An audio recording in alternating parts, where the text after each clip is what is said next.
Hoffa found himself transported into the enchanting realm of Harry Potter, filled with exuberance at the prospect of encountering the legendary wizard. However, to his astonishment, he discovered that he had arrived in the year 1938, becoming a classmate of Voldemort and a student of Dumbledore. Compelled by the pressures of the compulsory education system, he was forced to undergo 7 years of magical training. It was only when Hoffa finally experienced an epiphany that he realized he had not come merely to witness a legend, he was destined to become one. The waves of the Thames crashed against the rocks, sending forth cascading sprays of water. The sky was mottled with somber gray fog, and in the distance, the towering Big Ben stood amidst the industrial haze, unchanged from 50 years hence. In 1938, amidst the gloomy surroundings of the Wootton Orphanage in London, there stood a square, foreboding building. The origins of the orphanage were shrouded in mystery. Some claimed it was established to aid the children of soldiers who perished in the Great War, while others insisted it was a medieval church that imprisoned victims of the Black Death. The myriad theories only underscored one truth: the place was dilapidated. A tangled mass of electrical wires crisscrossed the sky, while the buildings were haphazardly strewn across the grim stone ground, devoid of any aesthetic appeal. A massive iron gate completely separated this dismal place from the bustling streets outside, where foul-smelling white smoke lingered in the air and rusty manhole covers belched steam, causing rainwater to pool before the clogged drains. In the basement of the orphanage, a small boy lay with his eyes tightly shut, seemingly asleep. He appeared to be around 11 years old, with short black hair and a pale complexion, his somewhat delicate features marred by a bruised forehead. He lay on the bed, occasionally twitching as if enduring immense pain. Knock, knock. A polite rapping reverberated from the door, yet the boy remained undisturbed. After a moment, the knocking grew more insistent. Hoffa awakened from a nightmarish slumber, springing up to touch his head and the area around his waist. Relieved to find all his parts intact, he sighed deeply. However, a sour, moldy odor assaulted his senses. Instead of the explosive chaos of a cinema engulfed in flames, he found himself in a filthy, dimly lit room. Shocked, he glanced at his pale, slender hands. Suddenly, a sharp pain surged through his forehead, causing his eyes to roll back as he collapsed once more. In his hazy consciousness, he discerned that the knocking outside had taken on a sense of urgency. Time passed, though he could not tell how long, before Hoffa gradually emerged from the throes of pain. His mind was now imbued with memories that were entirely foreign to him. He still bore the name Hoffa, yet he was no longer the individual from Earth. The Hoffa of Earth was an ordinary student from China, solitary and destitute, lacking a home, a car, or money, with the sole passion of saving to buy books and watch movies. However, during one fateful visit to an IMAX theater, an explosion had thrust him into this cursed realm. Now, he was known in this world as Hoffa Bach, an utterly commonplace child raised in an orphanage. In the child's memory, the entirety of his existence was encapsulated in the filthy streets of London. Beyond that, he had ventured nowhere else. He was oblivious to the concepts of telephones and computers, and the notion of the internet eluded him. The only sights he had encountered were the antiquated automobiles belching black smoke and the ubiquitous dark umbrellas scattered about. Hoffa strained to recall fragments of his fragmented memory, seeking any morsel of information that might aid his survival. Shaking his head, a few scattered memories surged back to the forefront of his consciousness. In this life, his father was a native of the Middle Kingdom, a man who had fled the ravages of war only to meet his demise as a foreigner during the First World War. His surname, Bach, likely bore connections to a foreign mother, an orphan who has traversed realms. Hoffa rubbed his temples and exhaled a cloud of stale air.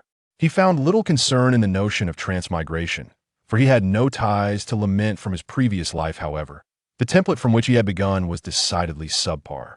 He scrutinized his surroundings with greater care. A filthy bed lay in disarray, a dilapidated wooden table stood nearby, and the walls were adorned with several faded posters of soldiers. Above, a British short-haired cat dangled from the ceiling. A grim sight indeed. The poor creature hung lifelessly, evoking a profound sense of sorrow in Hoffa.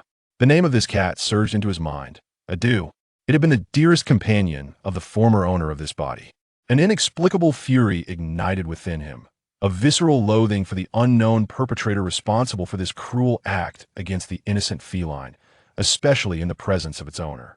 Before he had the chance to delve into his memories, to uncover the culprit, a soft knock and the sound of a key turning in the lock interrupted his thoughts. With a resounding thud, the heavy door swung open as if propelled by a vigorous kick. Hoffa instinctively stepped back in alarm. Standing outside were two figures, a man and a woman. The woman was familiar. Hoffa instantly recognized her from his memories. She was Mrs. Cole, the administrator of the Wootton Orphanage, a gaunt woman perpetually tinged with anxiety. Beside her stood an unexpected visitor, a peculiar gentleman whose attire starkly contrasted with the surrounding environment. He possessed striking blue eyes and a long nose that appeared to have been broken.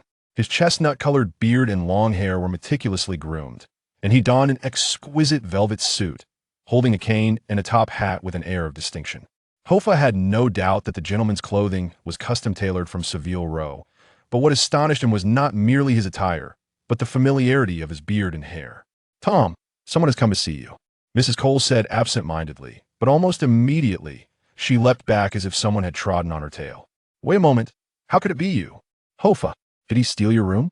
Hoffa remained preoccupied with the identity of the recognizable old man, momentarily oblivious to Mrs. Cole's words. The elderly gentleman had already stepped into the room, surveying his surroundings before letting out a sigh before the hanged cat. He then stood before Hoffa, his deep blue eyes, calm and steady.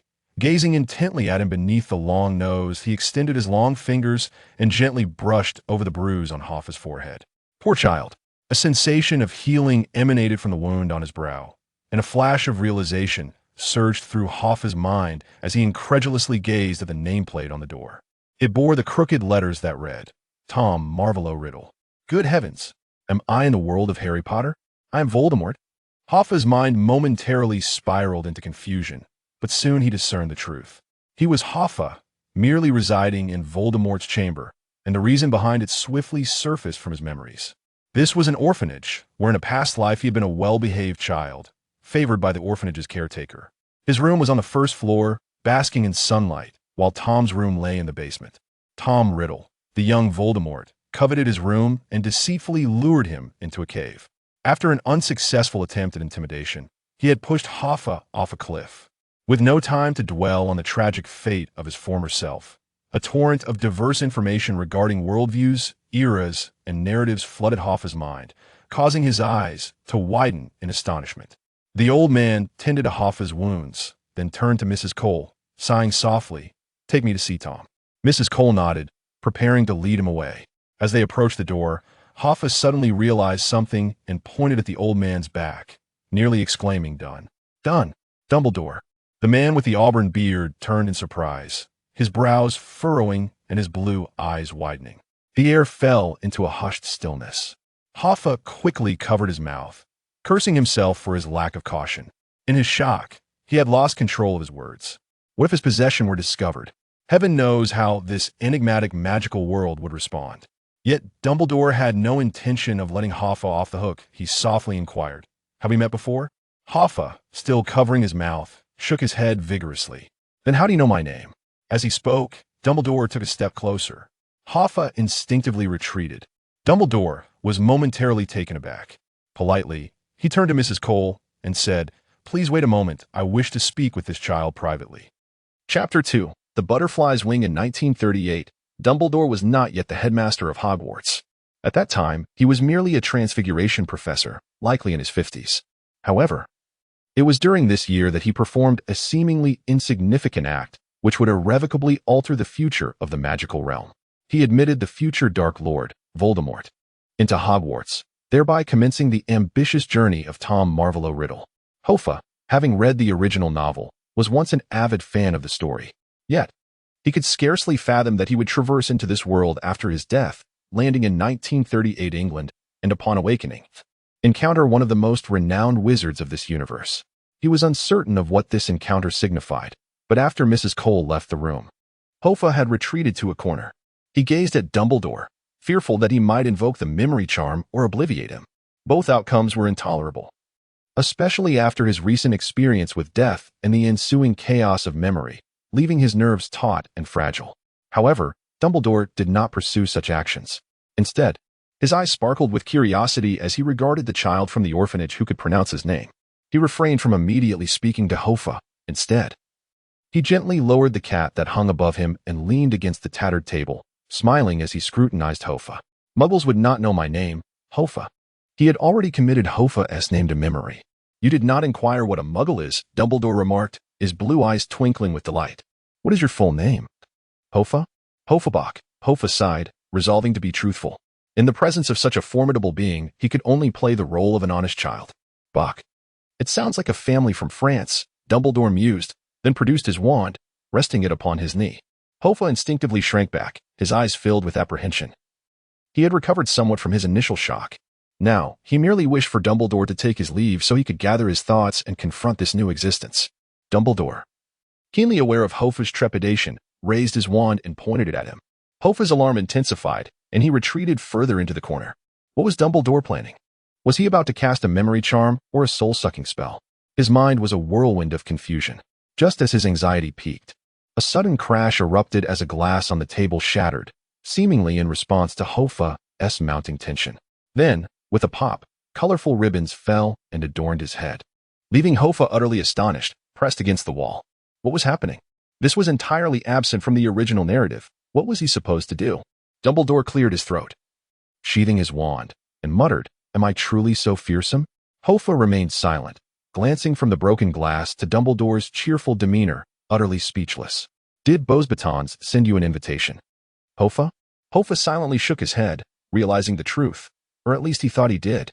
As he rose, he placed his top hat upon his head and gently addressed Hoffa, suggesting, perhaps it is time for a change of scenery.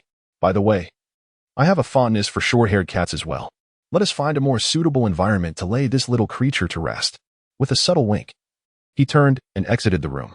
Once Dumbledore departed, Hoffa slowly sank down against the wall. For a moment, his mind felt disoriented, and it took a while for him to ascertain his coordinates in time and space. London, England, in the year 1938, at an orphanage housing Tom Riddle. Dumbledore's current endeavor was to recruit the future Dark Lord into Hogwarts. Before long, Hoffa heard faint clicking sounds from upstairs, reminiscent of mice gnawing at a table, so subtle that one would not notice unless listening intently. In 1938, when Dumbledore sought to enroll the 11-year-old Tom Riddle at Hogwarts, he expressed discontent over Tom's bullying of other children.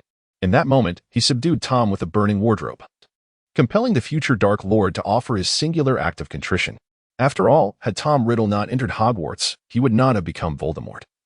And without Voldemort's actions leading to the demise of Harry Potter's parents, the subsequent events would never have unfolded. Now, this pivotal moment was unfolding just above him. Faint voices of conversation drifted down from the upper floor. A boy exclaimed, "I have no money." Dumbledore replied, "That is easily remedied. Hogwarts has a fund specifically for those in need of assistance to purchase textbooks and ropes. Some of your magical tomes may have to be procured secondhand." But the boy interrupted, "Where can I buy magical books?" Dumbledore explained, "In Diagon Alley. I have brought your reading list and supplies." "I can assist in acquiring everything," the boy interjected. "You will accompany me?" Dumbledore assured him, "Of course, if you," the boy retorted. "I do not need you." 5 minutes later, the conversation concluded, followed by the sound of a door closing. Just as Hoffa believed the initial meeting between Dumbledore and Voldemort had ended, Dumbledore's voice resonated once more. "By the way, the child whose room you commandeered is also a wizard. If you are familiar with London, I hope you can assist him." Tom Riddle let out a derisive laugh. "Hoffa? Him?" Downstairs, having absorbed all of this, Hoffa collapsed onto the bed, uncertain whether to weep or laugh. Undoubtedly, he possessed magical talent. Dumbledore had just assessed his gifts in an utterly unexpected manner. Contrary to the portrayals in novels, the Dumbledore of the present was far more formidable and astute than he had imagined, perhaps due to his relative youth. Meanwhile, Voldemort was far more terrifying than he had envisioned. His former self was already dead. Tom Riddle, merely 11 years of age, took a life solely for the sake of a room. Had Dumbledore been aware that he was confronting a child murderer of such tender years, he likely would have thought twice before admitting him into Hogwarts. Lying sprawled on the bed, he sighed deeply. Hoffa instinctively reached for his phone to send a WeChat message, perhaps to vent about the harshness of reality. Yet, upon patting his pocket, a bitter smile emerged. There remained over 70 years until Steve Jobs unveiled the iPhone 4. The man was likely still a single-celled organism in this timeline. and it seemed best to abandon any thoughts of mobile devices. Once his thoughts settled, Hoffa cradled the cat that had been hanged by Tom Riddle and, in a quiet corner of the orphanage, dug a small grave to lay it to rest. As he observed the modest mound of pebbles he had arranged, Hoffa pressed a hand to his chest and whispered softly, "I shall live well in your memory." Before long, the sounds of mealtime echoed through the orphanage. Hoffa adjusted his mindset, the somber expression on his face dissipating. He possessed magical talent and was likely to be accepted into Hogwarts, a dream he had long coveted in his previous life. With this realization, what was there left to lament? On his plate lay a slightly yellowed piece of bread, 2 slices of bacon, half a broccoli, and a glass of orange juice. This constituted Hoffa's first meal in London in 1938. The fare at the orphanage was far from sumptuous, merely sufficient to stave off hunger. Coupled with the notorious indifference of British cooks, Hoffa found the bacon overcooked to an unpleasant degree, just as he struggled to swallow the tough morsel. A plate was thudded heavily in front of him. Clang! Hoffa glanced up, bacon still clamped in his mouth. A tall boy with dark hair and pale skin. Strikingly handsome, at least, Hoffa thought, far more so than his own visage in this lifetime. He resembled the sort of boy who could attract the attention of talent scouts on the street. "You seem to recover quickly, Hoffa," the boy said with a squint, his gaze akin to that of a child inspecting a new toy. Undoubtedly, this striking boy was the infamous Tom Marvolo Riddle, the most formidable dark wizard in European magical history, Voldemort. 50 years hence, his name would scarcely be uttered. Hoffa harbored a profound dislike for him. Yet, possessing the maturity of an adult, he felt no fear. At this moment, he was not Voldemort, merely a child. He swallowed the last of the bacon and rose slowly, gazing at the youthful Voldemort before him. He pondered what manner of person would transform such a handsome face into one resembling a serpent. "Step aside, Tom," Hoffa stated calmly, his presence commanding no less authority than the other boys. Tom froze momentarily, his complexion suddenly paling, a flicker of red igniting in his eyes, resembling a ferocious beast. Yet, unexpectedly, he did not charge at Hoffa or cast a spell. Instead, he smiled faintly and leaned closer, as if the prior display of menace was but a figment of imagination. "You and I are of the same kind, Hoffa." He pointed quietly at the children dining beside him, remarking, "They're unlike those fools." Hoffa was taken aback. After all, he was facing a young Voldemort, a future Dark Lord. Such a temperament was far beyond that of an ordinary child. Having just thrown himself off a cliff, he now sought to establish a connection with Hoffa. It was no wonder that he would later command such a vast army of Death Eaters. To be honest, had he not possessed some foresight regarding the future, he might have been ensnared by the boy's captivating smile. "Tom," he said, "if you are willing to be my friend, I can take you to a wondrous place." After uttering this, he even extended his left hand towards Hoffa with a charming smile. However, Hoffa merely scoffed at the outstretched palm suspended in the air. "I will find my way to Hogwarts myself, but I shall not shake hands with one who slaughters innocent creatures." No sooner had he spoken than a look of revulsion spread across Tom Riddle's youthful face. The light bulbs in the orphanage flickered ominously, the atmosphere suddenly thickened, and the orange juice in the children's plates erupted. Cries filled the air. Hoffa frowned. The magical disturbance was intense. Although he had yet to engage with magic, instinctively, he sensed the terrifying talent emanating from Tom. Pale yet unyielding, Hoffa stood firm. In his past life, he had been an ordinary man, but one with steadfast principles.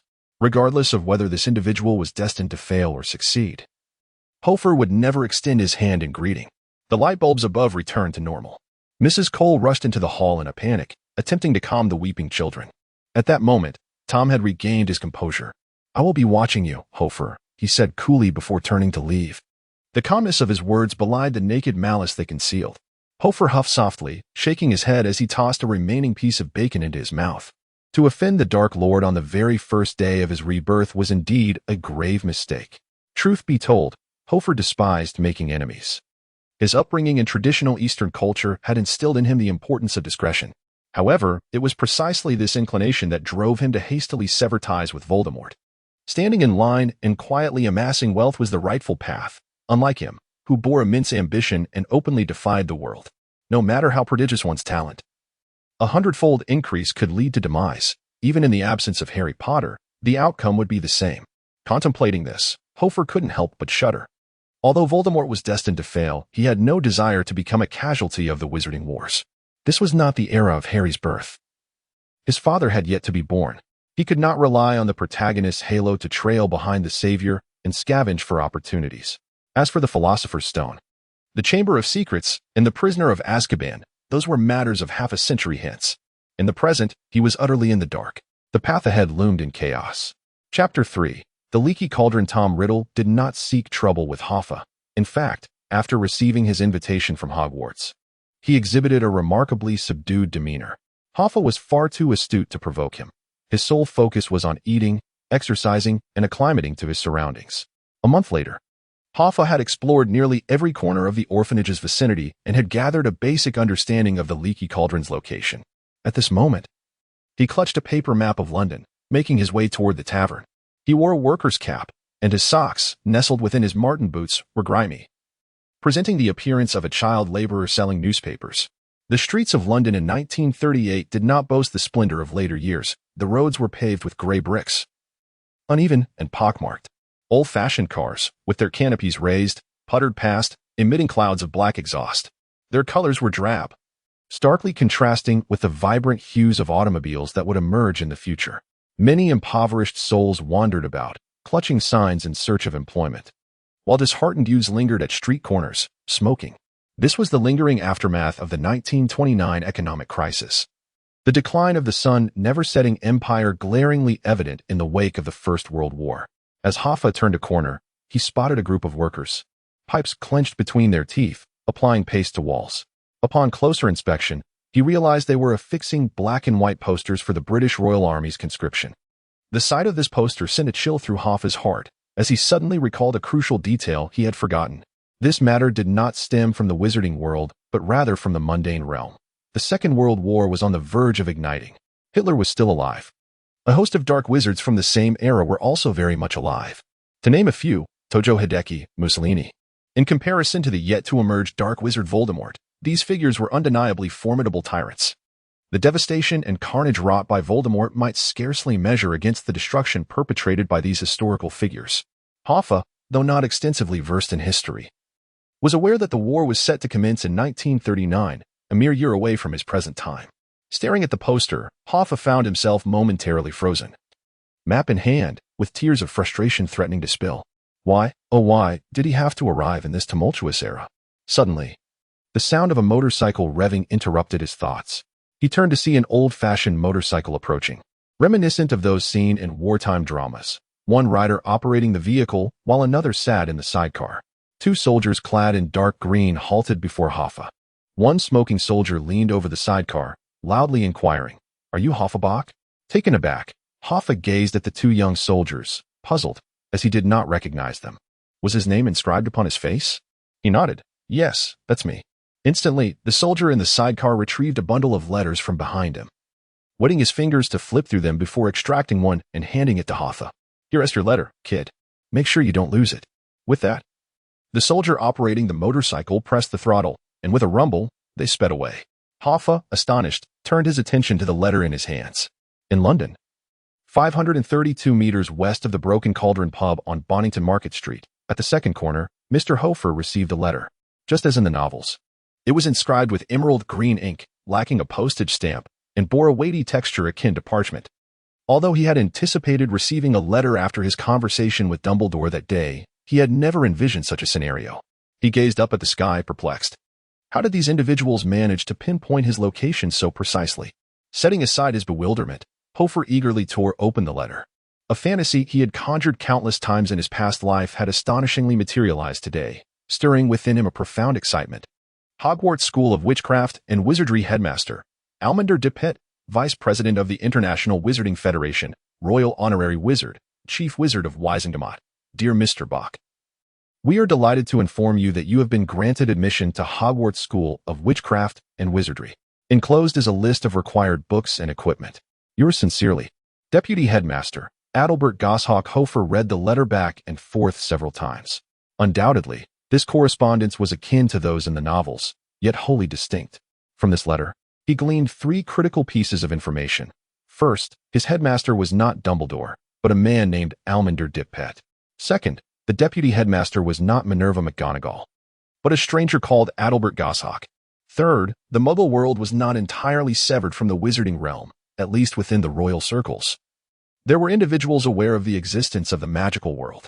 For instance, those two soldiers he had just encountered were likely wizards themselves. Otherwise, they would not have so calmly delivered this peculiar letter to him. Of course, one could not entirely dismiss the possibility that they were under some enchantment. However, upon seeing the title of Imperial Honorary Wizard held by Headmaster Dipet, Hoffa found his earlier conjecture to be more plausible. It was hardly surprising that those at the pinnacle of society possessed information far surpassing that of ordinary individuals. With such a vast community of wizards, it would be impossible for the Ministry of Magic to completely conceal the traces of their existence without the cooperation of Muggle elites. Quietly noting the information he had acquired, Hoffa pulled out the second sheet of paper. This page appeared rather mundane, merely listing the essential textbooks and tools required for Hogwarts, similar to what he had seen in his previous life. Yet as he read through it, a sudden jolt of realization struck him. He had no money. Indeed, he was in a state of utter poverty, reliant entirely on the orphanage for sustenance. He had inherited no wealth from deceased parents and had no knowledge of how to apply for Hogwarts financial aid. Nor did he possess a relative akin to Uncle Vernon in this world. It would be unreasonable to ask the orphanage for funds to attend Hogwarts. Those individuals were also unfortunate souls, and it was already a considerable burden for them to have raised him. Standing on the streets of London in 1938, Hoffa felt the chilling wind of reality sweep over him. A mere penny can thwart even the most valiant of heroes, and in this moment, even a time traveler feels a profound sense of helplessness. Must it truly be so, dear master? To offer hope only to extinguish it? Hoffa sighed to himself, tucking the letter into his pocket. There was no alternative. He must venture to Hogwarts, for it embodied the dream of his childhood in a past life. Even if it meant begging or laboring, he would muster the funds for his tuition. Gritting his teeth, Hoffa made his way towards the Leaky Cauldron. If he were to beg or work, it would be in the wizarding world, for the galleons of wizards do not exist in the Muggle realm. The solitary piece of good news was that he had discerned the precise location of the Leaky Cauldron from the envelope. The Leaky Cauldron now resided between a tailor's shop and an umbrella store, surrounded by oblivious Muggles bustling about. Hoffa slipped the map into his pocket and stepped inside. This legendary tavern bore a striking resemblance to its description in the books, dark and dilapidated, a mingling of various sorts. Wizards indulging in drink, witches puffing on cigarettes, and a few creatures resembling fairies gathered in corners playing cards, their tables laden with coins. The sole distinction was that the proprietor behind the bar was neither as hunched nor as aged. Although his receding hairline betrayed an unfortunate fate, he at least was not bald. On the tavern walls, a series of dark oil paintings stood out conspicuously. Each figure within those paintings seemed animated. As Hoffa gazed over them, he noticed an oil painting of an elderly woman at the far end, adorned with a wooden hairpin and smoking a pipe. She resembled a landlady. Upon catching sight of Hoffa, she exhaled smoke with disdain. "What are you staring at, you little beggar?" Hoffa grimaced in response. Below the painting, it read, "The Leaky Cauldron, founded by Daisy Dotteridge, 1467 to 1555. Hoffa deemed it futile to argue with the painting and approached the bar where the owner, Tom, was busy polishing glasses. The young proprietor, Tom, merely glanced up briefly at Hoffa as he entered, returning to his task without further acknowledgement. Hoffa recalled the grandeur of Harry Potter's first entrance into the tavern and compared it to his own unremarkable arrival, sighing at the stark contrast. Clearly, he lacked the fabled aura of a protagonist. He cast a longing glance at the galleons held by the card-playing fairies before summoning his resolve to step up to the bar. The counter was quite high, forcing Hoffa to stand on tiptoe as he cleared his throat. "Hello." "Hello," came Tom's response, neither warm nor cold, simply mundane. Hoffa continued, "I would like to inquire if you are hiring." Tom paused in his polishing, looking at Hoffa with mild surprise. "What did you say?" Hoffa clarified, "Excuse me. I am seeking a job, a temporary one." Tom exclaimed incredulously, "Merlin's beard, are wizarding children this young already looking for work?" Frustration welled within Hoffa. Yet he recognized the power of circumstances. He could only sigh and reply, "What can I do? There's an economic crisis outside." Tom smirked slightly, shaking his head. "Sorry. We do not hire child laborers." After speaking, he turned to the other side of the table and resumed polishing the glass. Hoffa, undeterred, followed suit. "Excuse me. Do you happen to know of any other shops in Diagon Alley that are hiring?" Tom's demeanor soured. He furrowed his brow and slammed down the cloth. "Hey, you little rascal, instead of attending Hogwarts, you're out here seeking employment. Do you think finding a job is that simple?" Hoffa cursed inwardly. "Do you think I don't want to go? If I had the money, would I be here, trying to curry favor with you?" This old man was so snobbish. He had been all warmth towards Harry Potter, but now regarded Hoffa as if he were a plague, eager to shove him out the door. Tom's voice drew the attention of several wizards nearby, one of whom was a tall, hunchbacked witch who turned around, pipe in mouth, and grinned. "Little one, are you in need of money? Would you like to join me for a stroll down Diagon Alley?" He would certainly not accept. This woman, who looked old enough to be his grandmother, referred to herself as sister, which was clearly absurd. The tall witch pursed her lips and exhaled smoke in his direction. Despite the condescension, Hoffa lowered his tone and addressed Tom. "I wish to go to Diagon Alley. Could you assist me in opening the door?" Opening the door was indeed within Tom's purview, for his bar was situated here, making him somewhat of a gatekeeper. He did not refuse and simply replied, "Follow me." Hoffa pondered the numerous shops in Diagon Alley, hoping that perhaps one might offer him an opportunity for employment. Standing before the wall, Tom instructed, "Count 3 bricks up. Then 2 bricks in, and finally knock 3 times. Remember to use a bit of magic when you knock, should you acquire a wand later." Hoffa nodded eagerly. Though internally he lamented his lack of funds, Ollivander would likely not extend credit for a wand. Noticing Hoffa's relatively agreeable demeanor, Tom added, "What is your name, lad? Why are you looking for work?" Hoffa sensed a shift in the conversation and quickly replied, "I'm Hoffa, and I seek employment to earn some money for books." In the bar's hall, one of the goblins playing cards suddenly perked up, his ears twitching as he glanced over. However, Tom frowned and said, "If you're short on funds, write to Hogwarts and apply for a grant. They aren't lacking for money. Furthermore, if you wish to find work in Diagon Alley, I advise you to abandon that notion. All the shops there are registered with the Ministry of Magic and do not hire anyone under the age of 16. Hoffa's flickering hope was abruptly extinguished, akin to a balloon bursting, deflating with a soft hiss. He too wished to write to Hogwarts. Yet Hoffa had no owl. Of course, owls could be purchased in Diagon Alley, but he had no money. Not a single canute. Just as despair began to set in, a goblin playing cards hopped off a stool, squeezing his way past a group of chatting wizards. The goblin waved, "Wait a moment, young wizard. What is your name?" Hoffa turned in curiosity to find a goblin wearing a monocle, clad in a leather jacket and polished shoes, with a suit draped over his arm, approaching him. He stood at a height nearly half that of an ordinary person, essentially matching his own stature. A tuft of fashionable golden hair adorned his forehead, and 2 earrings dangled from his ears. Compared to the other portly old goblins, he appeared somewhat presentable. "My name is Hoffa. What brings you here?" The goblin nodded and adjusted his monocle. "Your surname is Bach, is it not?" "Indeed," Hoffa replied, taken aback. "Why did you arrive so late?"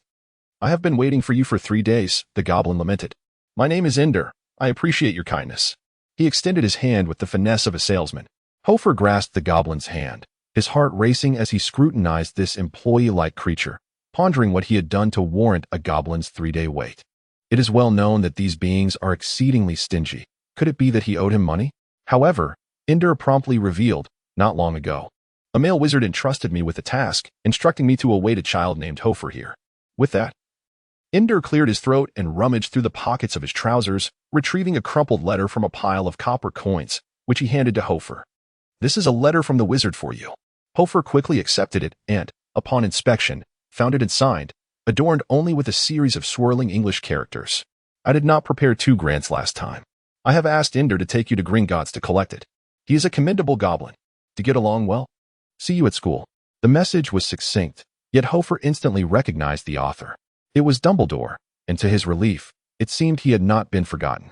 A warmth spread through his heart. At least one person in this world remembered him, alleviating his worries of having to find work.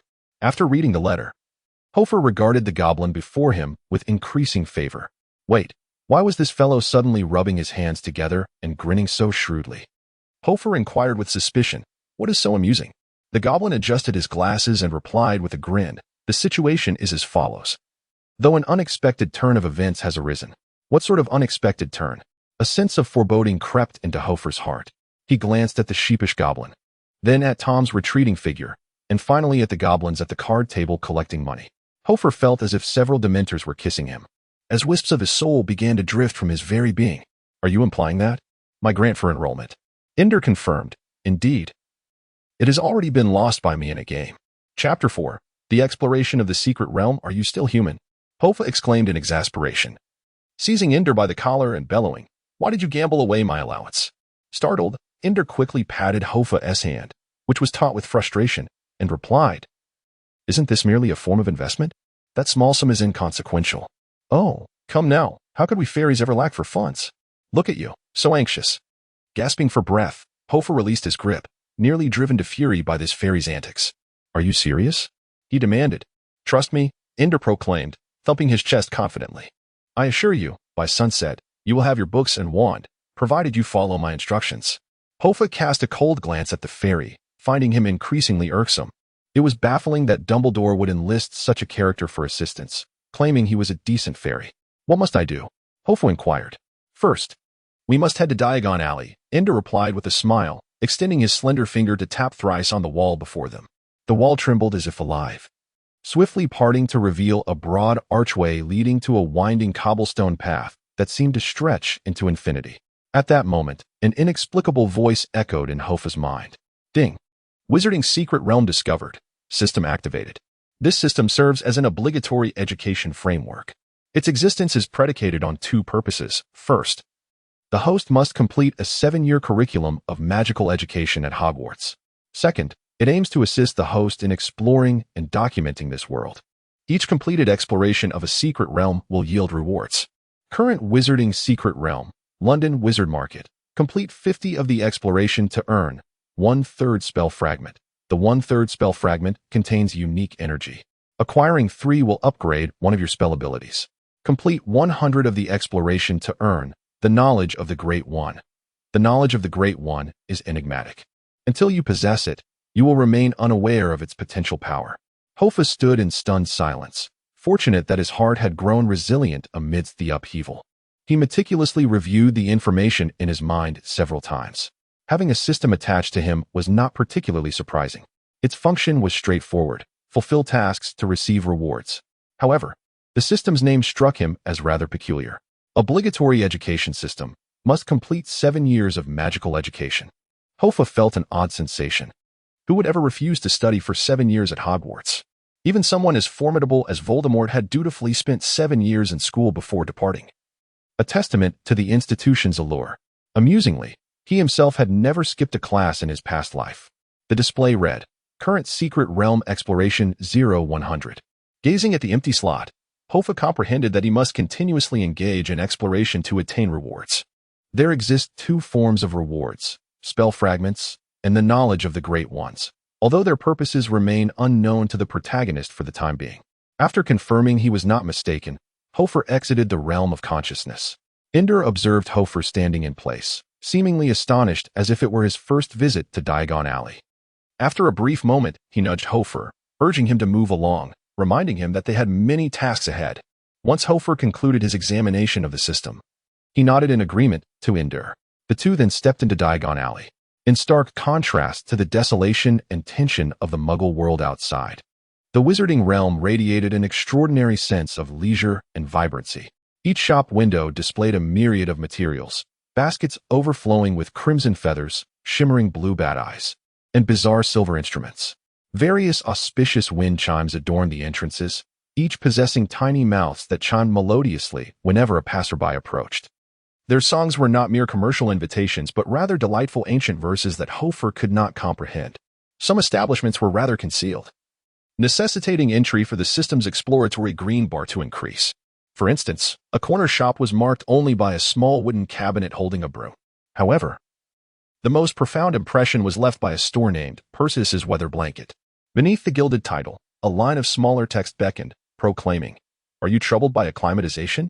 Are you distressed by the reversal of day and night? For just 50 galleons, choose your favorite weather. Perfect for home leisure or travel.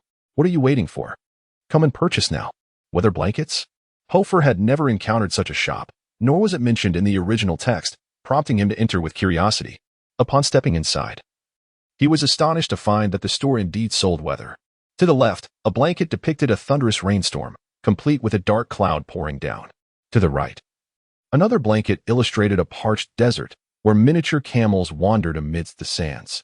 Beyond the desert lay a lush rainforest, vibrant with greenery, where parrots flitted about, instantly enveloping Hoffa in a humid embrace.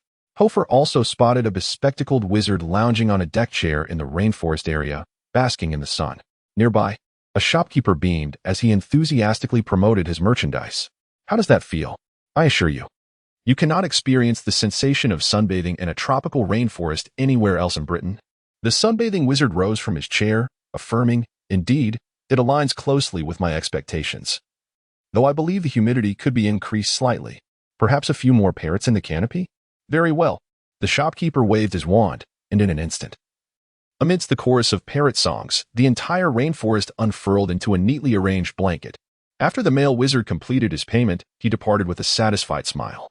Clutching his new purchase, Hoffa, filled with astonishment, wandered through the store, marveling at the vast array of weather phenomena.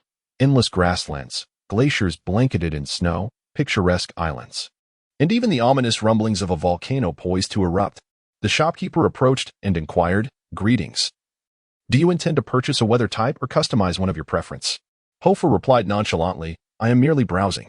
Meanwhile, Ender stood nearby, shaking his head in disapproval. After 10 minutes, Hoffa and Ender exited the Perseus weather shop, increasingly captivated by the wizard's abilities. With each step, the green gauge in Hoffa's mind gradually ascended: 13%, 22%, 29%, 37%. Ender, discontent with Hoffa's leisurely pace, incessantly reminded him that time is money. Finally, an hour later, when Hoffa paused in front of a fabric shop, the green gauge had risen to 40%. The sign read Majin Robe Shop. Hoffa looked up, recognizing the establishment well. Many years hence, it was in this very shop that Malfoy and Harry Potter, the infamous rivals, first crossed paths. As for the present, it would be several years before Lucius Malfoy was even born. With a sigh, Hoffa was forcibly ushered through the door by Ender.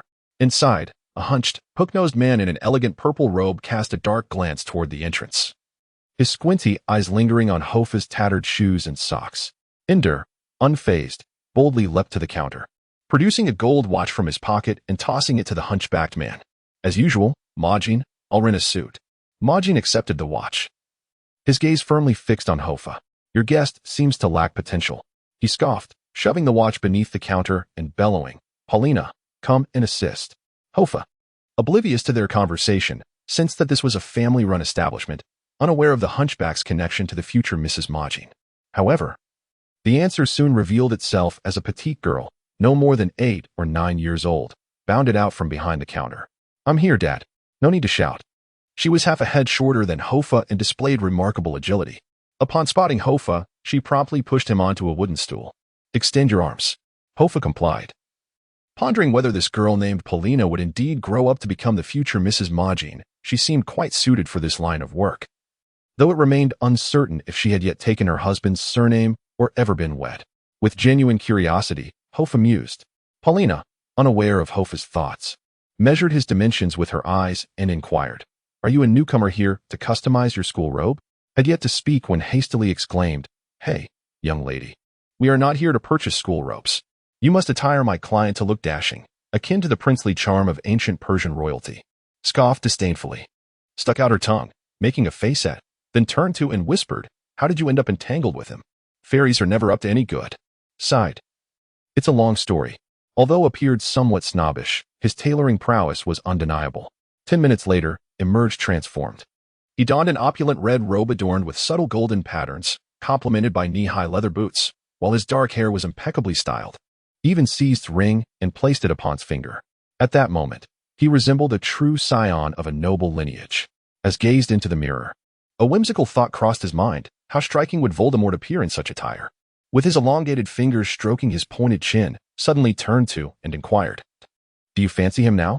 The future Mrs. blushed, delivering a sharp kick to before covering her face and fleeing. It appeared that the desired effect had nearly been achieved. Snapped his fingers.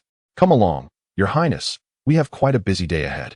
After admiring his reflection, crossed his arms and remarked too, "Are you planning to package me up and drag me to Gringotts for a loan?" Startled, stumbled back a couple of steps, nearly losing his balance. Taken aback, suddenly burst into hearty laughter, exclaiming, "Oh, fairy, look at you now. How does it feel to have your tricks unraveled by a mere child?" Retorted coolly, "If you ask me, you lost my scholarship, but that gold watch of yours must hold some value. How about you pawn it as compensation?" Leaped up as if springs were attached to his feet. "Absolutely not. There are countless ways to earn money, but that watch is irreplaceable." "Is that so? Then enlighten me. What are the interest rates at Gringotts? With this attire, how much do you intend to borrow on my behalf? And how much will I owe when the time comes to repay?" stood calmly, looking down at the fairy before him. I trusted you on Dumbledore's account, but your actions make it increasingly difficult to maintain that trust, mumbled Merlin's beard. A cold sweat broke upon his brow as he gazed at, murmuring, the galloping gorgons. Are you truly only 11 years old? Loosened the constricting collar and took a seat. You have two choices. Either compensate me with your gold watch or clarify your plan. Managed a wry smile, ruffling his hair in exasperation. 10 minutes later, clad in splendid attire, Hoffa and Ender emerged from Madame Mokin's shop, making their way towards Gringotts for a loan.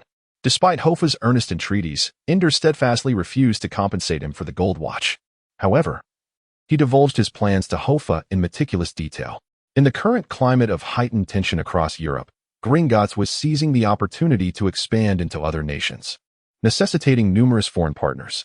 Hoffa's mixed heritage could indeed afford him considerable advantages. With careful maneuvering, Ender envisioned transforming Hoffa into a foreign noble, thus securing a substantial venture capital investment from Gringotts. Admittedly, these cunning stratagems were not particularly novel to Hoffa, who had navigated the era of information overload in his previous life. Nevertheless, it must be acknowledged that Ender exhibited a certain cleverness, audaciously exploiting loopholes within such a formidable banking institution. It appeared that this was not his first foray into such ventures. It was only after Ender confidently asserted his success on numerous occasions, promising that any risks incurred would be solely his, that Hoffa acquiesced to embark on this perilous undertaking, as he indeed required funds for his studies at Hogwarts. Chapter 5. The Deceiver. Gringotts, a striking white edifice, stands prominently at the heart of a bustling commercial street, distinguishing itself amidst the surrounding architecture. In any realm, banks exude an air of grandeur. Before the gleaming bronze doors, two solemn goblins clad in scarlet uniforms with golden embellishments stand vigil. Upon noticing Hoffa's approach, the goblins incline their heads slightly in acknowledgement. It is rumored that this establishment is the very first in all of Diagon Alley. As Hoffa and the goblin, Ender, stepped inside Gringotts, Hoffa, now attired in a suit, carried himself with a newfound confidence, shedding the earlier semblance of a petty merchant. Passing through the second silver door adorned with cautionary inscriptions, Hoffa's heart raced as he read the warnings. Enter, stranger, but beware of the consequences of greed. Those who take without toil shall face the harshest penalties. Should you wish to pilfer wealth that does not belong to you, heed this warning. Thief, what you summon may not be treasure, but retribution. The inscriptions, penned in archaic English, bore a sense of antiquity. The once composed Hoffa felt a surge of anxiety upon reading the warnings. Realizing that his first endeavor in this rebirth was to deceive and acquire funds for his education, he felt utterly mad. Yet, observing Ender's unwavering self-assurance, Hoffa steadied his heart. Complaints were futile at this juncture. He must play his role to earn the trust necessary for their scheme. In the realm of banking, trust equates to wealth. Ender instructed, your name henceforth is Sylvie Spencer, a descendant of French nobility. Do you comprehend? Hoffa retorted with sarcasm, you have certainly done your homework. Navigating past a throng of goblins meticulously weighing gemstones, Hoffa and Ender approached the counter. Ender's lips moved silently as he whispered, Sylvie does not speak English. From this moment, I shall handle everything, understood? Hoffa nodded, albeit in silence. Ender then turned his gaze to a bespectacled, balding old goblin at the counter. This esteemed guest hails from France, representing his family to discuss investment opportunities. Here is the proof of the Spencer family's holdings abroad. With that, Ender produced a document from seemingly nowhere and handed it to the old goblin. The elderly goblin's demeanor was solemn as he interlaced his fingers, first appraising Hoffa with a discerning glance before offering a slight nod. Hoffa reciprocated with a modest inclination of his head. The old goblin then retrieved a magnifying glass, scrutinizing the document with meticulous care. Hoffa seethed with frustration upon seeing the paper. It was evident that Ender had prepared thoroughly, perhaps from the very beginning intending to conspire with him in this deception, even to the extent of deliberately losing his tuition funds.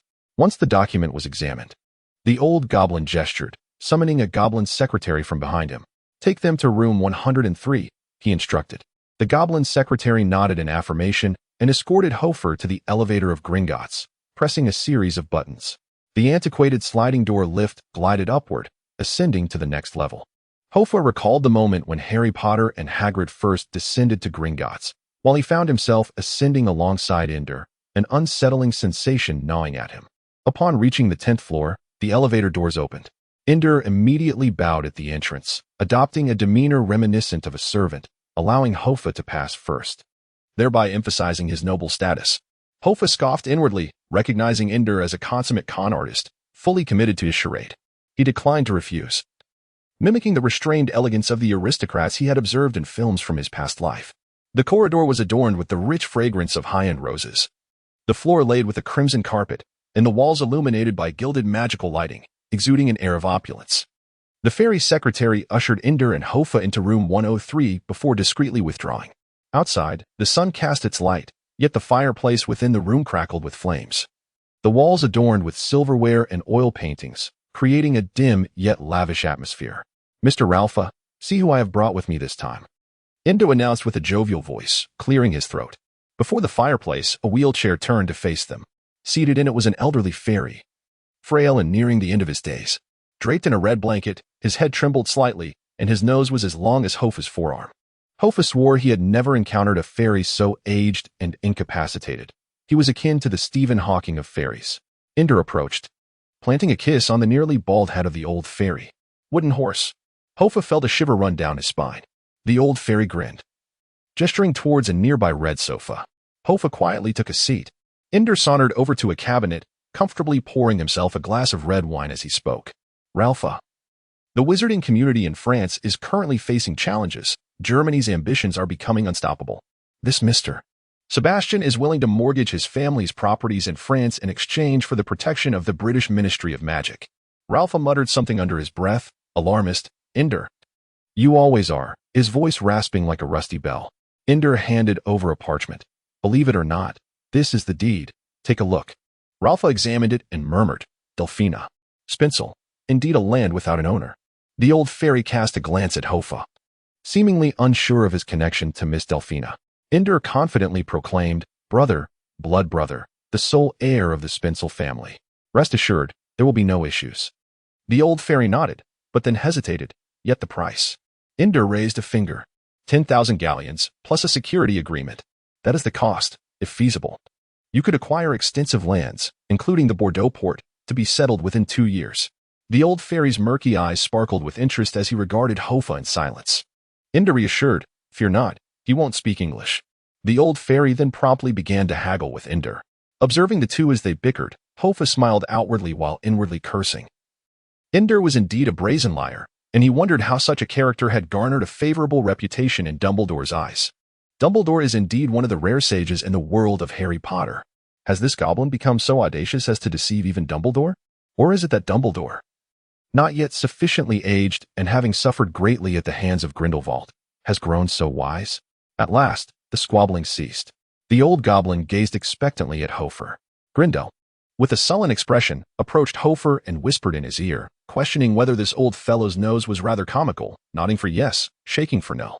Hoffa silently regarded the old goblin's enormous, bulbous nose for a moment, and ultimately, under the old goblin's eager gaze, he gravely nodded. The old goblin beamed with satisfaction. Grindel rose and cursed, "Damn it, 5,000 it is. You old coot, not even Scrooge is as ruthless as you." With a crisp chime, 10 minutes later, Hoffa and Grindel stood at the exit of Gringotts. A thick gold coin flipped between Grindel's slender fingers. He held a small leather pouch and smiled at Hoffa, saying, "See. I told you, goblins never lack for gold." Hoffa looked at the pouch, which appeared modest in size but was enchanted with an undetectable extension charm, likely containing at least 5,000 galleons. 5,000 galleons, surely more than what Harry Potter's modest vault held. Hoffa inquired, "So all those property deeds were forged by you?" Grindel shrugged. "What else? Did you really think you were some French noble?" Hoffa sighed. "Aren't you afraid these people will come after you? This is blatant fraud. Kid. If your vision were broader, you'd never worry about gold." Grindel chuckled, striding confidently ahead. "Times are changing. By the time these greedy fellows hand over their businesses, the lands will be reduced to ashes. All prosperity will vanish into thin air. By then, whether the deeds are genuine or not will be utterly irrelevant." Hoffa stared in shock at Grindel's retreating figure.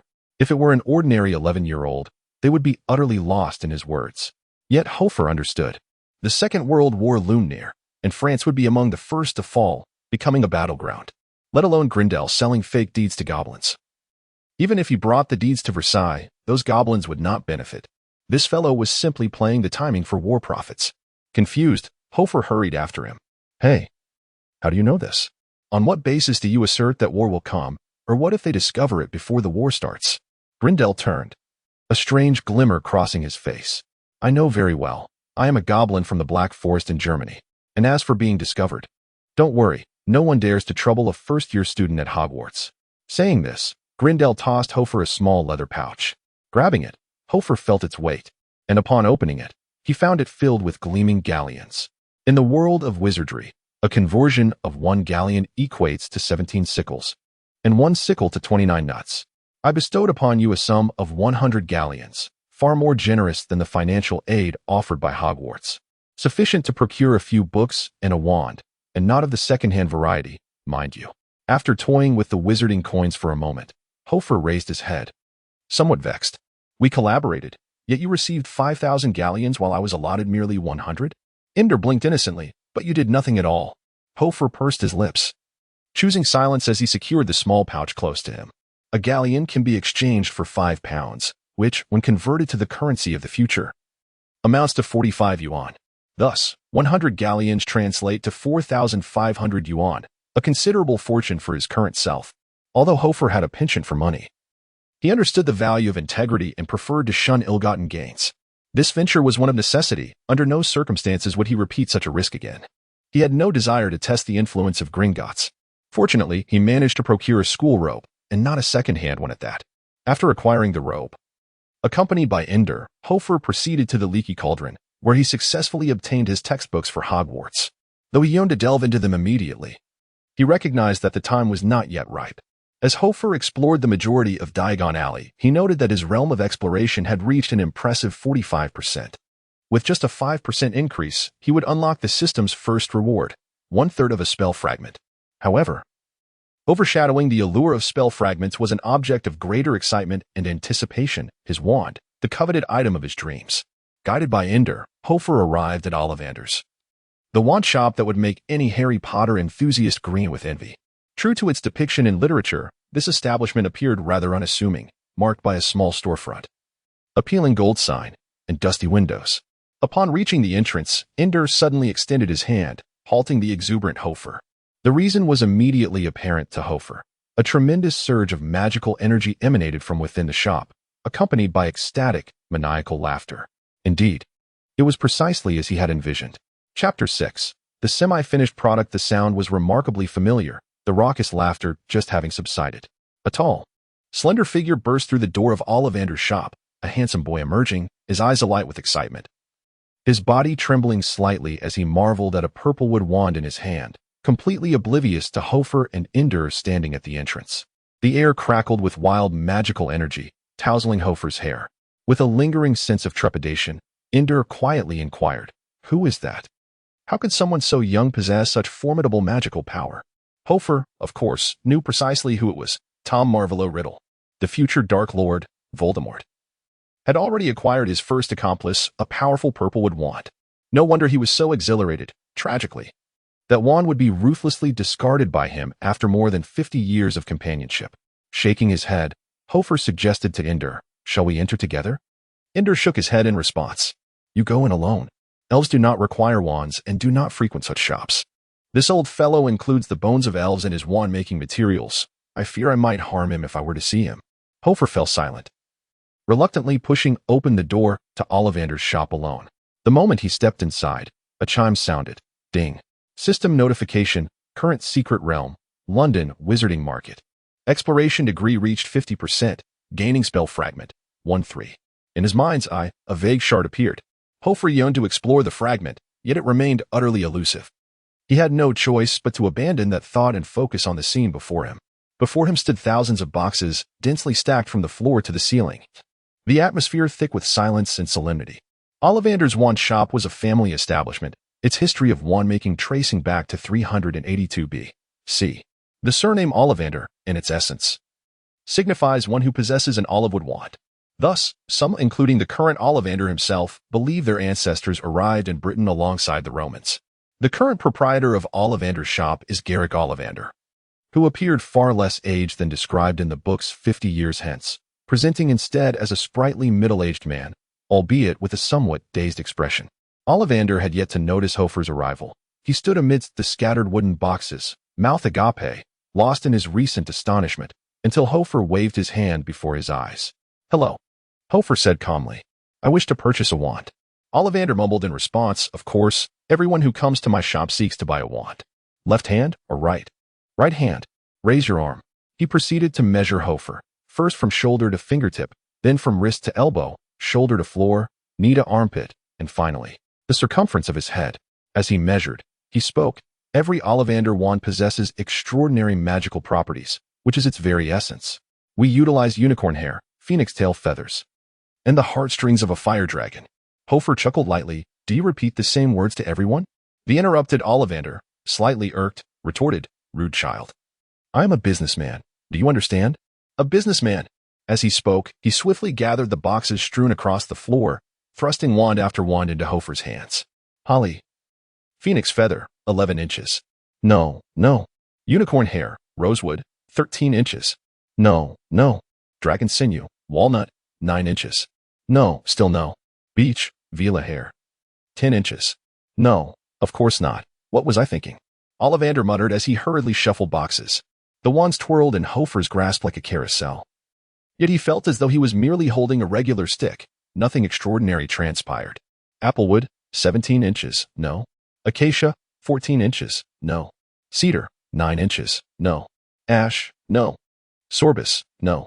Spruce, no. Cedar, no. Cherry, no. Blackthorn, oh, still no. Time passed, and the empty boxes beneath him piled higher and higher, prompting Hoffa to stifle a yawn.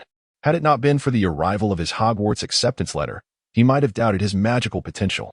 A glance outside revealed Ender, who was growing increasingly impatient. Finally, as both Ollivander and Hoffa stood amidst a mountain of boxes, Ollivander, breathless, inquired, "Are you truly a wizard? Or are you merely a dud? Drowning in boxes?" Hoffa sighed. "Would you like to see my Hogwarts acceptance letter?" "Ah," Ollivander exclaimed in frustration. "How could this happen? It shouldn't." This predicament astonished Hoffa. He had not anticipated such a disconnect with so many wands. Yet, to attend school, one must possess a wand. Hoffa scratched his head, hesitantly asking, "Are there other wand makers in Diagon Alley?" This question struck a nerve with Ollivander, his pale gray eyes widening in disbelief. "What? You dare question my craftsmanship? I assure you, since 100 B.C., there has never been a wizard whose wand I could not create. Even Merlin wielded a wand from my family." Hoffa remained silent, and the two exchanged incredulous glances amidst the towering boxes. The air thickened with an excruciating silence. After a moment, Ollivander softly inquired, "You don't seem to be British." "Half and half. I'm not quite sure, but my father is from Huaxia," Hoffa replied. "The East, is it?" Ollivander mused, realizing their customs were indeed quite different from those here. "Follow me." Hoffa followed Ollivander into the back room of the shop, where a plethora of various materials lay in disarray. Feathers, strands of hair, nerves, hearts, spider legs, wood from an assortment of trees, and even a fairy skeleton. Hoffa mused that it was no wonder Ender was reluctant to enter. Crafting wands was indeed a rather cruel endeavor. Beneath the pile of materials, Ollivander bent down and rummaged for some time, finally retrieving a crumpled gray box. With a gentle breath, a cloud of dust erupted, transforming the gray box into a black one. Ollivander stood solemnly before Hoffa and opened the box. A marvelous sensation welled up within Hoffa's heart. It was watching me. He realized this truth with a flutter of excitement. Without hesitation, Hoffa extended his hand and grasped the ancient branch. In that moment, a sensation of bloodline connection surged through him, a profound and gentle warmth enveloping his entire being. The millennia of solitude and waiting nearly brought him to tears. Nothing remarkable occurred, yet Hoffa understood that this was his destined companion. When he released his grip, something extraordinary happened. The wand did not fall but hovered above his palm. In its levitation, he discerned the sole mark of human craftsmanship upon it, a deep engraving at its base, coated in slightly faded red paint, spelling out a square character. A smile crept across Hoffa's face as he looked at Ollivander with joy, hoping for an explanation. However, Ollivander's expression was one of suspicion as he paced back and forth with his hands behind his back. "How could this be? How could this be? What is the matter?" Hoffa inquired. "How much for this wand?" "I want it. Money." Ollivander coughed lightly. "Never mind. The wand chooses its master. Let it be. But I must warn you, this wand is an unfinished product. If anything goes awry, I shall not be held responsible." "What?" Hoffa exclaimed in astonishment. "Unfinished product? What does that mean?" Ollivander recounted, "Over a century ago, my grandfather, Gabbard Ollivander, once traveled to India aboard the Queen's ship. In the region bordering the Qing dynasty and India, there lies a towering snow-capped mountain. At its base stood a tree, known locally as the Bodhi tree. Some years ago, I attempted to craft a wand from it, only to discover that it could not be paired with any core, dragon heartstring, phoenix feather, unicorn hair, none were compatible. Hence it has remained stored here." Hoffa, astonished, remarked, "So this is merely a branch?" "Precisely," Ollivander shrugged. "However, it is my cherished memento, if you wish to purchase it. The price shall be doubled." Hoffa. As he exited Ollivander's shop, dusk was settling in. In the distance, the sky blazed with crimson clouds. And on the road hurried wizards bustled about. Judging by their attire, many had finished work at the Ministry of Magic and were now shopping in Diagon Alley. Hoffa stood outside Ollivander's shop, delighting in the sight of the wand made from a branch of the sacred Bodhi tree, inscribed with the character for seal. He thought to himself that he had finally acquired a wand of his own. After parting with 20 galleons, Hoffa had obtained his wand. And Ollivander generously gifted him a small leather case that could be strapped to his arm for the everyday care and protection of his wand. As Inder waited outside, nearly dozing off, he could not help but scold Hoffa upon his emergence. "Have you fallen for that old man? What took you so long?" Hoffa, in a good mood, chose not to engage in a quarrel. He sheathed his wand and patted the fairy's shoulder. "Come now, young fairy, don't be so impatient. Shall we go for a drink?" "Drink? Nonsense," Inder retorted, irritated. "I waited for you just to tell you that I promised to ensure you had your books and wand before nightfall. And now that I have fulfilled my end, our contract is over." "Hey," Hoffa paused. "Where are you off to?" "Germany." Hoffa, feeling cheerful, couldn't resist adding, "Just be sure not to get caught up in a war." "What, do you think there will be a war?" Inder cast a scrutinizing glance at Hoffa. "The folks in England don't seem to think so. There's a term among muggles. What's it called?" "Appeasement." Inder tilted his head in contemplation. "Appeasement." Hoffa sighed. "There's nothing we can do. Everyone hopes for peace, even if it is an imaginary peace." "Indeed, appeasement it is." "You seem to be quite knowledgeable," Inder mumbled. "Rest assured, I have no fondness for war either." With that, he raised a finger. Hoffa stepped back, wondering if he was preparing to cast a spell to depart. However, no action ensued as Inder regarded Hoffa with a somewhat hesitant expression. "Hey, do you know how to get to King's Cross Station?" Hoffa nodded. "I do. The platform is between platforms 90 and 2. You must run to pass through." Hoffa chuckled. He was well aware of these details. Yet hearing them from the fairy felt rather peculiar. Perhaps this fellow was not as much of a rogue as he appeared. "I understand. Thank you for the information. You have been a great help." "Humph." Inder replied with a smirk. "You possess a bit of cleverness, but you are still only 11. Inder raised his finger again, but then lowered it. Hoffa, exasperated, questioned, "What are you up to now?" The fairy performed an astonishing act. He removed one of his silver earrings and, with a snap, clamped it into Hoffa's ear, causing him to wince in pain, nearly bringing him to tears. Hoffa glared at Inder. "What was that for?" Inder laughed heartily. "I admire a young man who dares to seek employment at such a tender age. If you ever wish to look for work, come find me. Don't bother searching in Diagon Alley. There is no profit to be had there." With that, he snapped his fingers, and the fairy's figure vanished into thin air, leaving Hoffa to rub his bleeding ear and curse in place. "You scoundrel." Chapter 7. The Scholar of the Great One. He possessed 100 galleons, yet after purchasing a wand and books, he still had over 70 galleons remaining. For an 11-year-old child, this sum was indeed ample, albeit only temporarily.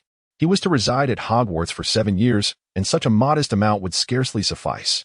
However, he resolved to confront future challenges when they arose, for living in the present was the creed of Hoffa. During the bustling hours of daylight, the weight of his anticipation was often overshadowed, but as night fell into tranquil silence, the thrill within him became increasingly uncontainable. He incessantly took out his newly acquired wand, turning it over in his hands, savoring the sensation of magic coursing through him. In the latter half of the night, unable to restrain himself any longer, he retrieved his spellbook. He experimented with a few simple incantations, and the wondrous wand did not disappoint. The half-finished wand described by Ollivander performed splendidly. The levitation charm, which had perplexed Ron and Harry for a considerable time, was mastered by Hoffa in the blink of an eye. Seated upon his bed, he pointed his wand at his pillow and uttered a spell, Wingardium Leviosa. The pillow began to soar and flutter around the room. After a brief period of play, Hoffa grew concerned that practicing magic outside of school might attract the attention of the Ministry of Magic. Thus, he spent the entire night in a state of anxious excitement. However, it turned out to be a needless worry, as no one came to seek him out. In the days leading up to the start of term, Hoffa exchanged a few galleons for pounds and purchased some modest attire in London, several pairs of jeans and a white shirt, as his previous clothing was rather tattered. The remaining time was spent in Diagon Alley, where he hoped to complete his exploration task to 100% and attain the so-called knowledge of the Great One. Unfortunately, due to his tender age, he was unable to enter Nocturne Alley or several other perilous shops specializing in dark magic. Thus, his exploration progress stagnated at 60%. This left Hoffa feeling quite regretful, as he now recognized the advantage of Harry Potter's invisibility cloak. If he could become invisible, the vast world would be at his fingertips, making these exploration tasks effortlessly attainable. Alas, Harry Potter's father had yet to be born, and who knew where that cloak lay hidden? Hoffa also wished to experiment with the disillusionment charm using his newly acquired wand, yet the incantation was notably absent from the school's introductory spellbook.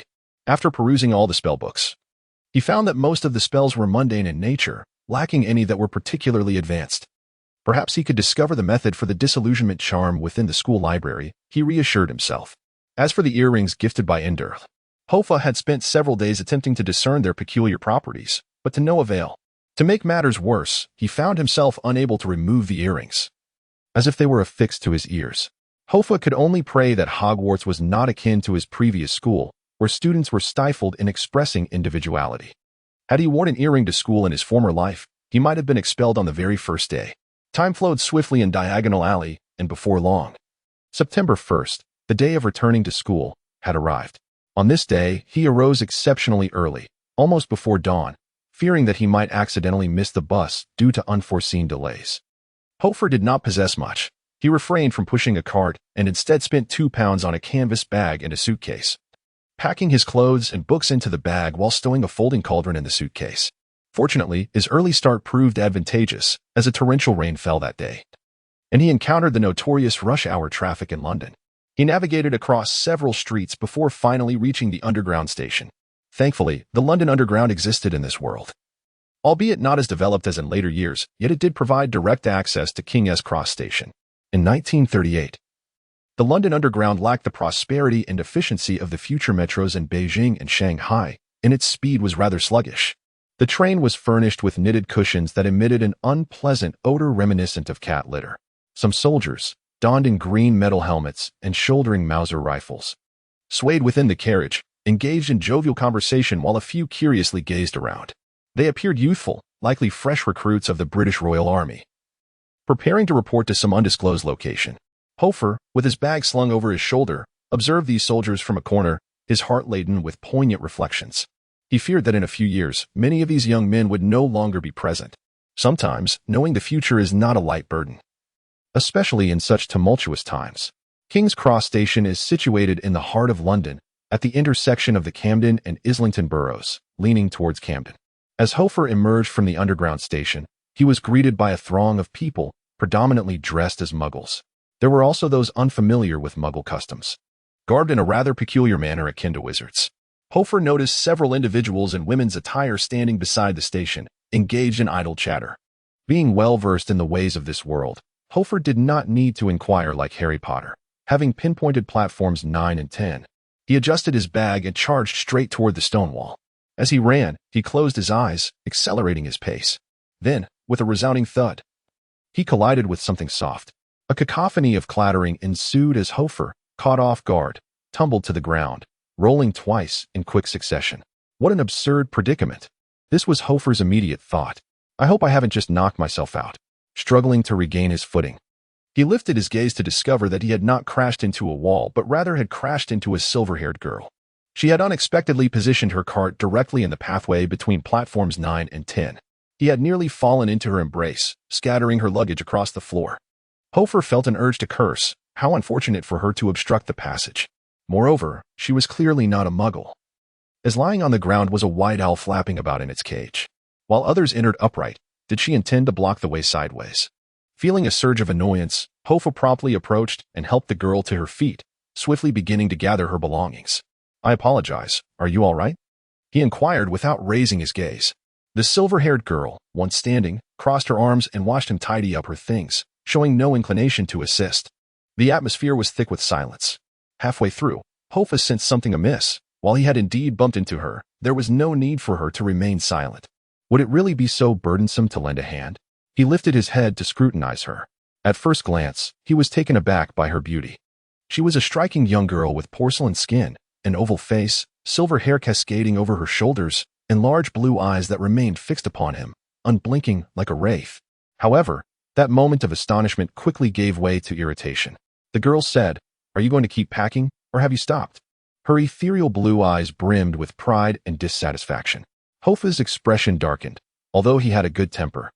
It did not mean he would tolerate being treated like a mere servant.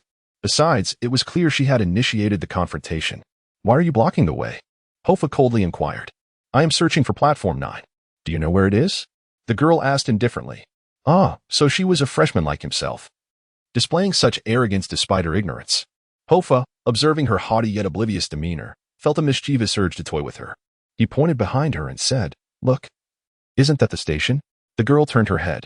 Seizing the opportunity, Hoffa unhesitatingly dashed through the wall, vanishing from her sight. The girl quickly spun back around, only to find the space empty, save for the half-packed belongings and an owl in a cage, incessantly hooting, with no sign of the boy who had just been there. Her expression darkened. Emerging from the wall, Hoffa internally reveled in his small act of retribution. "Foolish girl, serving you right for acting so pretentious in front of me." Nearby, he noticed an old brass plaque set into a stone column at the exit of the corridor. Platform 9 established in 1849. Creator Evangeline Opington, 15th Minister of Magic. Not that it offered any useful information. Hoffa merely glanced at the plaque before stepping out into the throng. Before him lay a sea of people, with a deep crimson steam locomotive station beside a platform teeming with travelers. The sign on the train read, Hogwarts Express, 11 o'clock.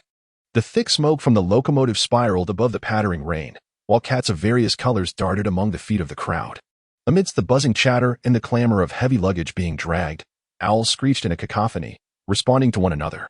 Before he could fully appreciate the scene, a light chime echoed in his mind. Ding. Discovering the Wizard's Realm, current Wizard's Realm, Platform 9. Completing 50 of the exploration will grant you 1/3 of a spell fragment. 1/3 of a spell fragment. Infused with peculiar energy, upon acquiring 3, you can enhance one of your spell abilities. Completing 100 of the exploration will yield the knowledge of the Great One, the knowledge of the Great One, shrouded in mystery, until you possess it. You remain oblivious to its potential power. Can this also trigger an exploration quest? Hoffa was momentarily taken aback, then elated. It seems that any wizarding settlement can initiate an exploration quest, unlike the bustling wizarding market in London, where he could not venture into Nocturne Alley or the Dark Arts shop. This was merely a platform. If he moved swiftly, he could complete the exploration in no time. Without hesitation, Hoffa embarked on his exploration. He dashed from the front of the train to the back.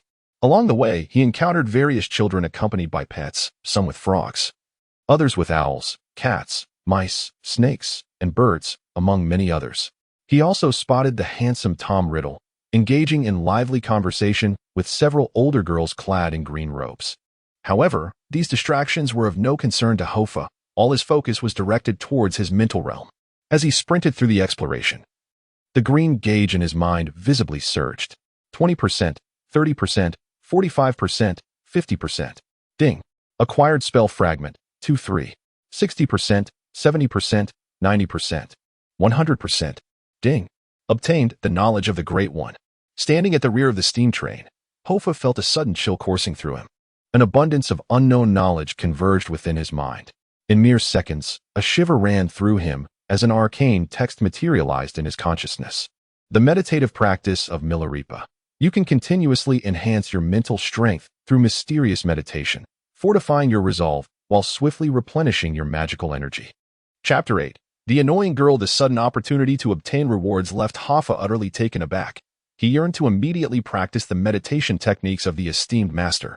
However, he could not indulge in such desires. The train emitted a mournful whistle, signaling its imminent departure. As he boarded the carriage, countless young wizards waved farewell to their parents from the windows. Some children even shed tears, while the older ones gleefully frolicked and played within the compartment, reveling in their merriment. Hoffa, devoid of parents or friends to bid him farewell, felt a profound sense of isolation, conforming to the customary behavior of other time travelers. He should have sought out the Iron Triangle, hastily securing their favor. Yet, the era he found himself in extinguished any hope of locating them. In truth, Hoffa scarcely cared for the Iron Triangle or any association with Harry and Ron. His sole desire was to find Hermione. Alas, every time he contemplated his arrival in the Harry Potter universe without encountering her, he lamented that by the time he did meet Hermione, he would likely be well into his twilight years. In his despair, Hoffa contemplated lying down on the tracks, allowing the Hogwarts Express to end his misery. He muttered in Chinese, filled with resentment over his unfulfilled yearning for the goddess, now devoid of any passion for life. He sought a secluded spot to experiment with the newly acquired meditation technique. The train, though spacious, was crowded with passengers. After a prolonged search, he finally discovered an empty compartment near the rear. At that moment, the train had already begun its journey. The steam engine belched forth a cloud of smoke, accompanied by a cacophonous whistle as it set in motion. After stowing his belongings, Hoffa settled comfortably into his seat, wiping the rain from his face. He sat cross-legged, gazing out the window. The train swiftly exited London, entering a pastoral landscape dotted with grazing sheep and cattle, interspersed with stark grey boulders. Soon after, the train ventured into the verdant Scottish Highlands. The vastness of the Highlands, unlike the endless forests of Scandinavia or the desolate deserts, was adorned with gently rolling greenery and moss. The sparse vegetation grew in a desolate manner, and the exposed rocks along with the crisp air served as a constant reminder that he was traversing a highland on an island. Milarepa's meditation technique instructed Hoffa to perpetually attune himself to nature, embracing simplicity and harmony. Thus, he closed his eyes and took a deep breath, commencing a slow and deliberate rhythm of breathing. The wisdom of the master was indeed extraordinary. As he began to meditate, he felt his mind clear and his thoughts sharpen, while various physical desires gradually receded from his consciousness. However, scarcely had he completed 3 cycles of meditation when crack, the sliding door of the compartment was thrust open. Interrupting his tranquility, Hoffa reluctantly opened his eyes. To his dismay, a silver-haired girl stood at the doorway, clutching a bag and regarding him with a frosty stare. Adorned with a round hat, a white owl perched upon her shoulder, she was none other than the haughty girl he had previously knocked down and then playfully teased. The girl showed no inclination to greet Hoffa or engage in conversation. She plopped down opposite him, carelessly tossing her bag aside, removing her hat, and crossing her legs, casting a frigid gaze in his direction. The owl perched on her shoulder mirrored its owner's demeanor, glaring at Hoffa with wide, fierce eyes, as if it wished to devour him whole. Hoffa was taken aback by the girl's unexpected arrival, especially with her accusatory demeanor. He felt an urge to chastise her for her apparent insanity. However, he refrained, adhering to the traditional virtue of humility upon entering a new environment. Hoffa offered a conciliatory nod. "Hello." The girl responded with a hint of derision, a smirk playing on her lips. "Hypocritical creature. Cursing me inwardly yet feigning a facade of harmonious coexistence. When did Hogwarts cease to consider the essence of its students in admissions?" "You," Hoffa faltered, unprepared for the sharpness of her gaze and the venom of her words at such a tender age. He had intended to retort, but as the words hovered on his lips, he scolded himself for his childishness, pondering why he would engage in a battle of wits with a mere girl. Had his youthfulness dulled his intellect? Thus, Hoffa fell silent. Indeed, he not only closed his mouth but also shut his eyes, immersing himself in the meditative practice of his mirror Ribbewalker. The girl, noticing his sudden disregard, felt a surge of irritation rising within her. With narrowed eyes, she demanded, "What is your name?" She then let out a cold, mocking laugh. "Do you think I wouldn't know if you chose not to tell me? Do you believe I couldn't deduce your identity in an instant?" Hoffa found her arrogance astounding, and he replied with a smirk, "Be my guest."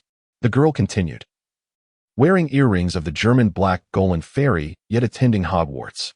The British Ministry of Magic does not enroll students from beyond the British Isles.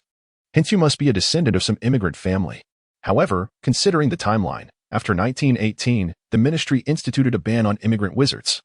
So your lineage must trace back to before that year. A minute later. Historically, there are 5 pureblood immigrant families from the British Isles: Lyast, Bryat, Malfoy, Delacour, and 12 half-blood families: Baird, Cooper, Byron, Davis, Ian, Goshawk. A minute later. Most immigrant families have faded into the annals of history, and the existing families have dwindled to half. Given your age, you are likely a first or second-year student, and among the remaining immigrant families, the scope narrows further to those with 11 or 12-year-old boys: Delacour, Byron, Baird, and Goshawk. Yet, There is only one family from Black Golan Island, the Goshawk family. This year, only one new student from that family has enrolled, Miller Goshawk. The girl continued her soliloquy for 3 uninterrupted minutes before pausing, crossing her arms haughtily as she regarded Hoffa, her owl echoing her proud demeanor. Hoffa sighed softly, opening his eyes with a hint of sympathy. With all your knowledge, how is it that you do not even know how to enter King's Cross Station? The girl raised her chin, her arrogance reaching new heights as she declared, life would be exceedingly dull without challenges. Upon receiving my acceptance letter, I severed all channels of information. I will discover the station's location on my own. Humph. Even without your assistance, I have managed to enter, Miller. Hoffa shrugged and smiled faintly. Indeed. He then resumed his repose, having already discerned the girl's character, proud and self-absorbed, which he found rather unappealing. Regardless of her beauty, he could not bring himself to like her. In fact, he felt a tinge of disdain. After a lengthy monologue of self-importance, the girl's initial anger had dissipated and her curiosity emerged. Hey, Miller, which house do you wish to join? Hoffa was reluctant to engage with her, and he certainly did not identify as the absurd Miller. Yet, her inquiry had occupied his thoughts for days, and the truth was, he himself was uncertain about which house he would be sorted into. For Hoffa, the ideal outcome would be to be placed in Gryffindor, as that house was known for its protagonist's fortune. After all, Dumbledore hailed from Gryffindor. However, in the absence of Hermione, he felt indifferent about joining Gryffindor. He was already well acquainted with it from his previous life and was even inclined to explore other houses. Honestly, he found all 4 houses appealing. He would not mind being sorted into Slytherin either. He had heard that their common room was beneath the Black Lake, which was an enticing thought. Gryffindor? Humph. The girl swayed her head as if she had just heard something amusing, her owl on her shoulder mimicking her human-like gestures. Those arrogant fools, who consider themselves the chosen ones, are in fact empty-headed buffoons, wielding their wands like brutes. It's quite pathetic that you would favor such a house. Hoffa was left speechless. Was it truly acceptable to disparage the protagonist's house so harshly, and to speak of others with such condescension while branding them arrogant? This girl was likely a quintessential Slytherin. What about Slytherin? He asked, thinking she would perhaps praise the house after criticizing Gryffindor. To his surprise, she tossed her hair back and sneered. Hoffa widened his eyes. Then, what about Hufflepuff? The girl chuckled, about to respond, when a cacophony of sounds echoed from outside the compartment. A woman, gentle in appearance and wearing an apron, entered. Hey, would you like to buy some snacks? I have plenty of delicious treats here. Hoffa jolted, momentarily forgetting the arrogant girl beside him. How could one visit the HP world without indulging in the train snacks? The woman's petite cart was adorned with a multitude of delectable-looking foods. Just as the amiable attendant was about to depart, the silver-haired girl suddenly called out to her. Wait a moment, are you a graduate of Hufflepuff? The attendant turned in surprise, a delighted smile gracing her face. Oh, how did you figure that out? The girl shrugged nonchalantly. Just curious. Carry on with your duties. The attendant replied with a smile. All right, feel free to call me if you need anything. After the female attendant departed, Hoffa's interest was piqued. He handed the girl a chocolate frog and inquired, how did you discern that? A hint of sardonic mockery flickered across the girl's beautiful face. For it was only those who graduated from Hufflepuff that would engage in such menial work. Chapter 9. Miranda Hoffa's expression froze, her body turned to stone. This individual was simply toxic. I presume you will likely be sorted into Slytherin, Hoffa remarked with a hint of indifference, as he nonchalantly stowed away snacks into his pocket. Entirely disinterested in remaining in this compartment. Impossible. The girl scoffed. How could a soaring eagle possibly consort with a wretched snake? The owl perched on her shoulder let out a proud hoot. I could only belong to one house, the one with the fewest members at Hogwarts. The place where the intelligent ought to reside. As long as you're content, Hoffa thought little of her ramblings. He was uncertain of which house he would be sorted into, but he was already certain of the one he most wished to avoid. Any house that this girl entered was one he had no desire to join. Departing from his compartment, Hoffa meandered through the corridor, snacking all the while. Inside the compartments, an array of children laughed and conversed, fostering their budding friendships. As he passed a Slytherin compartment, Hoffa caught sight of Tom Riddle, lounging comfortably as he engaged in lively conversation with others. Setting aside other considerations, the charisma of this fellow was undeniable. His antiquated garments did little to obscure the aura of leadership that surrounded him. A twinge of resentment stirred within Hoffa. After all, he had yet to find a single friend at Hogwarts. This was hardly surprising, as he hailed neither from a wizarding family nor bore the illustrious title of a savior like Harry. nor did he possess the striking handsomeness of Tom Riddle. Thus, he could only resign himself to being a mere shadow. After aimlessly wandering for half an hour, he felt a twinge of embarrassment. Hogwarts was nearing, and students were promptly drawing the curtains of their compartments, beginning to shed their clothes in preparation for their robes. Most compartments were occupied. And as Hoffa glanced down at his jeans and t-shirt, he mused that he couldn't possibly change in the corridor. Hence, he jogged down the corridor, searching for an unoccupied compartment. After a lengthy search, he found no suitable place, as most compartments were either filled with girls, which he wished to avoid, or were overly crowded. Hoffa eventually ran from the back of the train to the front. Although he encountered a compartment with a single girl, the urgency of the situation left him little room for discretion. He rapped gently on the glass door. The girl looked up, regarding him with calm curiosity. She was an attractive young lady, adorned with round glasses, her complexion pale, short black hair framing her delicate features, and her gray eyes piercing yet gentle. With an apologetic gesture, Hoffa raised his robe, and the girl understood. She closed her book, rose, and opened the door. Hoffa slipped into the compartment and cheerfully said, "My apologies, all the other compartments are full, and I have no place to change. May I borrow your compartment for a moment?" The girl nodded. "Go ahead. We will arrive shortly." As she spoke, she helped Hoffa draw the curtain. Stepping out of the compartment, she leaned against the door.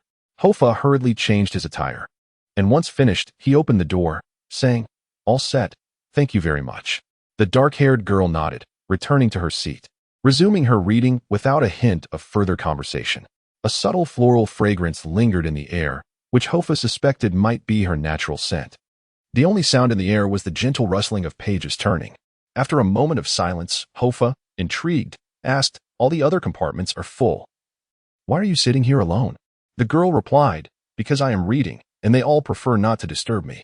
Hoffa glanced down to see the title on the yellow cover, War and Peace. That book was quite familiar to him. "You read Muggle literature too?" he inquired. "Of course," she said, lifting her gaze slightly to meet his, appearing somewhat reluctant to continue the conversation. She turned a page and asked, "Are you a first-year student?" "Yes," Hoffa replied, extending his hand. "Hoffabach." The girl nodded and reciprocated the gesture. "Miranda Gossack." Hoffa found the surname curious. "Gossack?"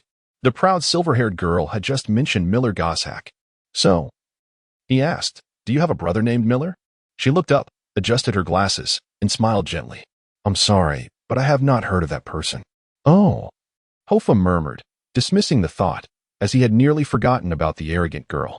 With a flick of her wand, the dark-haired girl effortlessly organized Hoffa's discarded clothes into neat piles, resembling blocks of tofu. Miranda exuded an aura of serene elegance, neither hurried nor boastful, a quality that made her a suitable friend.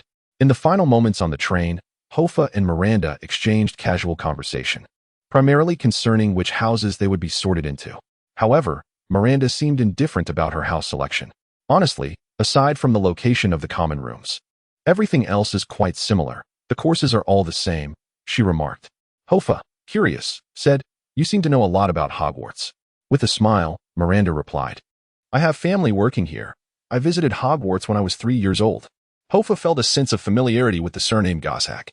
He quickly reached into his pocket and, as he had expected, found the name Adibay Gossack on his acceptance letter. He was the deputy headmaster. "Deputy Headmaster Adibay Gossack. He is my grandfather," Miranda sighed. "Could we please not discuss this?" 10 minutes later, the sky outside had turned completely dark. The train gradually came to a stop at a small, dimly lit platform. Young travelers jostled each other as they hurried toward the doors. Hoffa and his newly acquainted companion descended the train, the chill of the night causing him to shiver. Old-fashioned lanterns swayed above the students' heads. He had expected to see Hagrid here, but he did not. Instead, there was an imposing one-eyed hunter on horseback who turned his steed and proclaimed with authority, "First-year students, follow me." Hoffa mused that this must be the gamekeeper, likely Hagrid's predecessor. As for Hage, he is currently estimated to be merely 9 years old, and it will take another 2 years before he can enroll in school. Traversing through the pitch-black forest path, the one-eyed guardian of the hunting grounds led a group of chattering children to the edge of the dark lake. There, a cluster of small wooden boats lay anchored. On the opposite shore, a majestic castle loomed atop a steep hillside, its spires piercing the night sky, with windows twinkling under the celestial canopy. At this moment, Hogwarts, apart from its inhabitants, appeared nearly identical to the descriptions in the original text. System notification, ding. Wizarding Realm discovered. Hogwarts School of Witchcraft and Wizardry, completing 50 of the realm exploration will reward you with 1/3 of a spell fragment. This fragment, infused with peculiar energy, can enhance one of your spell abilities upon collecting 3. Currently gathered 2-3. Completing 100 of the realm exploration will grant you the knowledge of the Great Sage. This knowledge is enigmatic and unfathomable. Before possessing it, you remain unaware of its potential power. Rarely heeded, Hoffa disregarded the system's prompt. He gazed at the castle, his emotions surging, feeling as though his dreams were materializing before him. The guardian dismounted his horse, taking up his bow and lantern, calling out, "For to a boat, no pushing." The children clamored aboard the boats. Miranda sat beside Hoffa, while 2 unfamiliar students occupied the seat opposite him, engaging in cheerful conversation. He sighed in relief. The persistently haunting silver-haired girl had not followed, which was more comforting than any news. Once settled, the small boats began to glide across the black lake of their own accord. The nearby children pointed excitedly at the surrounding scenery, their enthusiasm palpable. Hoffa dipped his hand into the frigid lake water, the splashing sound invigorating him immensely. Suddenly, a sharp sting pricked his fingers, and upon lifting his hand, Hoffa was startled to find a tiny mermaid coiled around his finger. With a visage akin to a Thumbelina, her lower half was adorned with a fishtail. Upon being discovered, the small mermaid shot a jet of water at his face. Miranda smiled. A Scottish lake sprite, a wondrous creature, upon reaching adulthood. They can grow to human size. There are many here. Hoffa grimaced, refraining from dipping his hand back into the lake. As they drew nearer to the castle, everyone held their breath. The only sounds remaining were those of the water. They passed through several archways draped in dense, evergreen ivy, traversing a dark tunnel that seemed to lead beneath the castle. Eventually, they arrived at a place reminiscent of an underground dock. Before climbing onto a surface strewn with gravel and small pebbles, they reached the opposite shore of the lake, at the foot of Hogwarts. Whether it was merely his imagination or not, the school appeared far larger than he had envisioned. The pitch-black stone walls stretched endlessly, and the tallest towers seemed to pierce the clouds. Upon reaching the entrance, Hoffa noticed some discrepancies. He recalled that the original text described the castle's grand door as being made of oak, yet the door before him was entirely crafted from black metal, adorned with various strange patterns and inscriptions. It exuded an aura of ancient solemnity. Had some unknown changes transpired over the course of this half-century? Hoffa pondered quietly, stroking his chin. The grand entrance swung open, revealing an opulent marble staircase as a throng of individuals streamed inside. A one-eyed old man, mounted on horseback, dismounted at the foot of the stairs to join the newcomers. He extended his hand in the foyer, halting the new arrivals, and declared, "Wait here, do not speak." However, his words proved ineffective, as the cluster of children huddled together, unable to contain their chatter. They whispered and giggled amongst themselves. Hoffa too wished to engage in conversation with Miranda, yet she merely shook her head gently, signaling him to refrain from speaking like the others. Chapter 10. The Eagle and the Serpent Indeed. Mere seconds later, silence enveloped the room. With a voice that was both sparse and aged, the surrounding children, who had been whispering, fell into a hushed stillness as if someone had pressed the mute button. An elderly man, his hair as white as snow and frame frail, emerged slowly from the fiery entrance. Clad in a bronze robe, he stood with his hands clasped behind him, his gaze sharp and penetrating like that of a hawk. This was an obscure teacher from the school. Hoffa felt a sense of oppression in his breath, for reasons unknown, upon seeing this old man. He sensed that Hogwarts now might be far more stringent than it would be 50 years hence. The elder ambled past the new students, hands behind his back. At Hogwarts, you shall learn much, but what you must first grasp is not magic, but discipline. Wherever his piercing gaze fell, the new students dutifully lowered their heads. The sorting ceremony was about to commence. The house into which each would be placed was indisputable. "Follow me," he commanded succinctly, offering no further explanation. With one hand still behind him, he turned toward the entrance, striding with a commanding presence. A throng of new students traversed a Gothic corridor, soaring dozens of meters high, with flames flickering every 10 meters along the walls. Nearby, a few students whispered, "Is that the deputy headmaster? A DB? He is fearsome. Even more so than the legends suggest." "Shoo," someone quickly admonished, their expressions fraught with trepidation, even shrinking back slightly. "Ah, a DB Gossack. So it is him," Hoffa mused, casting a glance at the serene-faced Miranda. Thus, this old man was her grandfather, and indeed, he appeared quite formidable. As he pondered, Hoffa surveyed his surroundings. No specters roamed about. Only the soft sound of new students' footsteps filled the air. The eyes of the portraits lining the walls followed their passage, yet remained silent. Upon traversing the corridor, the group of new students arrived at the Great Hall of Hogwarts. The somber and dimly lit hall was adorned with a deep blue carpet. The surrounding sounds grew slightly louder, but remained the subdued whispers of restrained conversation, starkly contrasting the carefree banter on the train. There was none of the romanticism depicted in later novels, no hundreds of blazing candles, no exuberant welcomes from the prefects. The illumination here was provided solely by braziers. Above, the vaulted ceiling was adorned with thousands of luminous stars, slowly revolving in the darkness, reminiscent of ancient and obscure astrology, profound, inscrutable, and solemn. Hoffa scanned the head table, at the center of which sat a bearded old man, his gaze cold and penetrating, his frame gaunt and hair half-bald. Headmaster Dipet, the current headmaster of Hogwarts. With just a glance, Hoffa discerned that this man was far removed from the affable demeanor of Dumbledore. There was no warmth in his eyes, only scrutiny. It was said that with each new ruler comes a new court, and it was no wonder that an air of regulation and order pervaded the entire school. Indeed, Hoffa also spotted Dumbledore, who at that moment was seated to the left of the staff table, engaged in a hushed conversation with a nearby rotund man with dark hair. Upon seeing the portly figure, Hoffa immediately discerned his identity, Slughorn, the head of Slytherin House. Approaching a magnificent eagle statue in front of the staff table, Vice Principal Adalbert Goshawk turned around. Beside him stood a blue-cushioned high stool, upon which rested a tattered, grayish hat. Professor Goshawk, with an air of solemnity, spoke in a measured tone, commanding the first-year students to line up in an orderly fashion. It was only then that he retrieved a lengthy scroll of parchment from his sleeve. Upon hearing their names, the students were to come forth and don the sorting hat. I can admit, a boy sprinted forward, hurriedly placing the hat upon his head, prompting the sorting hat to exclaim, "Gryffindor." A subdued round of applause emanated from the table to the left, the applause restrained and far less fervent than depicted in later tomes. Alfred Black. Goshawk continued to call out names. Hoffa was quite familiar with this surname. Black belonged to the family of Sirius. He glanced up to see a boy clad in black robes, his demeanor aloof, parting the crowd to take his seat on the high stool. The sorting hat hesitated for a considerable time upon his head before assigning him to Slytherin. The young black furrowed his brow, appearing somewhat displeased. Hoffa observed the boy, pondering the potential connection to the future Sirius Black. Not long after Alfred had departed, Hoffa heard yet another familiar name, Eileen Prince. Prince? Eileen Prince? The mother of the half-blood prince, Severus Snape? Hoffa quickly lifted his gaze. Before him stood a girl with dark hair, pallid complexion, and greasy locks. Her face speckled with freckles and marked by a look of distress. She nervously trotted to the sorting hat, which promptly designated her to Slytherin. Hoffa mused that he was witnessing the progenitors of future luminaries in the hall. He even entertained the thought that if he were to win Eileen Prince's affection, he might somehow become Snape's father.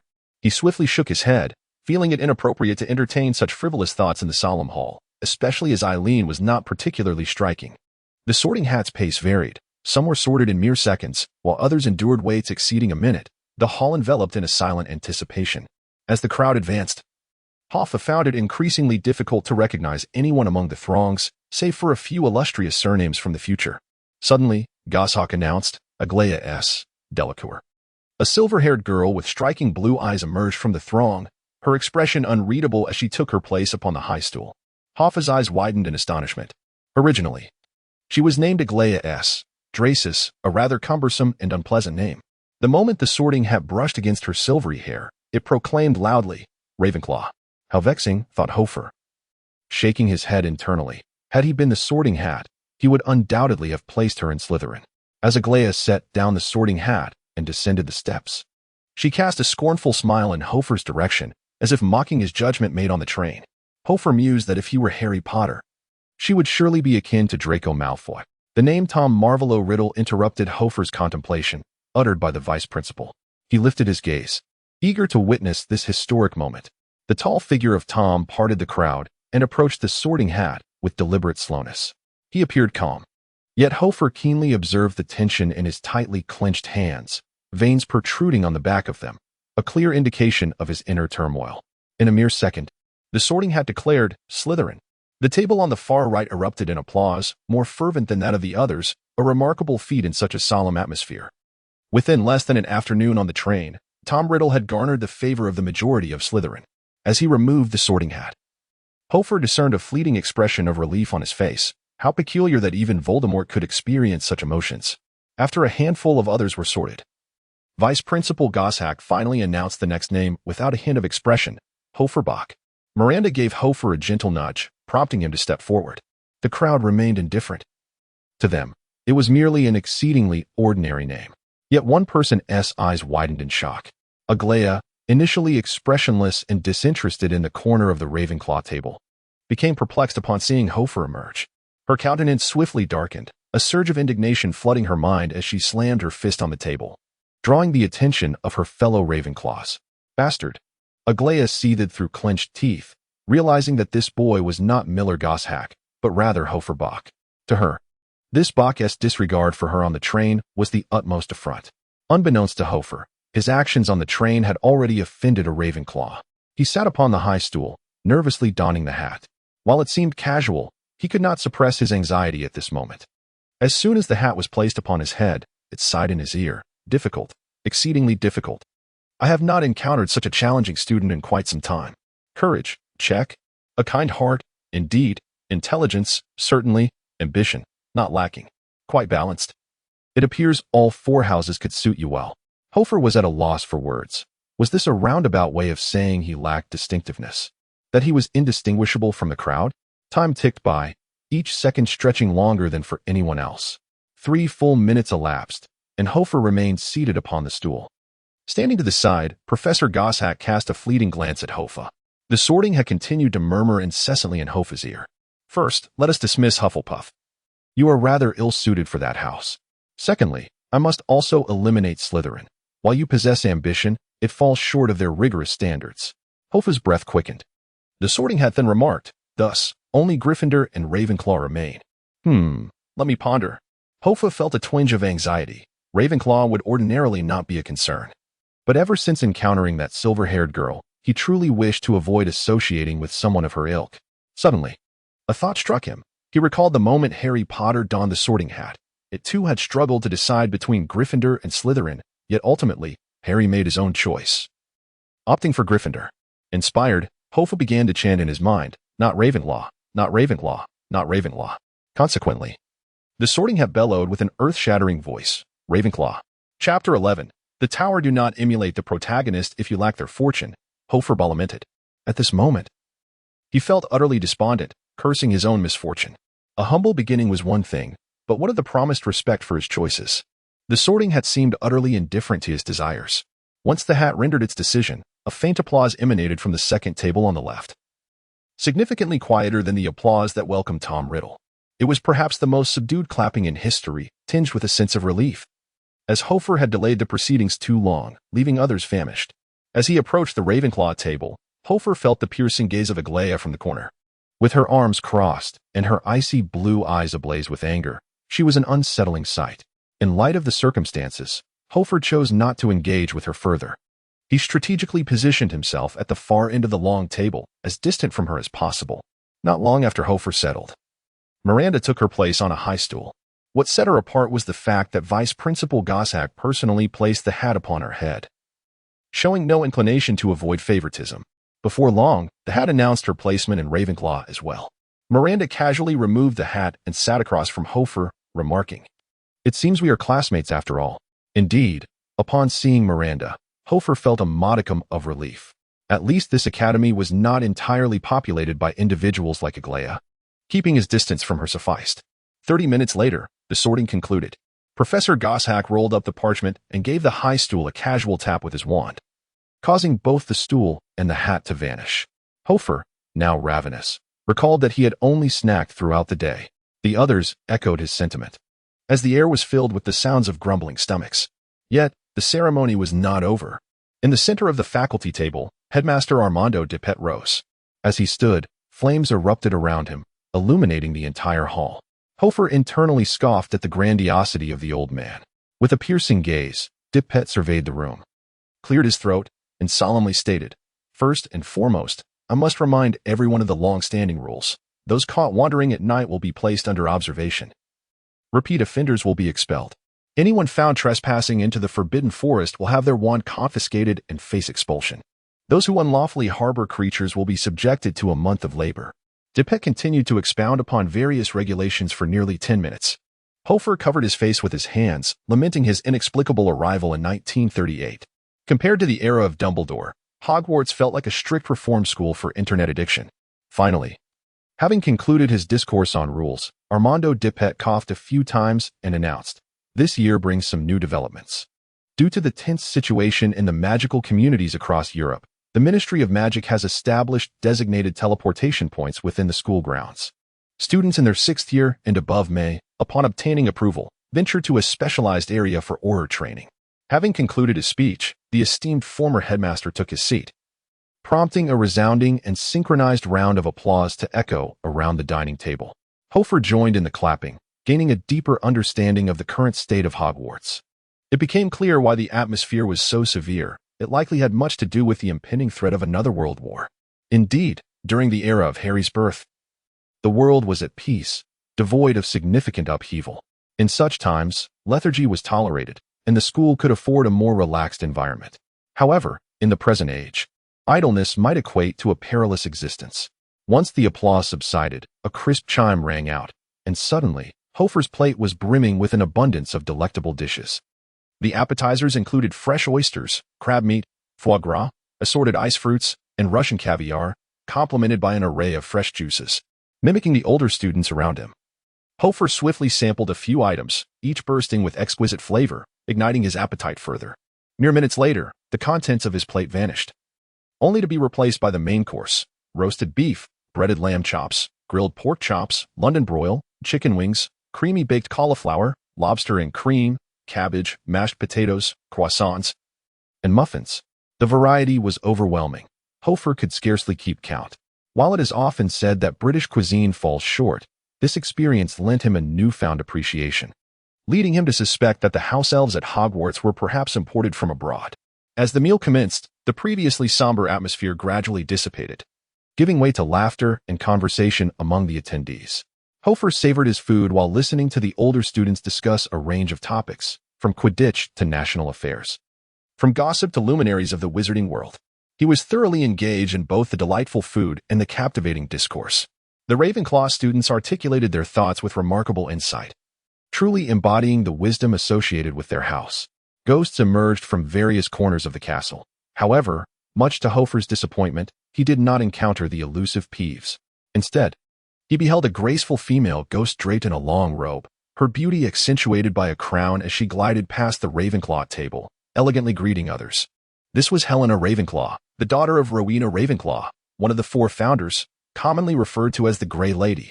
She was undoubtedly the most enchanting ghost at Hogwarts, and Hoffa quietly mused that Ravenclaw was indeed a fine house. After the main course, the offerings transitioned to soups: rich mushroom chicken soup, creamy tomato soup, French leek soup, and oxtail soup. Upon seeing these sumptuous dishes, Hoffa regretted having overindulged in the main course. While the students exhibited hearty appetites, the professors at the faculty table maintained a more composed demeanor. As the banquet progressed, Hoffa noticed that Headmaster Armando Dipet had excused himself, followed closely by Vice Principal Goshawk, both of whom appeared to be engaged in a serious discussion. Curiosity piqued, Hoffa inquired of Miranda, "What subject does your grandfather teach?"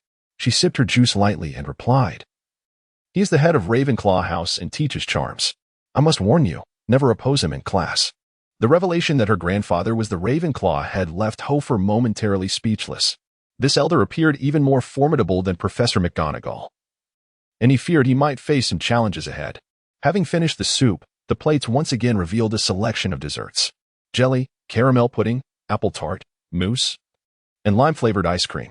Hoffa could no longer indulge. He could only reluctantly take a bit of lime ice cream, vowing to himself to exercise restraint at the next feast.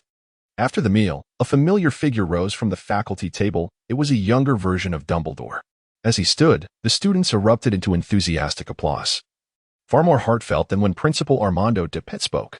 Dumbledore's popularity was unwavering, and students from all 4 houses cheered, "Sing, sing." The Gryffindor students were the most boisterous, while the Ravenclaw students smiled warmly. Miranda whispered to Hoffa, "He is the most remarkable transfiguration professor in history, capable of transforming into hundreds of animals." Hoffa, unaware of this, asked in astonishment, "Really?" At the faculty table, Dumbledore waved his wand, and suddenly, the remaining juice in all the students' cups erupted into colorful streamers. Students who were about to drink found themselves unexpectedly showered, and laughter filled the air. Dumbledore called out, "Ready? Sing." Hence, both staff and students sang in unison, "Hogwarts, Hogwarts. Hogwarts, Hogwarts, teach us something. Whether we are balding old men or children with scraped knees, our minds can embrace some delightful things. For now, their thoughts are empty." Filled with air. Though Hoffa could not sing, he swayed along, nodding his head and shaking his legs in rhythm. After the song concluded, the atmosphere reached a crescendo. Dumbledore opened his arms wide and, amidst the resounding applause, proclaimed, "Do not forget, even in the most arduous times, there exists magic and music to accompany us." As the banquet drew to a close, the four house prefects led their students out of the hall, heading towards their respective common rooms. Interestingly, Hoffa was more familiar with the Gryffindor common room than some upperclassmen, yet he knew nothing of the Ravenclaw common room. Their prefect was an old acquaintance, Phileas Flitwick, a figure Hoffa recognized immediately, startling the diminutive prefect. Flitwick, now clean-shaven and rather handsome, stood about the same height as Quirrell.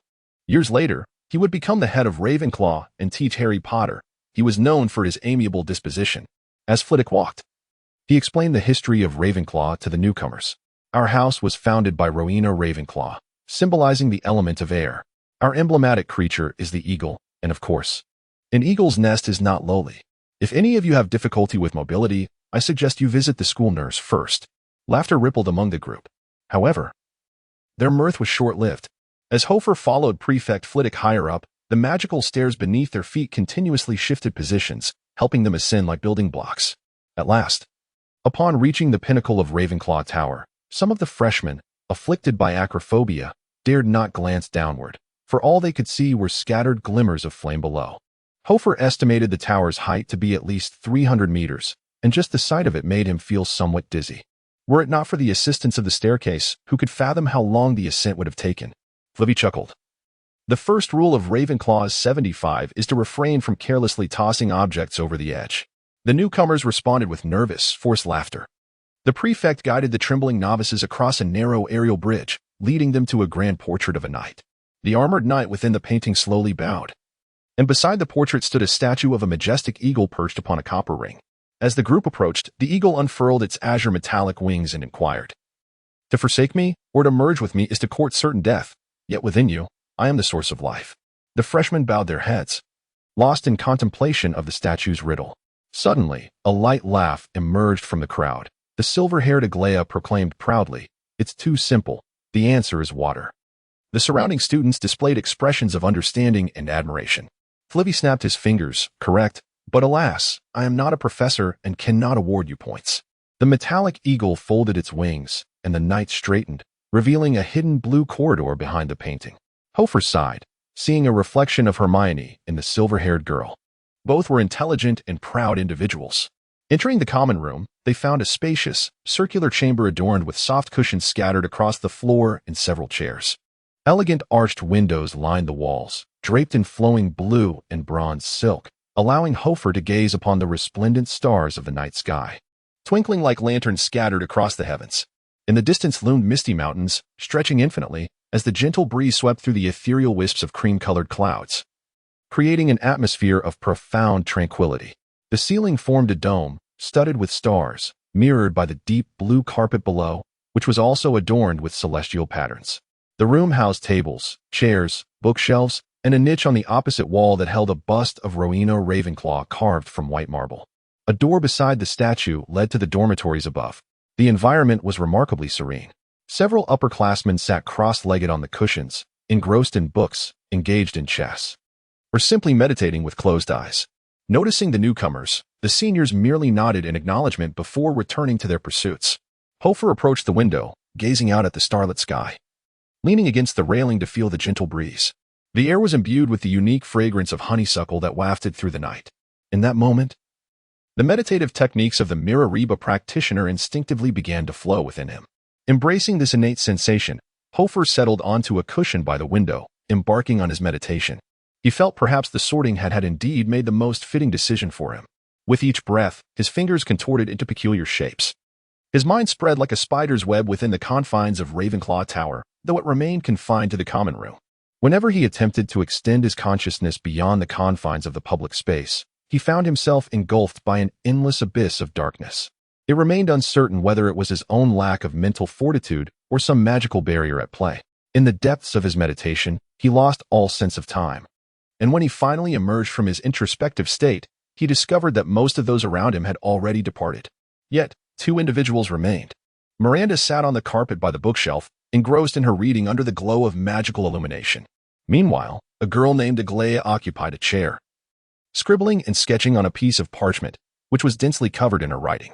Upon noticing Hoffa rise, Aglaia cast a frosty glance in his direction, accompanied by a barely perceptible smirk. Miranda, however, closed her book and stood up alongside Hoffa.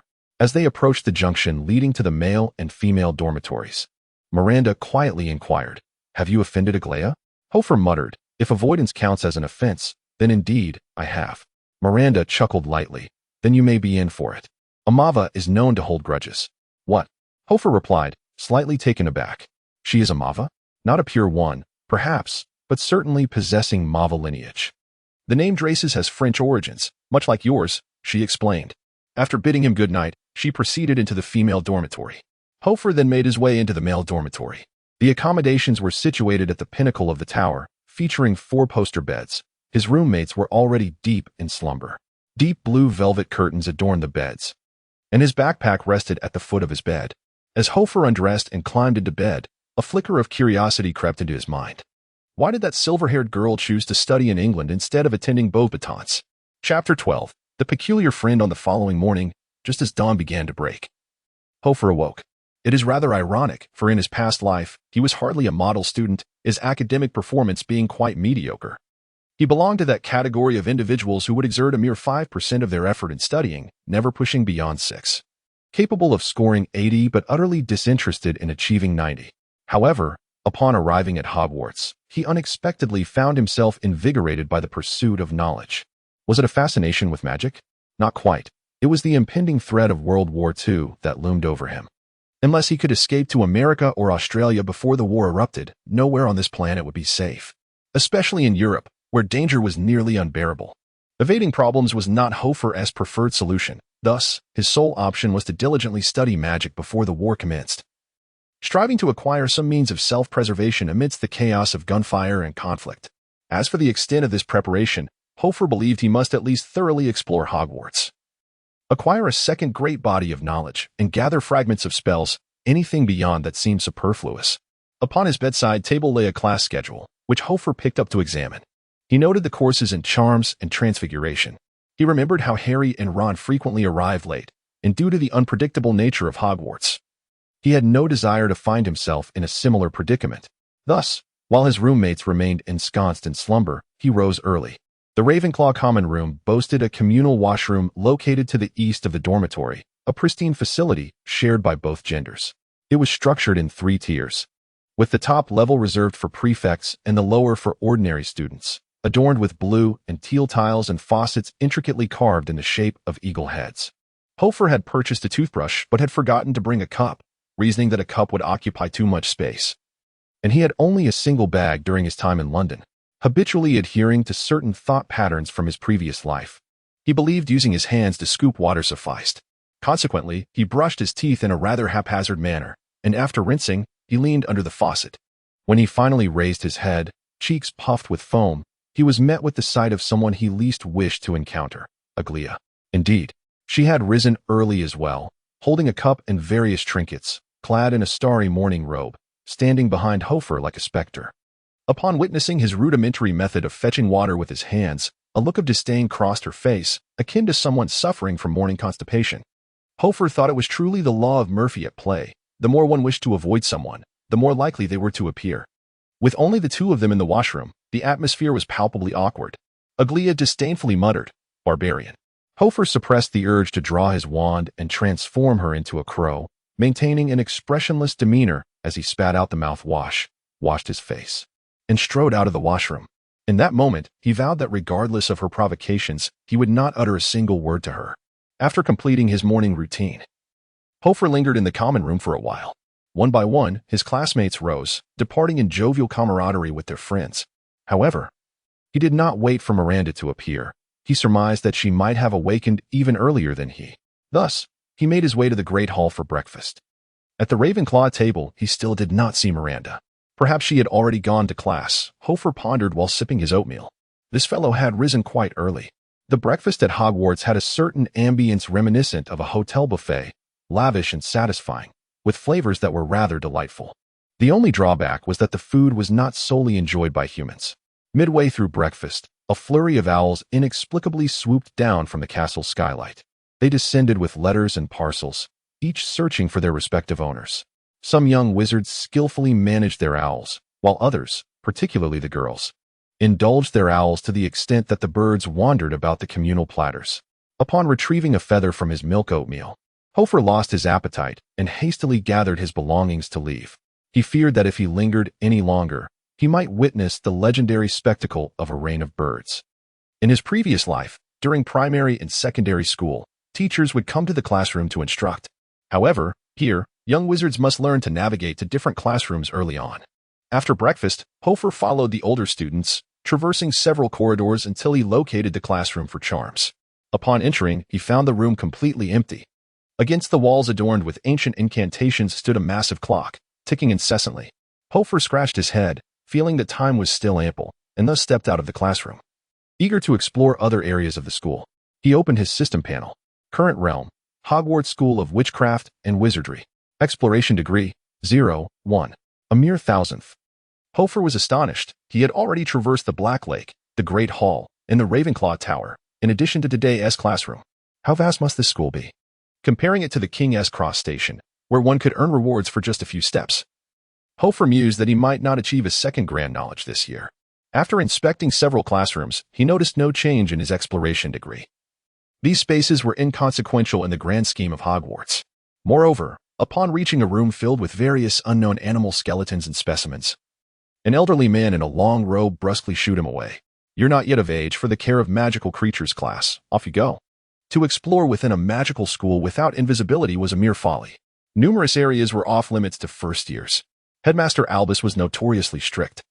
And without the protection of a savioress light, any reckless exploration could lead to detention. After a while, the classroom filled with students, a lively group chattering excitedly. They compared their wands, eagerly probing one another for secrets.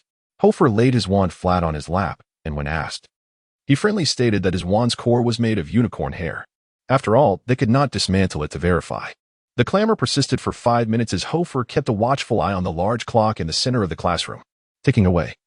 The second hand completed its circle to 12, while the hour hand reached 9. At the very moment the hour hand settled at 9, a sudden thud echoed as the door swung open.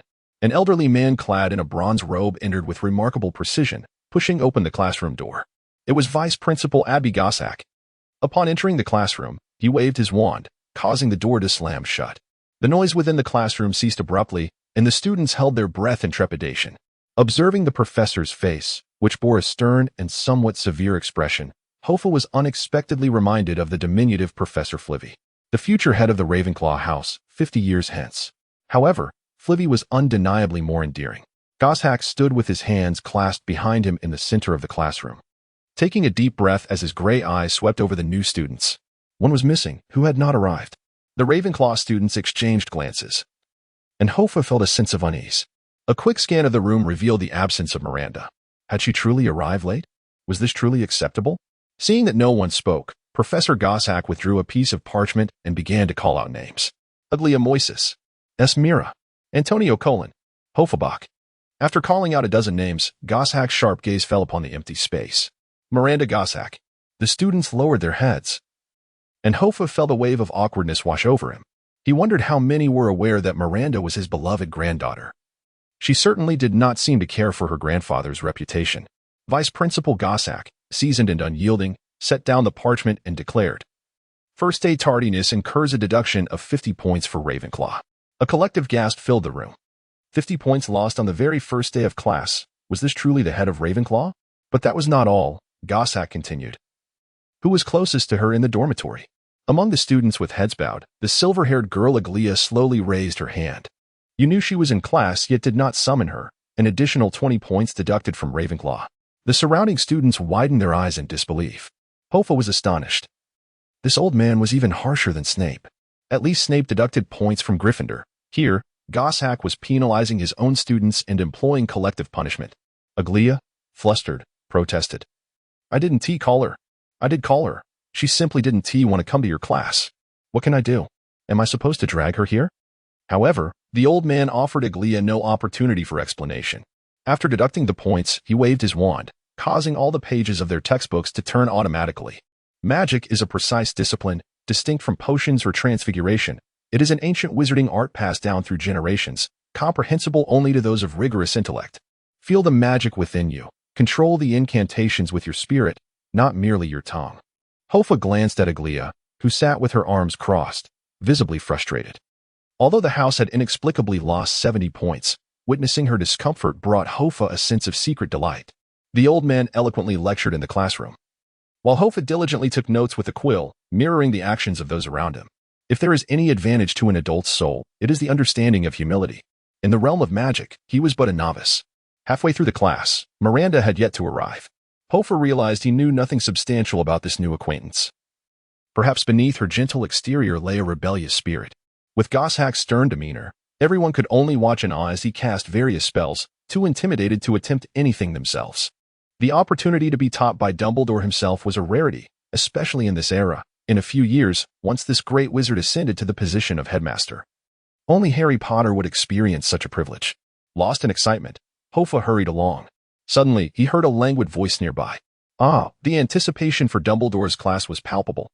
Turning around, he was taken aback to find it was none other than Miranda. She appeared beside him, clutching a stack of books, as if she had materialized through apparition. Her previously neat black bob was now disheveled, resembling a bird's nest, and dark circles under her eyes suggested she had not slept well. Had she spent the entire morning asleep? Around them, fellow Ravenclaw students glared at Miranda with fiery eyes. Aglia, with a darkened expression, had already drawn her wand, stepping forward with a murderous intent that seemed poised to pierce Miranda. Sensing an impending confrontation, Hoffa quickly nudged Miranda into a nearby corridor, whispering, "Miranda, did Aglia actually confront you? She didn't drag you away." Hoffa cautioned, "Hey, if you're going to sleep in, at least come to class for a nap." Miranda shrugged nonchalantly. After saying this, she effortlessly pushed open the corridor door. However, the corridor had mysteriously transformed into the entrance of a washroom. The previous passage had vanished. And in the moment Hoffa and Miranda were conversing, the landscape had completely altered. Miranda's expression grew slightly serious as she asked Hoffa, "What day is it today?" Hoffa grimaced. "It's Monday. Are you dazed from sleep?" "Darn it. Monday, those wretched magical corridors. Quick, follow me." No sooner had he spoken than Miranda tugged Hoffa into the washroom. She counted the stalls, then pushed open the door of the third one, revealing a deep passageway below. It was a secret tunnel. Miranda beckoned Hoffa, "Come on." Hoffa was perplexed as to how Miranda knew of such a concealed passage, but with no other options, he followed her into the tunnel. Once inside, Hoffa found himself sliding down. The passage was as smooth as a slide in a kindergarten. The two of them sped down one after the other, gaining momentum.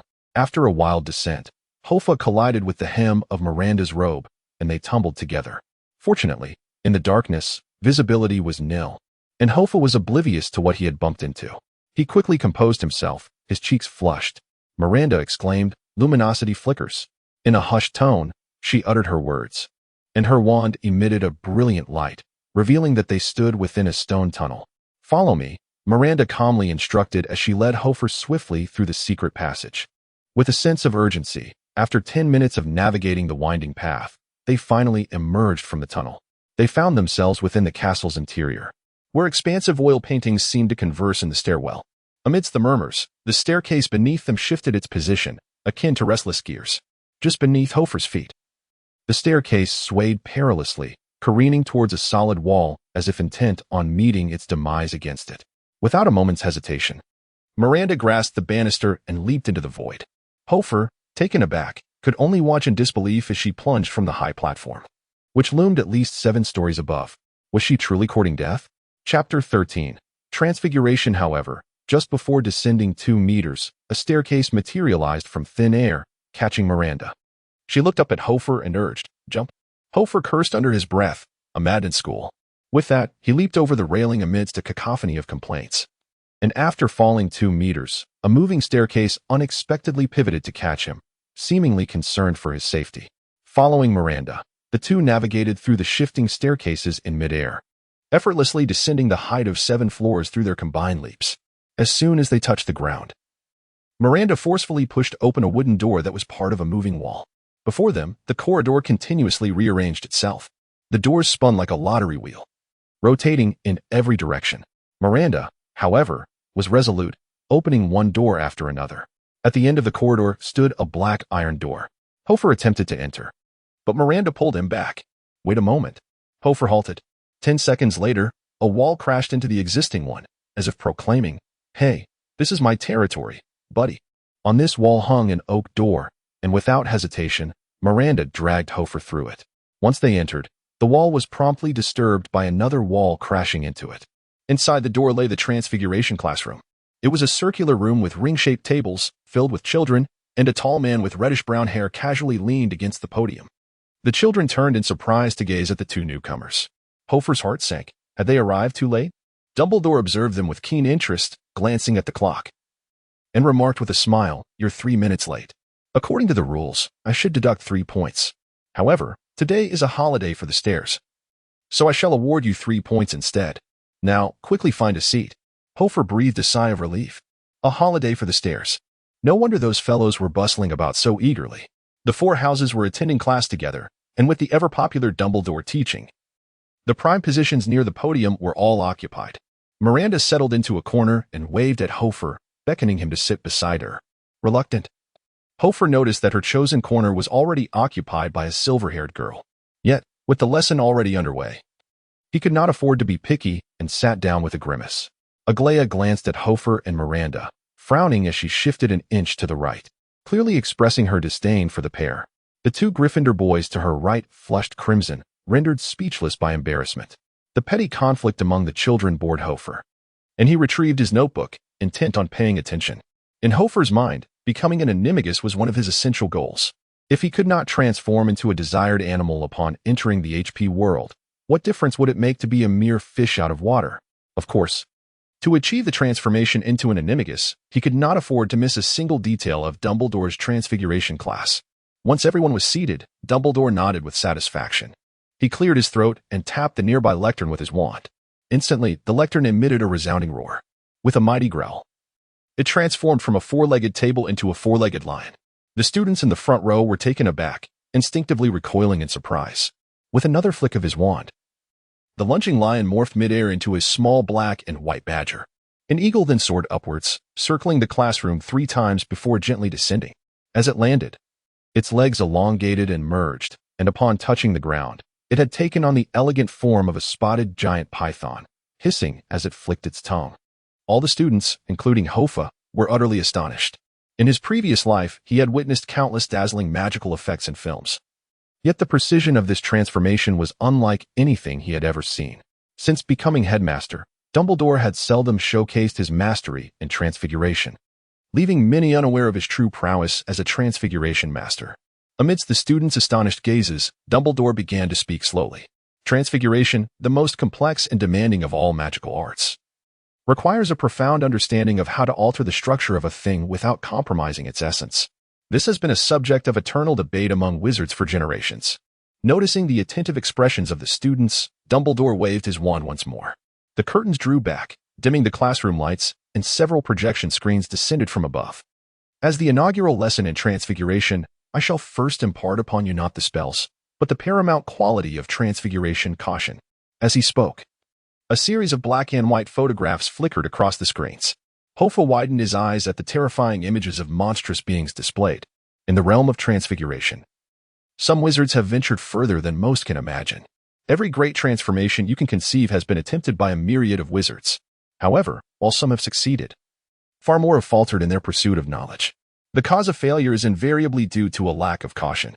The black and white images paused, revealing a hand-drawn depiction of the Great Sphinx, a colossal creature with the body of a lion and the head of a man. Circa 2000 BC.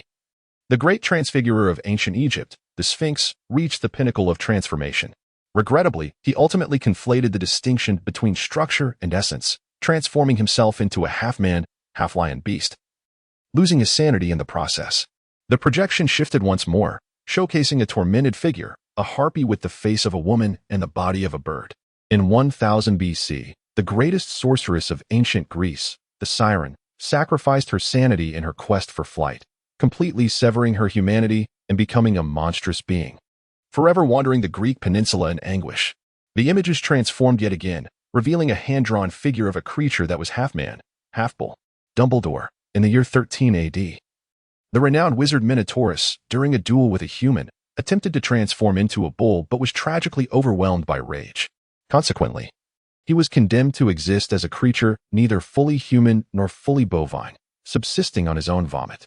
As the man at the podium delivered his calm narrative, the faces of those in the classroom turned pale. Hoffa had not anticipated that some of the mythical beasts from ancient tales were indeed real, most of which were related to the art of transfiguration. In his previous life, while perusing novels, he had only found amusement in the concept of animagi, unaware of the perilous stories lurking behind the scenes. After recounting a series of failed transfiguration cases, the classroom fell into a profound silence. Suddenly, an arm shot up high. Dumbledore nodded. "Tom, please speak." Tom Riddle rose slowly, adopting a respectful demeanor, and inquired, "Sir, what does it mean to change structure without altering essence?" "To me, if the structure changes, the essence must inevitably follow." "A most pertinent question, Tom," Dumbledore replied softly. "Every transfiguration master holds a unique perspective on this matter. However, I believe that essence is defined by your intentions and inner self. Let your inner goals serve as a guiding beacon, and embrace love and tolerance as your compass. For only then can you maintain your identity amidst the complexities of transformation. Naturally, this transformation is confined to the metamorphosis of an animagus." "Thank you, sir," Tom said politely. Taking his seat, Hoffa was unable to discern his expression. In his previous readings, he had been uncertain whether Voldemort was an animagus, but it now appeared that his true strength lay in dark magic rather than transfiguration. After elucidating Tom Riddle's question, Dumbledore instructed each student to approach the podium and retrieve a piece of wood, using their wands to transform it into various shapes. Once the students had taken their wood, Hoffa observed them eagerly brandishing their wands, continually striking the wood. Instantly, the classroom was aglow with a kaleidoscope of vibrant colors. As some students recited incantations while pointing their wands at the wood, some pieces of wood erupted into flames with a loud bang. Others morphed into puddles of mud under the wand's radiance, and a few even sprouted legs and scampered away. Dumbledore's voice rang out above the chaos. "Be rational. Do not succumb to confusion. Keep your objectives clear in your minds." Yet, his admonitions were in vain, as the young wizards, caught in the frenzy, were utterly at a loss. The students from Ravenclaw and Slytherin remained relatively composed, while those from Gryffindor and Hufflepuff threatened to bring the roof down. The two Gryffindor boys beside Aglaia were no exception. One had transformed his wood into a pig's head, while the other had caused his piece to explode spectacularly, leaving his face smeared with soot and his hair standing on end. Aglaia expressed her disdain and mockery, shifting her position slightly to the left. Miranda, silently, drew her wand and touched the wood. It levitated gracefully, undergoing a slow transformation in midair. Ultimately, it morphed into a rather unattractive owl-like creature, which, while not aesthetically pleasing, could barely be considered an owl. Miranda remarked to Hoffa, "This Dumbledore should at least reward me with 5 points." She crossed her arms and scoffed. "Are you truly satisfied with conjuring such rubbish?" With a gentle yet polite gaze directed at Aglaia, she seemed to convey, "If you are so capable, why don't you give it a try?" The silver-haired woman, exuding an air of arrogance, produced a wand that shimmered with a silvery light and pointed it at the piece of wood before her. Then, to Hoffa's astonishment, the wood began to grow and extend upon the table, transforming into a magnificent tree-like sculpture. The carving was incredibly lifelike, complete with exquisitely tiny leaves, each vein on the leaves distinctly visible. Once the transformation was complete, she stowed her wand away and shot a cold smirk at Miranda.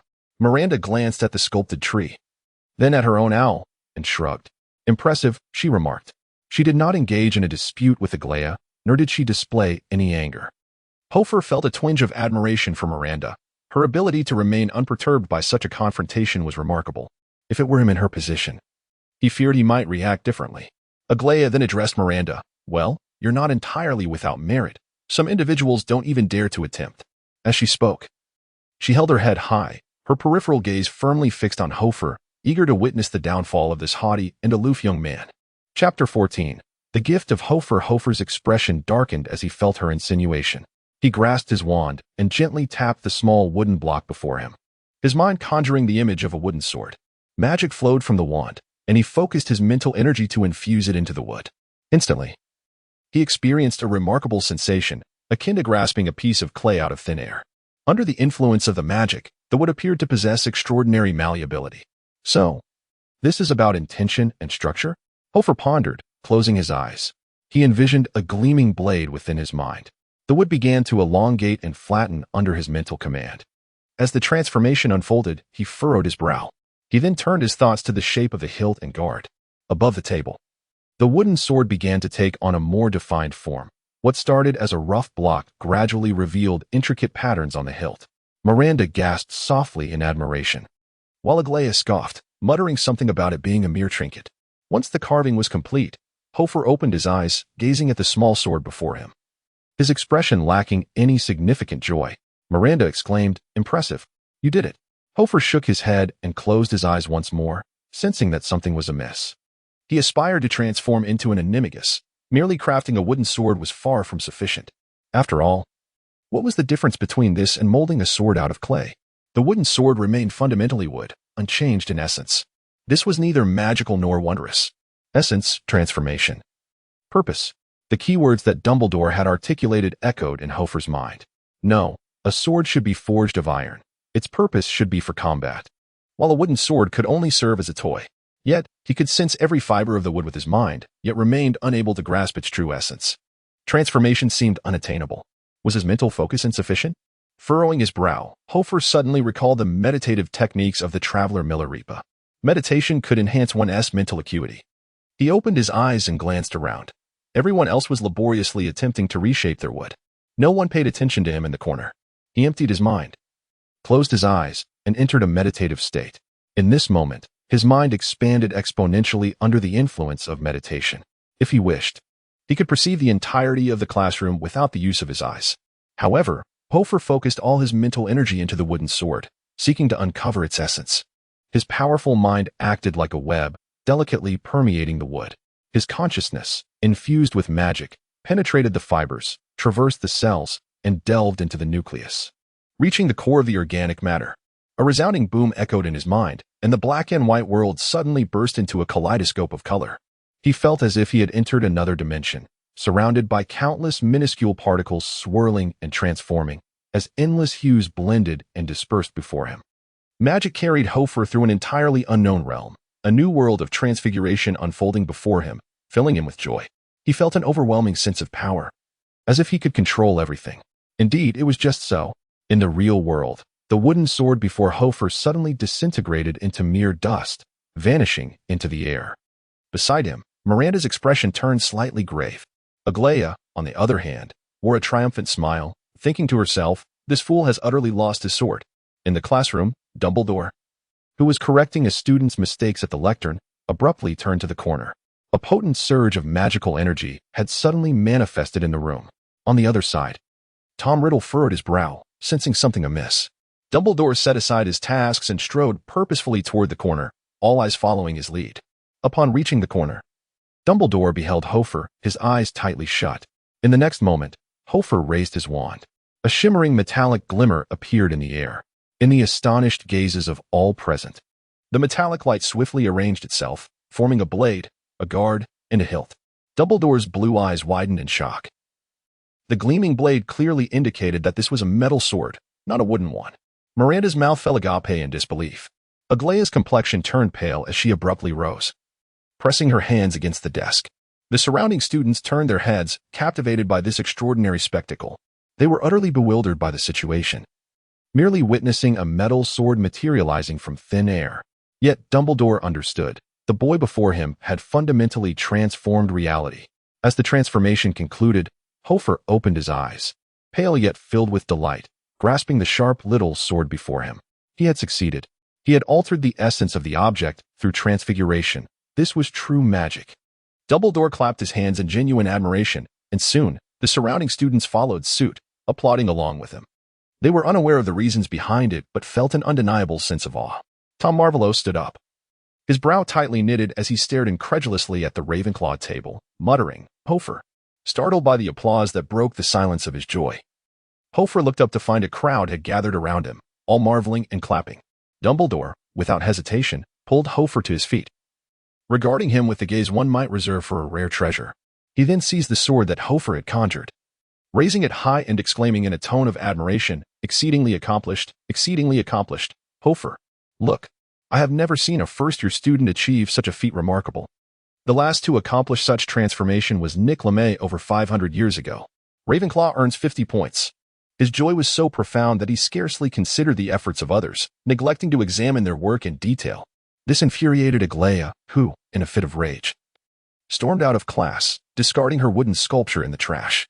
After class, Hoffa intended to leave the classroom, yet Dumbledore called out to him. "Wait a moment, Hoffa." He halted. As a throng of students passed by, the jubilant Ravenclaw appears enthusiastically patting him on the shoulder and offering words of encouragement. However, Hoffa caught a glimpse of Tom Riddle's grim countenance as he brushed past, faint whispers barely audible between them. "Well done, Hoffa." Once the classroom emptied, Dumbledore gestured towards the table before him, prompting Hoffa to sit down in confusion. Observing the earrings adorning Hoffa's ears, Dumbledore remarked with a smile, "It appears you have formed a good rapport with the fairies." Reflecting on Ender, Hoffa scratched his head. "I suppose so, though I can't seem to take them off." "Why would you want to remove them?" "They are gifts from a friend." With that, Dumbledore pulled up a chair and sat down, intertwining his fingers, his expression turning serious. "You are aware that your recent actions were quite perilous?" Hoffa's heart sank. He was somewhat bewildered. Dumbledore folded his arms and spoke softly. "Caution, Hoffa, caution. I have witnessed far too many gifted transfigurers lacking in prudence. You possess an extraordinary mental aptitude, yet remember, it is vital to alter the structure of things rather than their essence. The euphoria and impulsiveness that accompany transformation can easily lead one astray. In my view, you have just executed an irreversible change. Had your subject been something other than wood, had it been yourself, you would have been utterly lost." Hoffa met Dumbledore's piercing blue gaze, momentarily at a loss for words. Dumbledore straightened, tapping the metallic sword with his wand. "Bear in mind, a true transfigurer must not only master the art of turning stone into gold, but also the more challenging feat of transforming gold back into stone." The weight of Dumbledore's admonition lingered with Hoffa long after, so much so that as he exited the classroom, beads of cold sweat dotted his back. Indeed, at the moment of completing his transformation, he nearly succumbed to elation. In that instant, he felt on the brink of becoming an animagus. However, it was now evident that his journey in transfiguration was only just beginning. Unbeknownst to his classmates, who were buzzing with excitement over Ravenclaw's emergence of a talented transfigurer, Aglaia's demeanor towards Hoffa grew increasingly hostile. At all times, she regarded him with a scowl. During Tuesday's Herbology class, she deliberately swapped Hoffa's cared-for fungi with a Venus flytrap, eager to see him falter. Fortunately, Hufflepuff's head, Herbology Professor Beasley, intervened just in time to prevent any mishap. Otherwise, Hoffa's nose might have been snatched by the menacing plant. On Wednesday, during astronomy class, she publicly mocked him for confusing Callisto with Europa. Hoffa suspected that this young girl had never faced adversity, and now she was confronted with the harsh realities of defeat. Thus, harboring resentment towards herself, she only found that the more she acted this way, the more Hoffa disregarded her, treating her as a mere jester. By day, he attended classes, while in the evenings, he meditated in the gentle breeze of the common room. During moments of leisure, he ventured to the library in search of methods pertaining to the disillusionment charm. Regrettably, the areas accessible to lower-year students in the library were rather limited, containing only a handful of elementary theoretical textbooks. There were no specific tomes on spells. Without the means to become invisible, his explorations of Hogwarts remained constrained. Nevertheless, Hoffa was not in haste. After all, time was abundant. Were it not for Aglaia's incessant provocations, he would have deemed his life at Hogwarts almost idyllic. This tranquility persisted until Thursday, which heralded a flying lesson.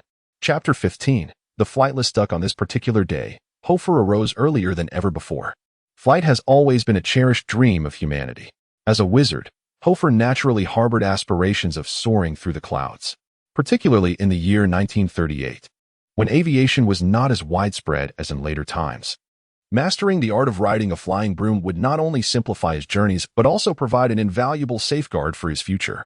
After all, the Muggle air forces of this era were far less formidable and precise than those in later years, with warfare predominantly focused on ground combat. In the dining hall that morning, a rare display of excitement stirred among the usually composed Ravenclaw students as they animatedly discussed the latest Quidditch anecdotes. Hogwarts breakfast was indeed lavish, featuring fried eggs, bread, vegetable or fruit salads, sausages or bacon, coffee, tea, milk, butter, jam, and juice, along with various cereals and porridge. However, preoccupied with thoughts of flying class, Hoffa was cautious not to overindulge, fearing that too much food might result in a hasty bout of nausea while soaring through the skies. He settled for a single sausage and a small serving of porridge. Some students from wizarding families regaled their peers with tales of their illustrious flying histories. William Carlson, another of Hoffa's dormitory companions, boasted early in the morning about his family's glorious legacy in aerial pursuits, recounting how his father had once evaded enemy aircraft during World War I while riding a broomstick. Taylor Smith, a Muggle descendant in their dormitory, listened intently to William's tales, his eyes alight with envy. For Muggles of this era, barring a career in the Royal Air Force, the prospect of flight was a distant dream.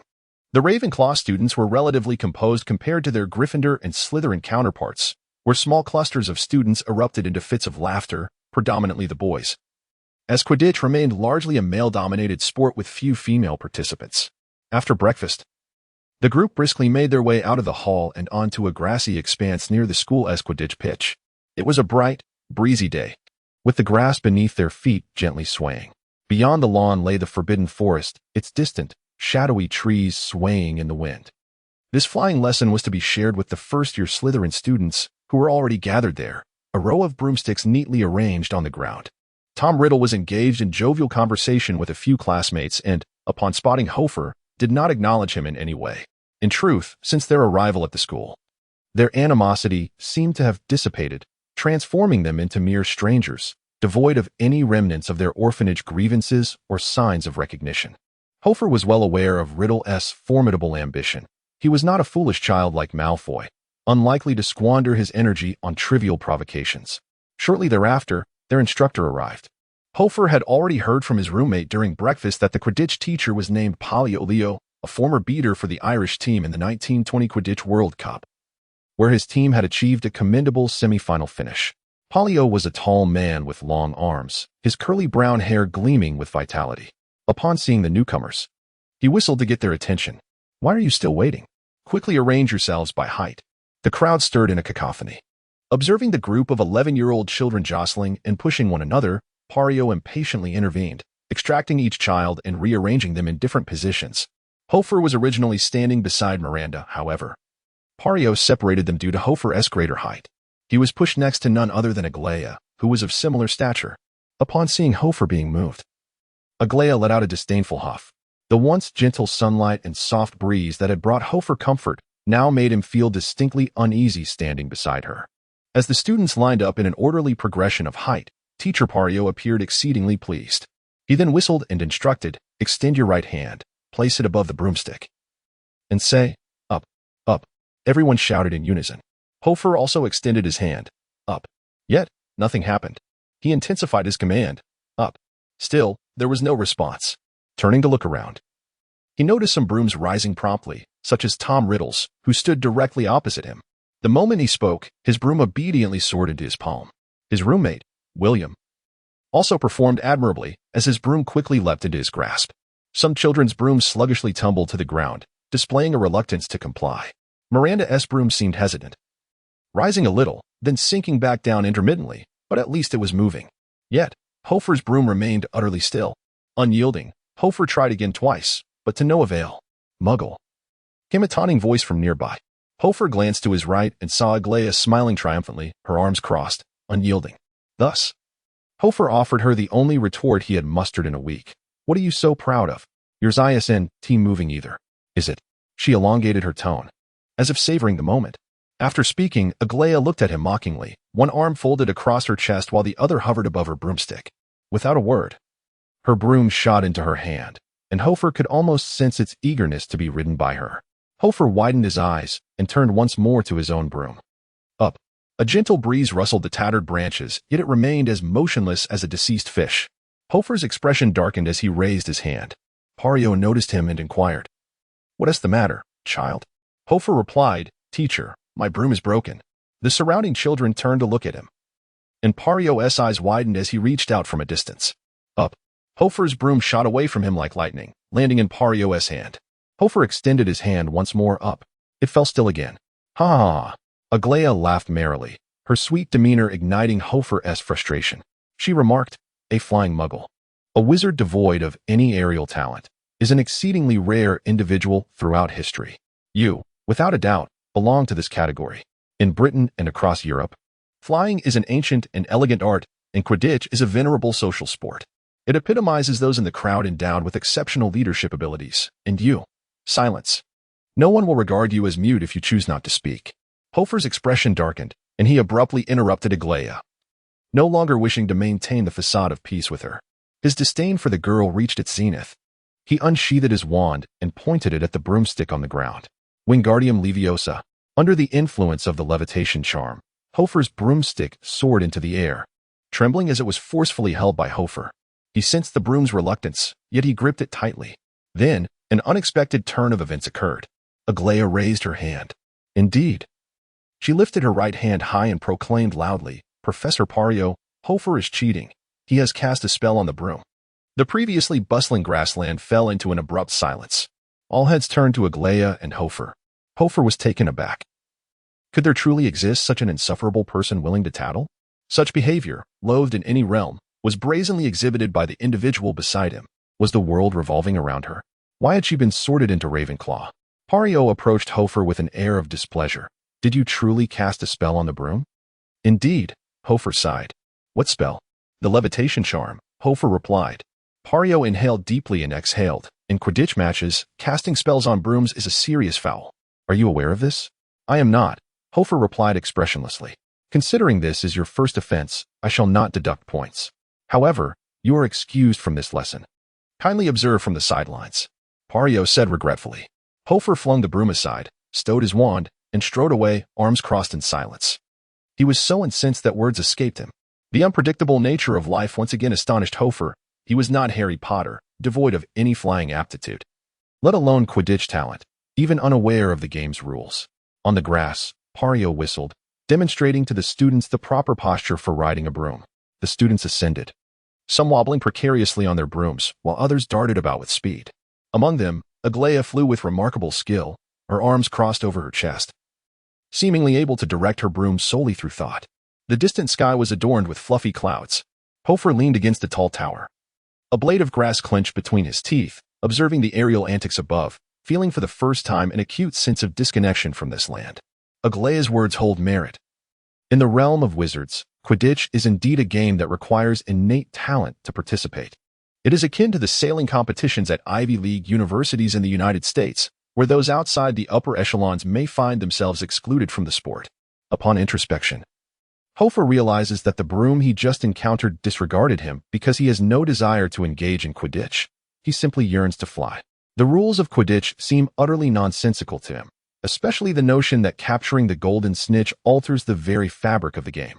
It is a manifestation of sheer individual heroism devoid of reason. In contrast, he finds himself more drawn to the muggle world of football, where every participant plays a vital role. In this moment, he reflects on numerous thoughts, recalling a scene from a novel in his previous life where Hermione had a fierce argument with Professor Trelawney, the divination teacher. Trelawney dismissed Hermione's efforts, asserting that she lacked the gift for divination. The truth remains that emotion and logic cannot coexist harmoniously. Hermione could never become a seer, just as Hoffa would find it challenging to excel in Quidditch. After all, individuals endowed with extraordinary talent are few and far between, especially in the realm of sports. In his past life, Hoffa felt somewhat awkward in athletic pursuits, relegated to the sidelines while others played. Now, in the wizarding world, he discovers he remains in the same position. Having a modicum of talent and transfiguration suffices for him. There is no need for greed. If he wishes to experience flight, there are myriad ways to achieve it without being metaphorically hung out to dry. His immediate priority should be to diligently focus on his studies and development. Only those who survive the impending battles will be entitled to pursue happiness in their lives. The pursuit of fleeting glory among a group of 11-year-olds is utterly meaningless. Having come to this realization, Hoffa's spirits are lifted. He spits out a piece of dogtail grass and nonchalantly leaves the playground. Above him, Aglaia continues to soar. Yet her gaze remains fixated on Hoffa, who sits in the corner. The sensation of undermining Hoffa brings her a certain satisfaction, as since their encounter, she has faced a series of setbacks. Particularly, the incident on the train, where she attempted to deduce his identity, left her feeling utterly humiliated. Yet, Seeing Hoffa depart with such calmness makes her feel as though her punch landed softly on cotton. Chapter 16. The mysterious collection of books. To truly emerge victorious in this magical realm, one must ardently pursue personal freedom and happiness, while strength remains indispensable. The most expedient means of acquiring such power is through the development of a system. However, at present, the only wizarding secret realm available for exploration by Hoffa is Hogwarts. Thus, it is imperative for Hoffa to discover the method for casting the disillusionment charm. As he traversed the path, Hoffa suddenly noticed an array of magical runes on the ground, meticulously arranged and emanating a soft blue glow, resembling some form of functional magical circle. Intrigued by the sight of a magical formation upon the grass, Hoffa paused to observe. Suddenly, he spotted a cluster of figures in the distance.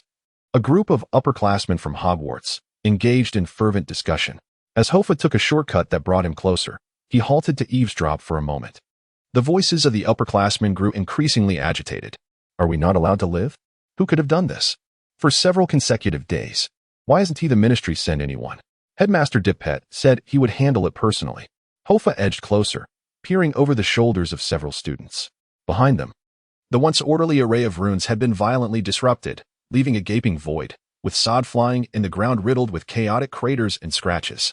This is a teleportation circle, Hoffa thought, astonished. It suddenly dawned on him. Headmaster Armando had mentioned during the opening feast that the ministry had established specific teleportation points in the school's hunting grounds, where students in their 6th year and above could obtain permission to visit special ministry locations for Auror training. The upperclassmen continued their heated debate, their expressions fraught with concern. Most fretting about their academic responsibilities and the tasks at hand. I don't have enough credits. What am I to do? I'm worse off than you. If I fail this task, I might not graduate this year. Can't we find another way to the ministry? Must we rely on the teleportation circle? No, didn't you hear Headmaster Dipet? We must adhere to the school's arrangements. After listening for a while, Hoffa approached a silent upperclassman, arms crossed, and quietly inquired, "What are you all doing here?" The upperclassman looked down and noticed Hoffa, who barely reached his ribs. He immediately bent down and whispered, "What year are you in, and why are you here?" "I'm a 1st year, just passing through," Hoffa replied. "Isn't this the ministry's teleportation point?" "Indeed," the upperclassman said with concern. "But unfortunately, some unknown individual has vandalized this teleportation point, preventing us from proceeding to our internship." Vandalizing the teleportation point, Hoffa thought, astonished at the audacity of such an act. Just as he intended to inquire further, several figures approached from a distance with purposeful strides. The upperclassman hastily nudged Hoffa. "Hurry up, Professor Goshawk is coming. Don't let him see you here." To Hoffa, this was merely a minor interruption. The disruption of the teleportation array was of no concern to him. Upon returning to Hogwarts, Hoffa made a beeline for the library. His system exploration level was stagnating at a mere 0.5, having yet to uncover even 1% of Hogwarts. He needed to swiftly master the art of invisibility or stealth. Upon entering the library, he was greeted by thousands of tomes, hundreds of narrow passageways, and towering rows of bookshelves, where some students had to employ ladders to reach the volumes nestled at the top. There were no first-year students here. Only upperclassmen absorbed in research and essay writing. Wizards like Hermione were indeed rare gems. First years had little coursework, and being young and playful, seldom ventured into such a place as the library. Previously, Hoffa had scoured the section dedicated to charms, searching for the disillusionment charm. But he had nearly exhausted the beginner charms area accessible to lower years. After another fruitless search, disappointment began to creep into Hoffa's heart. He found no book that contained the word invisibility in its index. His recent fortune seemed to wane, if one were to adhere to the law of conservation of luck. Perhaps his newfound talent in transfiguration had depleted all his good fortune. After pondering for a moment, Hoffa realized that exploration within the school was essential, and school rules could not be adhered to absolutely. Discovery must remain clandestine. Thus, apart from invisibility, were there other means? Suddenly, he recalled the Marauders gang, the likes of Harry Potter's father and Sirius Black. They were notorious rule breakers, and their ability to do so was not solely reliant on their invisibility cloaks, but also on their status as animagi. A glimmer of hope dawned upon Hoffa. Indeed, animagi. If he could not render himself invisible, transforming into a small creature would allow him to explore the grounds undetected. Was this not an opportunity to leverage his budding talent in transfiguration? Once this thought took root, it became difficult to dispel, especially as his interest in transfiguration grew. He departed the charms section and made his way to the area housing transfiguration texts. The shelves dedicated to transfiguration were adjacent to those of potions and occupied a vast space, though there were few books suitable for first-year students. Hoffa pulled out several intriguing titles: Beginner's Guide to Transfiguration, The Transformation of Matter and Magic, Fundamentals of Rapid Transfiguration. After perusing several volumes, Hoffa found them rather uninspiring. The content mirrored what was taught in class, and it paled in comparison to Dumbledore's lectures. Perhaps only someone like Filch would find them engaging. Undeterred, he continued to sift through the pages, discovering some books that offered valuable insights while others did not. In his fervent quest for knowledge, Hoffa became oblivious to his surroundings.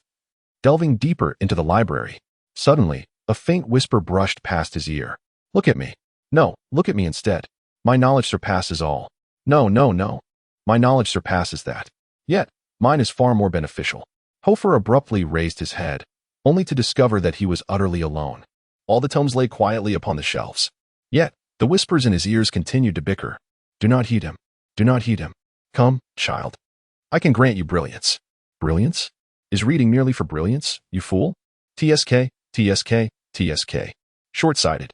Knowledge itself is a desire. Oh, damn it. Silence them. Let him choose for himself.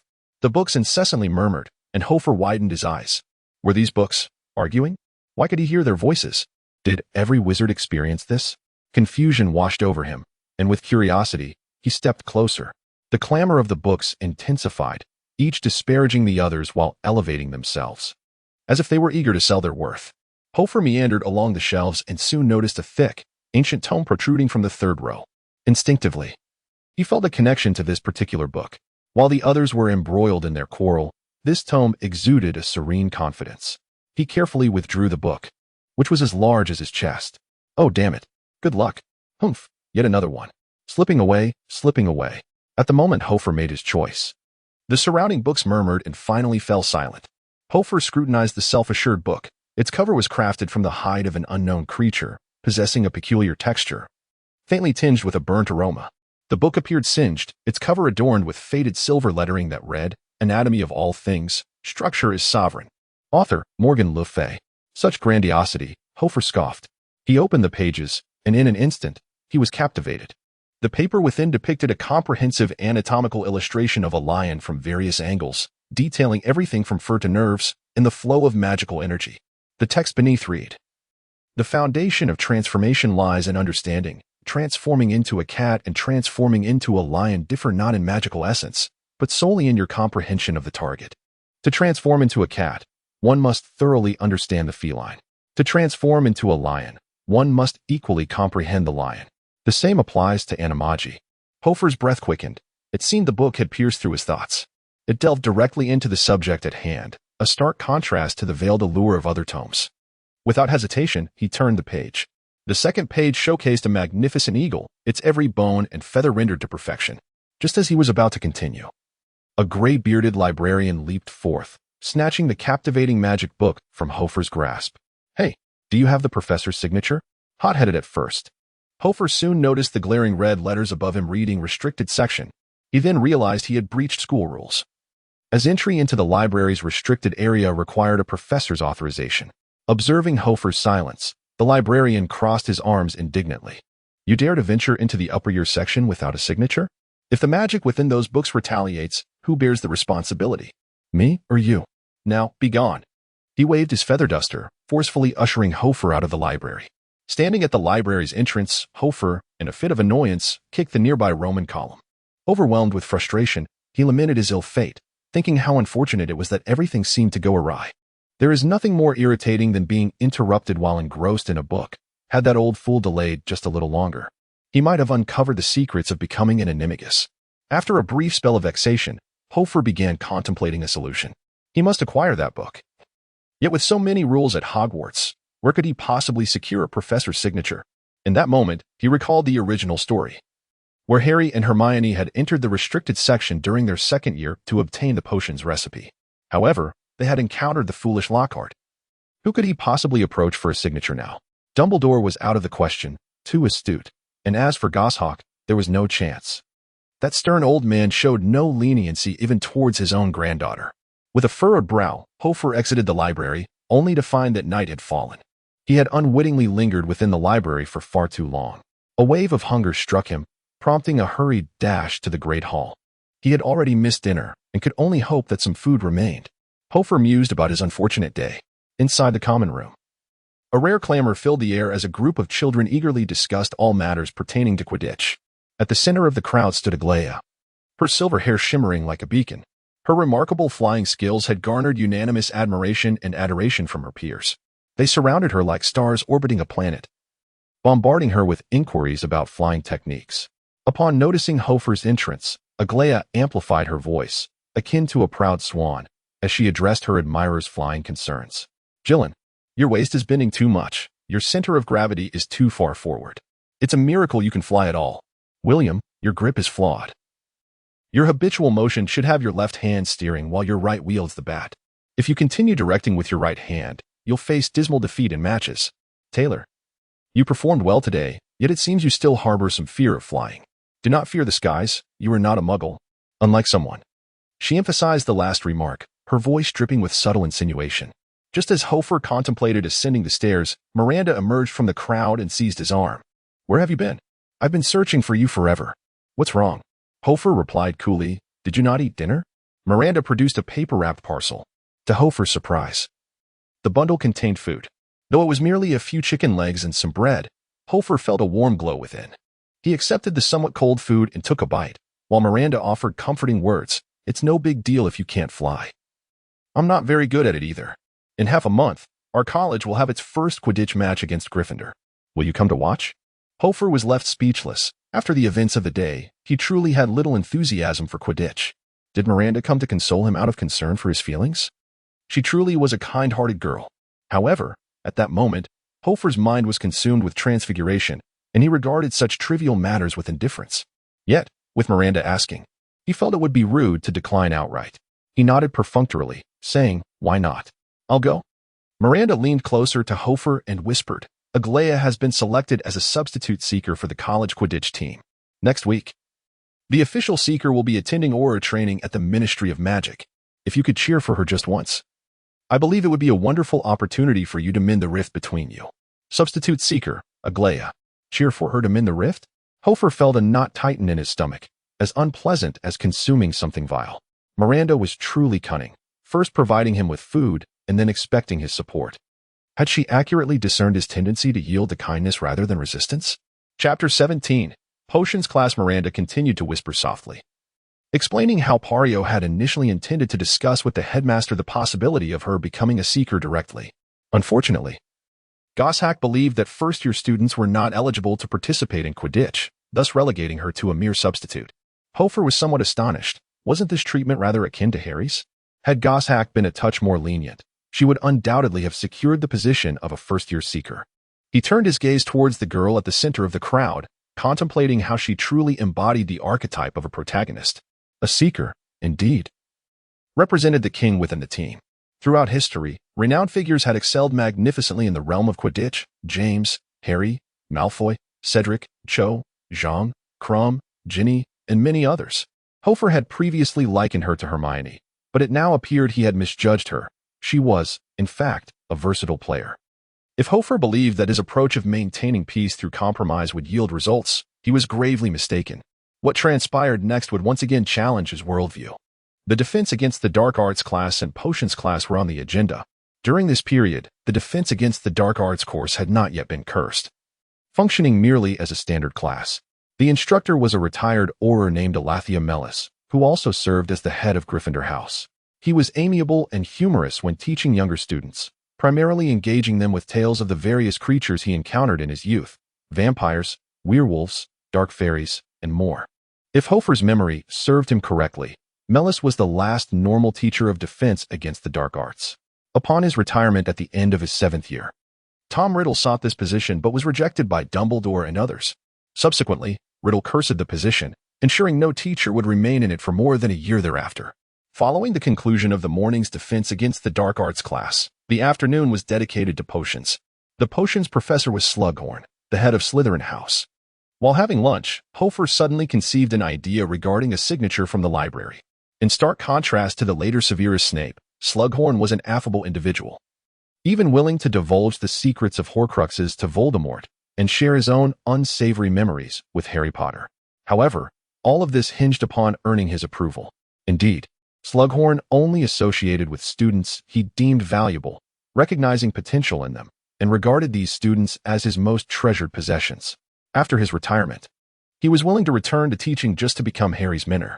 In summary, this man not only judged by appearances but also possessed a certain snobbishness. Yet, his intentions were not entirely malicious. If Hoffa could gain his favor, acquiring a signature for borrowing books from the library should not prove too arduous. After all, he had shared the secrets of Horcruxes with Voldemort. What was a mere signature in comparison? Generally, Hoffa conducted himself casually during classes, but today, after finishing his meal, he hurried to the restroom, meticulously tidying his appearance, and neatly slicked back his dark hair. This transformation rendered him considerably more spirited. His appearance was already quite pleasing. After meticulous grooming, he appeared rather charming. A favorable first impression, coupled with a display of enthusiasm, led Hoffa to believe he might capture Slughorn's attention. The potions classroom was located in the depths of Hogwarts, significantly colder than the castle's upper levels. Along the walls were glass jars, containing preserved specimens of animals and mutated bodily organs. Hoffa found the atmosphere intriguing. The Slytherin common room should be nearby. Upon entering, the basement was enveloped in a faint mist, filled with an array of peculiar scents, accompanied by numerous bubbling cauldrons. Hoffa surveyed the room, recognizing all the potions currently in preparation. Thanks to his exceptional mental acuity, he had memorized a substantial portion of the potions textbook. If Slughorn were to pose a question, he felt confident he could distinguish himself. The classroom featured round tables, designed to accommodate cauldrons in the center. Slytherin students occupied one table, while Ravenclaw students shared another. This arrangement meant Hoffa could only sit at a table with Aglia. Unfortunately, the proximity of the Slytherin and Ravenclaw tables left him facing Tom Riddle, the future Dark Lord. The sensation of being surrounded by adversaries was unsettling, yet he concealed his discomfort. Shortly after settling in, the classroom door swung open. And though Slughorn had not yet made his entrance, his rotund form was already evident. The man appeared, puffing on a silver-piped meerschaum, dressed in a snug jacket. He appeared much younger than he would 50 years hence, not bald, but rather portly. He wore a jovial smile, resembling a colossal smoking walrus. Upon entering the basement, Slughorn's gaze swept across the students, lingering a moment longer on Aglia and Tom Riddle, for they were the most striking in appearance. He then picked up the attendance sheet, glancing over it before commencing roll call. Hoffa mused that Slughorn's purpose in taking attendance was likely to discern if any of his students hailed from illustrious families or were descendants of renowned wizards. Thus, when he called out Tom Marvolo's name, Hoffa felt a flicker of surprise, casting a longer glance at Tom amidst the crowd. The Marvolo family of the Gaunt lineage was indeed notable. Hoffa considered Alexander. Voldemort possessed a certain allure, augmented by the legacy of Salazar Slytherin. To earn the favor of such an individual, one must exhibit extraordinary qualities. Otherwise, one might remain as unremembered as Ron, let alone secure a signature for access to the restricted section. After completing the roll, Slughorn exhaled a smoke ring and cheerfully declared, "Very well, students. Please take out your scales, potion ingredients, and your textbook, Magical Potions and Elixirs." The classroom resonated with the sound of rustling materials. Hoffa felt a twinge of disappointment. Was class commencing already? However, Slughorn continued, "Before we begin, I have prepared a few potions to broaden your horizons, to allow you to experience the enchanting allure of potion making. Here it comes." Hoffa suddenly perked up, raising his hand high. Slughorn, noticing someone had raised their hand, nodded with delight. "Excellent, please share." Hoffa stood and spoke. "The cold resistance potion is made from daisy roots and licorice juice, in a ratio of 1:9, supplemented with seal fat and rat spleen. Primarily utilized in the Nordic and Siberian regions." Slughorn boomed. "What is your name?" Indeed, he had not remembered Hoffa's name. "Hoffa Bach, sir." "Ah, Bach, splendid. Ravenclaw earns 5 points." Slughorn nodded at Hoffa, allowing him to take his seat. Hoffa felt a surge of joy. It seemed he had made a favorable first impression on Slughorn. Perhaps after completing the course, he might even secure an autograph. Aglia crossed her arms, snorting disdainfully. Tom Riddle from the Slytherin table leaned back in his chair with keen interest. Slughorn strolled to another cauldron, emitting a gray vapor, and inquired, "Now, which student can tell me what this potion is?" Without a doubt, Hoffa's hand shot up again.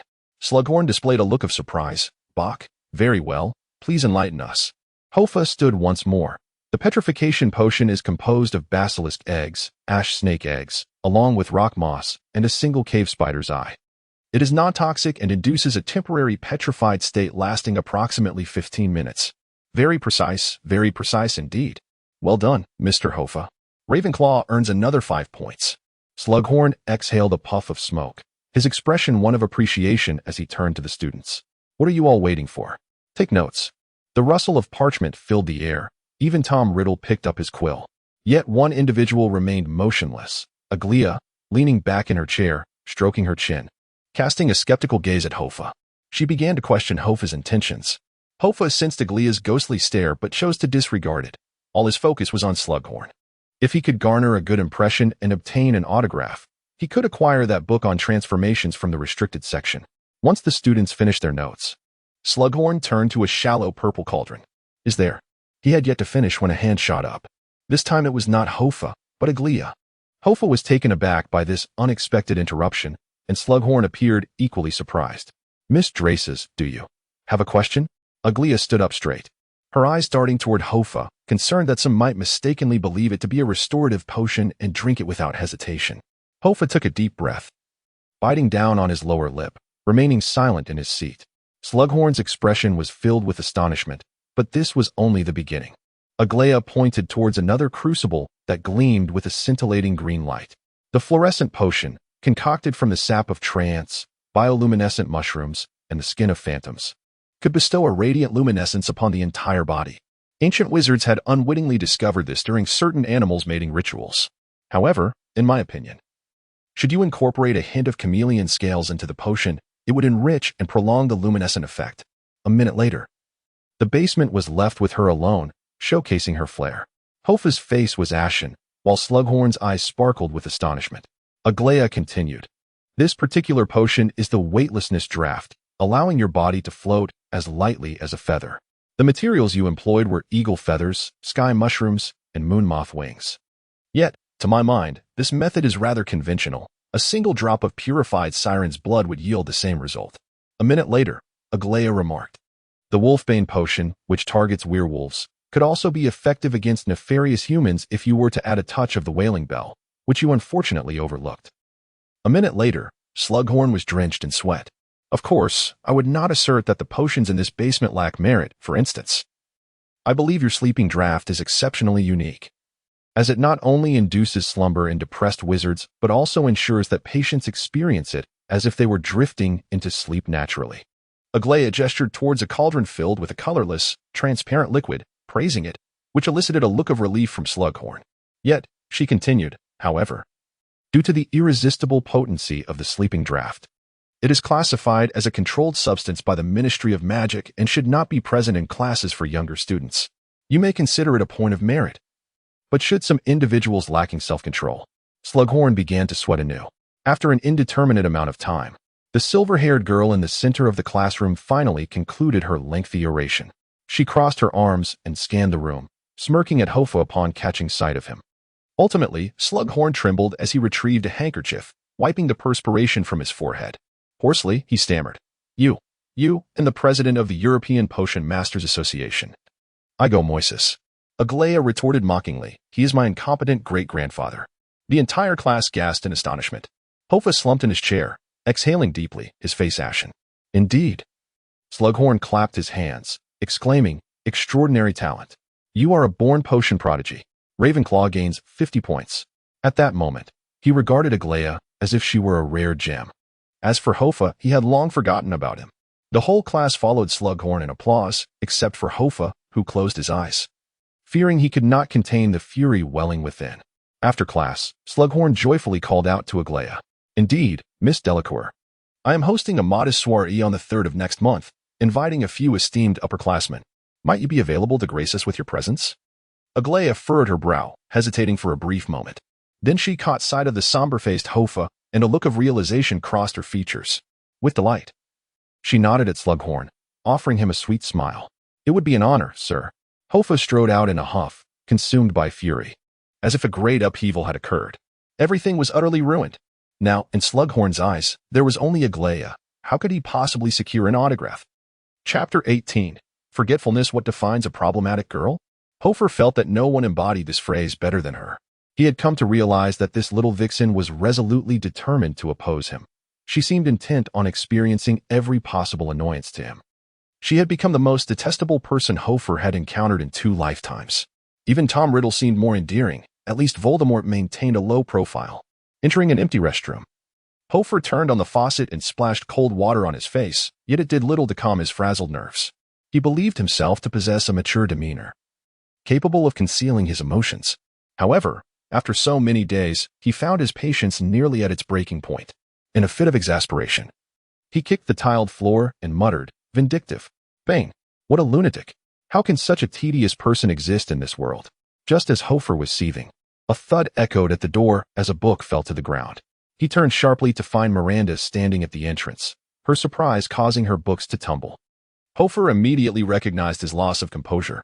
With his objective still unattained, his patience had waned significantly, leading him into a fit of impotent rage. True wizards do not behave this way.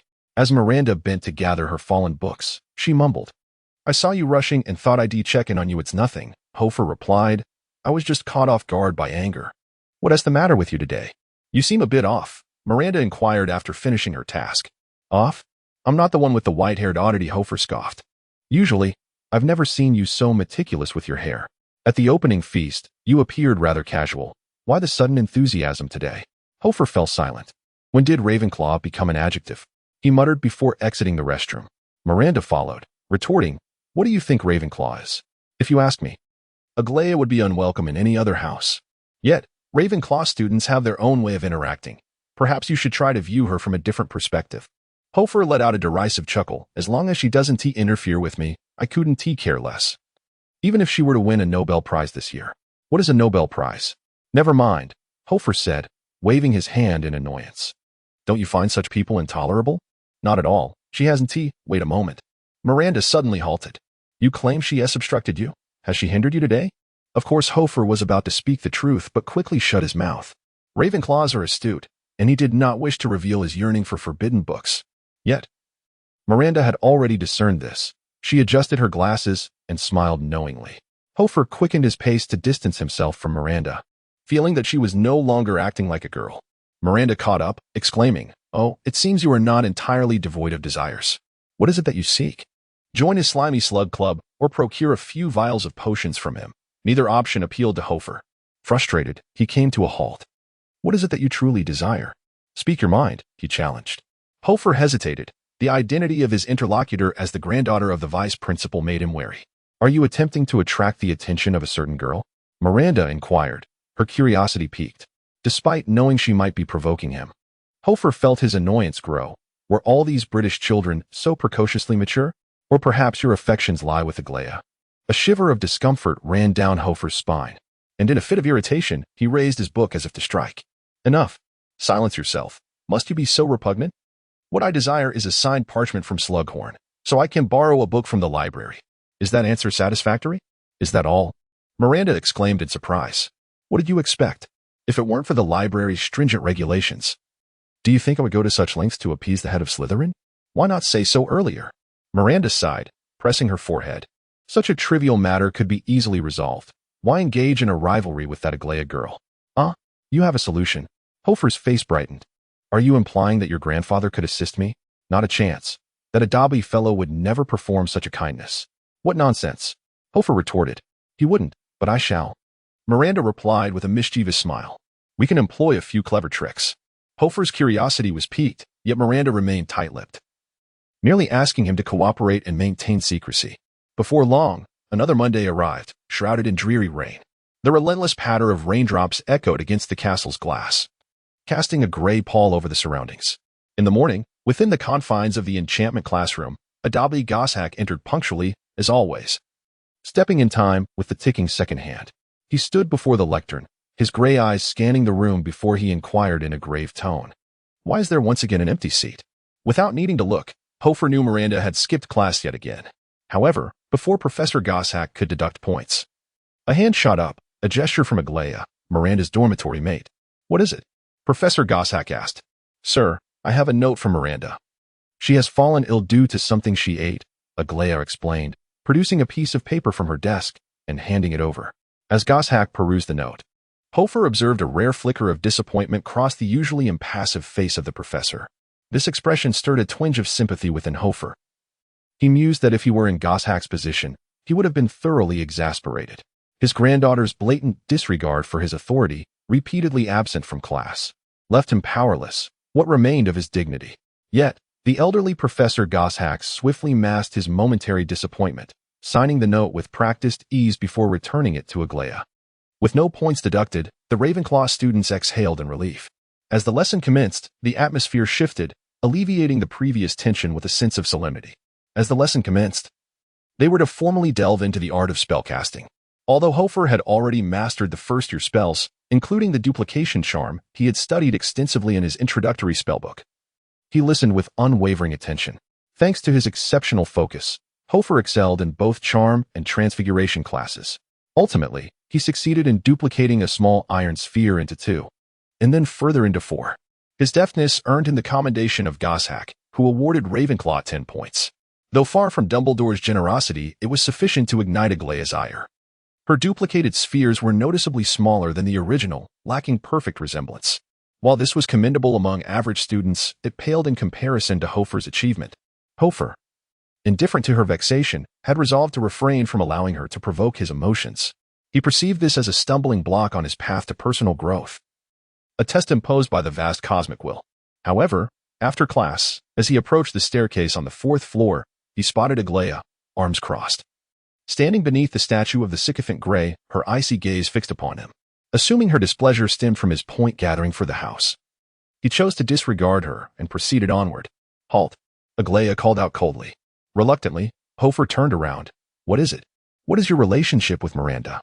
Aglaia inquired. Hoffa replied coolly. What do you intend to convey? Why should I leave this for you? With that, Aglaia raised her hand, pinching a note between her fingers. Hoffa scoffed. I may not comprehend your words, but what Miranda chooses to give me is none of your concern. Aglaia's expression soured with disdain. How presumptuous. I have no interest in your affairs. Hoffa picked up the note and opened it, discovering it was a sick leave from Miranda. I have an upset stomach and am currently receiving treatment at the school hospital. Please grant me a morning's leave. Miranda Goshawk. Below was the signature of Dipet Goshawk. Confused, Hoffa held the note, and just as he pondered its purpose, the letters began to shift and rearrange themselves rapidly, transforming into application for access to borrow any book from the library, no time limit. Dipet Goshawk. Hoffa's jaw dropped. Miranda had promised to procure a library borrowing note for him. To his astonishment, she had employed this ruse, feigning illness to secure Goshawk's signature.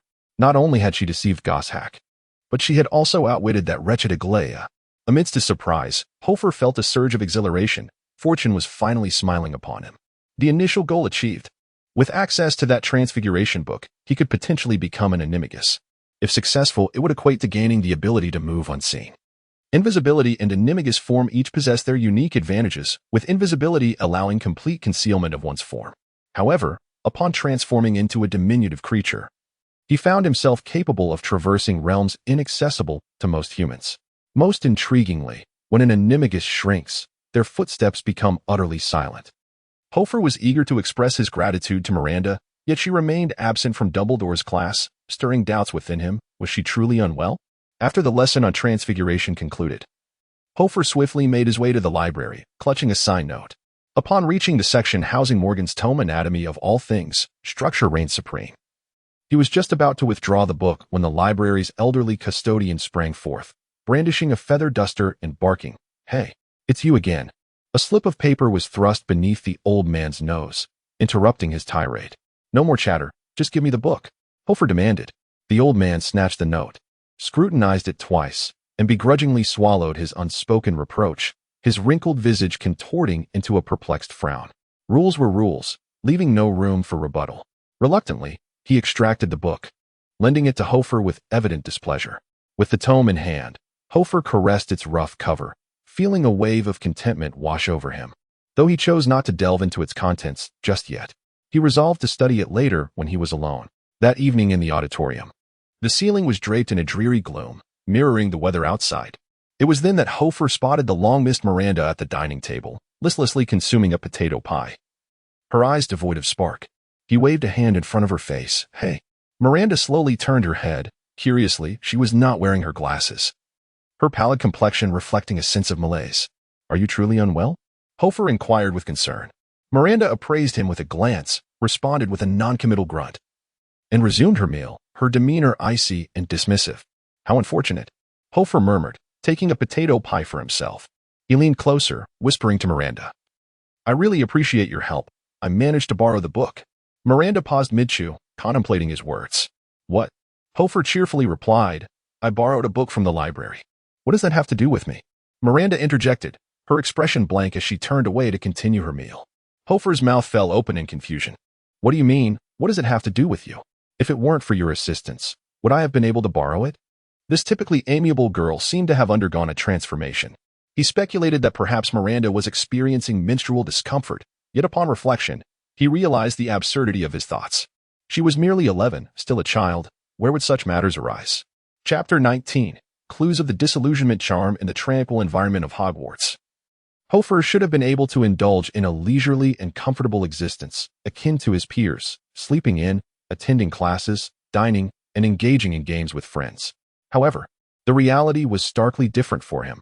While other students could afford such relaxation, Hoffa found himself unable to do so. Unlike his classmates, he was acutely aware that Europe is a society deeply rooted in relationships, bloodlines, and familial connections, particularly in England. Other students could frolic without worry, secure in the knowledge that their families would shield them from any repercussions. Every student at Hogwarts, be they Muggle-born or of wizarding descent, had relatives to rely on. Even Tom Riddle, who had emerged from the same orphanage as Hoffa, had family ties, regardless of his feelings towards them. Yet, Hoffa had only himself to depend upon. Faced with an uncertain future, he found solitude to be a precarious ally. With the specter of war looming just 10 months away, a palpable tension pressed upon him, akin to the sword of Damocles hanging overhead. This incessant pressure instilled in him a profound sense of insecurity. Despite having acquired some foundational spells and a book on transfiguration, his optimism remained elusive. Hoffa frequently pondered whether his physical form could withstand bullets or navigate the battlefield unscathed. If the answer was no, then the only course was to strive for improvement, endeavoring to grow stronger and assimilate all knowledge beneficial to his cause. Thus, as the weekend dawned and the first light of day broke, while his dormitory mates slumbered, Hoffa ventured out with a hefty tome he had painstakingly borrowed. Securing the book did not guarantee his transformation into an animagus. There were myriad complexities to unravel within its pages. However, this advancement, even in the absence of a mentor, was a monumental leap forward. Now, with a moment to spare, he was determined to delve into the mysteries of transfiguration contained within this enigmatic volume.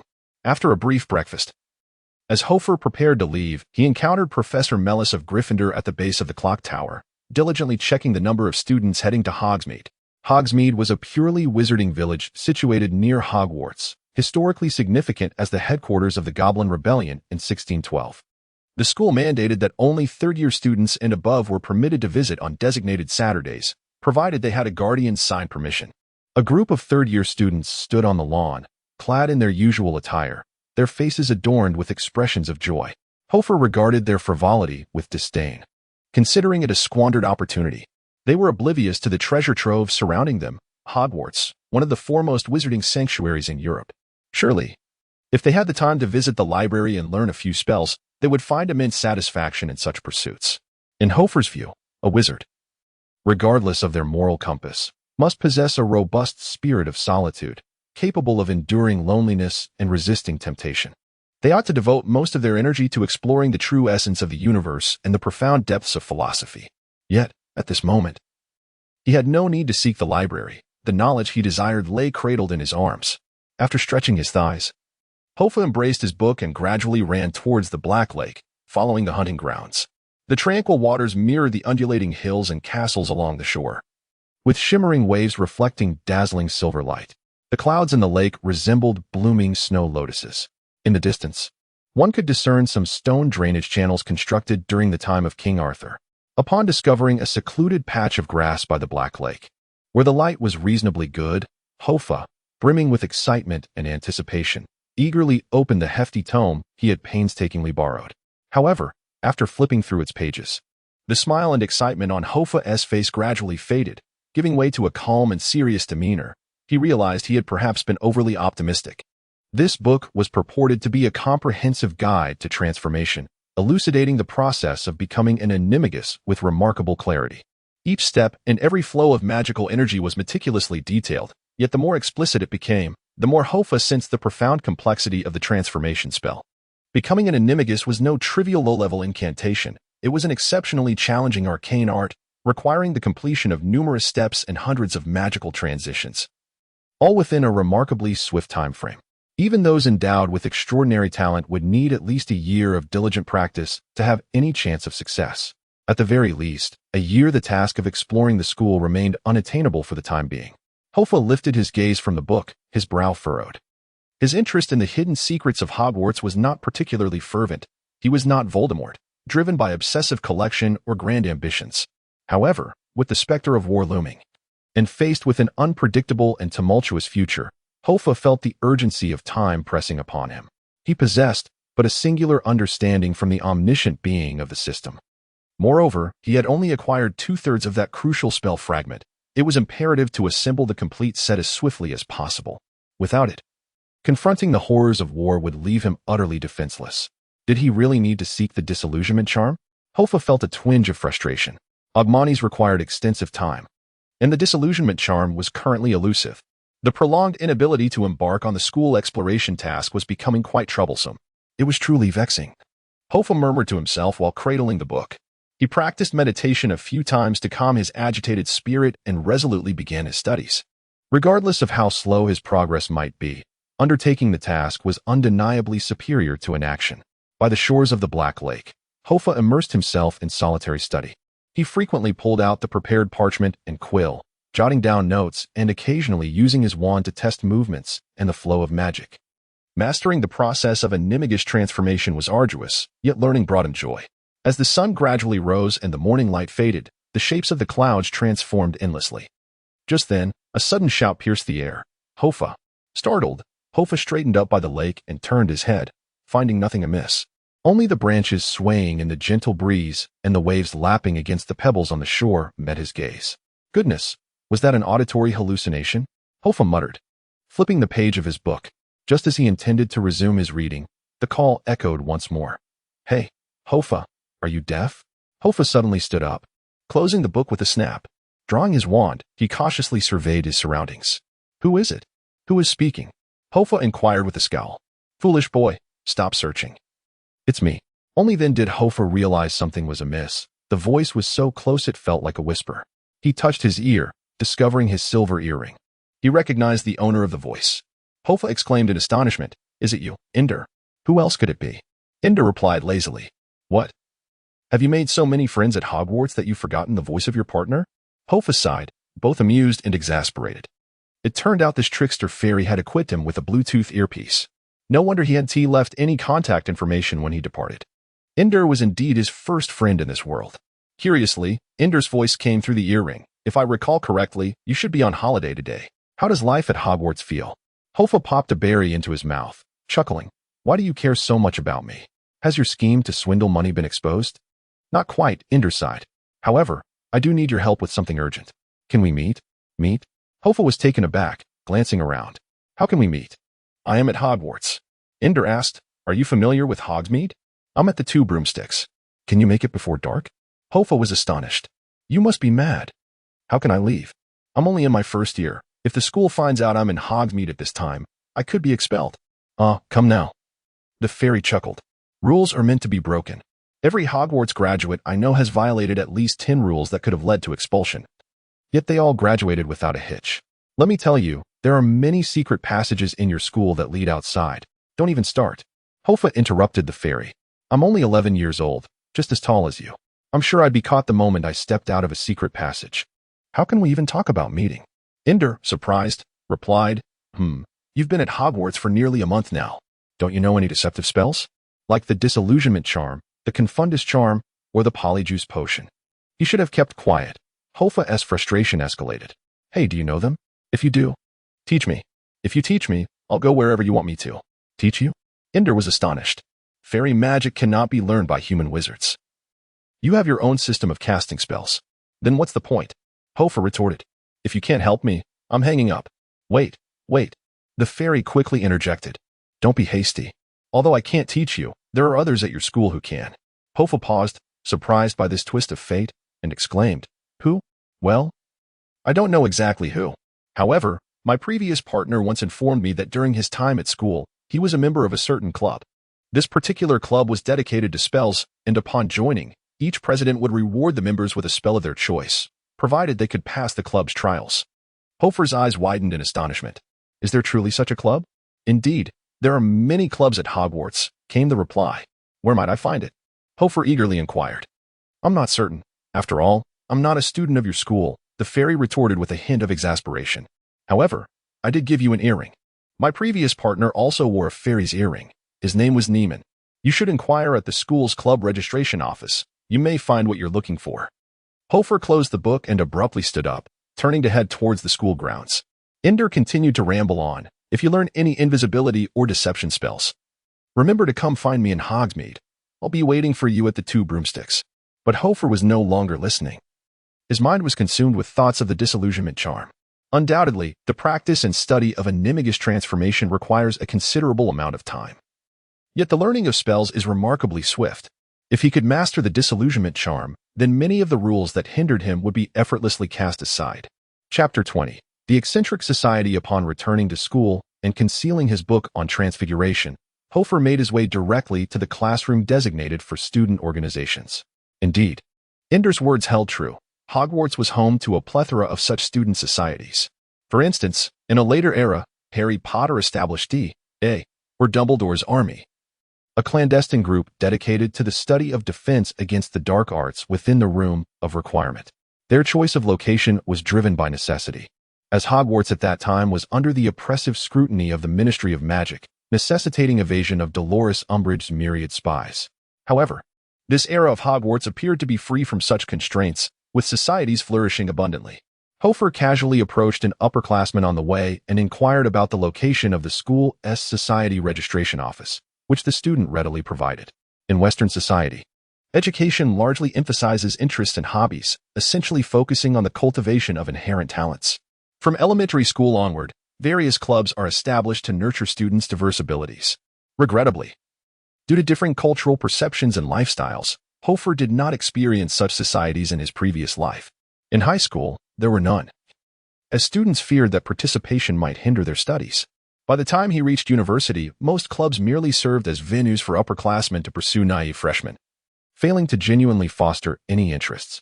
Thus, societies were a novel concept for Hoffa.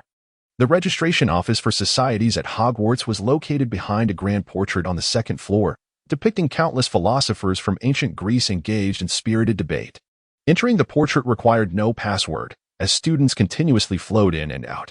The walls were adorned with numerous portraits of distinguished alumni, each canvas advertising and recruiting for their respective societies. Many students wandered about, predominantly first years of similar age. After a moment of observation, Hoffa spotted a desk dedicated to registration inquiries in the corner of the hall, where a delicate-looking girl sat. Clad in her school robes and appearing to be in her 6th year, she was diligently recording notes with a quill, her movements swift and efficient. Hoffa approached her, and she looked up with a professional smile. "Hello, how may I assist you?" she inquired. "I would like to ask if you know of any societies focused on the study of spells," Hoffa replied politely. "There are a total of 17 spell societies in the school. Which one are you interested in joining?" As she spoke, she pulled out a stack of parchment. Hoffa was momentarily taken aback.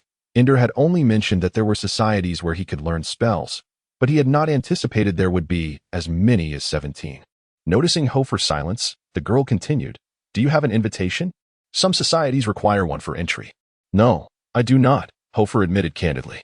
"Well, only 3 societies do not require invitations. However, I believe you should filter through it yourself." After saying this, she handed Hoffa a stack of parchment. Upon inspection, Hoffa noticed a long list of various club names: the Traslag Spell Society, the Horn Society, the Omnipotent Grimoire Magical Association, the Krebsha Society, the Omhenny Brotherhood, the Northern Ireland Magical Club, the Northumberland Group. Each of these organizations not only had its founding dates and notable figures, but also imposed specific requirements. Many clubs had stringent criteria for those wishing to join, including geographical, familial, and even bloodline stipulations. Hoffa perused the list for quite some time, but could not discern which club Ender referred to that would allow one to teach spells upon joining. Thus, he inquired of the senior girl before him, which of these clubs permits one to teach spells? Any spells? The senior girl furrowed her brow. I have never heard of any club boasting such a claim. Typically, newcomers focus on learning the club's rules first. It is rare for anyone to impart spells so readily. Hoffa was taken aback. This contradicted what Ender had said. He absent-mindedly flipped through the parchment, pondering the matter. Suddenly, his finger halted, resting on the final page. This page bore the name of a club called the Violet Wizards Society. Membership in the Violet Wizards Society is restricted to those who are wise, rigorous, and resolute. Those who are not strictly secretive may not join. At the bottom of the parchment, a note read, "Membership is currently full." However, what captivated Hoffa's attention was not the club's name or its requirements, but rather a small illustration on the parchment. The drawing depicted a man wearing an odd, pale mask that concealed his entire face, rendering his features indistinguishable. Yet, on the man's ear hung an earring identical to Hoffa's own. In that instant, Hoffa knew precisely which club he wished to join. He turned to the senior girl and declared, "I want to join this club." The girl, upon glancing at the parchment, widened her eyes in disbelief. "The Violet Society, but it is full. Did you not see? Please tell me its location. I will visit on my own." Hoffa insisted, his determination to acquire the disillusionment charm unwavering despite any obstacles. "Very well," she relented, retrieving a stack of small cards from beneath the table. Selecting one, she handed it to Hoffa. "Here, just follow the arrow. However, I cannot guarantee whether others will allow you entry." Hoffa examined the card, which illustrated a tower area with a small, animated arrow in the center, indicating his current position. After thanking the senior girl, Hoffa followed the card's directions. Arriving at the area where clubs were concentrated within the school, Hogwarts had a designated space for the majority of its organizations. In stark contrast to the bustling atmosphere of the earlier hall, the area designated for clubs was remarkably tranquil. This is a towering spire, crowned with transparent glass, and a brilliant white light emanates from the ground upwards, connecting the apex to the base. Its form is peculiar, resembling the core of some arcane array. Strange instruments revolve slowly around the white light, occasionally emitting a delightful, tinkling sound. The tower is adorned with numerous oil paintings. Yet these artworks remain engrossed in their own affairs, steeped in silence. Occasionally, a figure from one of the paintings, engrossed in fervent writing, glances up at Hoffa, only to return to their task, disregarding him. Along his path, Hoffa observed several wizarding students standing before the paintings. Upon his approach, they silently cease their chatter, only to utter the incantation and vanish behind the artwork once he has passed. Without needing further explanation, Hoffa understands that each painting conceals a distinct student group. This realization stirs within him a sense of awe and longing. So many unknown chambers, so many wizarding factions, so many ancient secrets.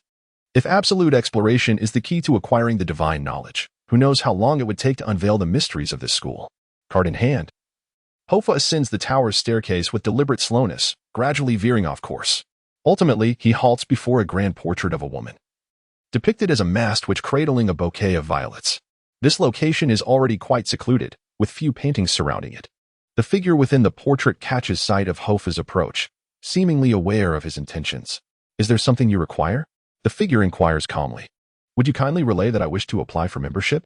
Hoffa responds with courtesy. The slender student steps forward, surveying Hoffa before astonishingly emerging directly from the painting. Startling him greatly, he had always presumed this individual to be merely a painted figure. "What do you want?" The masked figure asks, her voice distinctly feminine, and she appears to be quite young. Hoffa, still shaken, scrutinizes her, feeling as though she may have been subjected to some profound enchantment. She seems almost ethereal, standing before him yet appearing to be at a distance, hazy and indistinct, as if she would vanish should he turn away. Hoffa respectfully inquires, "May I ask if it is still possible to join the society?" "You wish to join?" The masked figure tilts her head slightly. "Didn't the student council inform you that the membership is full?" Her voice is equally insubstantial, lacking a tangible quality. "They did, but I still wish to give it a try." The masked woman replies, "Then state your purpose. What is it you seek?" Hoffa raises his gaze, meeting the eyes obscured by the mask. "I wish to acquire a spell. I have heard that joining your society grants access to any incantation." The masked figure shakes her head, then nods in acknowledgement. "What test do you propose?" "Recite the requirements for membership. I trust you have reviewed them with the student council." "Very well, your memory serves you well." The masked woman steps closer, circling Hoffa. Prove to me that you indeed are such a person. Hoffa pondered for a moment. Wisdom may not be applicable, and I am uncertain about rigor and resilience. But as for the second point about keeping secrets, I believe I can manage that. You are rather modest. Please follow me. She walked into the oil painting with her hands clasped behind her back, vanishing within. Hoffa trailed behind her, passing through the painting as though traversing a delicate veil. Yet he understood that this was the result of some enchantment. Had it not been for the masked woman guiding him, he would have certainly failed to pass this threshold. Upon entering, Hoffa found the surroundings to be dimly lit. After descending a set of stairs, he arrived in a square underground hall. This chamber was a perfect square with a raised stone platform at its center, and neatly arranged glass boxes lining its edges. On the floor lay a solitary cushion, clean and unadorned, yet imbued with an inexplicable eeriness. This was Hoffa's initial impression of the society. After ushering Hoffa inside, the masked woman paid him no heed. Instead, she retrieved a bouquet of violets from the stone platform and approached a row of oil paintings. Each figure depicted in these paintings wore a mask of varying designs. Unlike the lively depictions outside, these paintings resembled the work of mere muggles, motionless and hanging on the walls, their surfaces shrouded in a thick layer of dust. Beneath each painting rested a transparent vase. Some contained vibrant violets, while others held blossoms that appeared parched, as if they had not been replaced in over a decade. The masked woman, delicately holding the fresh violets, replaced the withered flowers. Her movements were slow, solemn, and shrouded in mystery. For reasons unknown, Hoffa felt that this place resembled not a society's classroom, but rather a tomb, for the atmosphere was exceedingly strange, devoid of life. The surrounding braziers offered him no warmth. Hoffa instinctively shivered, glancing around in search of others, yet the underground hall revealed no other presence, save for the masked woman, who continued her ritual of changing the flowers. At last, upon completing her task, the masked woman approached the stone platform and gestured to the solitary cushion on the ground. Sit. What about the others? Hoffa inquired as he settled down, surveying his surroundings. The society consists solely of you, the masked woman replied in an ethereal tone. Hoffa was taken aback. You said you had filled your ranks. If one person can accomplish the work of 10, then the existence of the other 9 becomes redundant, she stated. Her hands enveloped within her sleeves as she stood behind him. However, you are fortunate. I happen to be seeking an assistant to help organize the society. And you have arrived just in time. Then, will you teach me spells? Hoffa asked, skepticism creeping into his voice, accompanied by an unsettling premonition. If you pass the true assessment, I would not object, the masked woman replied, moving closer to the stone platform, withdrawing a wand, and tapping the stacked glass boxes. They gradually opened, revealing a scroll within. Hoffa furrowed his brow slightly. What is your trial? It is quite simple. The Violet Wizarding Society is an organization dedicated to the study of spells, and thus has an obligation to assist students in mastering their incantations. She placed the scroll before Hoffa. I am uncertain who informed you that our society is capable of teaching spells. But it is apparent that you harbor some misconceptions about our purpose. Our challenge is to enable students to learn any spell within a limited time frame. Only upon their successful acquisition of the spell do they pass the test. However, should they fail to grasp it, the masked figure unfurled the scroll. The consequences are yours to bear. Please proceed. Hoffa gazed at the scroll before him, only to discover that it emitted a flowing white light, devoid of any other content. This. Hoffa raised his head, about to inquire. Suddenly, the white light burst forth from the scroll, causing Hoffa's form to contort as if 20 dementors were within the scroll, tearing at his very soul, rendering him unable to breathe. Moments later, the white light dissipated. Hoffa collapsed onto the table, losing consciousness. The expression on the masked woman's face was inscrutable as she bent down to retrieve the scroll from the stone pedestal, then produced a small white hourglass from her sleeve, placing it beside Hoffa. She slightly tilted her head to regard Hoffa's vacant eyes and coldly remarked, a friendly reminder. In the Book of Spells, only a pure intention is the singular truth. Chapter 21.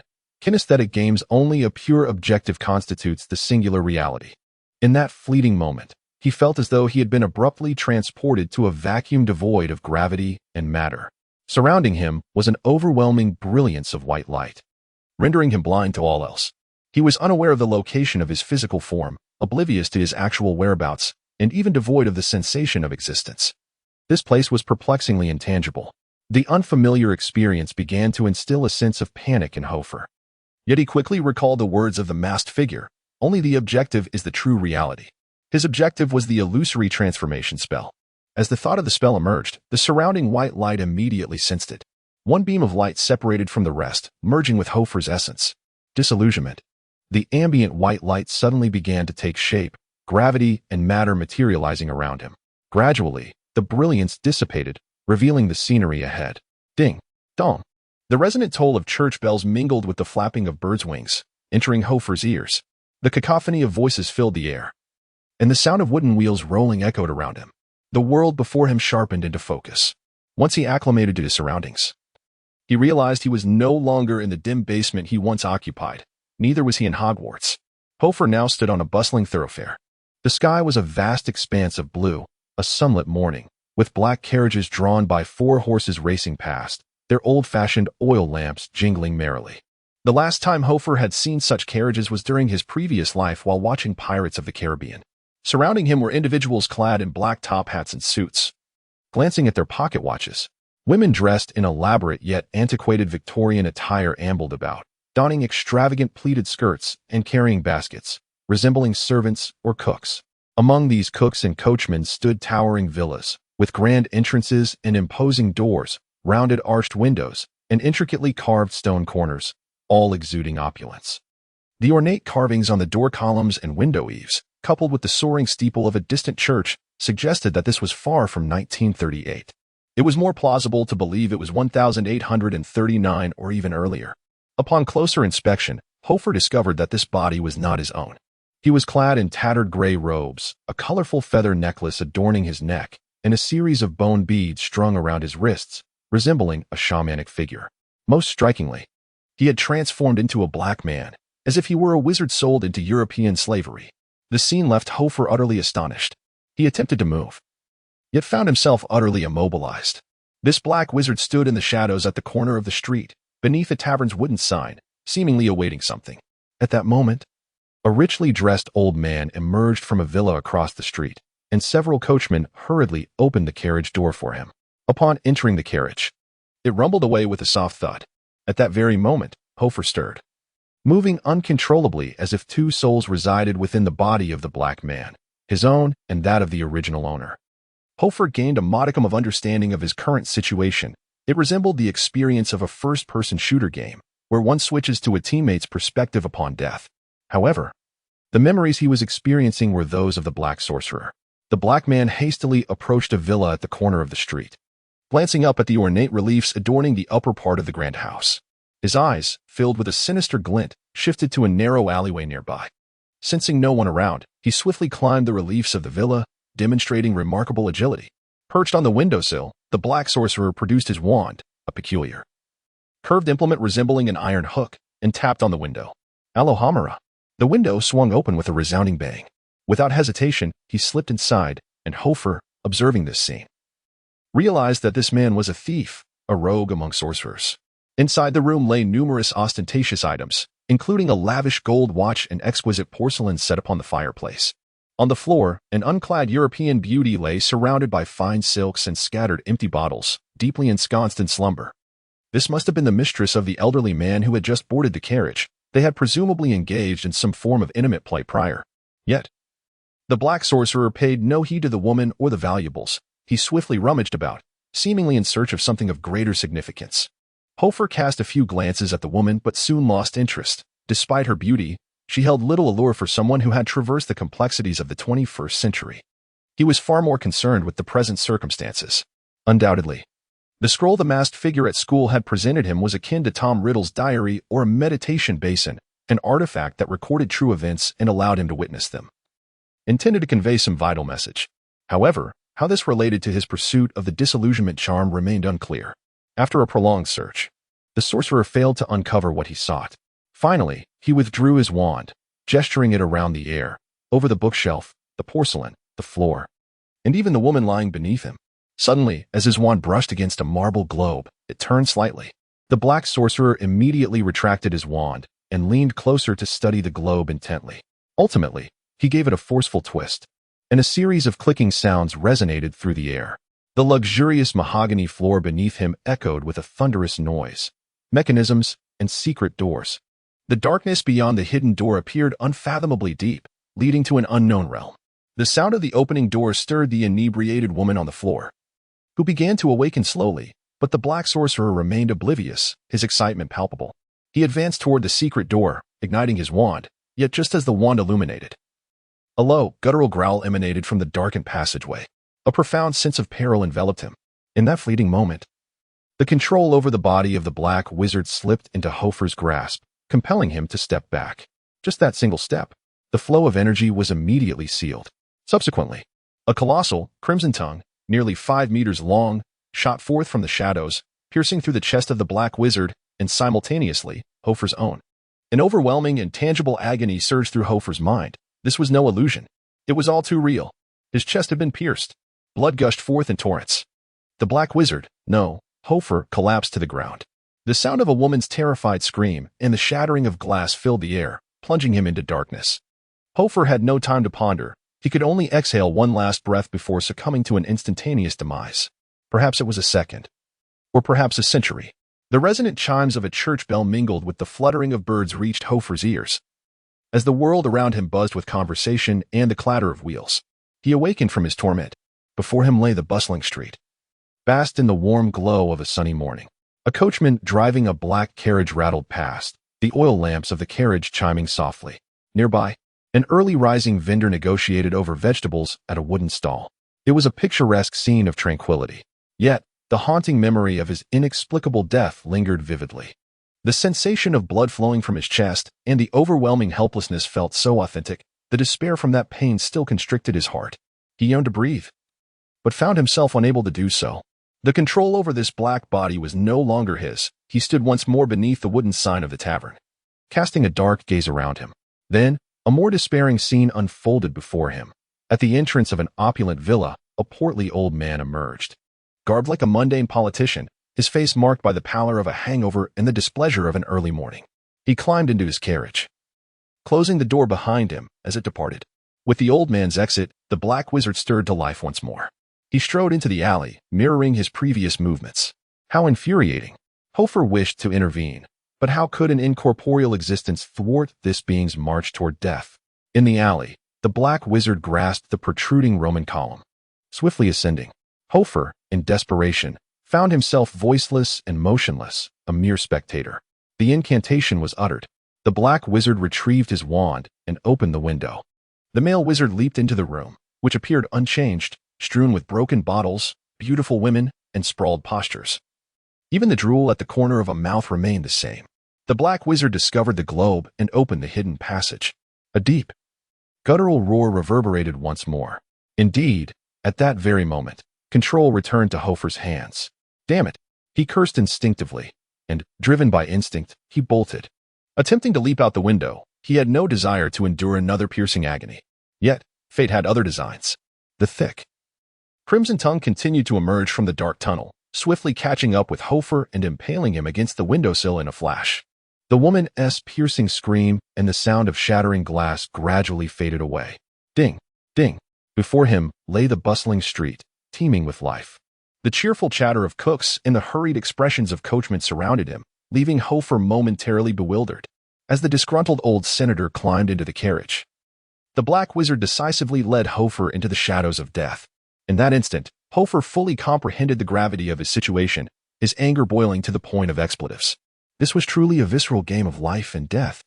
How could the advancements of the 21st century pale in comparison to the sorcery these wizards had devised as early as 1938? Undoubtedly, within the entire sequence of events, he would possess approximately 3 seconds of control. Within those fleeting moments, he must react with precision and make the correct choices, or else he would be condemned to endure the agony of death repeatedly. The masked figure had warned him of the consequences. But what magical artifact had she employed against him? Surely Riddle's diary in the original narrative lacked such power. Moreover, who was the deranged individual harboring a colossal magical creature within the villa? What was the black wizard truly after? In reality, had he lived or perished? These questions lingered unanswered. As the black wizard ascended the villa and opened the window, entering the room and neutralizing the traps, control once again returned to Hoffa. Life and death teetered on a knife's edge. A low growl resonated through the dark passage. Hoffa was no fool. He instantly recalled the incantation, disillusionment, whispered to him in the blinding light. A surge of danger prickled his scalp, yet this time, Hoffa chose not to flee. Instead, he commanded the black wizard to draw his wand. Disillusionment. At that moment, magic surged from the wand, coursing through Hoffa's entire being, akin to a bucket of cold water cascading over him. His form began to blur, as the spell rendered him partially invisible. However, the crimson tongue seemed affected by the magic, veering off course and piercing Hoffa's left side, penetrating his lung and stomach. The pain was excruciating. Tears welled in Hoffa's eyes as he gasped, collapsing to the ground. Instinctively clutching the gaping wound in his chest, he struggled to breathe, wheezing like a broken bellows. As gastric acid seeped into his thoracic cavity, he was on the brink of suffocation and poisoning. This torment was far more agonizing than death itself. Nearby, the woman shrieked, hurling everything within reach at Hoffa. Gradually, through his fading vision, he beheld a colossal lizard slowly slithering out of the darkness of the passage. Its head was the size of a small car, adorned with 3 bulging eyes and covered in inverted scales, resembling a merciless chameleon. In the next moment, the lizard opened its gaping maw, its tongue flicking out to ensnare Hoffa, drawing him into the cavernous jaws lined with sharp teeth. Chapter 22. The disguise spell. The surroundings remained unchanged. However, this time, Hoffa paid no heed to the sounds of the church, nor did he take notice of the scenery around him. The repeated brush with death had sharpened his focus to an extraordinary degree. Merely knowing the incantation proved futile. He needed to execute the spell in its entirety to escape the secret realm. When casting high-level spells, one must maintain unwavering concentration. He recalled the meditative techniques of Milarepa that enhanced mental acuity, and without hesitation, he decided to experiment. The good news was that the meditation still functioned under such conditions. With the aid of the meditation, all distractions were swept away, and Hoffa's resolve solidified rapidly. In the relentless cycle of memory, he recalled the image of the black wizard climbing to a height, entering a chamber, and unveiling a hidden passage. Hoffa prepared himself. And at the moment he seized control of his body, the black wizard's gaze became razor-sharp. A low growl emerged, and a red tongue shot forth like lightning. Hoffa swiftly drew his wand, pressing it to the side as he calmly intoned, Disler Falcongate, as if an entire torrent of ice-cold liquid cascaded over him. This time, the enormous lizard's tongue passed through the black wizard's waist, wreaking havoc among the marble globe and other decor in the room. Yet, it ultimately did not make contact with Hoffa. His body sprouted numerous transparent holes, which gradually widened, causing Hoffa to vanish like ice under the scorching sun. The massive lizard slowly slithered out from the hidden passage, its length at least 8 meters, corpulent and formidable, with 3 bulging eyes scanning the surroundings. Yet it could not detect the black wizard pressed against the corner. Hoffa had succeeded. He had successfully cast the disguise spell. Adrenaline surged through him. And amid the thrill of life and death, an exhilarating rush surged to his mind. In his hidden state, Hoffa dared not move. He bit down on his lip, his foot arching, forcing himself to remain silent. However, in the next moment, a piercing scream erupted. Ghost. There's a ghost. The blonde-haired, blue-eyed mistress, who had previously collapsed on the floor, clutched her silk fabric, shrieking as she hurled the scattered wine bottles towards Hoffa. She stumbled backward, utterly frantic. One bottle struck the invisible Hoffa with a resounding crash, shattering on the ground. A chill gripped Hoffa's heart as he realized his folly. He had remembered the disguise spell but completely overlooked this predicament. Indeed, the giant lizard's eyes turned sharply towards the broken glass on the floor. Subsequently, its barbed red tongue sliced through the air like a blade, sweeping in a fan shape. Crack. A clean and decisive strike. Yet, successfully casting the disguise spell alone was insufficient. It appeared he had failed to fulfill the synchronization requirements. Thus, he resolved to try once more. A minute later, he stood once again at the entrance of the passage. This time, he divided a portion of his consciousness, keenly observing the woman in the corner. A roar echoed, and the woman stirred. Upon seeing Hoffa, she began to scream. Hoffa expressionlessly stepped aside, aligning himself with the woman and the corridor, forming a straight line. A colossal tongue shot forth, and Hoffa abruptly bent down. The crimson wind grazed his waist, racing towards the screaming woman. Hoffa rolled to the side, and the shriek abruptly ceased. The monstrous lizard's tongue pierced through the woman's neck, ensnaring her entirely. In that fleeting second, Hoffa intoned an incantation. The three-eyed lizard, devouring the woman as if she were a grasshopper, slowly emerged from the corridor. Its frenzied eyes darted about, seemingly puzzled. Just moments ago, there had been 2 individuals present. And now, there was naught but emptiness. As he observed the overlapping scales pass mere centimeters before him, Hoffa's focus intensified. He realized he could not linger here, otherwise, should he be discovered again, he would once more endure the agony of a pierced heart. He initially contemplated fleeing but reconsidered. Departing would surely thwart the synchronization conditions. Someone had positioned this great lizard here, undoubtedly to guard something coveted by the black sorcerer. Curiosity piqued within Hoffa, slipping through the fissures of the lizard's bifurcated tail.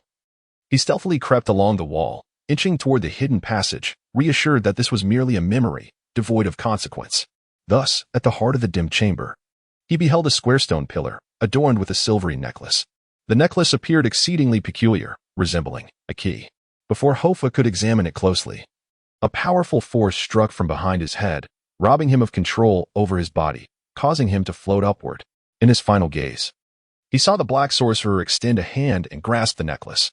Suddenly, as if awakening from a profound dream, Hoffa emerged from that bizarre space. He abruptly lifted his head from the ground, finding himself seated in a dimly lit basement, his rear resting upon a solid floor, hands sprawled on a rudimentary raised platform. Surrounded by flickering braziers, these cold objects imparted a gratifying sense of reality to Hoffa, who observed his hands, free of any impediment. You might find it hard to believe, but he had just died 4 times in succession. Such an experience was one he fervently wished never to endure again in his lifetime.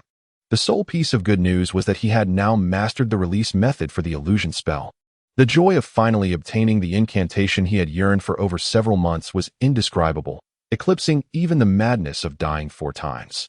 While experiencing the anguish of a pierced heart in the illusion, Hoffa had nearly wanted to curse.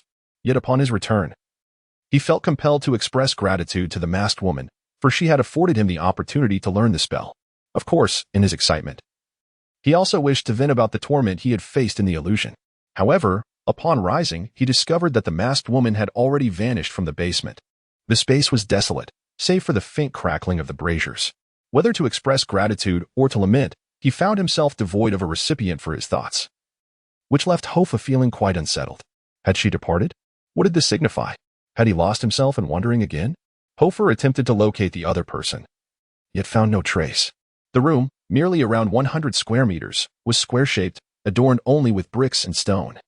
Save for a fire pit and a collection of scrolls stored in a corner, it remained unchanged since his arrival, save for the absence of one individual. In his fervor to search, he had overlooked the hourglass beside him. Upon picking it up, he discovered the sand had long since run out. Beneath the hourglass lay a note, inscribed with but a few words: "Do not seek me any longer. Do not seek me any longer." Hoffa's expression shifted to one of bewilderment. What was the meaning of this? Had he erred in some manner? Why was he bid to cease his searches? Had he not mastered the illusion spell? Had she not stated that, in her view, he had perished too many times and had not passed the trial? Cursed be the situation. Gazing at the remnants of sand within the hourglass, Hoffa found himself in a state of confusion. Had he succeeded or failed? Could there not be a clearer answer? His thoughts were in disarray. His curiosity regarding the organization known as the Violet Wizard Society deepened. The entire group comprised but a single masked member, yet possessed artifacts capable of imparting such spells. What manner of organization was this? He slowly circumnavigated the walls, observing the flickering flames of the fire pit beneath the portraits of its members, absorbing the tranquil yet lonely atmosphere. He noticed several scrolls stacked in the corner, the very tools he had utilized to learn the illusion spell. Hoffa swallowed hard and approached them cautiously. Upon closer inspection, the dark scrolls encased in glass appeared unremarkable at first glance, yet Hoffa sensed an ancient magic permeating the air around them. Instinctively, he reached out to touch the glass case. However, in that instant, a chill ran down his spine as an unsettling sensation of being watched enveloped him. Turning swiftly, he discovered that all the eyes within the portraits were silently fixated upon him, having seemingly come to life. Although the eyes remained motionless, their gaze followed him to the doorway. This society harbored secrets. Hoffa swallowed hard and hastily pushed through the portraits to exit. The feeling of being observed dissipated as he stepped outside. Wiping the cold sweat from his brow, he felt an inexplicable sense of reverence for the place. At the threshold, Hoffa closed his eyes and engaged in meditation, gradually calming his spirit. Whatever secrets lay hidden within this society were of no concern to him. If he had not passed, so be it. The goal had been achieved. He had mastered the illusion spell, suppressing his doubts deep within. He could not resist the urge to tap his wand against his arm. Falcon Gate, as if a frigid liquid flowed from the point of contact. It coursed through his entire being, akin to someone drumming a dozen cold egg whites upon him. Miraculously, His form began to display the same patterns and colors as the school's background wall, transforming him into a humanoid chameleon. Hoffa vanished entirely into the ether. He covered his eyes with his hand, yet it was utterly futile. Through the gaps between his fingers, he could still see a group of jovial male wizards approximately 50 meters ahead. An exhilarating rush surged within him, compelling him to raise his arms in triumphant exultation. With a flourish of his wand, he strode confidently through the school. Such ostentatious bravado was not typical of Hoffa, yet he reveled in his current sense of triumph. As he passed by two older wizards, he overheard their conversation. "Has the president changed the password today?" "Yes, it's blood-flavored underwear. Wow, the president has quite the taste." Hoffa stifled a laugh, managing only to emit a series of snorts reminiscent of a pig. "Hey, it seems like someone is watching. Are you blind?" "No one is here." Subsequently, the two wizards crawled into a flamboyant portrait of a rather effeminate man. Hoffa thought to himself that his demise had not been in vain. Now, if he so desired, he could enter any clubroom that had previously been inaccessible, the protective barriers rendered utterly ineffective. It felt as though the entire world had flung open its doors to him. After taking a few more steps and rounding a corner, he was greeted by a familiar face. Aglia, astonishingly, was also in the club tower area. She strode confidently ahead, followed by a throng of older students, all wearing expressions of desperation. "Miss Draces, please stay. The Calvin Transfiguration Club offers exceptional benefits. Indeed, we could make you vice president, if you so wish. If you're a bit older, the presidency is also within reach." Aglia turned sharply, placing her hands on her hips with a fierce glare. "Get lost. You lot can't even manage a proper transfiguration. Your skills are utterly abysmal." With that, she marched forward, muttering, 13 transfiguration clubs and none of them are worth a dime. Hogwarts is truly a dreadful school." Suddenly, amidst the attention of the older students, Aglia stumbled and fell to the ground as if tripped by an invisible stone. She landed awkwardly, sprawled out in an undignified manner. The students behind her gasped and rushed to her aid. "Are you all right, Miss Draces?" "Miss Draces." Aglia sprang up like lightning, her expression darkening. "What did you see?" A chorus of bewildered faces met her inquiry. We didn't see anything. Nothing at all. If a single word escapes your lips, you're finished," she coldly threatened before hastily departing. Upon rounding another corner, she let out a wail, covering her face as she fled. In the shadows, a concealed Hoffa nearly succumbed to laughter, bracing himself against the wall to maintain his balance. It was utterly delightful, exhilarating. Chapter 23. The Smugglers. 4 hours ago, in the North Atlantic, within the Hebrides archipelago, lies Scotland's northernmost isle, an expanse renowned as one of the most desolate maritime regions on Earth. Here, tumultuous waves crash against barren shores, and precarious cliffs rise starkly, enveloped by uninhabited stretches of land. The nearest town, Durness, is over 100 kilometers away. Historically, during the era of King Arthur, it served as a prison for exiles, later becoming the renowned hideout of the infamous pirate Drake during the Age of Discovery and in the reign of George I. It transformed into a tax evasion haven for the slave trade. Yet now, with the decline of piracy and the abolition of slavery, only a sparse fishing village remains, its scant population reliant on the sea for sustenance. Beyond the seabirds and herring, few species dare to venture into this region. Amidst the cliff-laden waters, an aged diesel fishing vessel surges forward, slicing through the waves with remarkable speed. Aboard are 4 individuals. The vessel's operator, named Terry, embodies the archetype of a Caucasian man, pronounced nose, thin lips, and a thick beard, clad in tattered jeans, knee-high rubber boots, and a worn gray fishing hat. He resembles the other herring fishermen of these waters. However, he is not a fisherman in the traditional sense. He once was, but that was long ago. Before turning 20, Terry had fished alongside his father, but after enduring the harrowing trials of World War I and returning to his homeland, he could no longer regard fishing as a viable occupation. After over 2 decades of toil in these waters, he has now turned to a more lucrative endeavor, smuggling. The Hebrides connect Scotland with Denmark, Iceland, and Norway. Since the outbreak of the Great War, the influx of smugglers has never ceased, thanks to the region's desolate environment. Foreign drifters frequently attempt to use Scotland as a landing point, hoping to venture into the British Empire in search of stable employment in the more secure lands of England. Yet, Terry understands that such aspirations are often mere illusions. After enduring relentless exploitation, many of these immigrants meet an untimely demise far from their homeland. Over the past 20 years, Terry has encountered a myriad of clients, yet this particular group, is unlike any he has ever seen. Through the misted rearview mirror, he observes three peculiar figures sitting rigidly on the deck behind him, their postures identical, as the sea breeze and splashing waves seem indifferent to their presence. Terry recognizes this demeanor all too well. Such a straight-back stance is characteristic of military personnel. Yet, the notion that they are soldiers feels amiss. As these three individuals don oversized robes that obscure their features, topped with pointed, towering hoods, these are not the ragged garments typically worn by smugglers. Their robes are jet black and pristine, cinched with scale-like belts. Even amidst the tumultuous winds of the sea, they remain immaculately arranged. Having encountered numerous military units during the war, Terry has never witnessed a force clad in such attire. The sole means of identification was a red swastika emblazoned on the arm of each individual. One symbol seemed vaguely familiar to Terry. He had encountered it frequently in the newspapers over the past 2 years, presumably linked to a workers' organization in Germany. Yet, Terry was uncertain, for the figures in the papers bore no resemblance to their peculiar attire.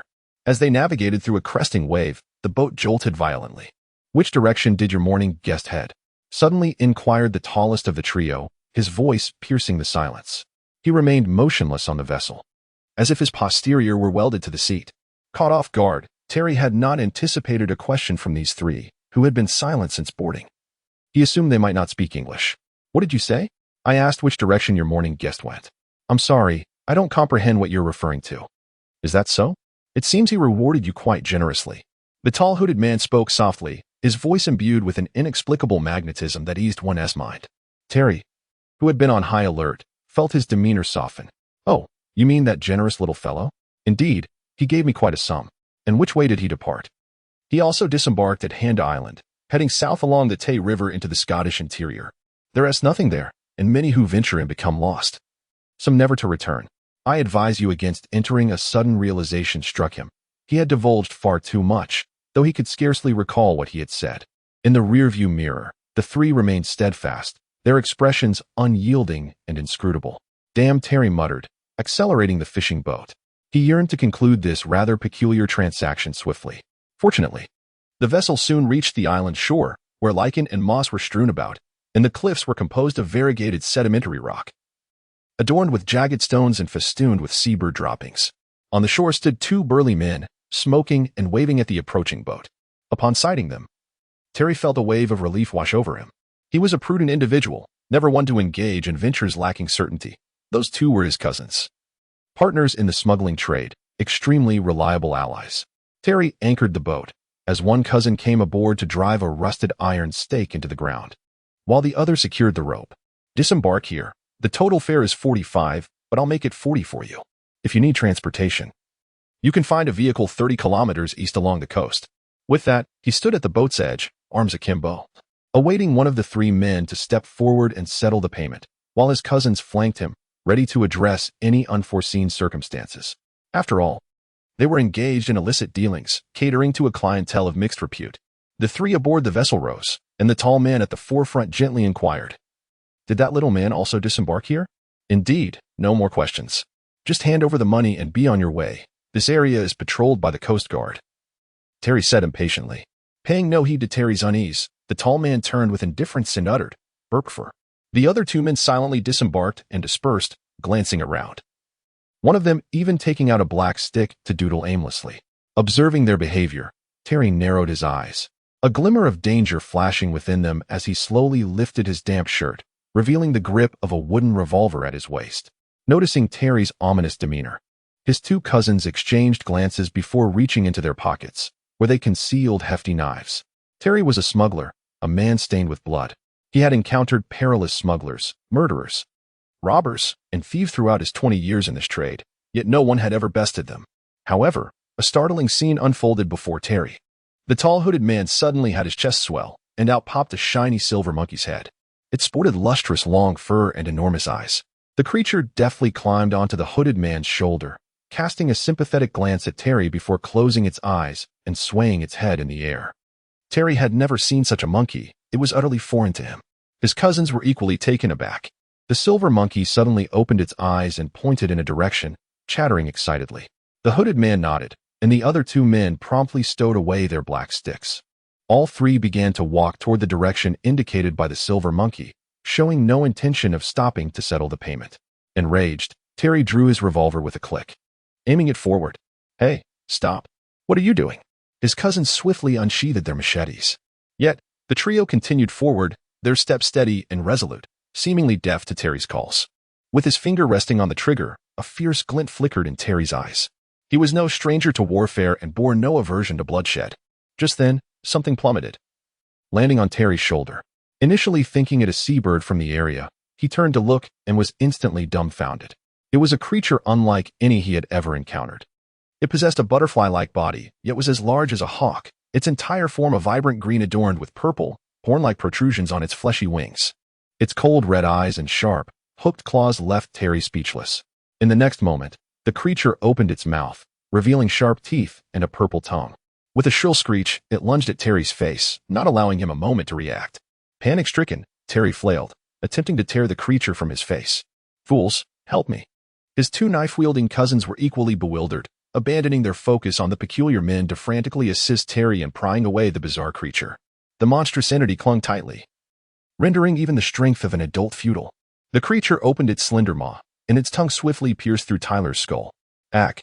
Tyler let out a wretched cry, feeling as though all his memories were swiftly drifting away from him, taking with them his emotions and reason.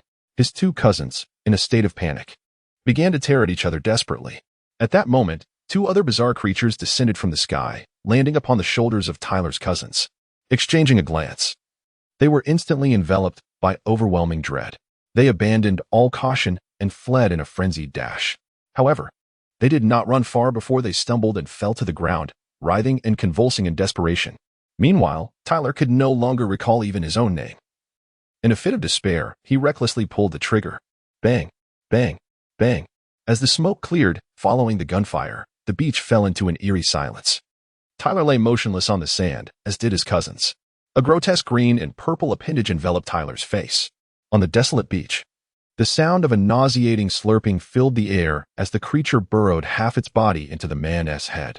Finally, the grinding ceased. The green and purple being withdrew its head, shaking off the blood. It then unfurled its wings and swiftly pursued the distant figures of the remaining men, now mere specks on the horizon.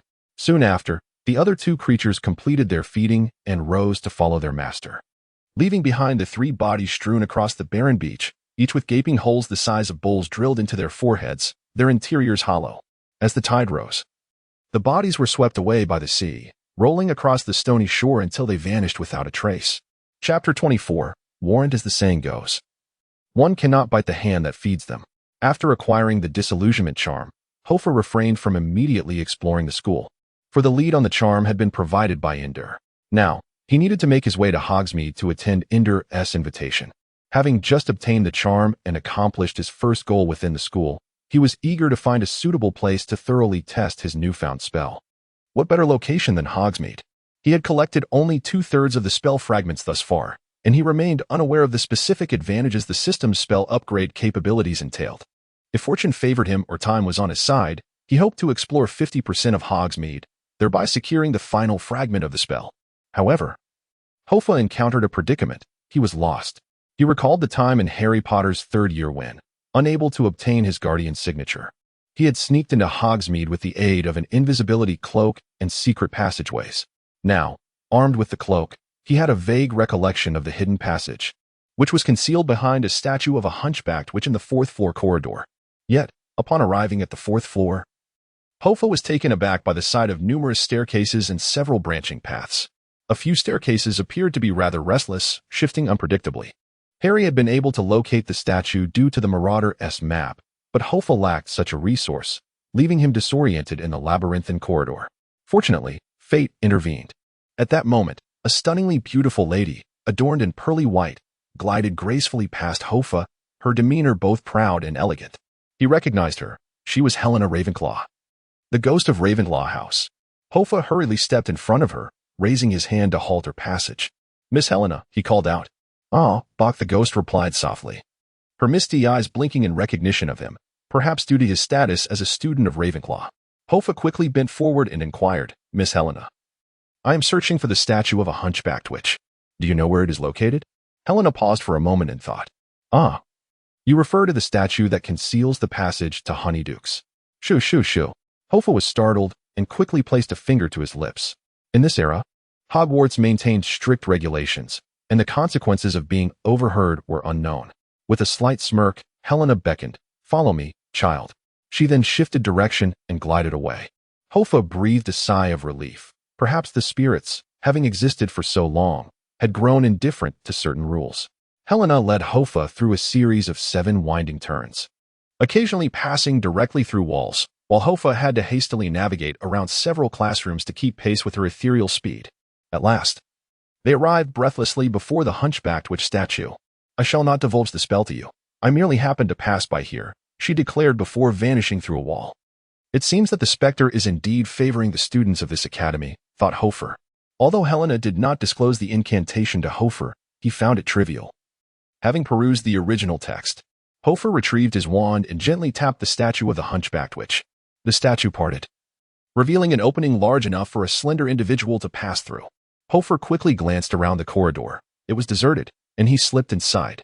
With a resounding thud, the statue closed behind him, extinguishing the light before Hoffa could fully comprehend the situation. Suddenly, his feet slipped, causing him to slide down to the ground and propel forward. A silvery glow emanated from Hoffa's wand, illuminating the surrounding darkness. He found himself in a narrow, low passageway, winding and twisting like a rabbit's burrow. Hoffa hurried along, stumbling occasionally on the uneven floor, while keeping his wand raised before him. The oppressive darkness weighed heavily upon him. This was his second venture into the castle's secret passages, the first being in the company of Miranda. After what felt like an eternity, approximately an hour, the passage inclined upwards. 10 minutes later, he arrived at the foot of a dilapidated stone staircase, which stretched into the unseen heights above. Above him loomed a trapdoor. Hoffa cautiously pushed it open, finding himself in a cellar filled with wooden chairs and crates. As he climbed out and secured the trapdoor behind him, it blended seamlessly into the dusty floor, rendering it nearly invisible. At that very moment, the long silent system chimed in with a notification. Wizard's Secret Realm discovered. Current Wizard's Secret Realm, Hogsmeade. Complete 50 of the 100 Secret Realm explorations to receive 1/3 spell fragment. 1/3 spell fragment, containing peculiar energy. Acquiring 3 will enable you to enhance one of your spell abilities. Complete 100 of the 100 Secret Realm explorations to receive a knowledge of the Great Sage. Knowledge of the Great Sage, shrouded in mystery. Its potential power is entirely unknown until you possess it. As always, Hoffa was unfazed by the system's announcement. Perhaps he could acquire another spell fragment. He was curious about the consequences of assembling 3 fragments, and he was filled with anticipation. Exiting the realm of thought, he heard the sounds of laughter and chatter from the crowd above. To err on the side of caution, Hoffa cast the disillusionment charm upon himself. Instantly, he felt enveloped by a chilling liquid sensation. He understood that he had entered a state of stealth. Hoffa slowly crawled towards the wooden staircase leading upstairs. Now, he was certain he could hear a multitude of voices, not to mention the sounds of bells ringing and doors opening. Upon reaching the top of the staircase, he stealthily slipped through the door, only to find himself behind the counter of honeydukes. He crouched low, maneuvering sideways, then stood upright. No one detected his presence. The effects of the disillusionment charm were akin to that of an invisibility cloak, perhaps even superior. While a cloak could be stepped on, the charm could not be so easily dispelled. The Honeydukes was teeming with students from Hogwarts, filled with shelves upon shelves brimming with the most enchanting confections imaginable. There were substantial chunks of creamy peanut brittle, luminous pink coconut ice, and neatly arranged hundreds of various chocolates, alongside a large barrel of jelly beans and another brimming with fizzing honeycomb. Laughter erupted as people perused their selections. Amidst them, Hoffa stealthily navigated, scanning his surroundings while cautiously avoiding the upperclassmen. Then, he spotted a strikingly beautiful senior girl at the entrance, engaged in laughter with several boys.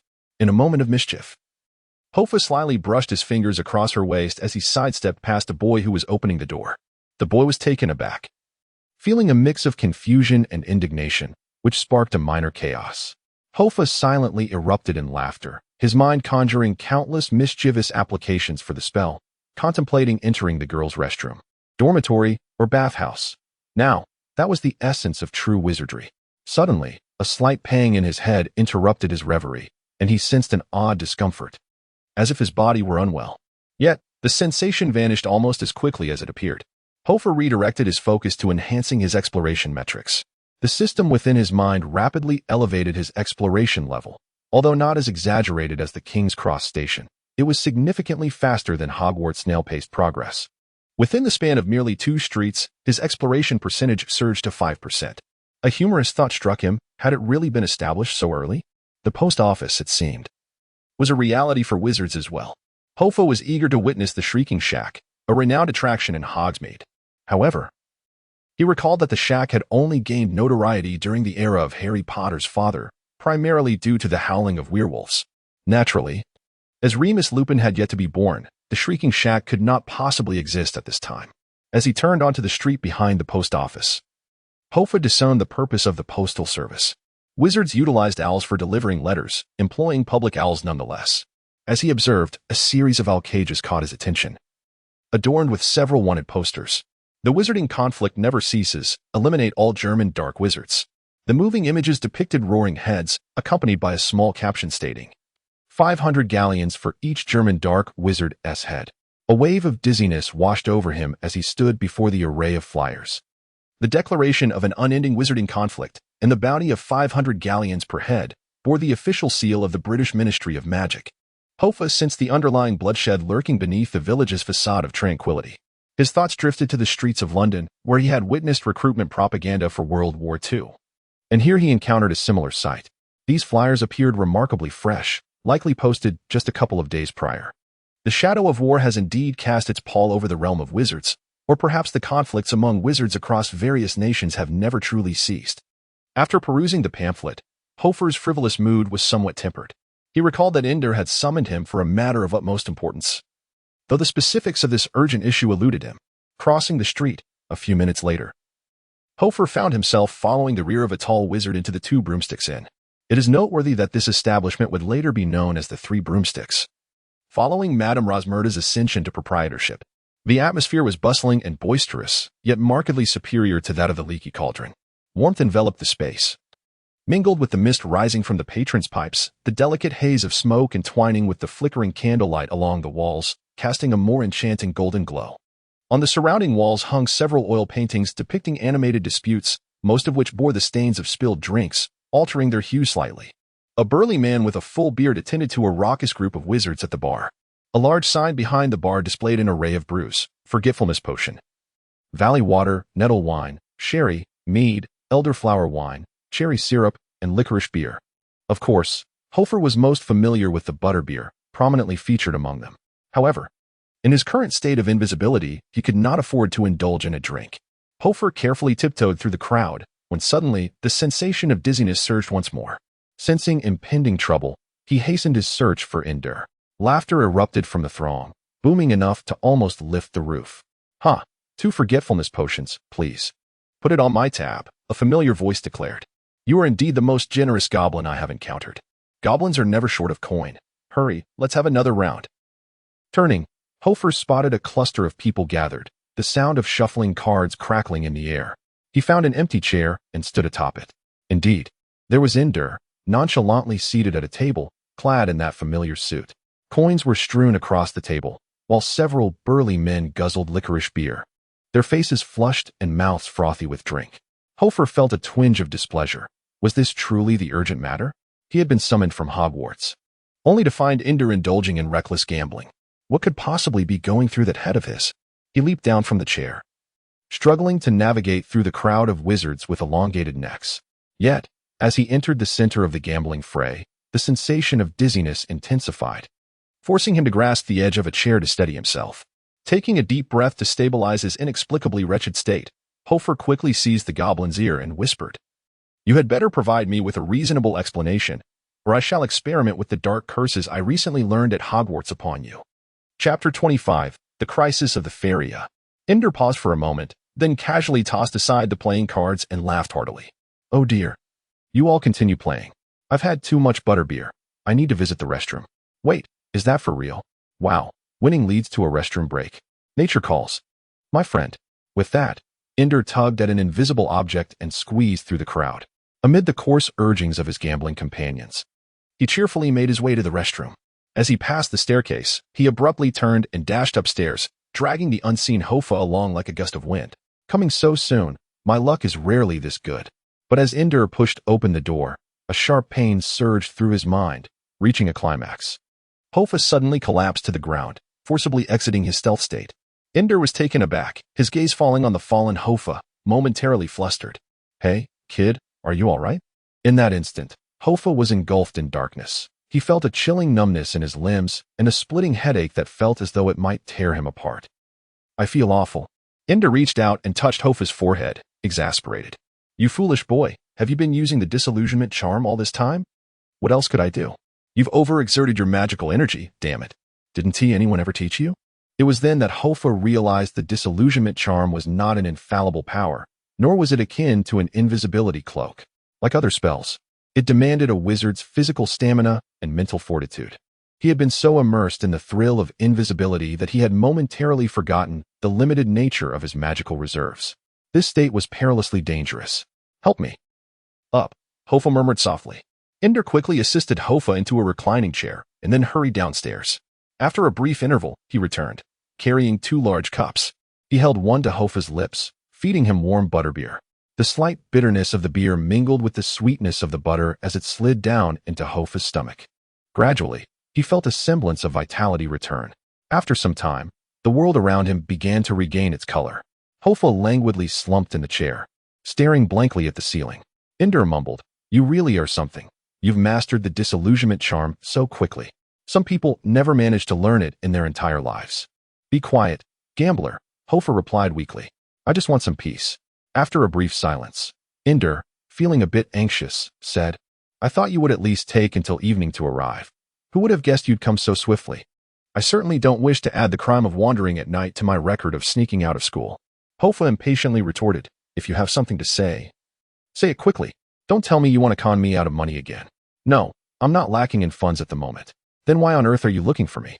The fairy remained silent, moving to the window and cautiously peering outside before closing the shutters.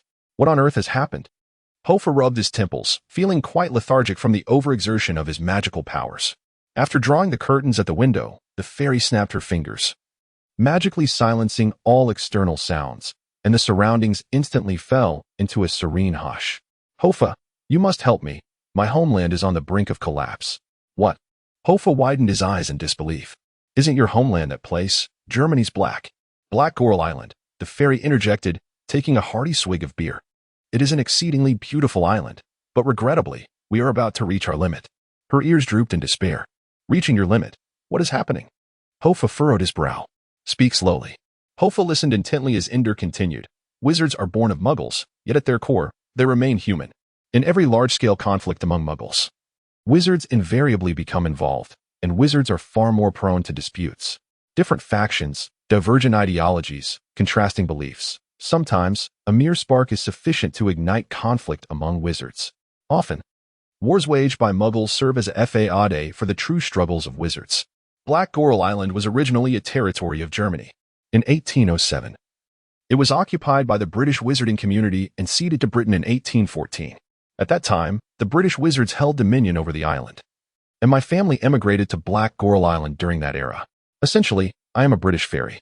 However, in 1890, Britain returned the island to the German muggles, but failed to restore it to the German wizarding community. The British Ministry of Magic continues to refuse entry to German wizards on Black Coral Island. But in 1914, the First World War broke out. A war among wizards ensued there, and even after the war concluded, Black Coral Island never regained its tranquility as wizards continued to clash, engage in gunfights, and meet untimely deaths.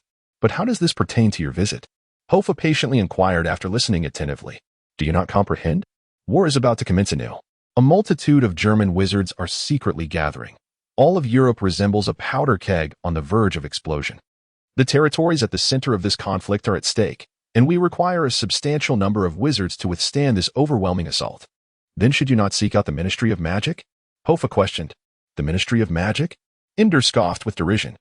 "Those oblivious fools do not believe in the possibility of another world war. They, like the goblins of Gringotts, are preoccupied with their galleons." "Are you jesting?" "I just saw a wanted notice from the ministry outside," Hoffa retorted. Ender waved his hand irritably.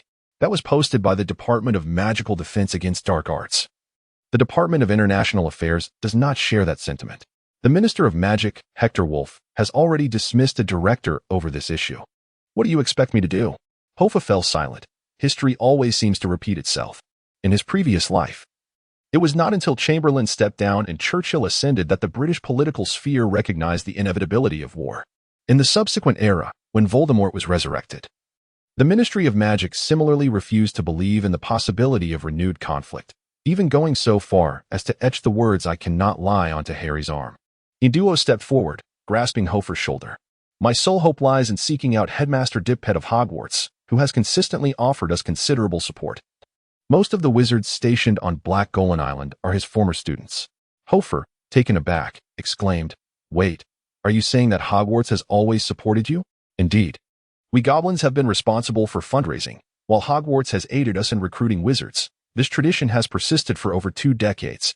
Hoffa remained silent, rising to pace the room restlessly. The remarks made by Headmaster Albus at the beginning of the term now seemed profoundly significant. Students in their 6th year and above may, with approval, venture into designated areas for Auror training. It is likely that sending students to those specialized areas involves more than mere Auror training. These individuals are being trained as soldiers. Intriguingly, in the context of war, Hogwarts appears to have consistently adopted a hawkish stance, whether during this conflict or the future wars instigated by Voldemort. Yet, why had Duo sought him out this time? Hoffa surmised the answer. Recalling the scene he had witnessed after their last flying lesson, the destruction of Hogwarts' teleportation circle, Hoffa came to a halt, his gaze piercing as he fixed it upon Duo. "Indeed." Duo quickly rose. "Do you know something?" Hoffa, his tone grave, replied, "The teleportation circle connecting the school to the outside world has been compromised. I have some suspicions. It appears someone is interfering with your collaboration with Hogwarts. But this is merely conjecture. You shouldn't have come to me about this. I'm just a first-year student. Why not seek out?" "I did." Duo retorted impatiently. "I tried, but suddenly no one at Hogwarts could be reached. I cannot apparate to Hogwarts. The protective enchantments are too numerous. That's why I came to you." "What about Dumbledore? Have you sought him out?" Hoffa's first thought was of Dumbledore. Yet, to his surprise, upon hearing Dumbledore's name, Duo shook his head vehemently. "Albus Dumbledore? I haven't sought him out. Although I know him, I do not trust him. His relationship with the dark wizard Gellert Grindelwald is rather ambiguous. Grindelwald is currently in Germany, and I have no intention of seeking him out." Hoffa furrowed his brow and slowly sat down, tapping his fingers on the table, a crucial factor he had overlooked. Grindelwald, Dumbledore's lifelong friend and lover, had been one of the most formidable dark wizards of his time, arguably the first Dark Lord, before the rise of Tom Riddle. Moreover, he possessed the Elder Wand, one of the 3 Deathly Hallows, rendering him a formidable adversary. Indwa's mistrust of Dumbledore was, indeed, well-founded. After a moment of contemplation, Hoffa inquired, "So, what is it that you wish for me to do?" "Lead me to Hogwarts Castle. I must speak with Headmaster Albus Dipet," Inidor declared without hesitation. Hoffa, taken aback, repeated incredulously, "What did you say? Take you to the school to find Headmaster Dipet? Me? Take you to the school to meet the headmaster?" He pointed at himself, his eyes wide with disbelief as he enunciated each word carefully. "Precisely. Farewell," Inidor replied, turning to leave. Hoffa pivoted towards the exit, utterly astonished that a goblin would make such a request, taking someone into the castle without authorization, particularly considering it was only the 1st year. Such a notion was utterly preposterous. Hogwarts was a fully enclosed institution, where students needed a guardian's signature to enter or exit Hogsmeade. Even 50 years later, under Dumbledore's headship, this would be unthinkable, let alone during Dipet's tenure. Inidor hastily grasped Hoffa's arm, exclaiming, "Oh, do not walk away." Hoffa was furious. "Do you have any idea how stringent our school regulations are? Do you comprehend the peril I face by merely meeting you? And now you expect me to take you to see Dipet? Have you lost your mind? I am but a 1st year, insignificant in the grand scheme of things. If they inquire where I encountered you, how shall I explain? If I escort you into Hogwarts to find Dipet, I might be expelled by tomorrow. They would snap my wand, and I would end up wandering the streets of London." "That is merely your conjecture, your speculation," Inidor retorted, growing anxious. "Is it truly mere conjecture?" Hoffa gazed intently at Inidor, unblinking. Chapter 26. The coming storm. Ender tugged at Hoffa's robe, the feeble flames of the tavern's hearth crackling softly, casting flickering shadows on the wall that formed an eerie tableau, leaving the two ensnared in a moment of impasse. At long last, Ender released his grip, sorrowfully uttering, "If that is the case, then you may go. As though I have never known you as a friend." "What do you mean by that?" Hoffa squinted, his curiosity piqued. You regard yourself as more significant than anything else. Do you comprehend the state of affairs outside? Do not label me unjustly, Hoffa retorted, his displeasure evident. This matter is not one to discuss with any sane student, is it? Furthermore, if you truly wish to enter the school, why not seek out a senior student? Did you not mention having former associates? Dead. All dead. Ender exclaimed, exasperatedly waving his hand. You are the only Hogwarts student I know. The rest have perished. Hoffa was taken aback. Are you truly this unfortunate? Enough. Will you assist me in meeting Dipet and provide a definitive answer? Ender began pacing restlessly around the room. Am I not attempting to help you? Then what course of action do you propose? Ender halted, gazing at Hoffa with despair. First and foremost, taking you to meet Dipet is impossible. It exceeds my capabilities. Abandon that notion. And then, Hoffa inhaled deeply. I can, however, lead you to the secret passage. As for entering the school and seeking the headmaster, that is your own endeavor. Do not involve me, a first-year student, in this. Ender's spirit soared. As long as I can enter Hogwarts, I shall not utter a single word about you. I can swear an unbreakable oath. Stop right there. Hoffa interjected, raising his hand to halt the fairy. I require no such absurd oaths, but your current approach is utterly unfeasible. Ender glanced at himself from head to toe. What is wrong with my appearance? Oh, should I change into school robes? Are you foolish? The fact that you cannot reach Hogwarts indicates that someone is sabotaging you from the shadows. Striding in boldly like this, are you not afraid of the lurking adversaries? Ender's expression shifted to one of understanding as he snapped his fingers and transformed. His body shrank rapidly, morphing into a badger no larger than an arm. The badger's black and white fur resembled a suit, adorned with a striking tuft of yellow hair on its forehead. Most notably, Ender's transformed badger sported an earring on one ear. Climbing atop the table, Ender squeaked, "This will suffice. No one will discern that I am a fairy." Are there animagi among fairies? Hoffa inquired, astonished. Ender shook his head. Some fairies possess an innate talent for transformation. A select few can even morph into plants and minerals. So do not envy me. Now, hasten and take me away. Wait, Hoffa replied, shaking his head. I am currently drained of magic. Once I regain my strength, I will render you invisible and escort you to the secret passage. Ender joyfully spun around on the table. I knew I wasn't mistaken about you, Hoffa. Hoffa had no intention of engaging with him, keeping his eyes closed in quiet repose. Truth be told, he wasn't particularly eager to involve himself in this matter. No one understood better than Hoffa just how strict Hogwarts was in this era. It was no laughing matter. Newt Scamander, Rubeus Hagrid. These outstanding and kind-hearted students had not been granted leniency for breaking school rules. They had been expelled. The only professor Hoffa was on good terms with was Dumbledore. But the problem was, in this era, Dumbledore wasn't even the headmaster, nor was he a house leader. His reputation in the wizarding world was far from the towering stature it would hold 50 years later. If Hoffa ran into trouble, Dumbledore wouldn't be able to protect him, and might not even try. Yet despite this, Hoffa had still chosen to agree to Ender's request, taking the risk to grant him passage. There were many reasons for this. Setting aside the emotional factor of friendship, Hoffa had another, more crucial reason for accepting Ender's plea. He didn't want to reveal his own tendencies toward moral ambiguity in front of anyone. For Hoffa, the line between good and evil was blurred. A single thought could tilt toward virtue, another toward malice. Eastern philosophy had instilled in him a sense of moderation and caution, sometimes even verging on passivity. He had always believed that one simply needed to focus on oneself. But the Western world of 1938 was vastly different from the Eastern world 80 years later. People in this era didn't play at self-preservation or neutrality, much less the ruthless pragmatism of sacrificing others to save oneself. They dealt in ideologies and unspoken allegiances. This state of affairs would persist all the way until the end of the Cold War. At their core, these Westerners valued loyalty, rules, and faith. Left or right? What name did they bear? These questions mattered more to them than life itself. Muggles were this way, and wizards were no exception. No one could say just how many die-hard followers Dumbledore would have in the future, but every one of them knew exactly where they stood, with little room for wavering.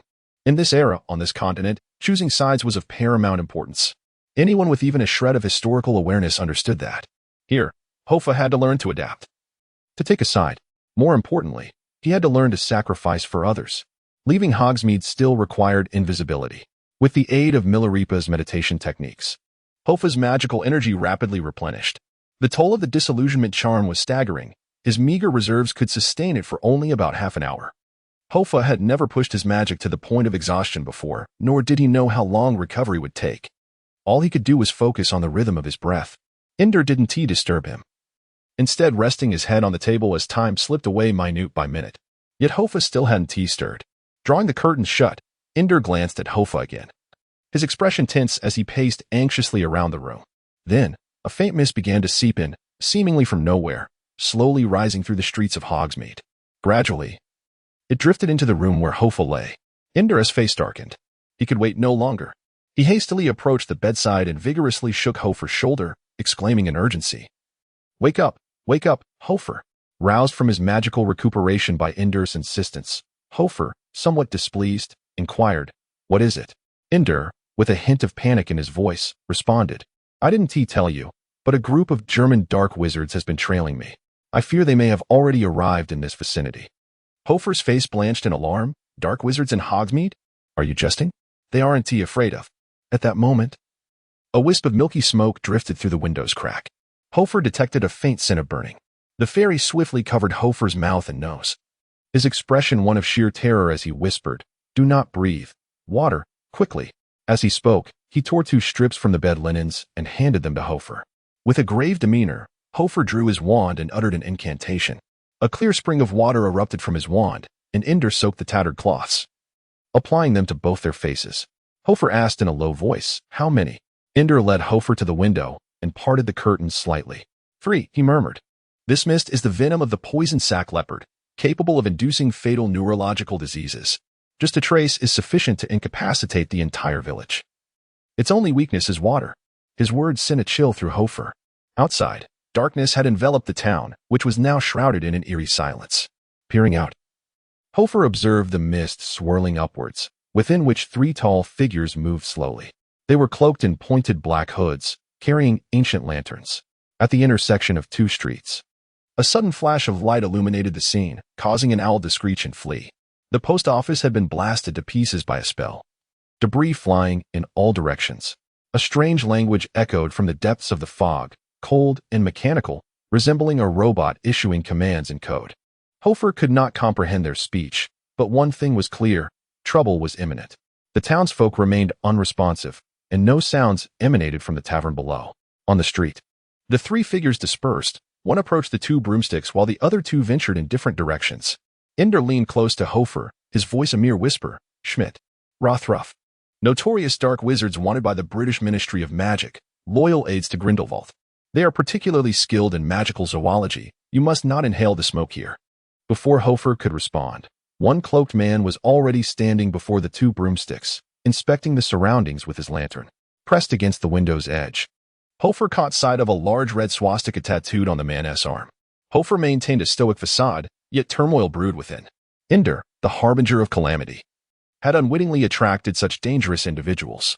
Dark wizards were no laughing matter. Without the strength of a diamond, one should not attempt the delicate task of handling porcelain. In this world, those lacking in skill dare not call themselves dark wizards. These 3 individuals have subdued all of Hogsmeade without even lifting a finger. Their power far exceeds that of a mere first-year student and a deceitful fairy. Do you possess any means to counter this? Ender inquired anxiously. Can't you use apparition? Hoffa whispered. That's not feasible. The magical fluctuations of apparition are too conspicuous, and they would undoubtedly detect it. Ender replied in a hushed tone. I arrived by boat. I did not dare to use apparition, for they would trace the magical disturbances and follow me. If discovered, there would be no escape. Observing the towering man approaching ever closer, Hoffa gritted his teeth and declared, We cannot remain here any longer. The secret passage lies at Honeydukes. We must make our way there. Chapter 27. The First Clash Creak. The wooden doors of the 2 broomsticks were slowly pushed open. Hoffa heard faint footsteps descending the staircase. No longer hesitating, he peered through the narrow window gap, gradually pulling aside the aged shutters. The metallic latch of the window emitted a grating sound, causing Hoffa's nerves to tense to their utmost. He could hardly fathom that he had been leisurely studying at Hogwarts in the morning, only to find himself gambling with his life against dark wizards by nightfall. Fortunately, the noise from the window went unnoticed by the man below. The footsteps grew louder, accompanied by the rustling of movement. The man was searching. Hoffa gestured for the fairy to go first. The fairy promptly clambered onto the window ledge, stepping onto the wooden awning outside the tavern. Hoffa followed suit, leaping through the window to join him. At this moment, they were over 3 meters above the ground. A considerable height for an 11-year-old child and a half-sized fairy. Bang! The sound of a door opening echoed behind them. Hoffa abruptly turned, realizing it was not their room, but another one. He exhaled in relief and exchanged glances with the fairy. The fairy pointed downwards and then at himself, spreading his arms wide, indicating that he would descend first and Hoffa should jump into his embrace. Hoffa nodded. The fairy leaped from the awning, landing softly on the ground with a slight thud. A few seconds of silence followed. Then, Hoffa heard the footsteps in the stairwell growing increasingly louder. Without a moment's hesitation, he jumped down. Thankfully, Ender was strong enough to catch him without a sound. Just as Hoffa left the awning, the door to the room they had vacated was flung open, revealing a tall man who scanned the area, spotting the open shutters. He strode to the window and leaned out, peering into the misty void below, which revealed nothing. Silence enveloped them, the air thick and viscous as butter, rendering breath difficult. Hoffa and Ender covered their mouths and noses, pressing against the sign of the 2 broomsticks. Standing still in the dense fog, not daring to make a sound. The tavern sign shielded them from the man's gaze above. They could feel the man's piercing, cold stare, a gaze born from countless killings. Ender nodded to Hoffa, and they moved stealthily along the wooden wall like moles. Hoffa dared not use the disillusionment charm. On one hand, his magical strength had not fully returned, and on the other, he was uncertain whether the fluctuations of the spell would betray their presence. Preferring to avoid any potential blunders, Hogsmeade was neither particularly large nor small. At least 5 streets separated Honeydukes from the 2 broomsticks. Being a newcomer to the village, Hoffa was far from familiar with the area. After leaving the vicinity of the 2 broomsticks, he relied solely on memory to navigate towards Honeydukes. The pervasive fog forced him to stop every few steps to ascertain whether he was on the right path. Along the way, he encountered several collapsed pedestrians. Some shop doors wide open, with the owners also incapacitated. All were victims of the toxic air they had inhaled. Hoffa, like a bodhisattva crossing a river, found himself in dire straits, utterly unable to concern himself with the others around him. Not far into their escape, the 2 abruptly halted. Before them stood a towering figure, nearly 2 meters tall, wielding a wand and a lantern, scanning the surroundings. Fortunately, several empty wooden barrels lay nearby, behind which they concealed themselves, stifling their breaths to avoid detection. Just as they settled into hiding, the imposing dark wizard turned to face them. His cloak swept the ground, producing a rustling sound as it dragged along. Hoffa caught sight of the wand, thick and long, suitable for close combat. As the man rounded a corner, he raised the lantern, illuminating the area. Luckily, Hoffa and the fairy were only as tall as his waist, and the thick fog shrouded them from view. Once the man had moved some distance away, Hoffa whispered urgently, "We must change direction. He has blocked our path." The fairy nodded, trembling. Hoffa rubbed his face, attempting to calm his wildly beating heart. He resolved that if he were to escape this time, he must master silent casting before venturing out again. They altered their course through 2 more streets until Hoffa spotted a shop with its door wide open, a scribe's feather shop, specializing in quills. A dragging sound emanated from within, and a tall man emerged, dragging the unconscious shopkeeper. He arranged the fallen bodies in a line, his wand glowing ominously as he inspected each one meticulously. Damn it, another one. Hoffa cursed internally. He tugged at the fairy to change direction. However, just as they took a step, Hoffa felt a sudden unease. Something snared his arm. Looking down, he beheld a creature with bluish-green wings. Its form a bizarre amalgamation of insect and butterfly, cocking its head at him with a malevolent gaze. The fairy noticed the grotesque entity on Hoffa's arm and screamed in horror, "Shake it off, Hoffa. That is a winged horror, it feeds on brains." The butterfly-like creature opened its gaping maw, its sharp tongue darting toward Hoffa's head. He barely managed to flick his arm, unable to evade the attack. In a flash, the fairy snapped his fingers, unleashing a powerful magical surge from his fingertip. A silver beam shot forth, striking the winged horror with the force of a bullet. Boom. The creature was obliterated mere centimeters from Hoffa's face, crashing into the wall behind, shattering into pieces and splattering blue-violet blood everywhere. Rather than relief, Hoffa felt a chill of dread. Everything was exposed. The tall hooded man behind them abruptly stood, emitting a sharp cry. "Here, Here, there he is." As the shout echoed, the tallest hooded figure spun around. With a flick of his cloak, a swarm of winged horrors erupted from beneath it, their wings creating a thunderous cacophony as they surged toward Hoffa. "Run!" the fairy shouted. At this moment, hiding had become utterly futile. Hoffa, without a second thought, took to his heels. As he ran, he struck his arm. Disler Falconet. In the midst of his flight, Hoffa vanished into the mist, evading the first wave of the coiled-winged demoness assault. However, the spectacle of his invisibility did not escape the gaze of the dark sorcerer behind him. The sorcerer reacted with remarkable swiftness, unfurling his cloak once more. A gleaming silver monkey perched upon his shoulder, squinting as it surveyed the surroundings, before promptly raising its arm, screeching and pointing in the direction of Hoffa's concealed dash.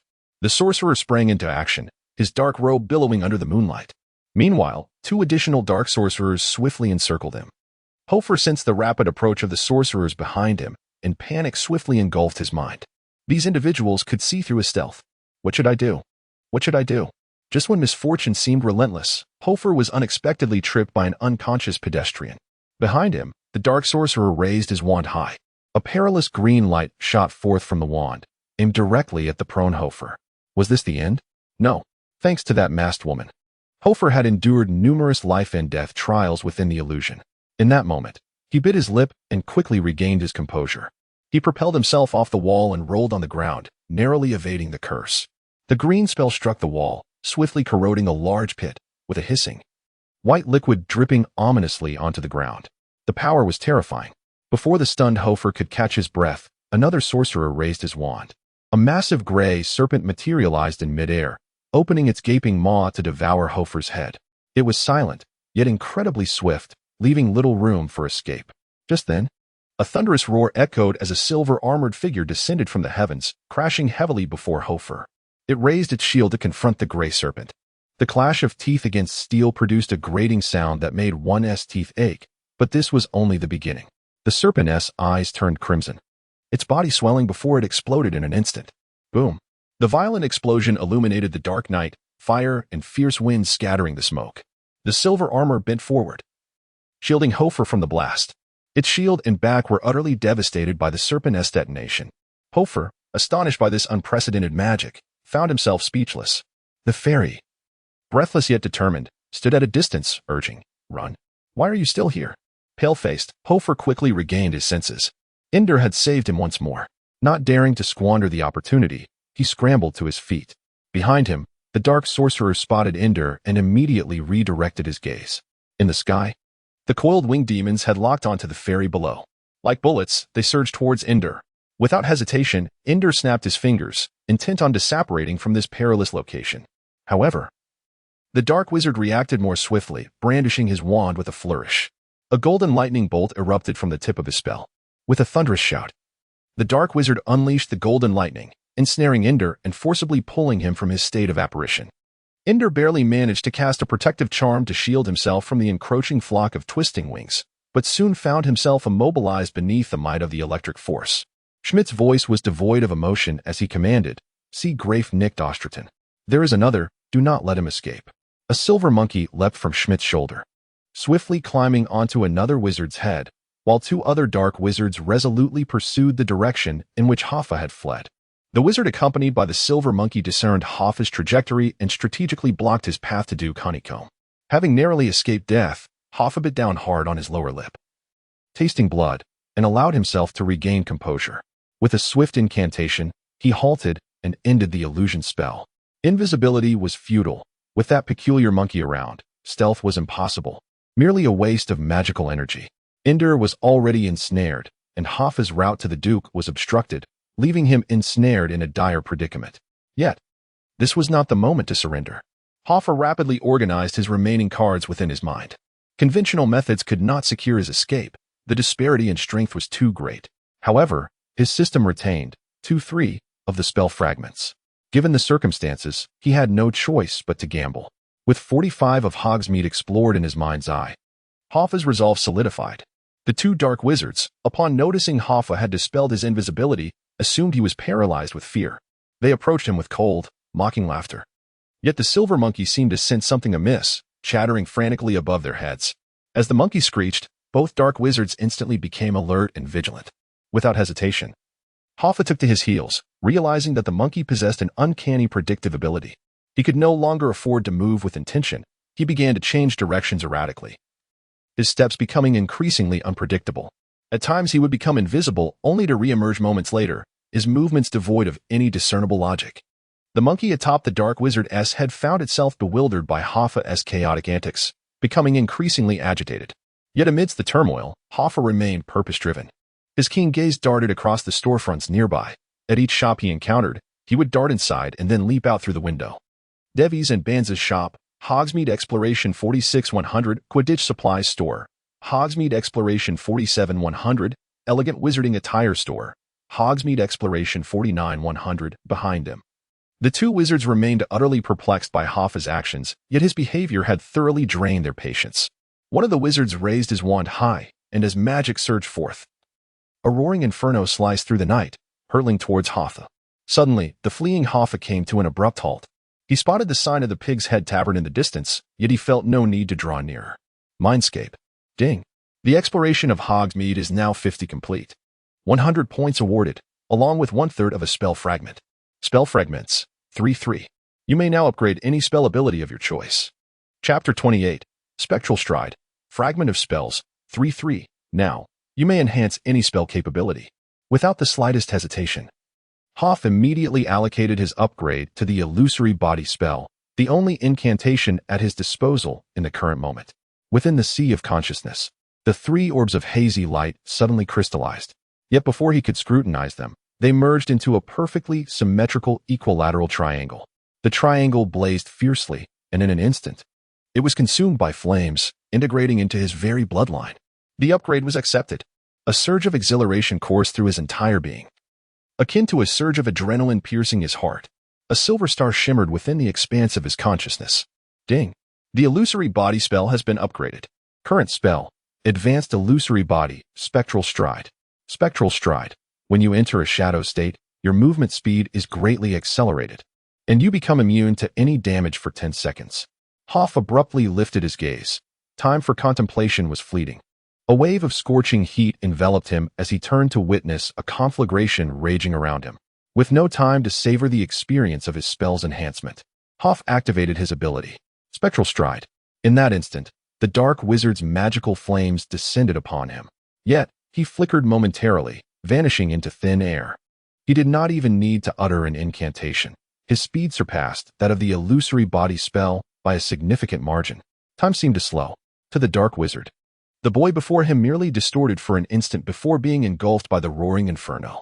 However, in Hoff's perception, the world had been reduced to a monochrome palette of gray and white, buildings, dark clouds, the moon, fairies, and the dark wizard all transformed into shades of gray. He heard an incessant, howling wind. He witnessed the world before him undulating, creating patterns reminiscent of flowing water. Looking at his own form, he found himself standing amidst gray-white flames, his body rhythmically producing waves. The flames bore no heat, no sound, as if they were entirely disconnected from the realm he inhabited. He had transcended the material world. This is promising. Hoff raised his head, his eyes gleaming with excitement. He had evaded the flames. He shifted his feet, swiftly leaping over 3 meters, distancing himself from the searing fire, as light as a feather. The two wizards assumed Hoff had perished and turned to depart. The moment they turned, Hoff exited the shadow state and lunged toward the captive fairy. One of the wizards, spotting Hoff, widened his eyes in disbelief, utterly baffled by how Hoff had survived the flames unscathed. Yet, this did not hinder his reaction. He decisively raised his wand. A dangerous blue beam shot forth. A shatter spell. Without a moment's thought, Hoff struck his arm with his wand. Spectral Stride. He slipped back into the shadows, vanishing once again. The perilous shatter spell surged through him, striking the building behind, sending a cascade of debris into the air. He had completely transformed into a ghostly presence. Pebbles tumbled down, and the wizard who had unleashed the explosive spell was left dumbfounded, witnessing the boy before him vanish entirely into thin air. The very spell he had cast had landed in an empty space. He immediately turned and shouted, "Vorsicht, when nicht stimmt. Beware, something is amiss." Grasping the fairy's arm, Schmidt abruptly turned, yet saw nothing. Amidst the mist, only his two companions remained. In that fleeting moment of distraction, the fairy snapped her fingers. Countless fragments of stone soared from the ground, hurtling toward Schmidt with a fierce whistle. This was the moment. Hofer sprang into action. He focused on the dark wizard gripping the fairy and dashed forward with the swiftness of a tempest. Schmidt, however, coolly whistled, redirecting the enchanted winged creature's attacks toward Hofer. In the grayish-white world, those winged beings flitted through Hoffa's form without inflicting any harm. Magic was rapidly dissipating, as Ender found himself increasingly ensnared by the Dark Wizard spell. Hoffa felt an urgency. He had yet to learn any offensive spells and could only mimic the scenes from novels, waving his wand with a shout of shatter. The wand emitted a feeble white light, utterly devoid of power. Clearly, his incantation was flawed. Hoffa cursed under his breath. Cursing, he stowed away the wand and, in a frenzy, picked up a brick from the ground. Schmidt, locked in a stalemate with Ender, suddenly felt a gust of wind, and then, out of the thick fog, a small figure emerged before him. Hoffa disregarded everything else, leaping high, tracing an arc across the night sky, and then crashing down with the brick. Die, he shouted. The impact of his speed combined with inertia shattered the brick against the wizard's forehead. The force flipped his head back, revealing a cascade of gray hair and a Germanic visage, though this face was marred by a stream of ominous blood. A tooth, mingled with blood and saliva, erupted from his mouth as he rolled over twice, crashing heavily to the ground. The binding spell holding Ender dissipated instantly, losing its master's control. Hoffa's wrist trembled, blood seeping from his palm. Despite his youth, the recoil had left him reeling. Yet, there was no time to dwell on this. He clutched the broken brick tightly, took a few deep breaths, and then discarded it, lunging forward to seize the dazed wizard's wand. He hastily dragged Ender and fled. The towering man had not been unconscious for long. Soon, with the assistance of his approaching companions, he staggered to his feet. He pressed his hand against the blood on his forehead, and a rare flicker of shock crossed his usually impassive face. Chasing, yet his tone remained steady, devoid of any emotion or fluctuation. One of his comrades released their grip and strode purposefully toward Hoffa, raising his hand to hurl the wand with great force as he ran. Hoffa tilted his head in astonishment, utterly dumbfounded. He had never witnessed a wizard who would hurl their own wand away. What was this individual attempting? Yet, in the next moment, he understood. The cast-off wand swiftly morphed midair into a razor-sharp cross-sword, streaking toward Hoffa with the swiftness of lightning. It was a transformation spell. The imminent danger sent shivers down Hoffa's spine as he sprinted, instinctively cradling the fairy in his arms while his wand once again tapped his arm. Phantom walk. A spray of crimson erupted. Both he and Ender vanished into thin air. In that fleeting instant, a series of thunderous crashes reverberated as 3 colossal serpents plummeted from the heavens, their gaping maws descending upon Hoffa's position. The ground shattered beneath the serpents' bites, fragments of stone flying wildly. Subsequently, the 3 serpents erupted in an explosive display. Chaos ensued, debris and splinters swirling amidst the fiery glow that turned the night sky a vivid crimson. The force of the explosion sent the Dark Wizard's cloak billowing violently. Upon arriving at the side of the serpents, the pursuing Dark Wizard looked down, yet found nothing amiss. The phantom walk drained immense magical energy. 10 seconds later, as Hoffa emerged from the mist, a trickle of blood seeped from his nostrils and mouth. He had completely exhausted his magical reserves, collapsing to the ground, pallid and breathless. Ender hurriedly grasped Hoffa's arm, attempting to lift him, only to discover that Hoffa's arm was drenched in blood. He had entered the state of phantom walk a fraction too late, resulting in a gaping wound that laid his bone bare, blood gushing forth. He had narrowly escaped death from that perilous transformation curse. Ender, in a flurry, clutched Hoffa's arm and frantically rummaged through his pockets for potions to apply. Yet Hoffa halted him. "Wait, not here," he weakly yet calmly instructed. Ender looked at him in confusion. Hoffa pointed at the bloodstains on the ground. "Do not let the blood disappear at the entrance of Honeydew S. They will follow." Ender immediately comprehended the urgency and quickly supported Hoffa to a nearby Witch's cosmetic shop opposite Honeydew S. On the stone steps, he uncorked a vial of white potion, likely a remedy, and applied it to Hoffa's wounds. As he smeared the potion, he murmured incantations. Observing the gradual healing of his wounds by Ender's potion, Hoffa felt no emotion but a serene calm. For the first time, he glimpsed the high-end combat abilities within this world, far surpassing the wand duels depicted in novels and films. The combination of magical creatures and dark wizards was indeed formidable. Had it not been for the powerful phantom walk, he would have been a lifeless corpse. He realized he was still too weak, too young. He needed to grow stronger, to acquire more power, and to gain more time. Once his injuries were treated, Ender assisted Hoffa as they hurried toward Honeydew S. Upon their return, they found the door securely locked. Ender knocked on the door, and with a resounding thud, it swung open. Once inside, he swiftly locked the door behind them. Within the establishment, the employees and the proprietor lay sprawled across the floor, all succumbed to a deep slumber induced by the mists. "How do we escape?" inquired Ender. "To the basement," replied Hoffa. The two traversed through the cellar and arrived at the Duke of Honey's subterranean chamber. Hoffa lifted the hatch of the basement. Without needing a prompt, Ender and Hoffa descended into the depths. Silence enveloped them.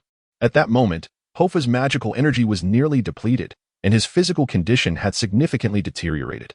Sensing Hoffa's frailty, Ender swiftly hoisted him onto his back, and together they limped toward Hogwarts. An hour later, outside the Hogsmeade Witch's cosmetics shop, chaos reigned. Several unconscious employees lay scattered on the ground in disarray. Meanwhile, Schmidt sat on the stone steps, fixating intently on a broken brick before him. As if it were not merely an ordinary fragment, but a specimen of an alien species. Eventually, a wizard inspecting the blood stood upright. "We cannot track him.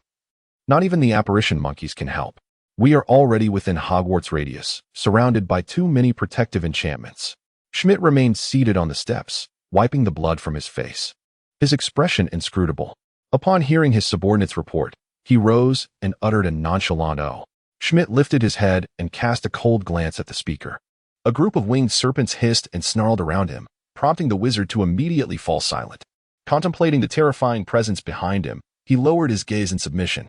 A square-jawed wizard beside him spoke up. "That lad is rather peculiar. I cast 4 or 5 spells upon him, yet he displayed not a hint of reaction. He must possess some invaluable magical artifact. His identity is likely complex." Schmidt articulated each word deliberately. "Once we capture him, we shall undoubtedly extract the secret." "What shall we do now?" a wizard inquired. "Impossible." One of his subordinates exclaimed in disbelief. "That school is encircled by countless defensive spells. How could we possibly infiltrate?"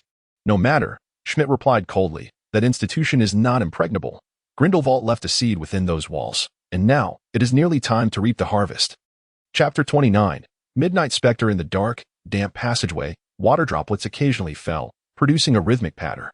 On the time-worn bricks, strands of bioluminescent fungi sporadically thrived. The faint sound of labored breathing drew closer, while spider-like creatures scurried away upon hearing the noise. A fairy supported a boy. Gradually emerging from the shadows of the narrow corridor, it was Ender and Hoffa. A patch of luminescent fungi was extinguished beneath Ender's foot. He paused to let Hoffa rest for a moment before helping him rise again to continue their journey forward. At this juncture, a semblance of safety enveloped him. No matter how formidable the German wizards were, they could not possibly follow them to Hogwarts. Even if they did, it was likely they would not emerge unscathed. While the thrill of adventure was exhilarating, he cherished this grounded feeling far more. Ender leaned against the wall of the secret passage, panting as he sat opposite Hoffa. "Is that Hogwarts behind us?" he inquired. "What else could it be? I've never been here before. The 3 houses are the most heavily guarded places in Europe." He had to eliminate any possibility of expulsion. As he pondered, Hoffa contemplated the invaluable lessons gleaned from this encounter. His eyes had been opened wide to the Nazi dark wizards who controlled magical creatures, the intricate interplay of various spells, and the application of transfiguration in combat. These were insights he had never possessed in his previous life. The vastness and peril of this world exceeded his wildest imaginings. Undoubtedly, he was no match for them. Without the system, relying solely on his 11-year-old magical proficiency, he would have surely met a fatal end. Merely depending on the scant information from the original text would render him incapable of navigating this capricious and treacherous world. After reflecting on the spoils of battle, Hoffa's thoughts turned somber. The world was indeed captivating, igniting his desire for exploration. Yet today he equally recognized his own shortcomings, his fatal flaw, insufficient magical power. He had once heard that a barrel's capacity is determined by its shortest stave. Now, it seemed that every aspect of himself was a weakness. Aside from his mental fortitude, which surpassed that of the average wizard, he was otherwise akin to a muggle. Hoffa's magical aptitude had never been particularly strong. His only distinguishing feature was his above-average mental acuity. He could grasp ordinary spells with relative ease, even mastering transfiguration with finesse. However, he now realized that his magical energy sufficed for academic examinations, yet faltered in the realm of combat. It was no wonder that so few could become Aurors or Dark Wizards. The magical expenditure in battle was an entirely different magnitude compared to that of everyday life. Individuals like Voldemort and Dumbledore possessed an inexhaustible wellspring of magic, spending it without concern. Even Harry, in later years, cast spells with effortless ease, never encountering a shortage of magical power. Unlike him, who found himself breathless after casting just a few spells. Presently, Hoffa wielded 2 forms of invisibility, the ordinary disillusionment charm, and the advanced spectral walk. The ordinary invisibility spell merely cloaks the caster, allowing their magical energy to sustain for over half an hour. In contrast, the advanced ghostly walk, albeit immensely powerful, can entirely erase one's presence from this realm, thus evading any harm. However, the rate at which it consumes magical energy is nothing short of terrifying. Even when fully charged, the ghostly walk can only last for less than half a minute, approximately 20 seconds at best. Within a mere half-day, he had meditated twice. He could scarcely fathom the consequences had he not employed meditation to restore his magic. Perhaps he would have already become a lifeless corpse beneath the dark wizard's staff. Magic is the foundation of all. Without it, even the mightiest skills become futile. If he were to possess an inexhaustible reservoir of magic, freely unleashing the ghostly walk in conjunction with some combat spells would be nothing short of formidable. Resolving the deficiency in his magical capacity was imperative. After nearly 3 hours of meditation, as his depleted body gradually filled with magical energy, Hoffa slowly regained consciousness, finding himself in a significantly improved state. At least no longer as despondent as after the recent battle. Hoffa was startled. He vigorously shook Indra's shoulder. "Hey, why are you still here?" Indra opened his bleary eyes. "What? Didn't you say you were going to seek out Principal Dipet? It's quite late. It's already past midnight. Couldn't you let me go tomorrow? How am I to find him in this darkness?" Indra mumbled. Hoffa widened his eyes, recognizing the validity in Indra's words, yet he sensed the trickster fairy was up to some mischief. Just as he took a couple of steps, his pant leg was seized. Turning around, Hoffa found Indra had transformed into a badger, pitifully gnawing on his trousers. With gritted teeth, Hoffa exclaimed, "What are you doing?" Indra replied, "I have nowhere to sleep.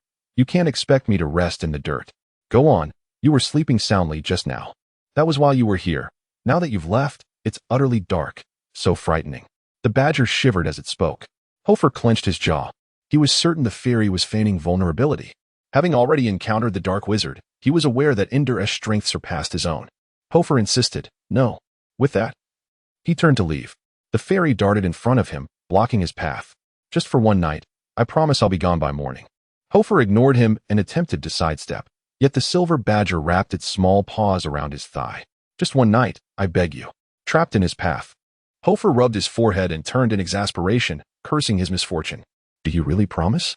"I promise." "Damn it, if you're still here by tomorrow, I shall toss you from the top of Ravenclaw Tower." With that, he lifted Indra and placed him upon his shoulder. Upon opening the statue of the hunchbacked witch, Hoffa entered into the ordinary invisibility state. Hogwarts was now enveloped in the depths of night. If he were discovered wandering in the dead of night, according to Principal Dipet's disciplinary measures, he would be placed on probation. Should he offend again, expulsion would be his fate. Hoffa was not inclined to test the limits of the law. The school at night was shrouded in pitch darkness. The wind outside swept through the castle corridors, emitting a low moan, mingling with the faint chime of the midnight bell, which only heightened the tranquil atmosphere. The sole source of illumination came from the moonlight, cascading through the high windows and casting bars of light upon the ground. The shadows of the elevated stone sculptures appeared inexplicably distorted, imparting a sense of bizarre strangeness. This place felt entirely different from the daylight realm of Hogwarts. Despite Hoffa treading lightly, the portraits lining the walls occasionally stirred awake. "Who goes there?" inquired one of the figures in the paintings.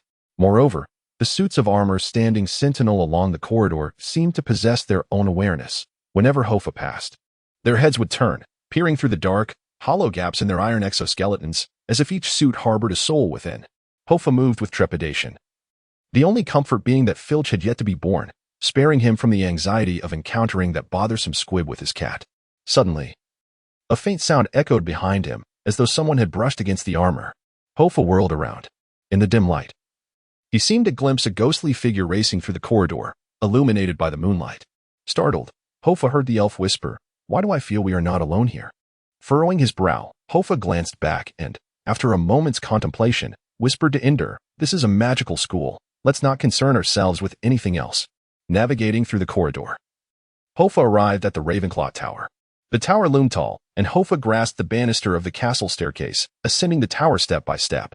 After climbing for several minutes, Indra, now in his badger form, quietly inquired, "Where exactly is your common room?" Hoffa, out of breath, replied, Play your part as a badger." Indra fell silent. At last, Hoffa stood triumphantly atop the lofty tower, facing a grand portrait of a knight. To gain entry to the common room, he faced one final challenge.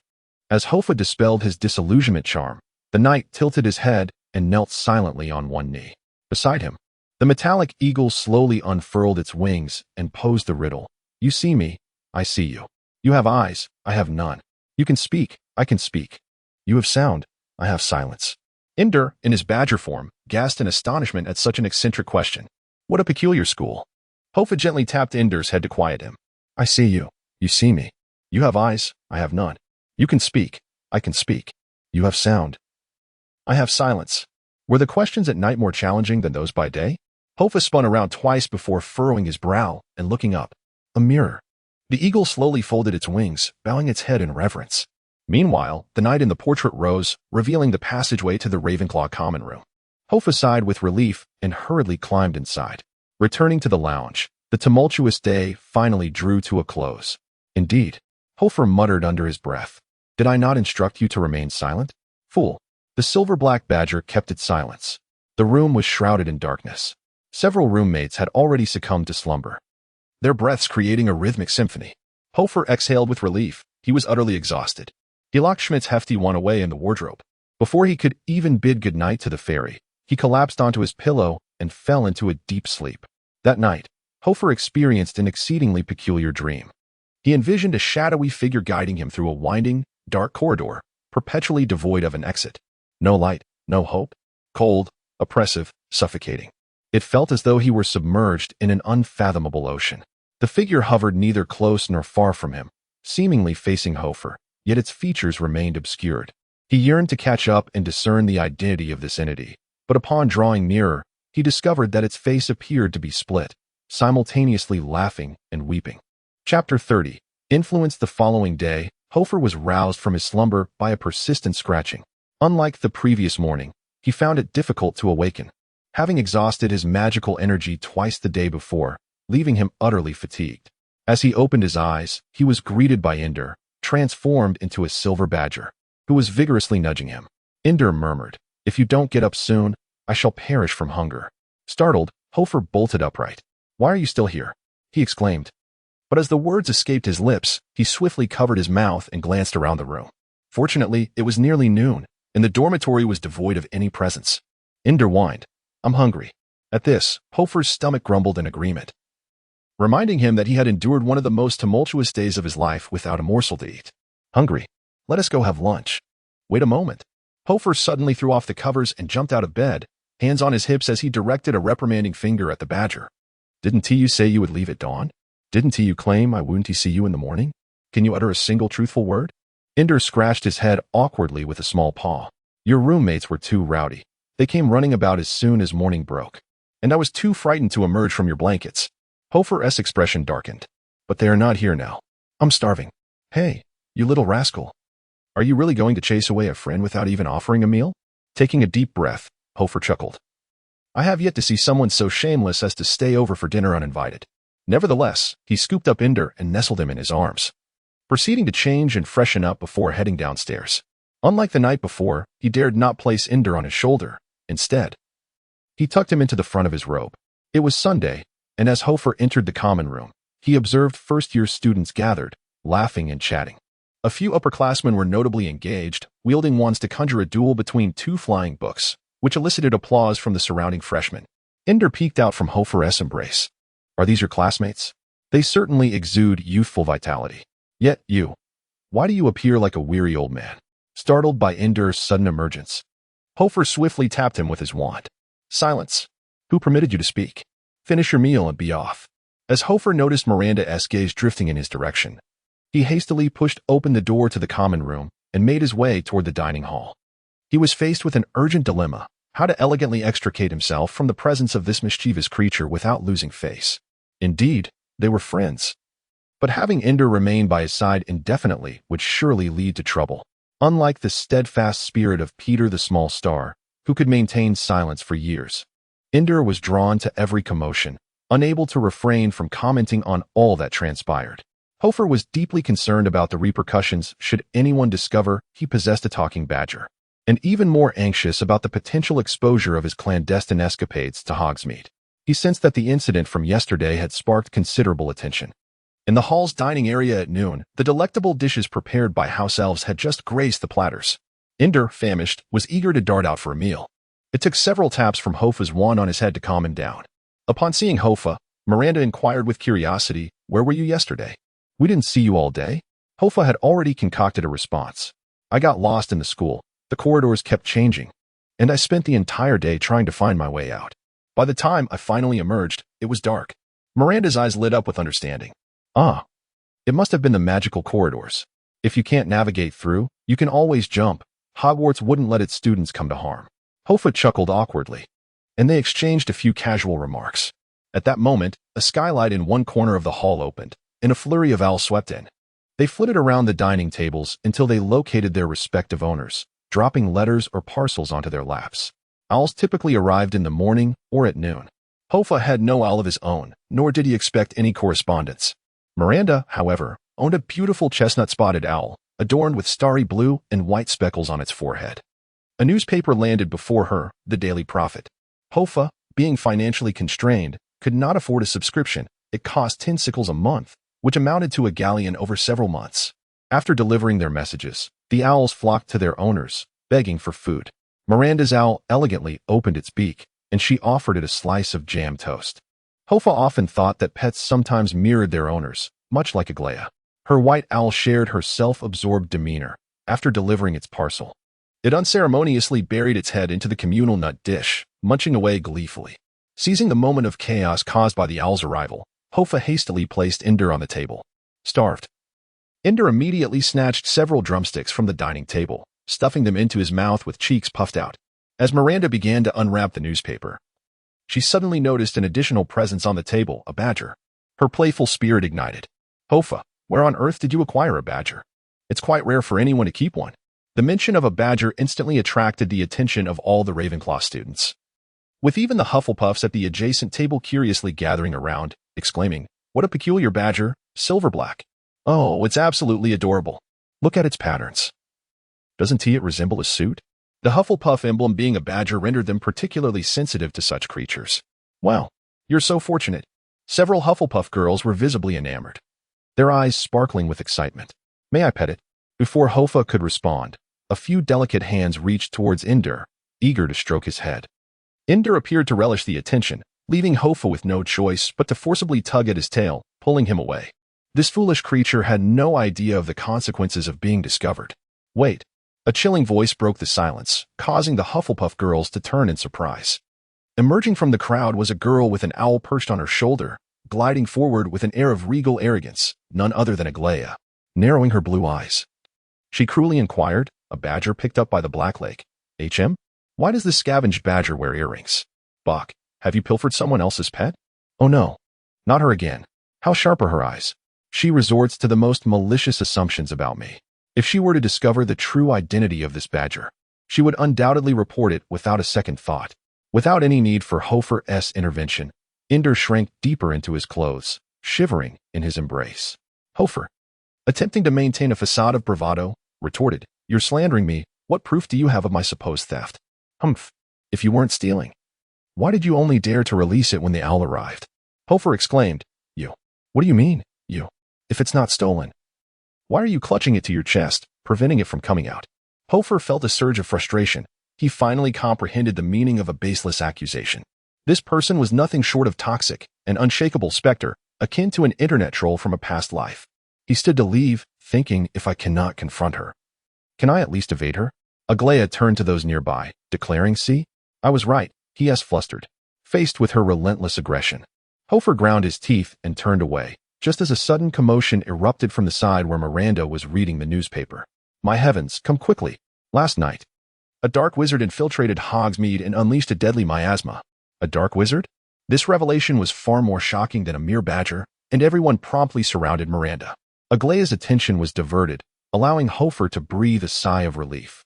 Miranda continued, 47 people are in a state of unconsciousness, and 2 succumbed to excessive inhalation of the toxic gas after being transported to St. Mungo's, one of whom was the owner of 2 brooms.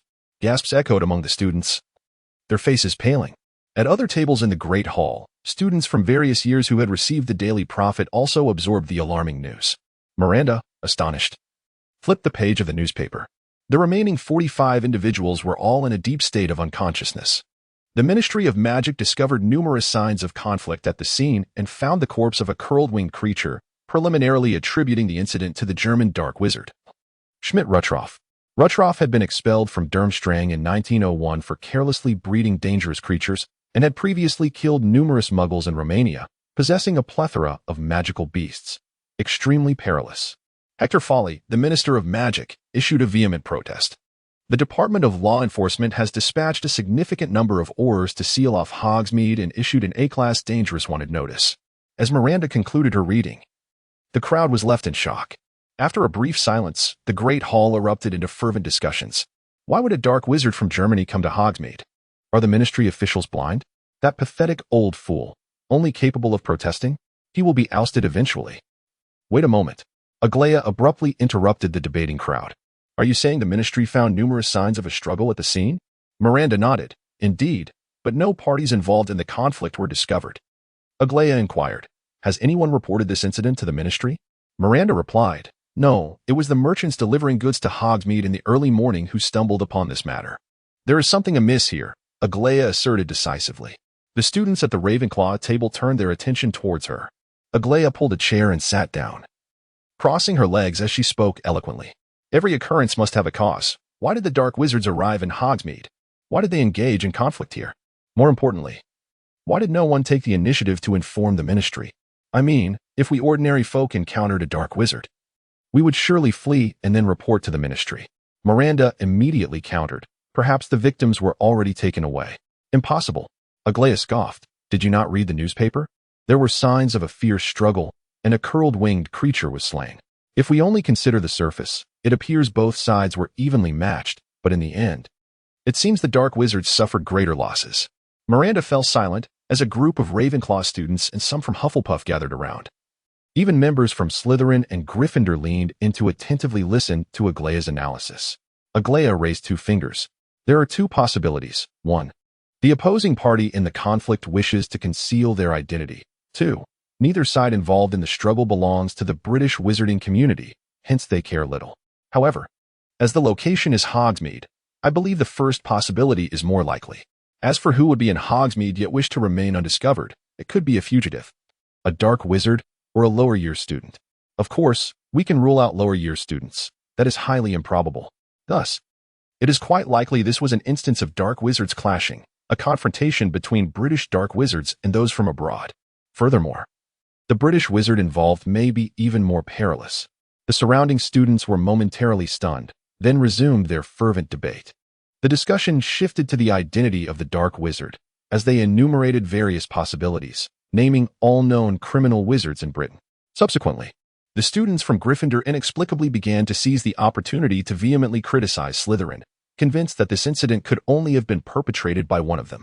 The students of Slytherin vehemently countered, asserting that anyone capable of battling Schmidt-Rutloff without faltering, even if they graduated from their house, would indeed be a source of pride for them.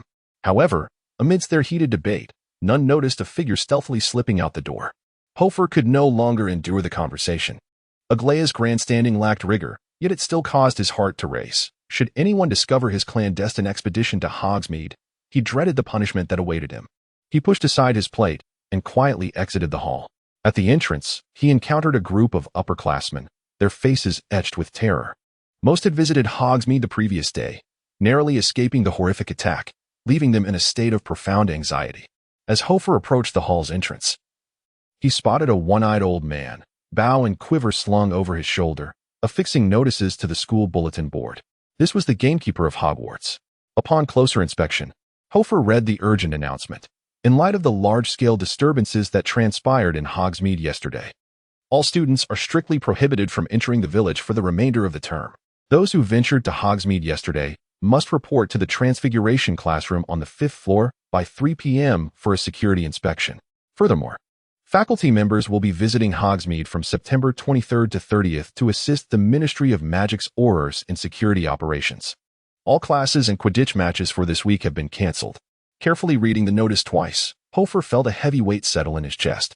Coming from an era of peace, the closest he had ever been to war was through television dramas depicting the resistance against Japan. In his arms, Yinder remained silent. Hoffa whispered. 2 lives were lost because of you, and over 40 were injured. Yinder retorted angrily. Silence. This is war, not a routine matter. All I can do is perform my duties. Hoffa pursed his lips, feeling an unease that weighed heavily upon him. Was he truly decisive, cold-hearted, and driven by self-interest? These noble traits seemed foreign to him. He was merely an ordinary individual. After simmering in frustration for a moment, Yinder furrowed his brow and said, Take me to your school's teleportation point. I must ascertain why Hogwarts has ceased its assistance. He did not refuse Yinder's request.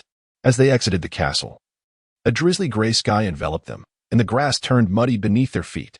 The last time Hoffa had been to the field was during a flying lesson, where many upperclassmen had gathered. Now, all students were in the hall discussing the previous day's attack, leaving the hunting grounds eerily deserted. The grass continued to bear the inscribed blue runes, unchanged. Yinder leaped from Hoffa's chest, darting across the grass, weaving among the runes. Before long, he emerged from the ground like a fox, sharply calling out, Hoffa, come quickly. Hoffa hurried over. Indro's tiny claws pointed angrily at the ground as he fumed. The teleportation point has been destroyed. Why hasn't anyone at Hogwarts noticed? Hoffa's eyes widened as he surveyed the scene. Turf upturned, countless runes shattered into fragments. The ground was littered with scorch marks and explosive damage. Someone had wreaked havoc here. Unable to resist, he crouched and brushed his fingers over the fresh scars in the grass. The torn stems still oozed sap, their wounds raw, evidence that the destruction had occurred recently. No more than a day ago.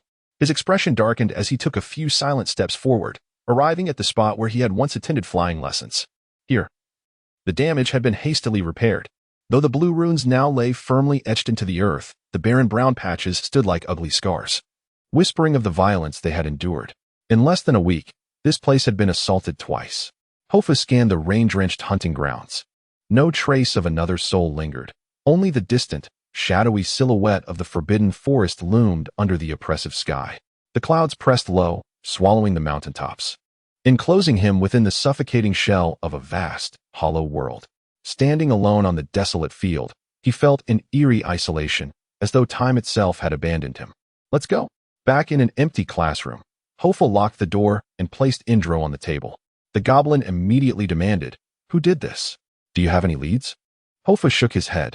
Truthfully, the first suspect that sprang to mind was the future Dark Lord, Tom Marvolo Riddle.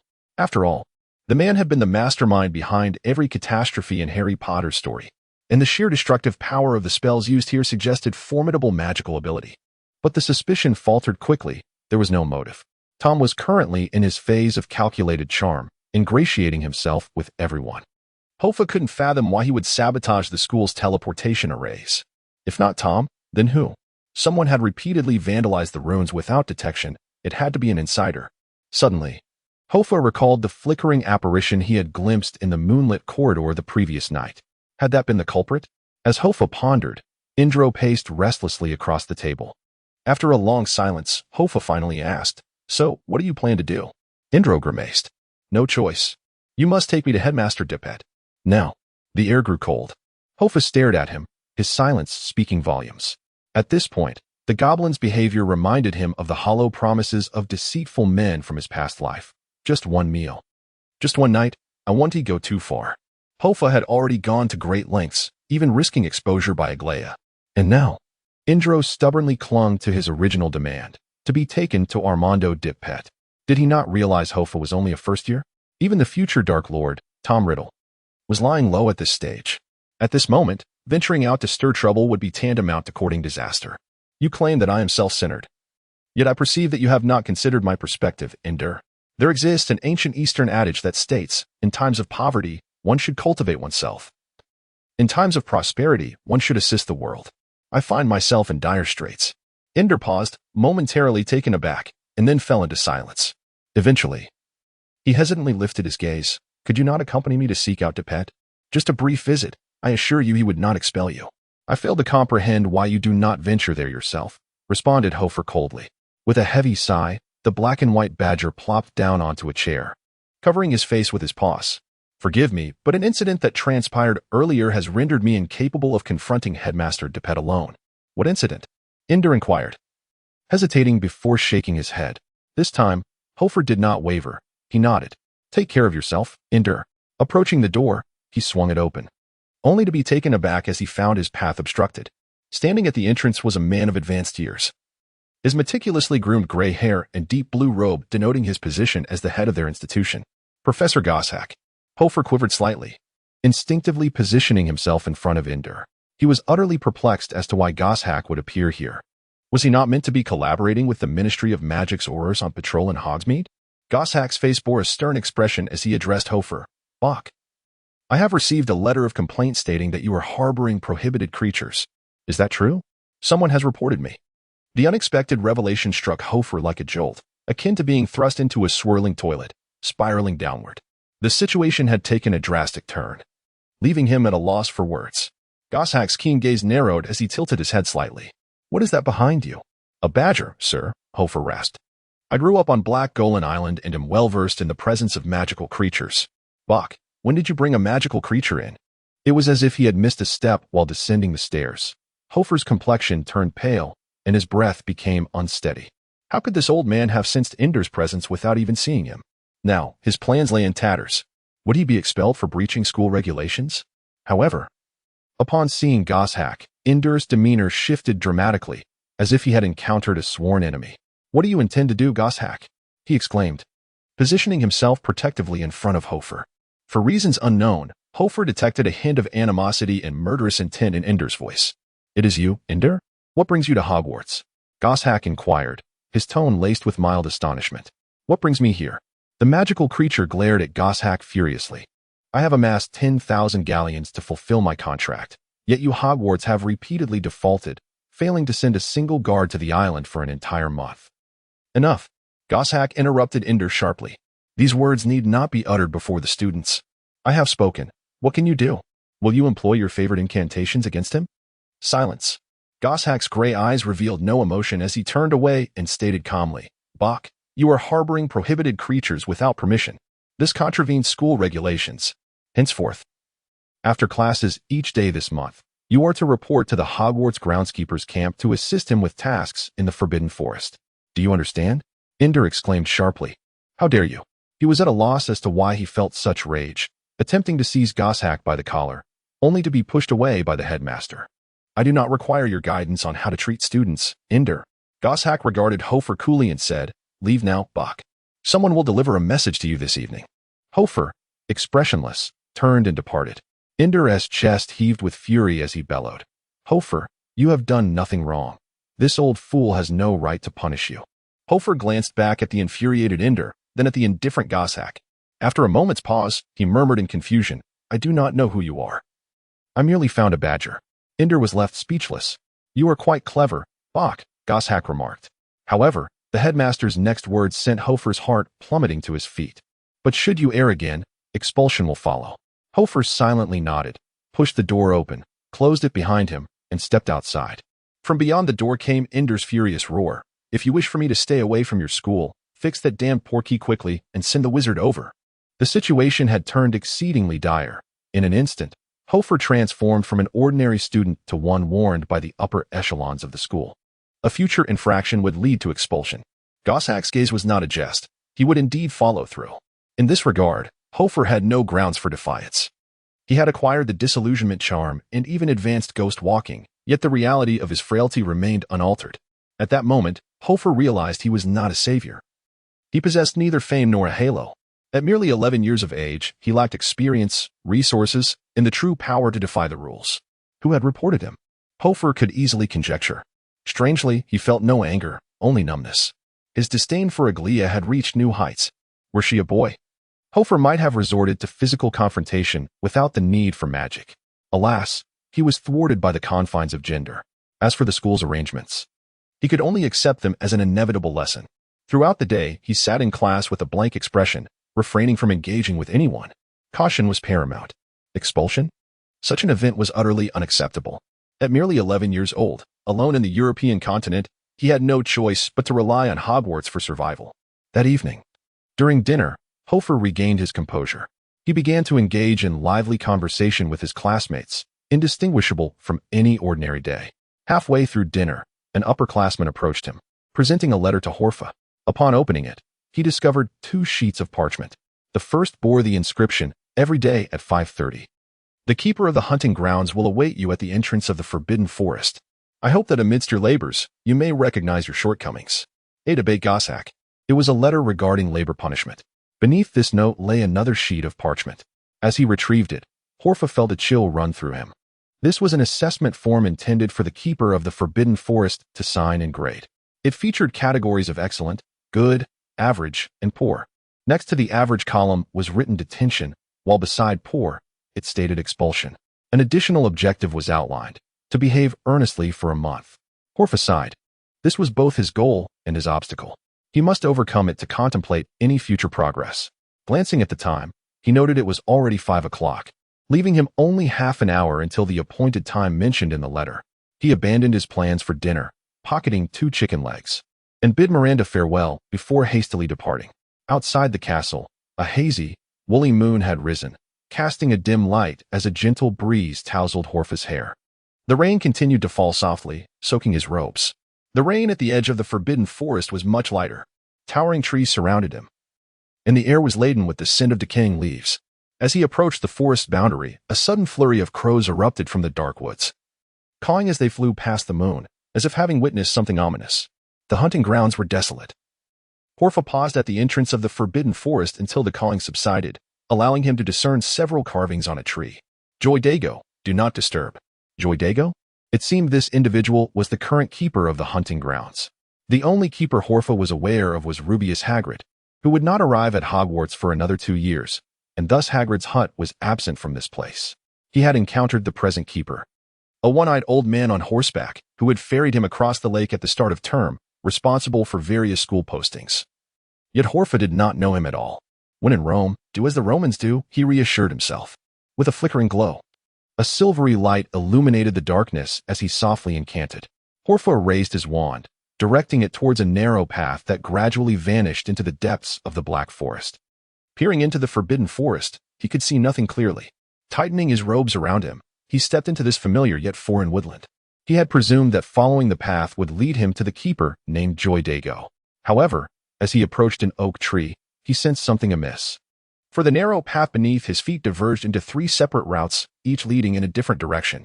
Hoffa murmured to himself, pulling out the note that Goshawk had given him and glancing at it, only to find that it contained no map of the Forbidden Forest. There was no alternative. A task was a task. He had to reach the gamekeeper by 5:30, or he would be late.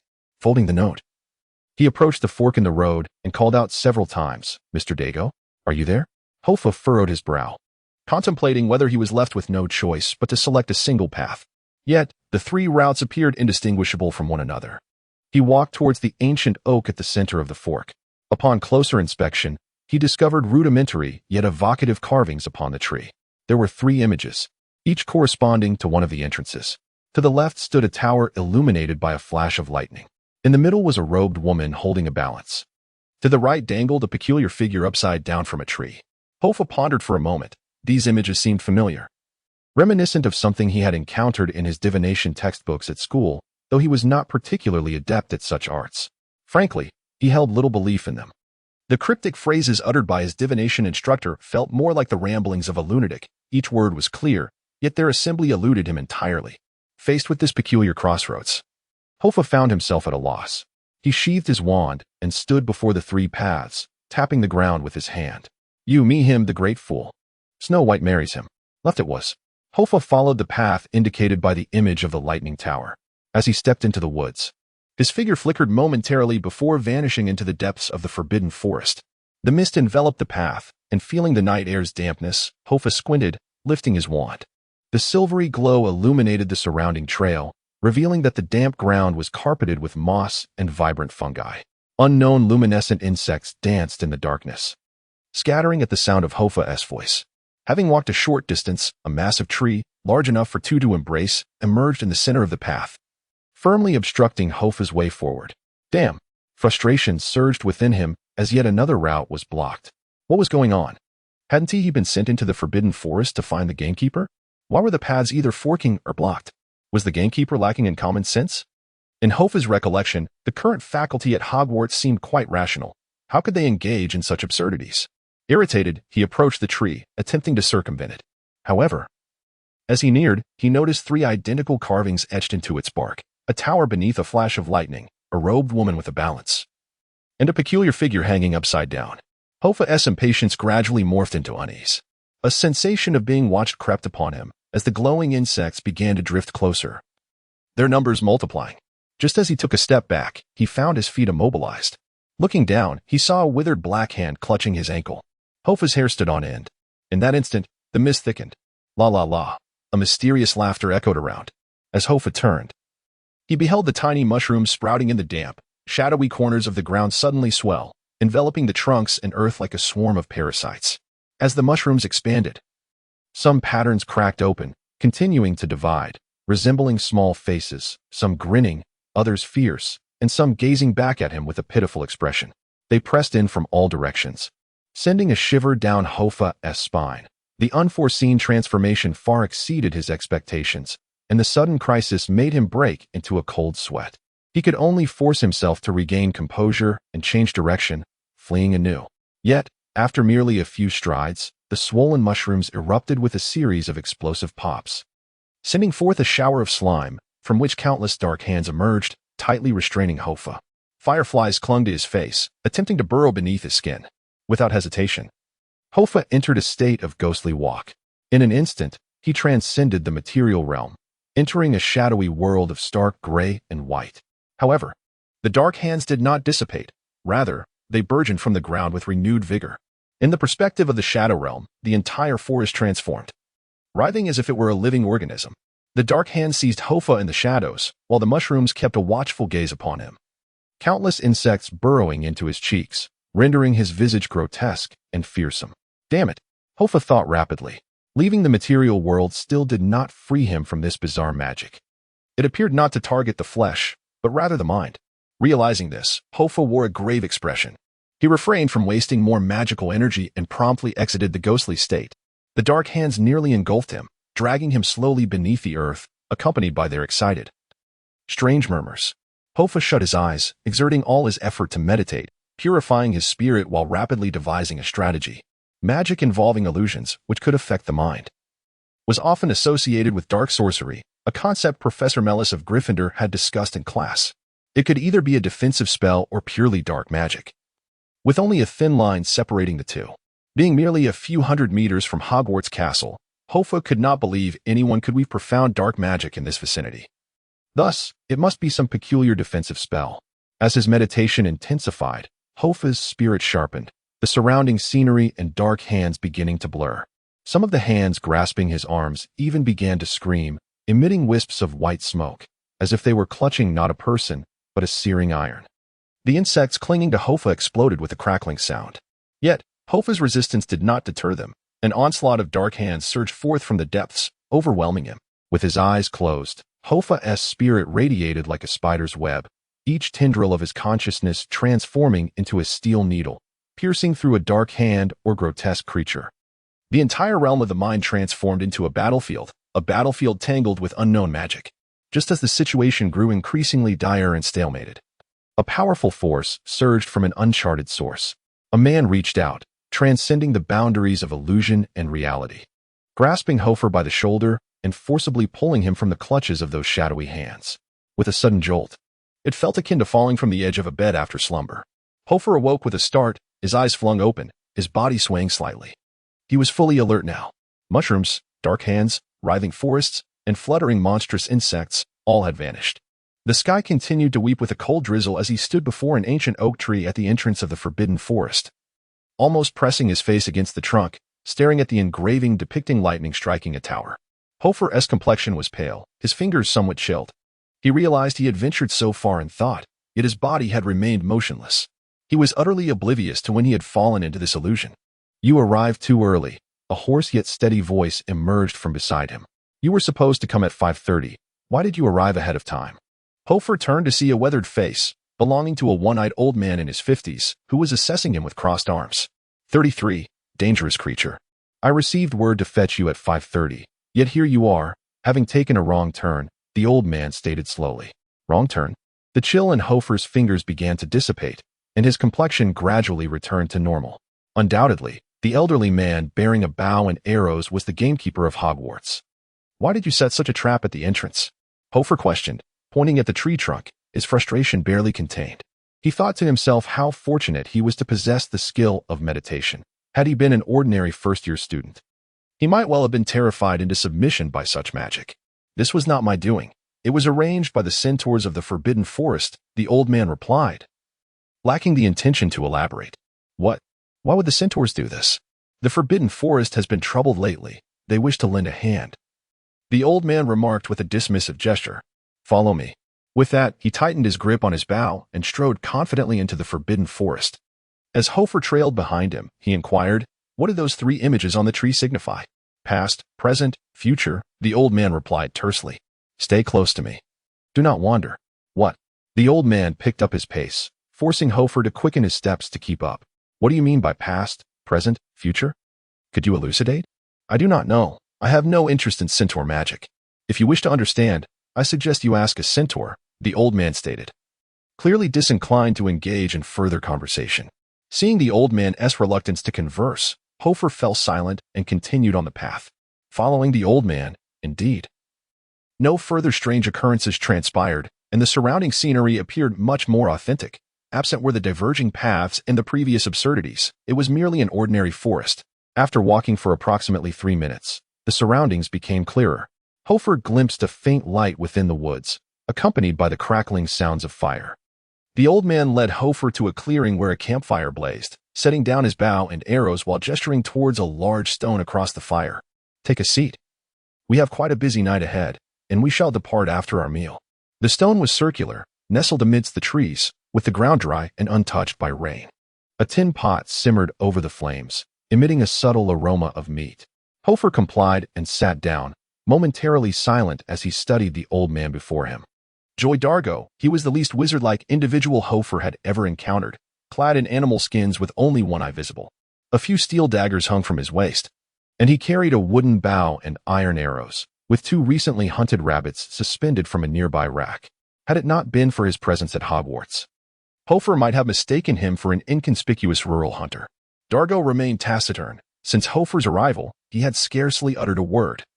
Preoccupied with adjusting the stones and embers with his tongs, barely glancing at Hoffa. The silence endured for about 5 minutes, prompting Hoffa to extract a piece of parchment from his pocket. Sir, this is my assessment form. He politely extended the document across the fire. The old man accepted the form without even a glance, stuffing it into his pocket before resuming his task. Hoffa tentatively inquired, Excuse me, Mr. Dargo. What tasks await me this evening? Just call me Joy, came the indifferent reply, the man not lifting his gaze. His accent bore more resemblance to that of America than England. At a loss for words, Hoffa fell silent. About 20 minutes passed, the tantalizing aroma of meat growing more pronounced. Having consumed only a potato pie and a couple of chicken legs prior to his arrival, Hoffa's stomach rumbled in response to the delightful scent, causing an involuntary increase in saliva. Joy produced a spoon from behind him and stirred the contents of the tin pot. Inside, tender rabbit meat simmered with beans, a vibrant red hue that was irresistibly tempting. After sampling the stew, the old man retrieved a wooden plate, serving a portion to Hoffa. Gratefully, Hoffa accepted the offering. As the beans entered his mouth, warmth radiated from his palate to his core. It was utterly delicious. The beans were soft, and the rabbit meat exquisite. This fare was entirely distinct from that prepared by the house elves at Hogwarts, course yet imbued with character. Hoffa mused that a bowl of white rice would have made the meal perfect. Joy possessed no rice, but he did retrieve a piece of whole grain bread, breaking off a portion to share with Hoffa before filling his own bowl with beans. Hoffa dipped the bread into the rabbit stew, savoring the warmth within that gradually alleviated the unease and trepidation instilled by centaur magic. Are you the student known as Hoffa? Joy inquired while eating. Hoffa nodded, his mouth full of beans, mumbling, Yes. Your arrival is ill-timed. Tonight's task is rather perilous, requiring a deeper venture into the Forbidden Forest. Do not stray too far. Understood? What exactly is the task? Hoffa inquired. To rescue a few magical creatures, the old man replied without lifting his gaze. What kind of creatures? Hoffa asked, intrigued, as the old man tended to be rather terse. Dodos.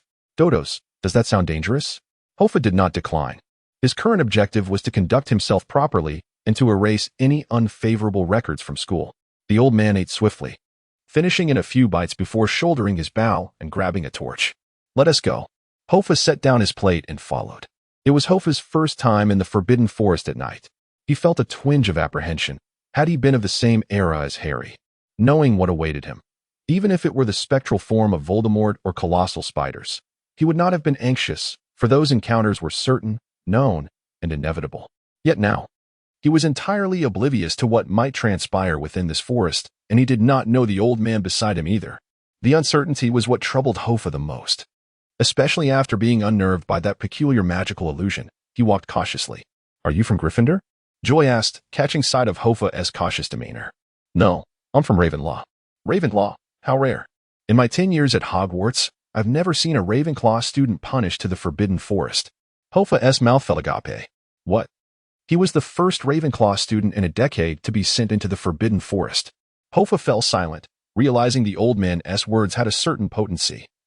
The flicker of unease within him was swiftly quelled. This old man seemed quite experienced. If so many Gryffindors had emerged unscathed, perhaps he too would be fine. After another 10 minutes, the sound of bubbling water reached their ears. Joy suddenly halted Hoffa with a hand, leading them to the bank of a small stream. This area was not as shrouded in darkness as the earlier parts of the forest, thanks to the presence of certain fungi emitting yellow and blue phosphorescence. Their tiny caps radiated a soft glow in the night, creating a striking sight. Yet, as Hoffa gazed at them, he inexplicably recalled the mushrooms from the illusion. Tightening his stomach, Joy stood motionless by the stream. "What's the matter?" Hoffa asked, curious. "Just wait a moment for a friend," Joy replied nonchalantly. "A friend?" Hoffa wondered. But before he could voice his inquiry, he discerned the identity of the friend. An astonishingly beautiful scene unfolded in the nocturnal woods. A unicorn, radiating a silvery luminescence, gracefully emerged from the forest. Its mane flowed elegantly, resembling a horse but far cleaner and more exquisite. A few vibrant butterflies flitted about its horn, creating a delightful tableau. Old Joy bowed respectfully at the unicorn from across the stream, and Hoffa, struck by the creature's beauty, instinctively followed suit. The unicorn nodded, then drank from the stream before changing direction and disappearing deeper into the Forbidden Forest. "Let us go." Joy gestured for Hoffa to follow.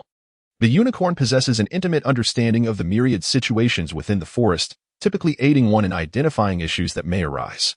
However, the problems they uncover are seldom trivial. The Forbidden Forest may be in peril. Joy trailed behind the unicorn, softly explaining to Hoffa. Hoffa gazed at the indistinct silver figure ahead, which danced gracefully through the dark woods, moving with remarkable speed and almost soundlessly. Each time its hooves touched the ground, they left behind luminous magical traces from which delicate, radiant plants swiftly sprouted, standing out prominently against the dark forest floor. This marked Hoffa's second encounter with a magical creature. The last had been in the presence of the dark wizard Schmidt. Yet, those creatures had nearly cost Hoffa his life. After running for 5 minutes, Joy announced, "We are nearly at the Dodo's Nest." Hoffa replied, "Oh." Having spent some time at the magical school, he had acquired a modicum of knowledge about magical beings. The dodo was known to be a gentle and docile bird, adept at fleeing but lacking aggression. This bird should be perfectly safe. Wait, what is that? The unicorn halted, whinnying softly.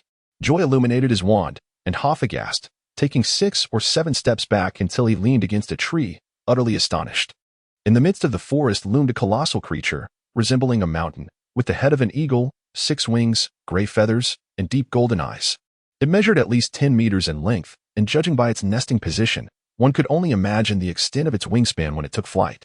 In that moment, Hoffa felt an oppressive heat in the air, reminiscent of the stifling humidity before a summer storm. Goodness, it was October in England. An inexplicable electric energy pulsed around, sending shivers down Hoffa's spine. The giant bird glanced at Hoffa, emitting a low whine that conveyed no malice. Joy calmly stated, "This is Terra's, my friend." Hoffa was taken aback. "This creature is a dodo? You must be joking." "No, it is a thunderbird." Briefly explaining, Joy stepped forward and patted the giant bird's beak. The enormous creature affectionately nudged Joy, its head larger than Joy's entire body. Joy's expression softened as he embraced the bird's head, gently conversing with it in low tones, occasionally feeding it morsels. Yet, the bird seemed unable to eat any longer. Hoffa gradually recovered from his initial shock and then noticed something. This bird was quite old. The ground was strewn with large feathers, many of its own had fallen away, its eyes lacked luster, and its wings hung limply, giving the impression of impending demise. The Thunderbird, an aged Thunderbird, a legendary creature. This bird, capable of summoning thunder and lightning with its flight, Hoffa had seen in films in his previous life. Such a creature was said to inhabit the region of Arizona in the United States. How then did it find its way to the Forbidden Forest in England? Circling around this extraordinary creature, Hoffa murmured, "I recall this is classified as a level 4X magical being by the Ministry of Magic, on par with dragons. Strictly prohibited for domestication and—" "What of it?" Joy replied nonchalantly, cradling the bird's head. "Rules are merely tools devised by humans in the animal kingdom. No one delineates territories. The school staff, do they understand?" Joy shot a glance at Hoffa but remained silent. Hoffa, feeling awkward, could only speculate that the Thunderbird was brought by Joy, as Joy's voice resonated with an American accent.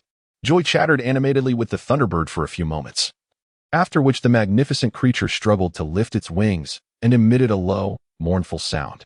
As Hoffa approached for a closer look, he discovered beneath the Thunderbird's expansive wings lay a small natural nest, littered with numerous ground bird nests and scattered feathers, both red and blue, strewn about haphazardly.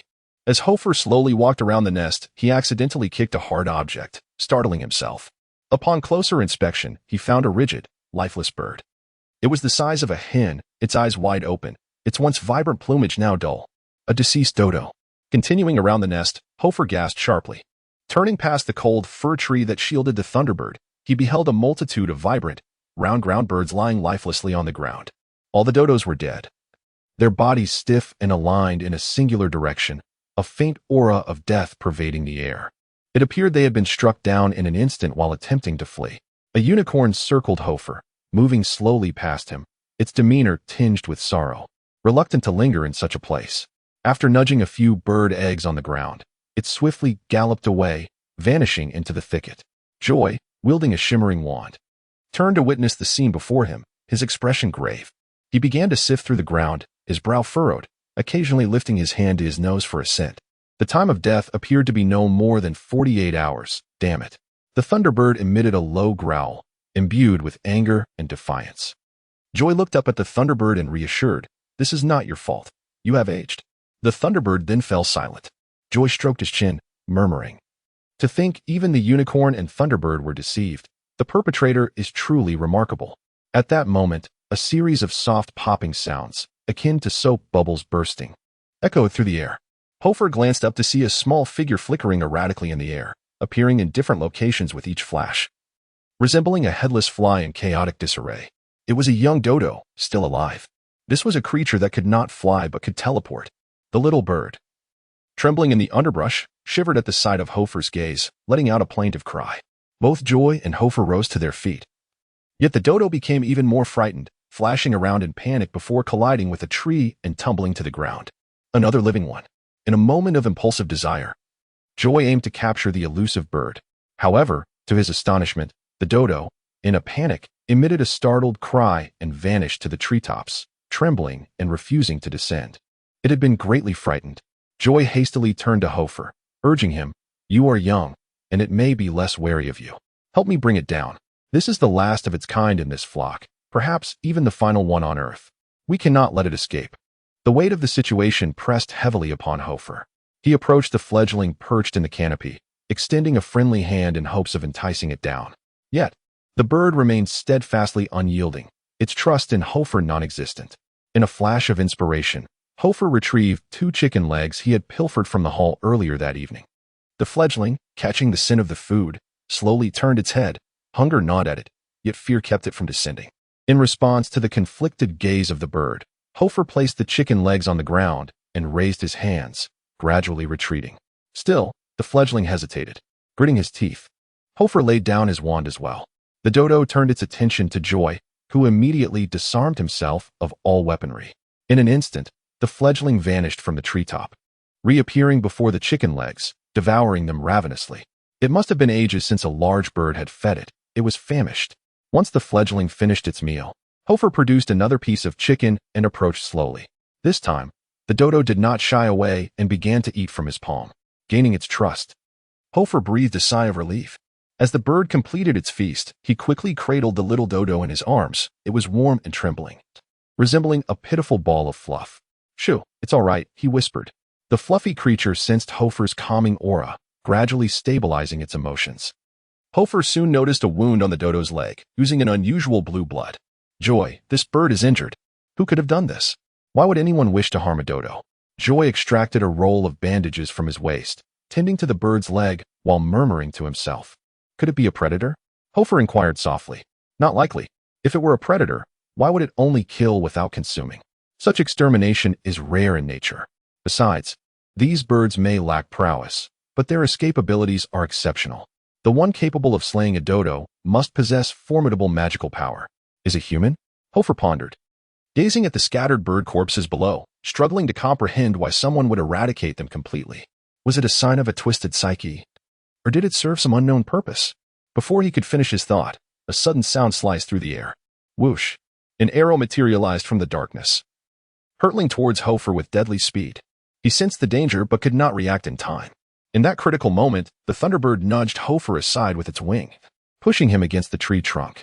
The arrow narrowly grazed Hofer's ear before striking the Thunderbird's wing. Though it did not penetrate the feathers, it elicited a pained cry. A surge of electricity crackled through the air. This time, Hofer was startled into a cold sweat. He swiftly crouched down, drawing his wand, ever ready to invoke the spectral stride.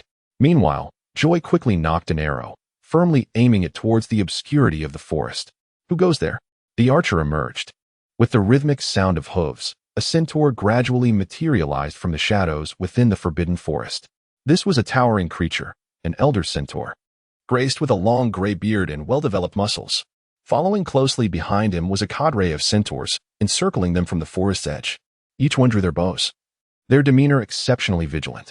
Joy slowly lowered his bow, placing a hand on Hofer's wrist, signaling him to remain calm. The gray-bearded centaur seemed slightly taken aback. Is that you, Joy? Joy replied coldly. Do you wish to die, Nanju? Why would you strike at students? The elder centaur's gaze lingered on Hofer for a moment. Mistaken identity, he uttered in a voice as ethereal as mist. There are others in the woods, several individuals. They come with diverse missions, yet their objective remains the same, darkness. As he spoke, the surrounding centaurs gradually lowered their bows. Joy immediately inquired, not just us? Have you seen the intruders? Who killed the dodo birds? The celestial vision was obscured by superficial appearances, the unseen future, countless divergent paths. We have arrived at the terminus of fate. The long-bearded centaur appeared melancholic and somewhat sorrowful. Joy interjected, damn it, what are you talking about? The centaur shook his head. The day of judgment approaches. I have seen the shadows beneath the night and the flashes of lightning in the high skies. Clearly, Joy shared this sentiment. His expression grave as he took a deep breath, grasped Hofer's shoulder, and irritably stated, is everything all right? If not, we shall take our leave. I have pressing matters to attend to. With that, he made to depart. Wait, Nanju called after Joy. There is a shadow over your future. Beware the dark souls. Young man, the centaur warned. Hofer's eyes widened, yet Joy grew impatient. I truly wish you lot would learn to communicate like normal beings.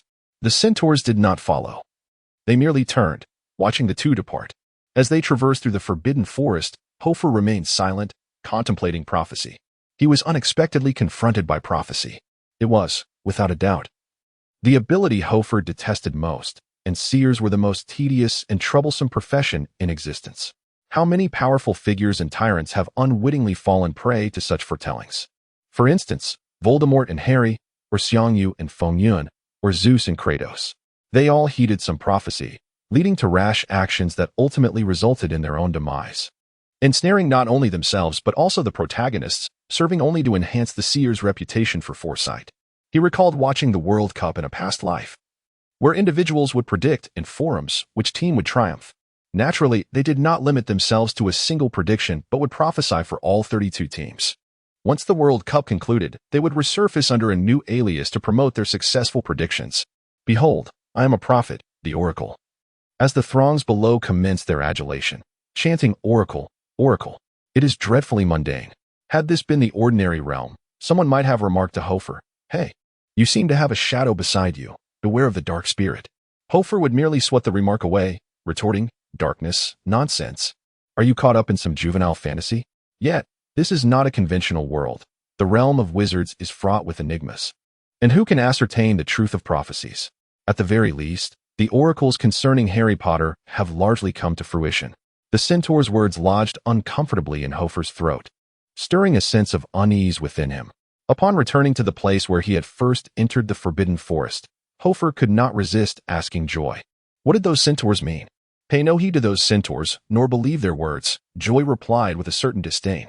"They are but a bunch of fools living in the future, delighting in their own fright." The old man's words offered Hoffa a modicum of comfort. He bore a resemblance to Minerva McGonagall. Joy stood by an oak tree and let out a whistle. Subsequently, a soft ladder descended from the boughs, which he ascended with ease. Hoffa looked up to discover a sprawling array of tree houses above him, obscured from view by the darkness upon his arrival. Following Joy, he climbed into the treehouse. It was a grand oak, its branches dense and navigable. Soon, Hoffa found himself upon a wooden platform nestled among the treetops, the sound of his footsteps echoing softly. Hoffa felt a twinge of admiration for the old man, who had constructed a treehouse in such a secluded place as the Forbidden Forest, demonstrating a remarkable capacity for solitude.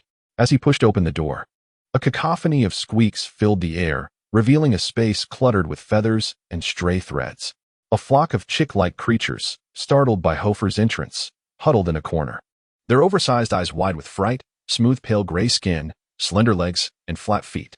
A group of bowtruckles curiously observed him from their potted plants, and as Hoffa passed, they mistook him for an intruder, pelting him with small clods of earth.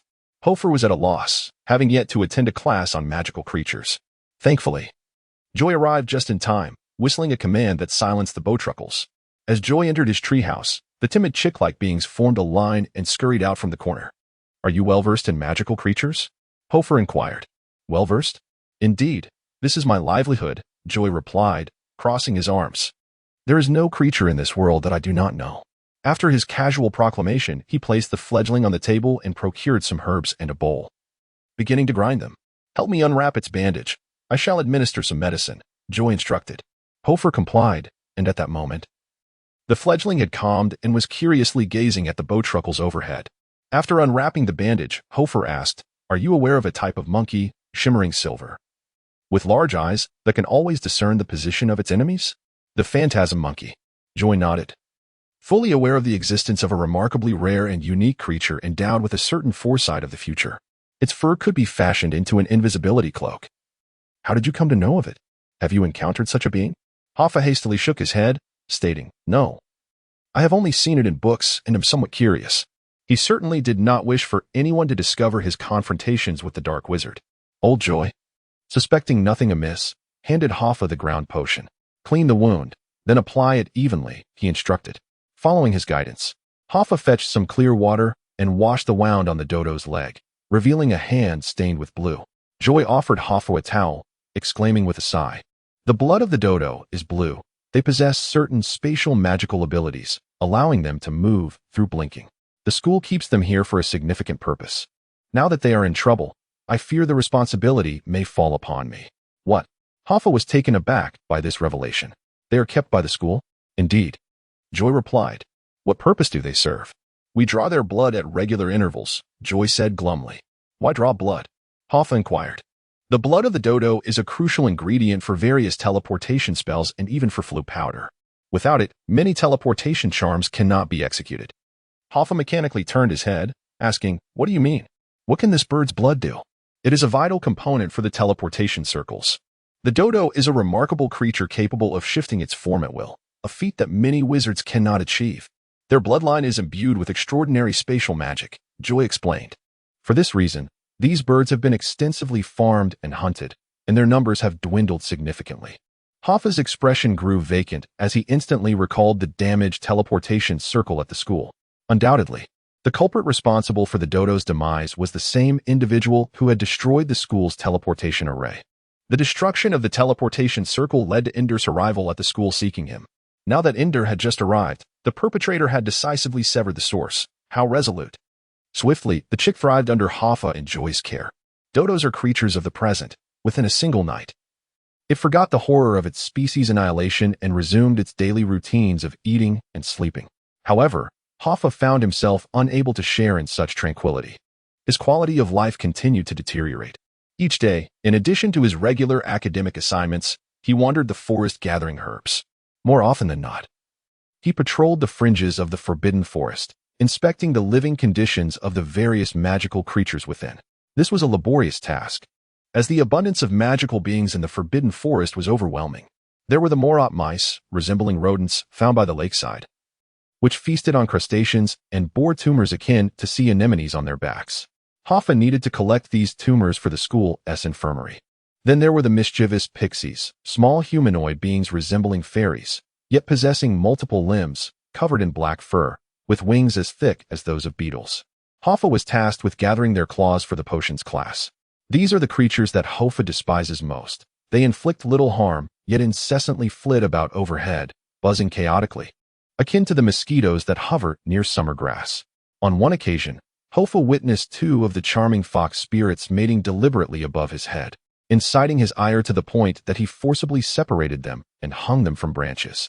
Although the fox spirits are bothersome, they are not considered dangerous. The wretched whistler, however, is an entirely different matter. This bird is visually stunning, adorned in vibrant plumage of orange, lime green, and yellow. Yet its cacophonous call can drive one to madness. Hoffa is tasked with collecting their feathers, which serve as the material for the teachers' quills at the school. During this endeavor, Hoffa nearly succumbed to fury several times due to the irritating song, brandishing his wand in a fit of rage, but fortunately, Joy was there to stuff his ears in time. The only creature that Hoffa finds somewhat endearing is the moonstruck beast. With its large eyes, round body, and ample paws, it is a shy creature that favors secluded areas, emerging from its burrow only on nights of the full moon to bask in the silvery light. It stands on its hind legs to dance, leaving intricate patterns upon the ground, which mislead future muggles into believing that UFOs are responsible for crop circles. However, even this delightful creature fails to lift Hoffa's spirits, as his interaction with them revolves around collecting their droppings, which yield high-quality fertilizer. This can be scattered upon magical plants, promoting rapid and vigorous growth.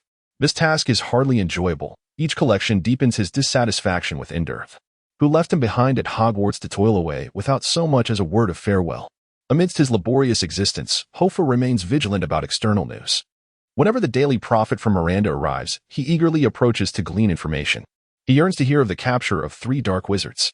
Regrettably, the events in Hogsmeade continue to escalate, yet no one has caught sight of Schmidt. Ruttroff seems to have vanished without a trace. This lingering uncertainty prevents Hoffa from finding peace, especially since Schmidt's wand remains locked away in the wardrobe beside his bed. As October wanes, a damp chill envelopes the Forbidden Forest, and the weather begins to cool. Hoffa's time spent laboring in the forest is drawing to a close. On the 30th of October, along the forest's edge, 2 black horses, one large and one small, traverse the frost-kissed stream at a leisurely pace. It is Hoffa and Joy. Hoffa rides atop his steed, while Joy leads his own horse, dragging a large bag and occasionally collecting herbs to toss inside.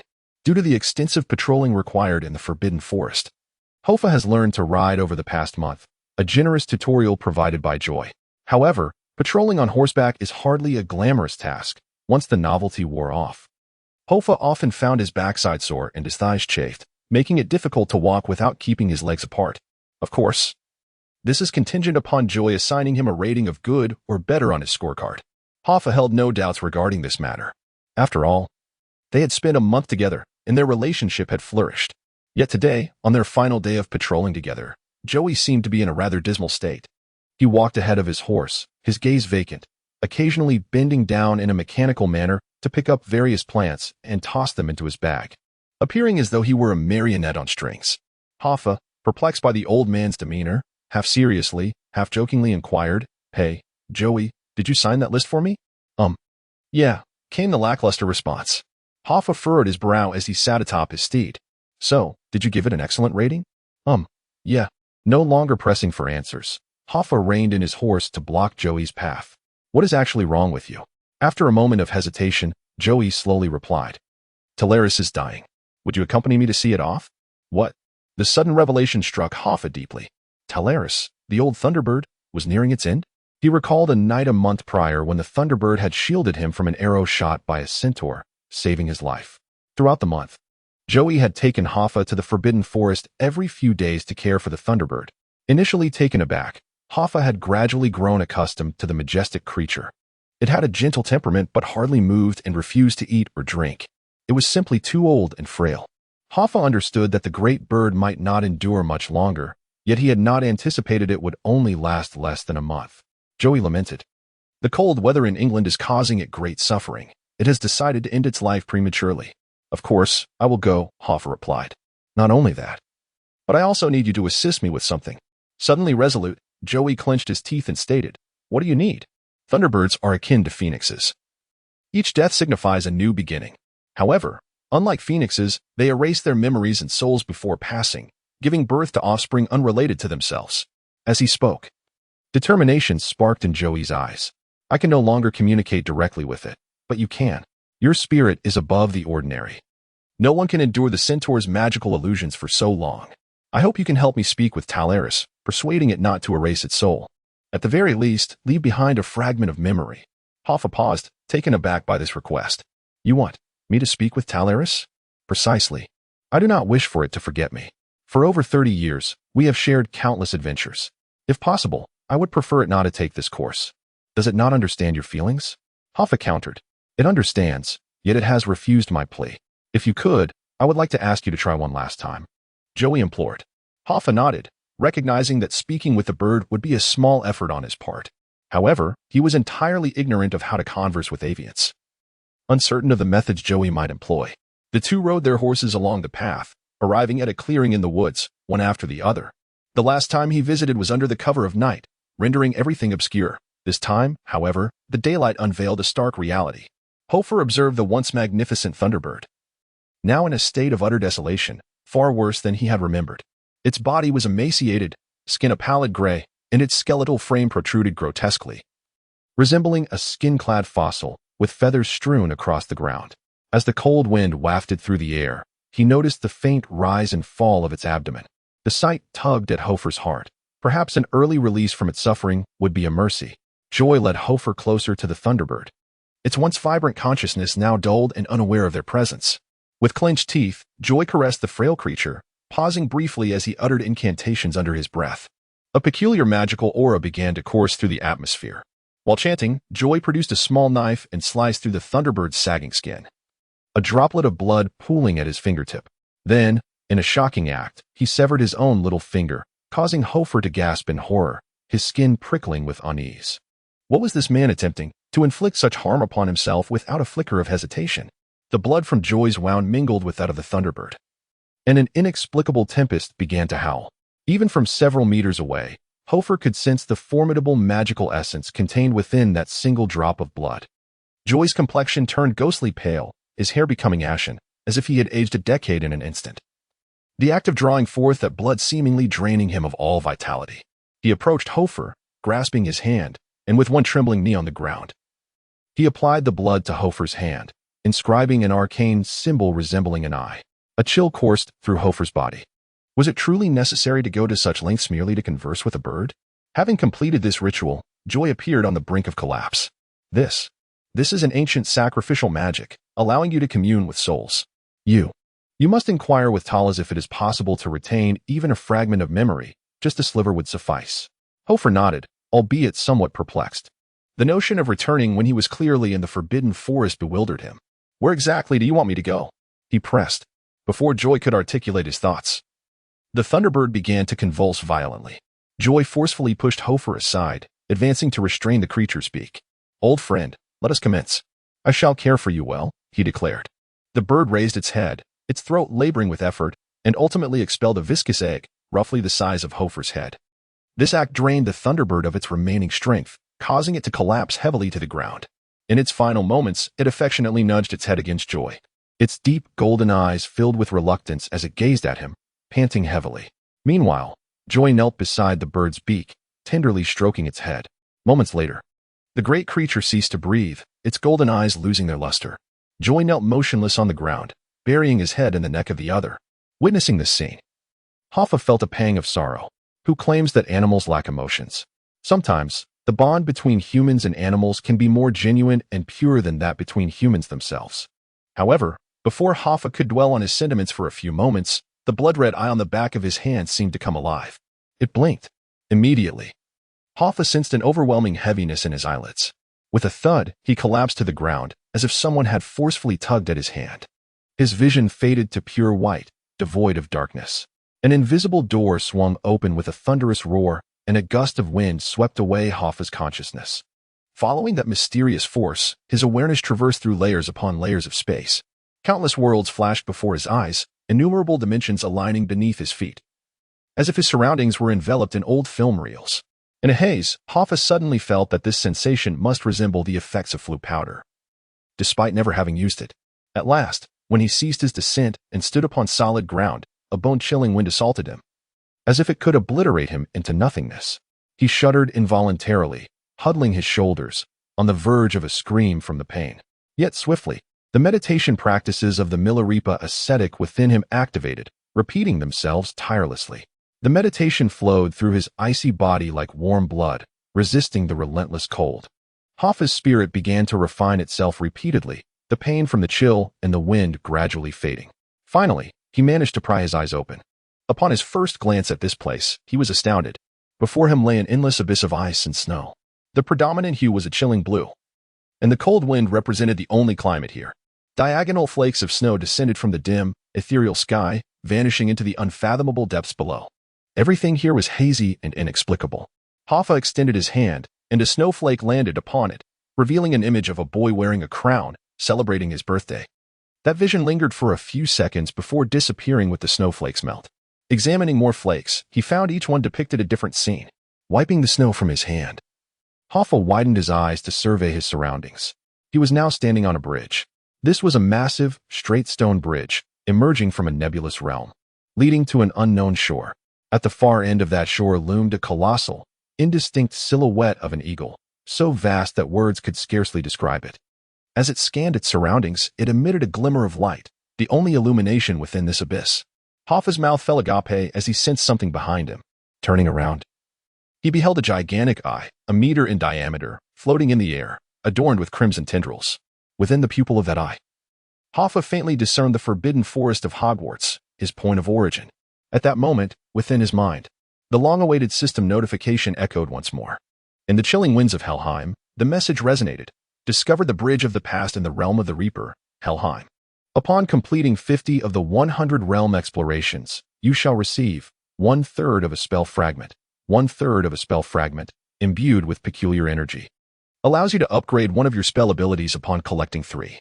Completing 100 of the 100 realm explorations will grant you knowledge of the madman. Knowledge of the madman. To be treated with caution. Once possessed, it is destined to diverge from your expectations. Knowledge of the madman. Hoffa stood on the bridge, which led straight into the unknown void, gazing at the grotesque and eerie giant eagle apparition in the distance. He sighed, muttering to himself, "This is utterly fantastical." A wave of frustration welled within him. Life had once again played a cruel joke on him. Joy had instructed him to ask the Thunderbird a single question, and he had anticipated this task to be as simple as visiting a distant relative on their deathbed, holding their hand, offering words of comfort, and inquiring about any unfulfilled wishes, fulfilling his duty as a junior. Yet, such a seemingly straightforward task had hurled him into another realm, Helheim no less. This was the legendary land of the deceased. Turning back, he noticed the enormous, bloody eye slowly closing. Though its pace was gradual, it was indeed shutting. Observing the back of his hand, he saw the eye pattern there also gradually closing, synchronizing with the eye's movement.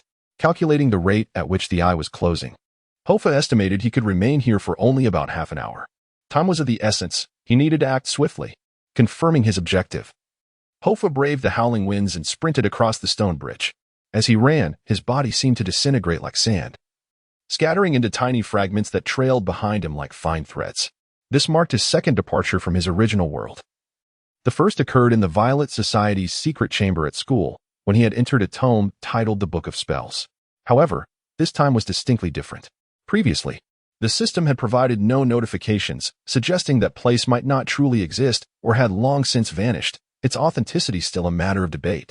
But this time, the system offered a prompt, and the reward had shifted from divine knowledge to the knowledge of a madman. This place was undeniably real. Hoffa's heart quivered as he gazed at the distant giant eagle apparition. He had perused some ancient European myths and recognized that the eagle was H.R. Svelgr, whose name translates to the one that swallows the dead. A colossal eagle transformed from a giant.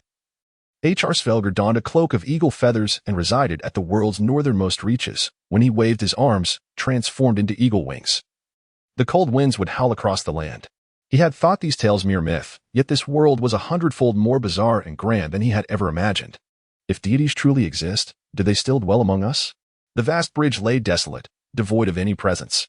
Yet as Hoffa sprinted forward, his exploration of the sea of consciousness advanced with unexpected rapidity, 10%, 15%, 20%. This colossal bridge appeared endless and interminable.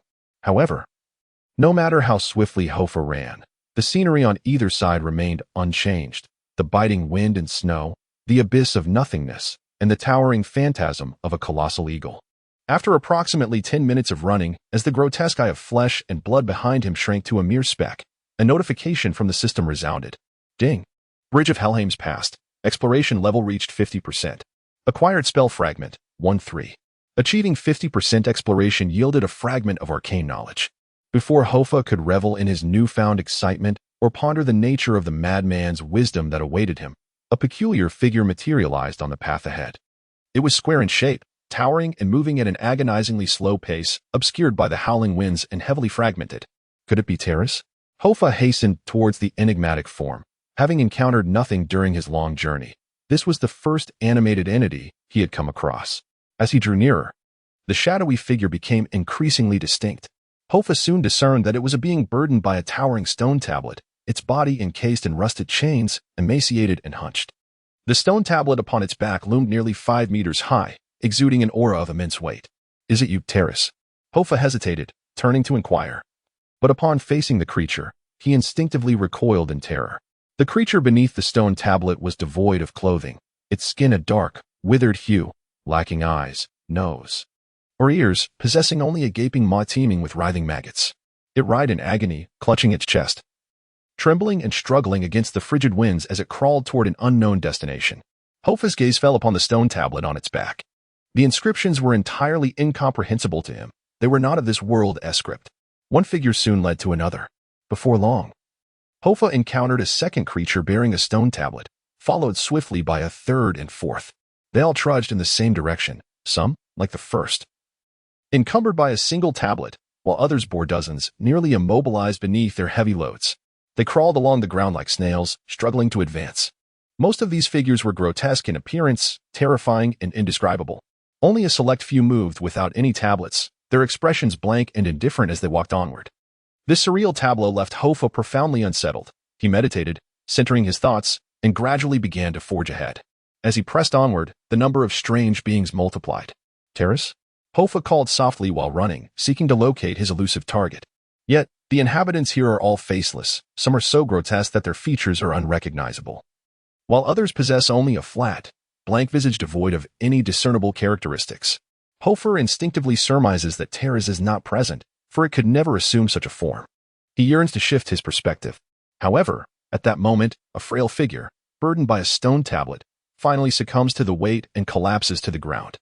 As it falls, the iron chain snaps with a resounding clang, as if it were made of plastic. Once on all fours, the creature, now freed from its burden, manages to stand a little taller.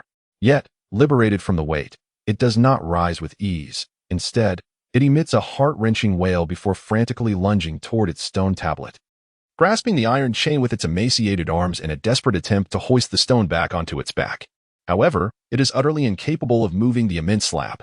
In that moment, countless maggots burst forth from its body, scattering like monkeys fleeing a fallen tree, crawling all over the ground.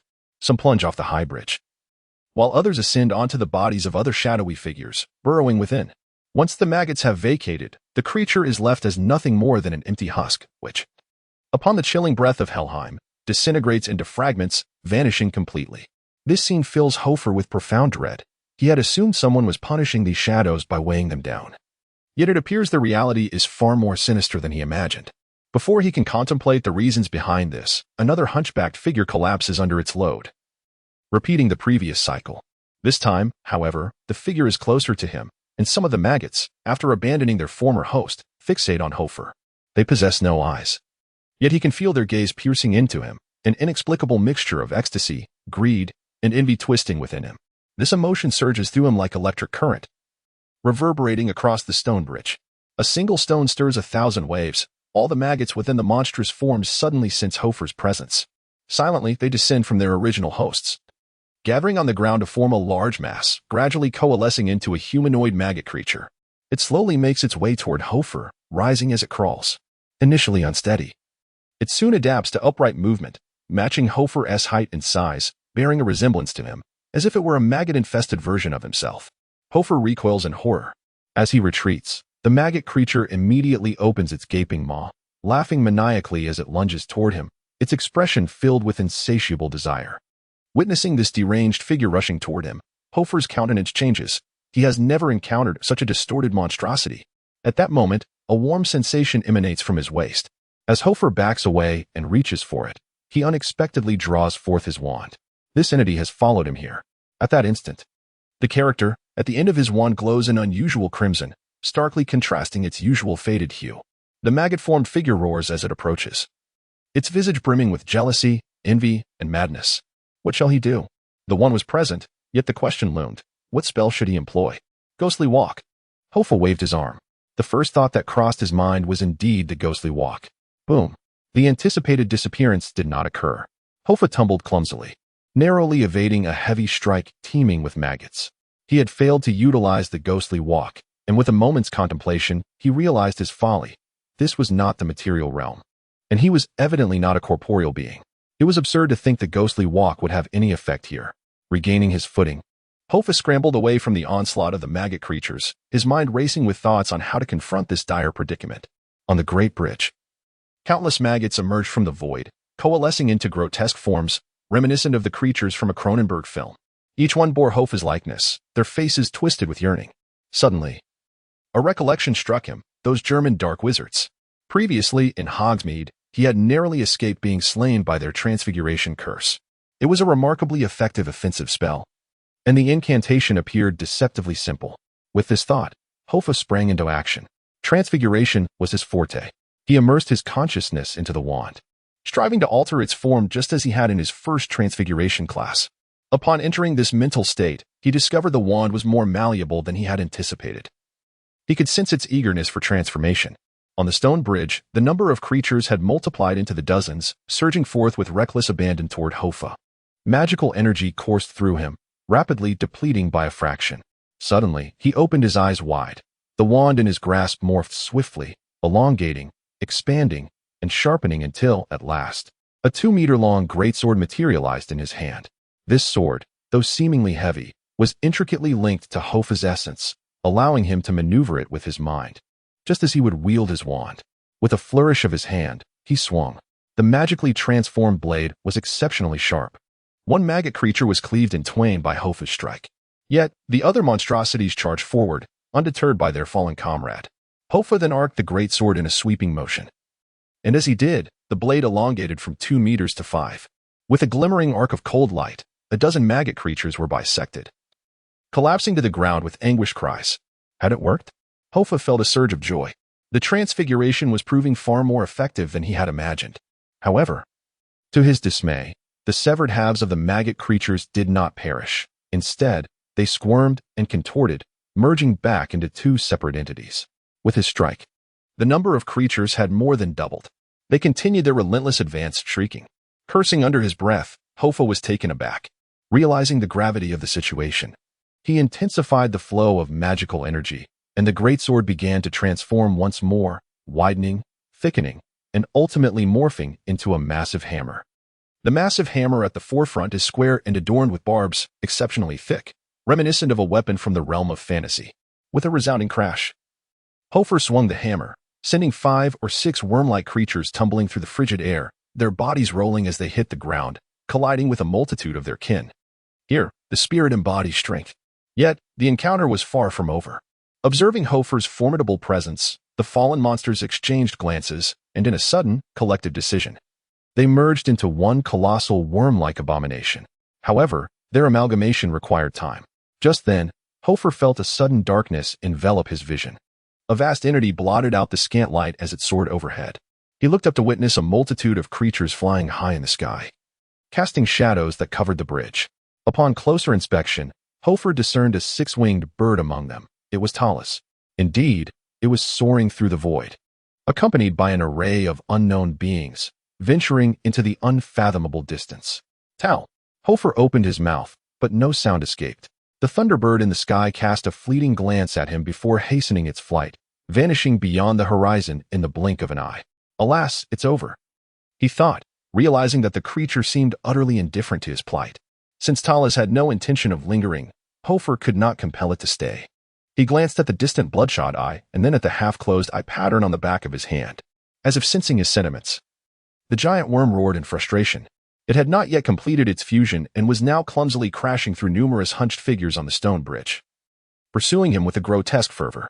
Hoffa turned to see the creature scrambling on all fours behind him, musing that Joey was indeed a nuisance, rivaling Ender in his incompetence. What misdeeds had he committed to deserve such a fate, never encountering a single normal person in his life? Why must everyone ensnare him at least once? The repeated transformations had drained a significant portion of his magical energy. He could not afford to overextend himself. If he collapsed from a headache, who knew what calamity might ensue? As Hoffa dispelled his weapon, the worm-like monster accelerated, gradually morphing into an oversized version of Hoffa himself. Those grotesque worms even mimicked his running posture with uncanny precision, while Hoffa's legs were a mere fraction of their length. As he sprinted, countless shadows on the bridge were scattered in disarray, accompanied by wails of despair.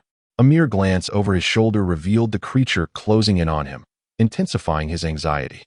Just then, a piercing cry echoed from afar, followed by a thunderous boom that nearly deafened Hoffa. Turning to look, he beheld a bird-shaped bolt of lightning racing through the void, enveloped in unparalleled might, which pierced through the giant worm's chest. The creature did not even have the chance to scream before the electric force shattered it, scattering its form like a torrent of mud. The intense arc of electricity danced ceaselessly upon the ground, sending shivers down Hoffa's spine. Yet, he remained unscathed. As the maggots dispersed, a figure gradually emerged from the electric glow, a remarkably youthful and strikingly handsome man. He bore the form of a human, yet his body was adorned with gleaming dark scales and golden patterns. "My apologies for my tardiness," the man said politely. "I'm not human. To enter the bridge of the past, I must first obtain the consent of the guardian ahead. Otherwise, I shall never soar into the skies again." As Hoffa watched the man approach, the electric light slowly faded. He was unclothed, with silver hair and golden eyes, his muscular physique dazzling enough to blind. "Titularis." Hoffa gasped, unable to reconcile this extraordinary man with the dying Thunderbird he had encountered in the Forbidden Forest. "That was my name in my previous life," Titularis nodded. "I remember you. Are you not the child from that magical school? What brings you here?" Looking at Hoffa, the striking man said gently, "You are quite reckless. This is not a place for you. Wizards have their own rules, and the living inhabit a different world. Had I arrived even a moment later, you might have been consumed by the abyssal desire worm." "Desire worm?" Hoffa pointed at the figures around him, burdened with stone tablets. They are wretched souls unable to abandon their past, tormented by desire and obsession. This is the path they have chosen for themselves," Titularis replied, shaking his head. "Do not emulate them." After a few moments of contemplation, Hoffa recalled his purpose. "Right, Joy sent me to find you." He gazed at a twitching maggot on the ground, struck by electricity. "He asked me to tell you to not forget him, correct?" Titularis tilted his head, interrupting Hoffa. Hoffa nodded, precisely. "What a reckless act, Joy." The remarkably handsome man sighed. "To so carelessly send a soul into the underworld, he risks losing his lifespan. Will you retain any memories of him?" Hoffa inquired, lifting his gaze to Titularis, his focus lingering on the man's bare shoulder, which made him feel somewhat awkward. Titularis slowly but resolutely shook his head. Can't you choose, much like a phoenix?" Hoffa asked, bewildered, unable to fathom why a being would reject immortality. "The phoenix is unlike us. It is a witness to history, while we are merely participants. For the Thunderbird, freedom is far more significant than eternal life. Only by conquering the ultimate fear can one attain the purest freedom of existence." Hoffa struggled to grasp Titularis' words, perhaps due to his own limited understanding. However, he was merely a messenger, with the message delivered. He felt he had nothing more to contribute. "Well, I shall take my leave," Hoffa said softly, preparing to turn away. "Wait," the strikingly handsome man called after him. "What is it?" Hoffa turned back. "Do you still possess sufficient magical power?" Upon hearing his words, Hoffa realized that his magical energy had nearly depleted from the continuous use of transformation spells. Shaking his head, he replied, "Not much left." Tallis chuckled.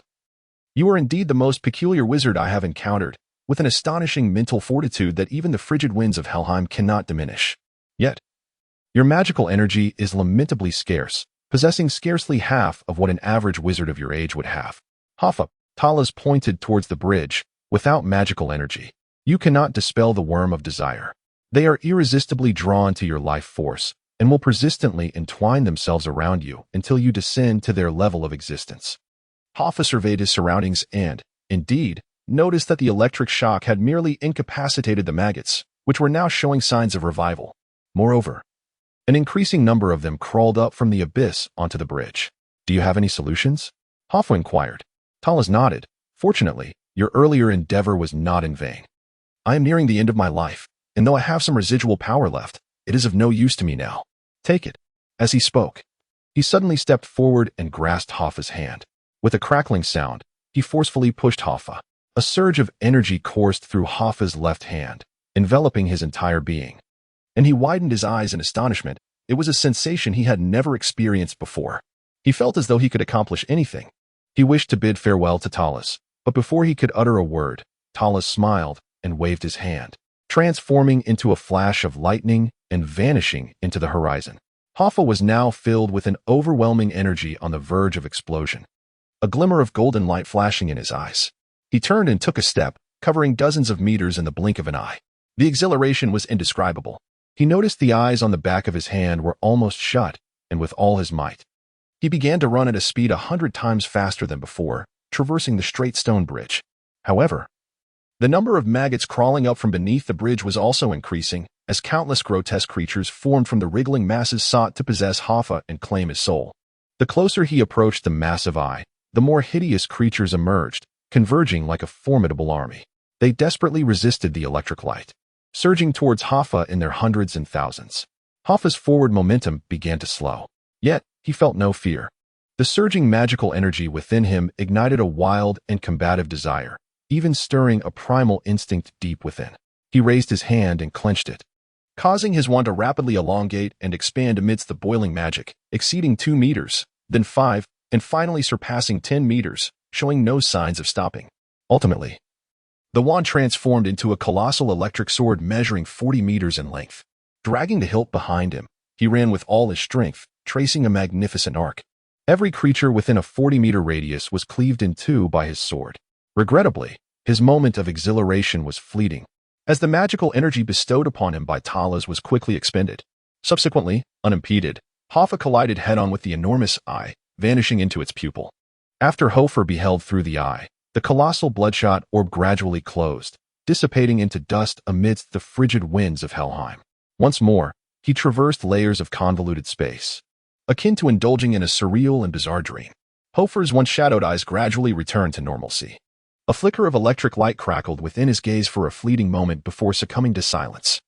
He inhaled the scent of withered grass and felt the softness of soil against his cheek. The chill of a Scottish autumn was strikingly vivid at that moment. Hoffa struggled to rise from the ground, massaging his temples. A genuine pain throbbed in his head, a reminder that he had once again overexerted his magical powers. He sensed something peculiar upon the back of his hand. Upon glancing down, he discovered that the bloodshot eye had vanished, replaced by a faint golden pattern. Delicate as if drawn with golden dust, nearly imperceptible to the untrained eye. The design resembled an eagle, yet it possessed a remarkable symmetry, its motifs rendered with striking simplicity. Just as Hoffa pondered the nature of this pattern, a man burst forth from the shadows, gripping Hoffa's shoulder with an expression of desperate hope. It was Joy. As Hoffa recounted his tale, the excitement on Joy's face gradually faded, ultimately transforming into an uncontrollable sorrow. Once Hoffa concluded, Joy stood in silence, cradling the bird egg for what felt like an eternity. A cold breeze rustled through the leaves of the forbidden forest, and finally, the weary old man sighed deeply. Murmuring softly, I had foreseen this. Death is a game for the brave, Terrace, and I am still far from your level. Hoffa found himself at a loss for words to comfort Joy, resorting to silence. Yet, Joy swiftly regained his composure. He patted Hoffa's shoulder and earnestly stated, You have truly endured much. You are the bravest Ravenclaw I have ever encountered. Brave?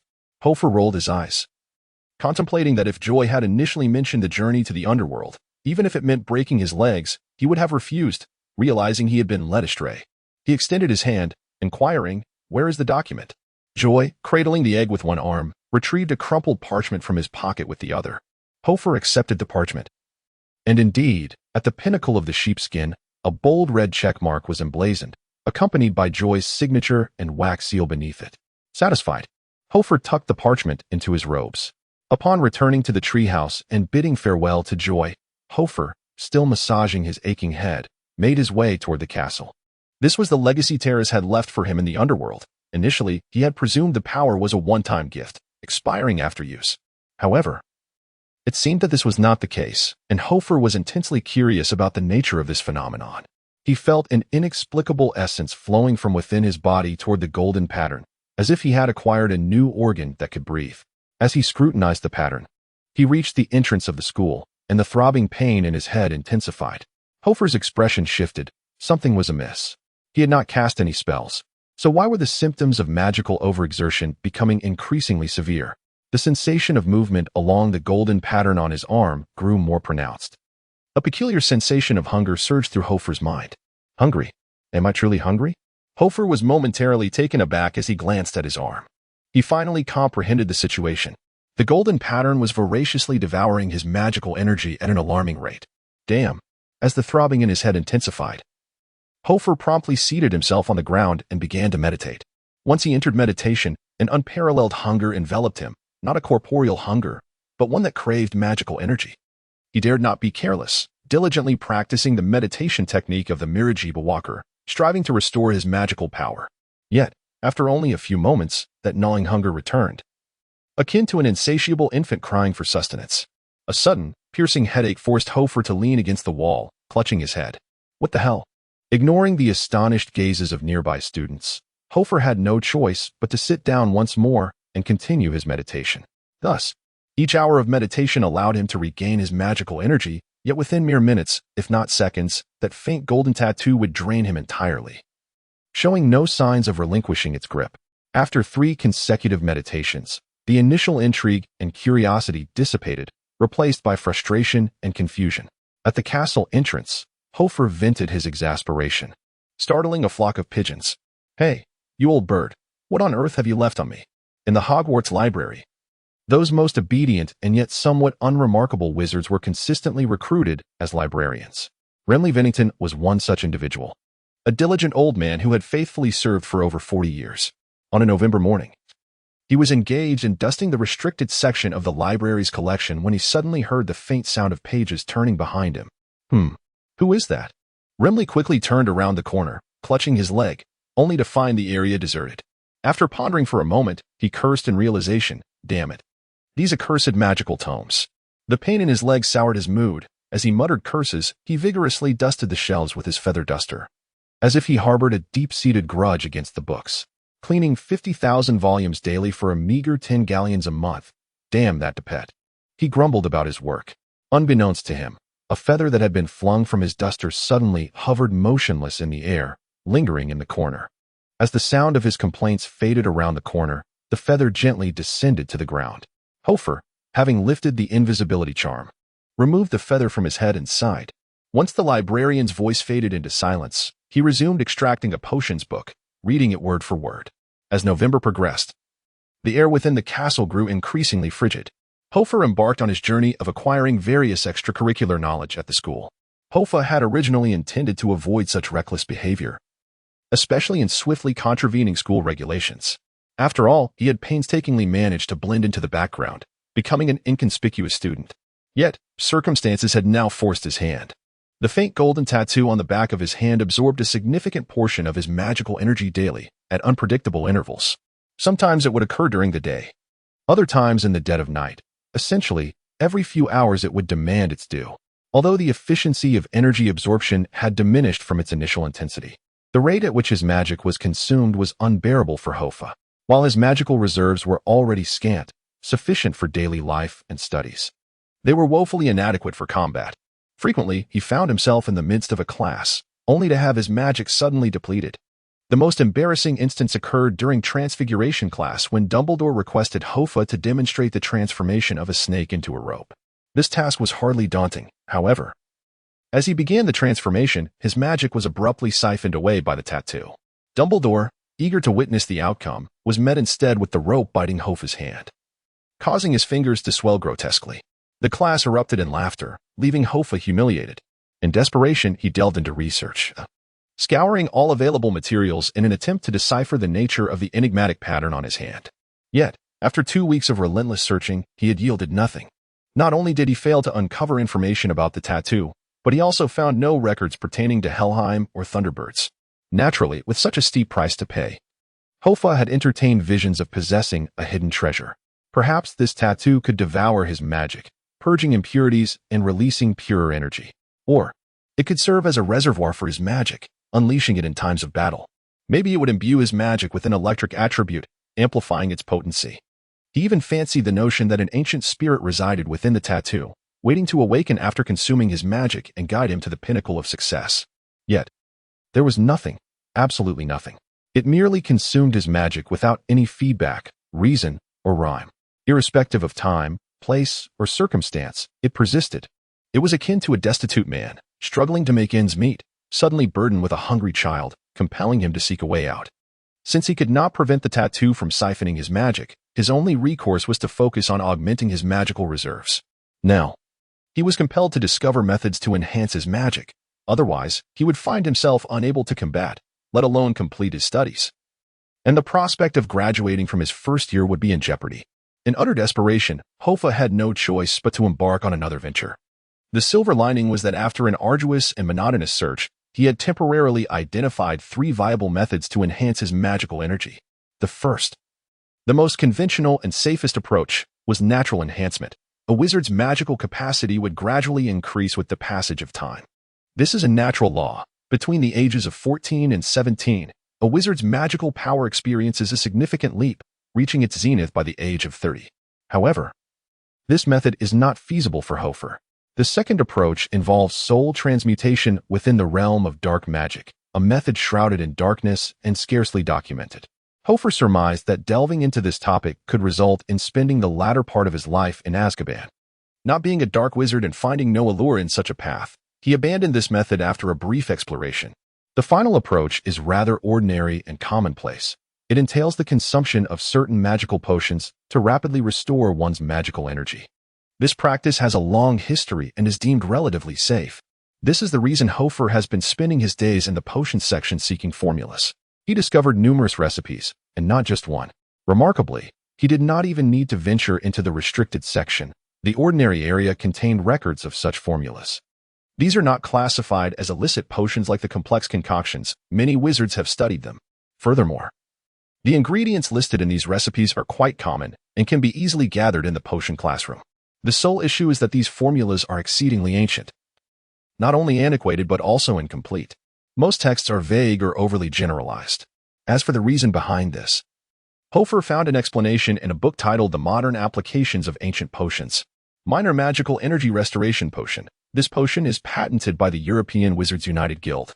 Classified by the Ministry of Magic as a Level 2X stimulant, registration at St. Mungo's is required for use, and it is currently not documented. Patents, stimulants, regulations. Hoffa in the library stroked his chin, unprepared for such complications, yet it seemed reasonable upon reflection. He was not the only wizard with diminished magical power. Truly skilled wizards are rare. The demand for such potions in the market must be substantial, and with great demand comes the potential for monopolization. Clearly, someone has safeguarded this potion's formula as a commercial secret, demonstrating remarkable ingenuity. It is akin to searching online for the recipe of cola. You can find all knowledge pertaining to it, yet the true formula remains elusive. Even if you uncover it, replicating Coca-Cola is a formidable challenge. Similar products abound in the wizarding world, such as Floo powder. Its formula is straightforward, yet since its inception in the 13th century, not a single individual has managed to replicate it in over 6 centuries. Potion making is an exact science. A slight miscalculation can lead to disastrous outcomes. Undeterred by his inability to find the information in the library, Hoffa meticulously recorded the fragmented old recipes on parchment, contemplating whether he should devote more time to studying potions. Although his aptitude for potion making is not particularly remarkable, he reasoned that engaging in the endeavor is certainly better than abstaining. Upon exiting the restricted section, Hoffa continued to ponder how to overcome his magical shortcomings, glancing down at the parchment inscribed with the incomplete potion formulas. Suddenly, at the entrance of the library, Hoffa caught a glimpse of a silver glimmer emerging from the side. She was hurrying with her head bowed. It was none other than Aglaia. She did not attend Quidditch practice today, and surprisingly found herself in the library, seemingly in search of something. In her hands, she clutched a thick roll of parchment. Upon noticing each other, both took a step aside simultaneously, akin to two drivers encountering one another while overtaking, instantly transforming the previously tranquil atmosphere into one charged with tension. Moments later, "What are you staring at?" Aglia glared at him fiercely, discreetly tucking her parchment into her pocket. Hoffa shrugged and changed his direction. "Humph." Aglia proudly lifted her chin and also altered her course. "How unfortunate," Hoffa mused. Yet, after merely 2 steps, he abruptly halted, turning to gaze at Aglia's slender silhouette. As an unexpected plan surged into his mind. Wait a moment, this individual seems to possess some expertise in potions. On Friday, during Slughorn's potions class, after completing the daily required potion curriculum, Slughorn allotted some time for self-study. Though termed self-study, it essentially allowed students to independently concoct a potion as part of their daily enhancement coursework. This old fellow would go to great lengths to cultivate a rapport with this potion prodigy. Aglia never disappointed him. Every potions class, she managed to concoct something novel, earning Slughorn's lavish praise and bolstering Ravenclaw's points. Although the potions professor remained indifferent, the others still had to brew. As dutiful supporting characters, they paired off. The protagonist, Aglia, teamed with Tom Riddle, while Hoffa partnered with Miranda at a separate workstation. Hoffa was responsible for cutting ingredients, and Miranda was tasked with casting spells on the potion.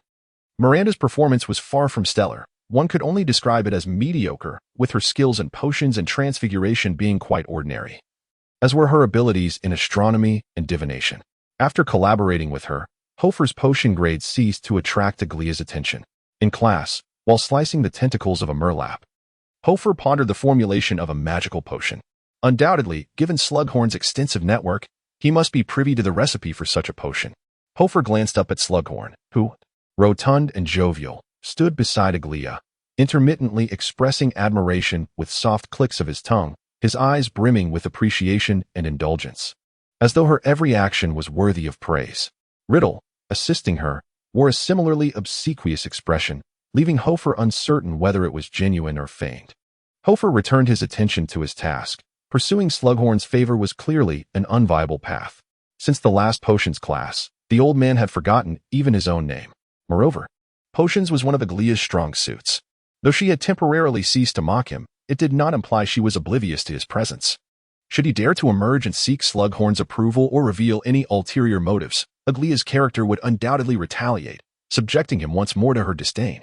She resembled the alpha wolf of a pack, ruthlessly suppressing any creature within her territory that dared to challenge her leadership until they capitulated. However, this was not a time for subtlety. For the sake of her own magical prowess and a smooth graduation this semester, Hoffa needed to stir things up a bit. "I am stronger than you," Hoffa declared as he chopped the tentacles of Morad into small fragments and scattered them into the cauldron.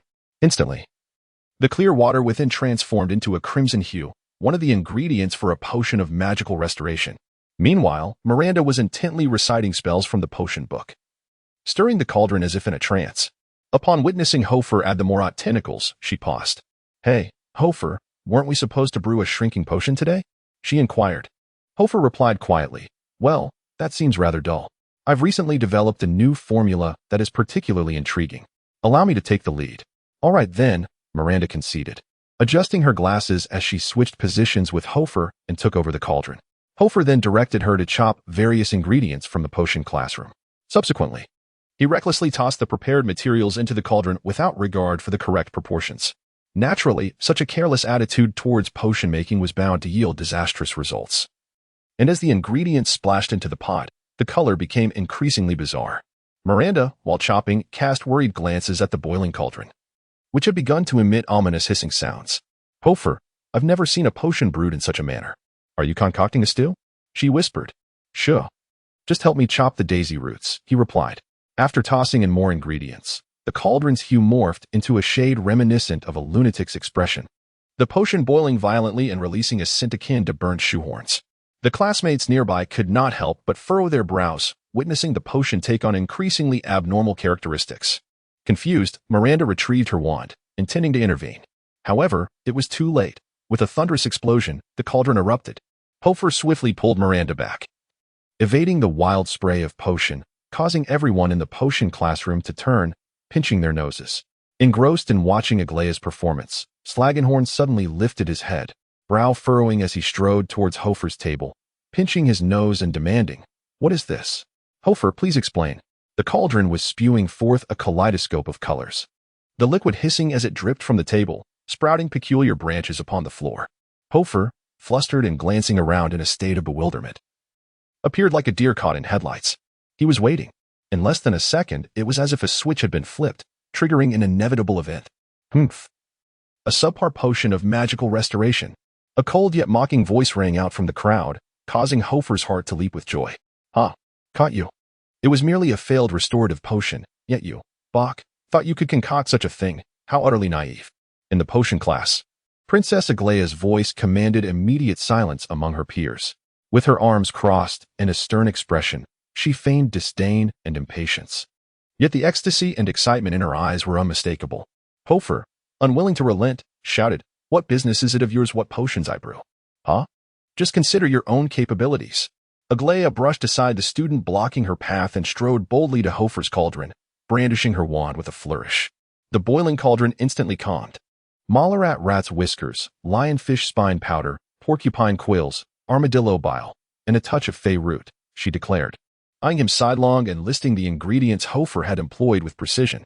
"TSK, TSK, TSK, Hoffa, are you a wizard from the 18th century? Such antiquated methods. And you wield them so poorly." This time, Hoffa did not respond in anger. Instead, he secretly reveled in the situation. If she wished to show off, let her do so to her heart's content. "Oh, how delightful," Hoffa scoffed, "as if you possess any real prowess. If you're so capable, why don't you take a turn?"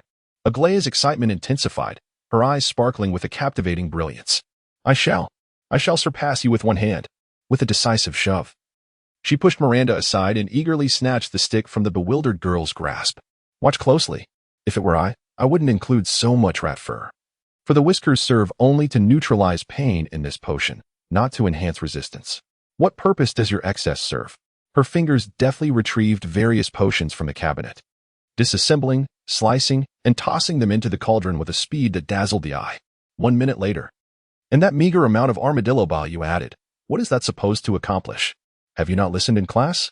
The minimum for intelligence-enhancing potions is over 250 milliliters. 1 minute later, you added porcupine quills without any processing. What were you thinking? Moreover, this technique was obsolete as of 1821. And yet you persist in using it. I wonder from which obscure corner you unearthed that recipe." 1 minute later, "Ugh, why so much daffodil root powder? Are you attempting to poison someone? Or do you simply not comprehend its toxicity? I truly question how you've achieved your grades thus far." 1 minute later, "You really ought to enhance your practical skills, Hoffa. Otherwise, I genuinely doubt your chances of graduating from the first year."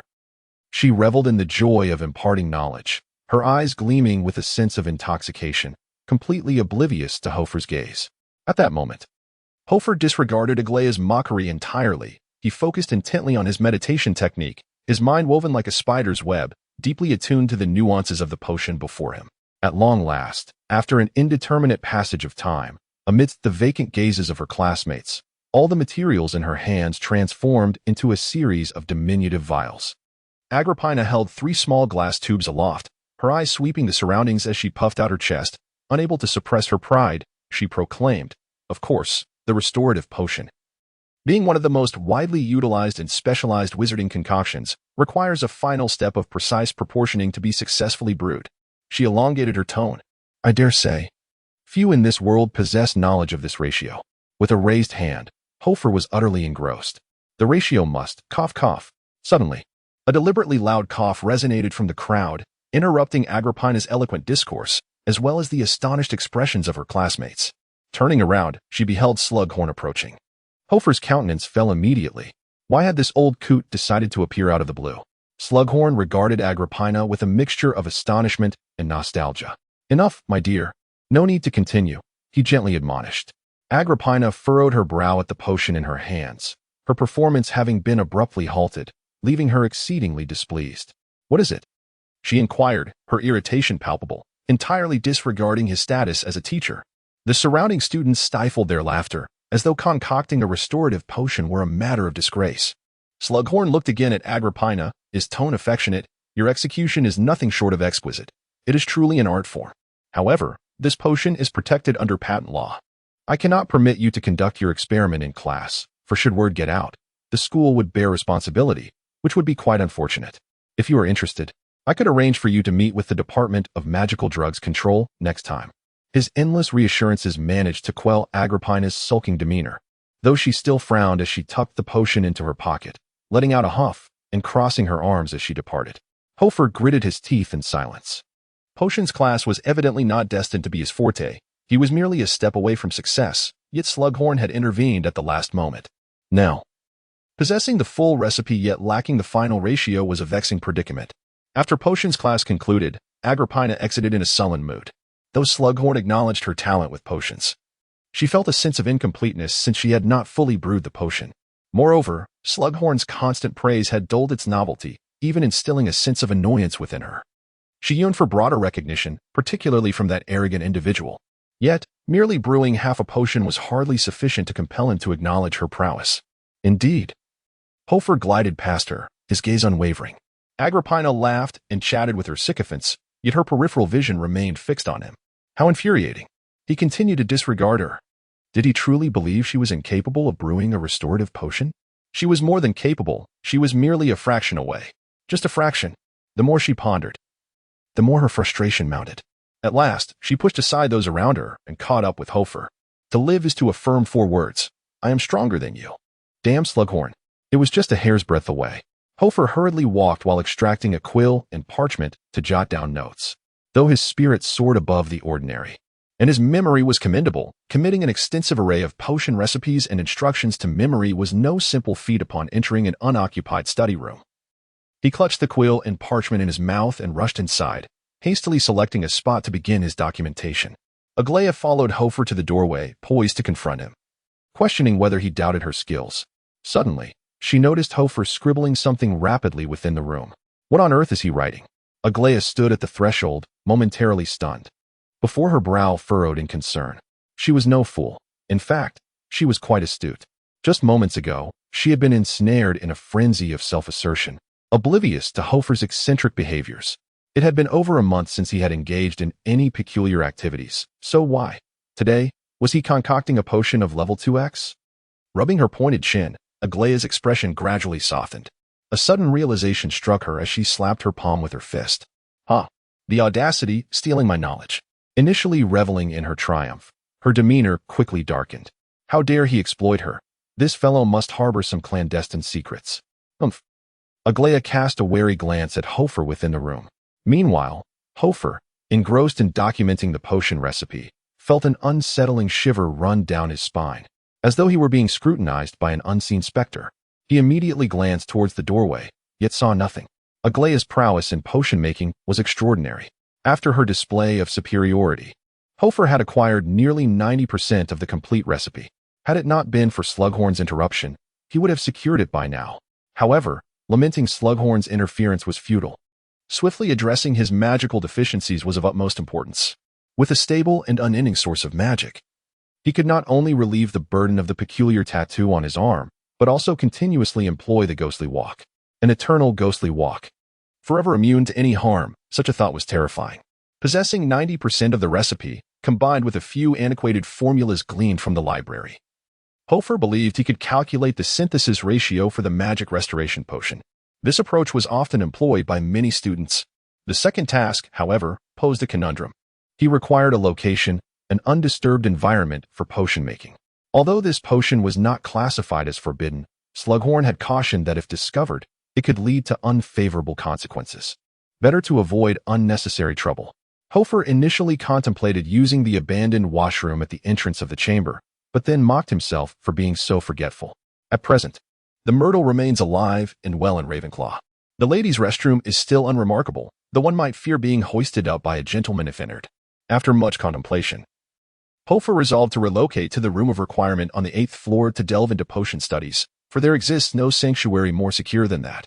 However, an incident over the weekend altered Hoffa's considerations significantly.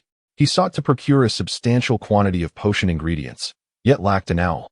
While Miranda possessed an owl that he could borrow, he instinctively hesitated to utilize a classmate's creature, as those owls typically delivered parcels during mealtime. The prospect of receiving a hefty bag of potion ingredients while dining would undoubtedly attract unwelcome attention. He was keen to avoid further reports against himself. After deliberation, Hoffa thought of Joy.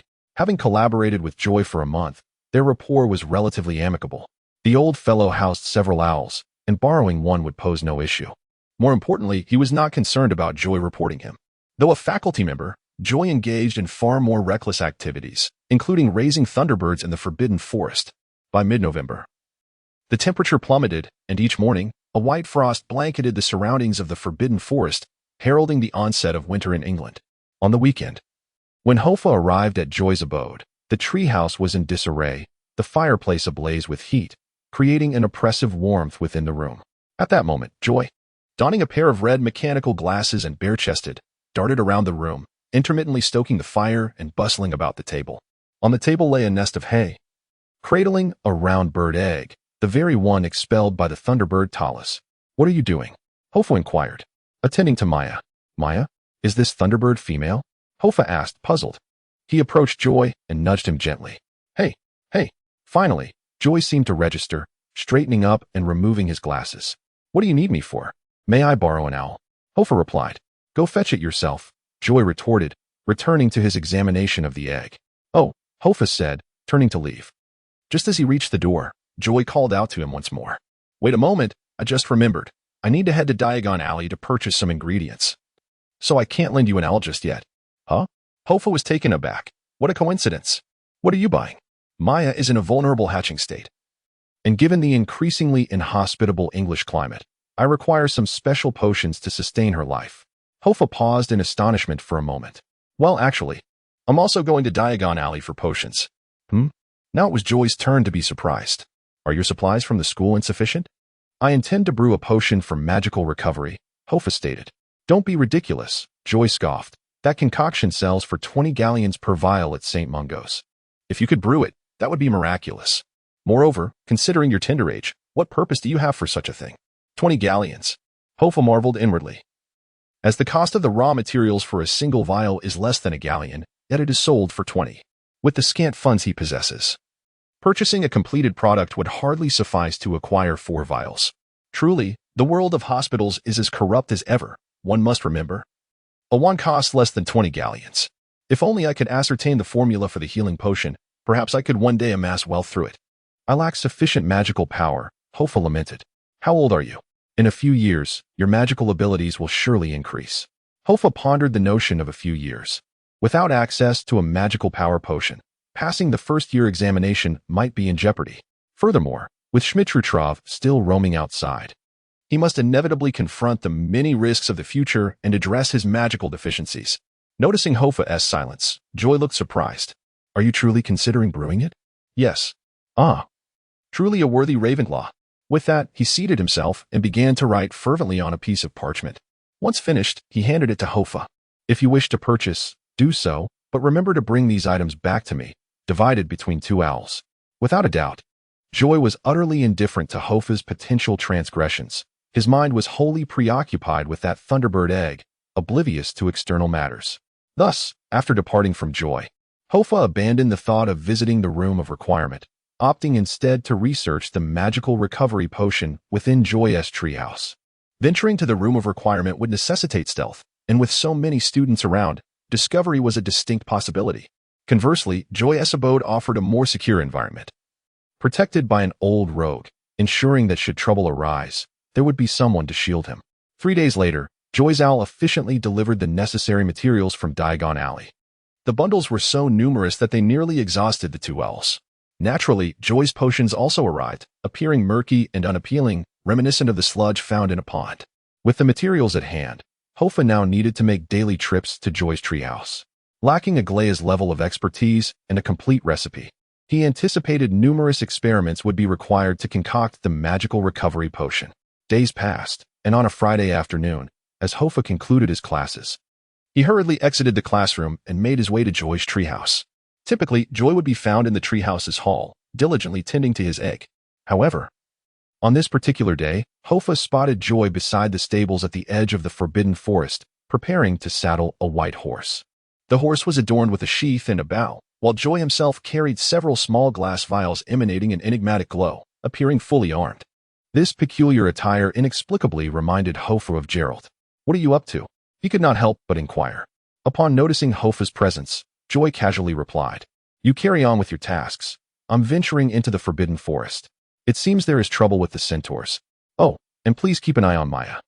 Ensure the temperature in the room does not drop." Centaurs in trouble? Hoffa felt a flicker of curiosity, yet he dismissed it, recognizing that it was quite ordinary for a gamekeeper to venture into the Forbidden Forest. "You may go. I shall take care of Maya," he said. Joy swiftly mounted his horse, the rhythmic sound of hooves echoing as he rode into the woods. As Hoffa watched his retreating figure, an unsettling sensation washed over him, as if someone were observing him from behind. Beneath the dimming light of the setting sun, the first whispers of winter caused the grass to sway gently, while the surface of Black Lake glimmered with rippling reflections. Yet, there was no one in sight. Frowning, Hoffa sensed something amiss. This feeling had not been unfamiliar in recent days. Without lingering, he quickly ascended the soft ladder to the treehouse. Inside the treehouse, chaos reigned. Herbs and remnants lay scattered across the floor. Hoffa glanced at the Thunderbird egg on the table, now enveloped in black sludge, resembling a large pinecone egg. He donned Joy's glasses, which possessed the ability to see through the shell and inspect the embryo within. After observing, he added a few logs to the fireplace before settling in the center of the room. In the middle of the treehouse stood 3 cauldrons, each bubbling with different potions, their distinct aromas permeating the air with a potent magical essence. These were the ingredients for a restorative potion, nearing completion. While Hoffa dared not claim he would attain a permanent invincible state, he was certain that his magical deficiencies would significantly ease upon the potion's completion. He meticulously ladled the potion from the cauldrons, extracting the most vital components and transferring them into 3 test tubes. The tubes displayed a stunning array of red, yellow, and green hues. However, the process was incomplete. Hoffa was about to embark on the most crucial step, proportioning. He carefully placed the 3 vials on the table and retrieved a dropper, cautiously transferring the potion from one tube to another. Agraya had mentioned that few knew the precise ratio, yet Hoffa had deduced a rough range. With a bit more experimentation, he could. Suddenly, a chill ran down Hoffa's spine, prompting him to whirl around. Boom! The door of the treehouse swung open with a resounding crash. A silver-haired girl stood at the entrance, her eyes gleaming with joy as she pointed at Hoffa. "I've caught you," she exclaimed, her expression reminiscent of a woman eager to divorce her husband over infidelity. "Huh. Secretly brewing potions and stealing my formulas." Agraya's chest heaved with excitement. Hoffa's face paled. He was utterly unprepared for her unexpected arrival. "Have you been following me?" he demanded. "And what if I have?" Agraya laughed heartily. "Just wait until I tell Professor Goshawk." The situation took a sudden turn, and Hoffa found himself precariously teetering on the edge of a cliff. After a moment of panic, he regained his composure. Reasoning with this woman was futile. The immediate concern was to resolve the predicament. What should he do? Although the restorative potion was not classified as an illicit concoction like a compound tincture, his dean, the unyielding Goshawk, was a figure to be reckoned with. However, it is imperative to destroy them now. Making a swift decision, Hoffa lunged towards the potion on the table like a flash of lightning. Aglaya reacted with equal alacrity, instantly discerning Hoffa's intent to obliterate the evidence. Not on her watch. She too surged towards the potion. Thud! The two collided against the table, causing it to shake violently, nearly sending Maya tumbling off. Aglaya reached out and grasped the vial. Hoffa seized her fingers, demanding, "Let go of me. Give it to me. Release me. You let go. You let go, you wretched fool." Bat bogey hexes. Bang. In the midst of their struggle, Aglaya launched a surprise attack on Hoffa, casting the bat bogey hex straight into his chest, causing him to stagger back several steps before crashing into the pile of firewood in Joey's room, bats clinging to his chest and face. "Ha." Aglaya stuck out her tongue and made a face at him. Then, clutching the vial, burst out laughing as she dashed toward the door. Legs freeze. Hoffa rolled over, clearing away the wood and bats, pointing his wand at Aglaya. A flash of red light surged forth. Suddenly, Aglaya's legs were bound together, catching her off guard as she tumbled out the door, landing on the platform, her voice filled with fury. "Bah, I will kill you." With that, she pointed her wand at Hoffa, unleashing a brilliant and perilous beam of blue light. Without hesitation, Hoffa activated the ghostly walk, narrowly evading the attack. Seeing Hoffa vanish, Aglaya momentarily faltered. By the time she regained her composure, Hoffa had leaped from the shadows, straddling her waist and seizing her wand. You little witch! Are you out of your mind? Who are you calling a witch? You! Are you even human? Why must you oppose me? Hoffa bellowed. You humiliate me, disrespect me. Do you know who I am? Do you know my family? I am renowned. Hoffa interrupted. I don't care who you are. You are nothing but a jealous, deranged, obsessive girl. Jealous? I have issues. Aglaia roared, gripping Hoffa's face, her fingers digging into his nostrils. Whoever deceived me with that potion recipe in class. Lacking the humility to seek guidance, you are as cunning as a fox. You are arrogant, sinister, and deceitful. Silence. Hoffa forcefully covered her mouth, only to be bitten. As Hoffa reached for the potion, Aglaia extended her hand over the edge of the wooden platform. Hoffa reached out, and Aglaia recoiled, continuing to speak. Hoffa remained silent, intent on seizing it. In their struggle, Aglaia found herself half hanging off the treehouse platform, both of them leaning further forward. With a decisive grip, Hoffa seized Aglaia's delicate wrist, his fingers brushing against the bottom of the vial, ready to exert force. However, at that moment, he too lost his balance and fell from a height, taking Aglaia down with him. Accompanied by a high-pitched scream, the two collided with the branches of an oak tree, tumbling upside down. With a thud, Aglaia's 35 kilograms pressed down on Hoffa. After exchanging a glance, it was evident that Aglaia, cushioned by her own flesh, was in a better state. She swiftly seized her wand and pointed it at her leg. Freeze. Upon dispelling the paralysis spell, she took off towards the school. The potion still clutched in her hand. Hoffa refused to relent. He flipped over and grasped her calf tightly, dragging her down to the ground. They resumed their relentless struggle. Among 11-year-old girls, Aglaia was considered tall, and given that girls typically mature faster than boys, Hoffa, who had not yet developed, found himself at a disadvantage in their scuffle. Just then, the sound of hooves echoed through the dark, forbidden forest as Joy rode swiftly out on his white horse, stopping at the entrance of his home. Upon witnessing the scene before him, Joy was momentarily taken aback. Hoffa was half sitting on the ground, clutching a girl's leg, while the girl clung to her thigh, attempting to free herself from his grasp. Were it not for the deep-seated animosity etched on their faces, Joy might have mistaken their struggle for a dramatic farewell. Joy exclaimed, "What are you two doing here?" Spotting a faculty member, Aglaia instinctively felt the urge to report. However, she quickly recalled Hoffa's potion-making in Joy's house. The two were undoubtedly in cahoots. Perhaps Joy was even inciting Hoffa to concoct potions, leading him to deceive her for recipes. A plethora of conspiracy theories flashed through Aglaia's mind. She immediately concealed the potion, adopting a pitiful demeanor. "Mr. Administrator, Bach is bullying me." Her eyes welled with tears, evoking sympathy. Hoffa managed to push himself off the ground, rasping, "Joy, stop her. She has seen everything." Aglaia's expression shifted dramatically, all semblance of innocence evaporating. "Humph, faculty shielding students who violate school rules, a nest of snakes and rats. Hogwarts is truly a disgrace." With that, she exerted herself to break free and attempted to leave.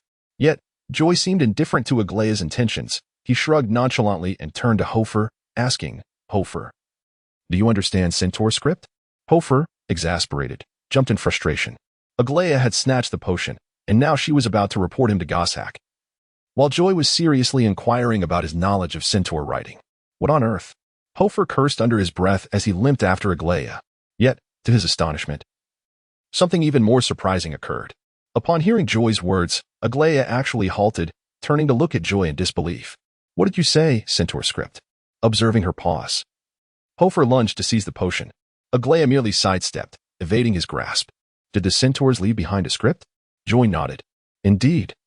I seek someone well-versed in the language of magical creatures." "I understand. Lead me there."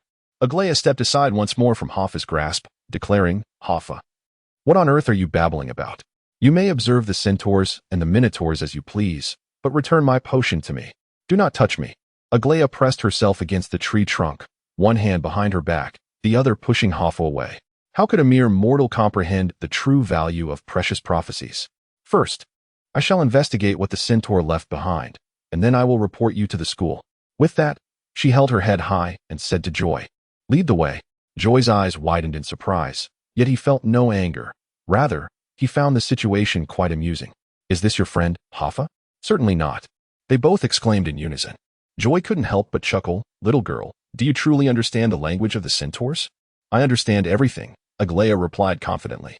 Joy, intrigued, remarked, "Ooh, what an audacious girl you are, come along." With that, he led a horse out of the stable, handing it over to Aglaia amidst Hoffa's astonished gaze. Aglaia mounted the horse with a grace that rivaled Joy's own. Hoffa glanced at the girl riding atop the steed, her expression eager, and thought to himself that Joy was underestimating the situation. He hardly comprehended Aglaia. If she were capable of normal communication, humanity would surely be on the brink of harmony with the world. Joy shrugged and tugged on the reins, redirecting the horse's head. Thus, as the sun set in the evening sky, the trio on horseback ventured down the narrow path into the forbidden forest, where silence enveloped them. The only sounds were the crunch of twigs beneath the horse's hooves. The trees grew denser, and the sunlight gradually faded from above. It wasn't until the path became indistinguishable that Hoffa realized he had strayed far from the usual route. A stark contrast to the way he had traversed to meet the Thunderbird Talas previously. As they delved deeper into the woods, the horses slowed their pace, hindered by the encroaching low branches and thorny vines. Aglaia's school uniform was torn by the thorns, yet she remained unfazed, her eyes sparkling with excitement. Clearly, she was utterly fascinated by the so-called centaur language.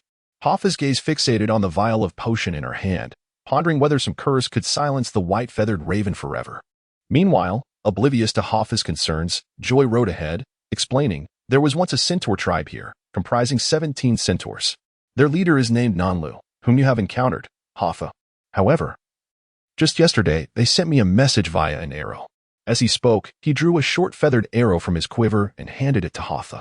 In the dying light of the sunset, Hoffa observed an inscription along the shaft of the arrow: "Leave the forbidden forest, hasten to depart from this land." Leave the forbidden forest? Hoffa was perplexed. After reading it, Joy passed the arrow to Aglaia, who merely glanced at it before discarding it dismissively. "Enough of that. Centaurs wouldn't write to you in English. Such beings only leave behind one form of script." Joy's expression was one of bewilderment. Finally, as he and the others struggled through the protective thorns, they arrived at a clearing carpeted with fallen leaves. This place had once been a settlement of the centaurs, and Hoffa could still see scattered rudimentary tools, pots, and wooden bows left behind on the ground. At the edge of the clearing, the setting sun cast mottled rays through the treetops, illuminating beams of light.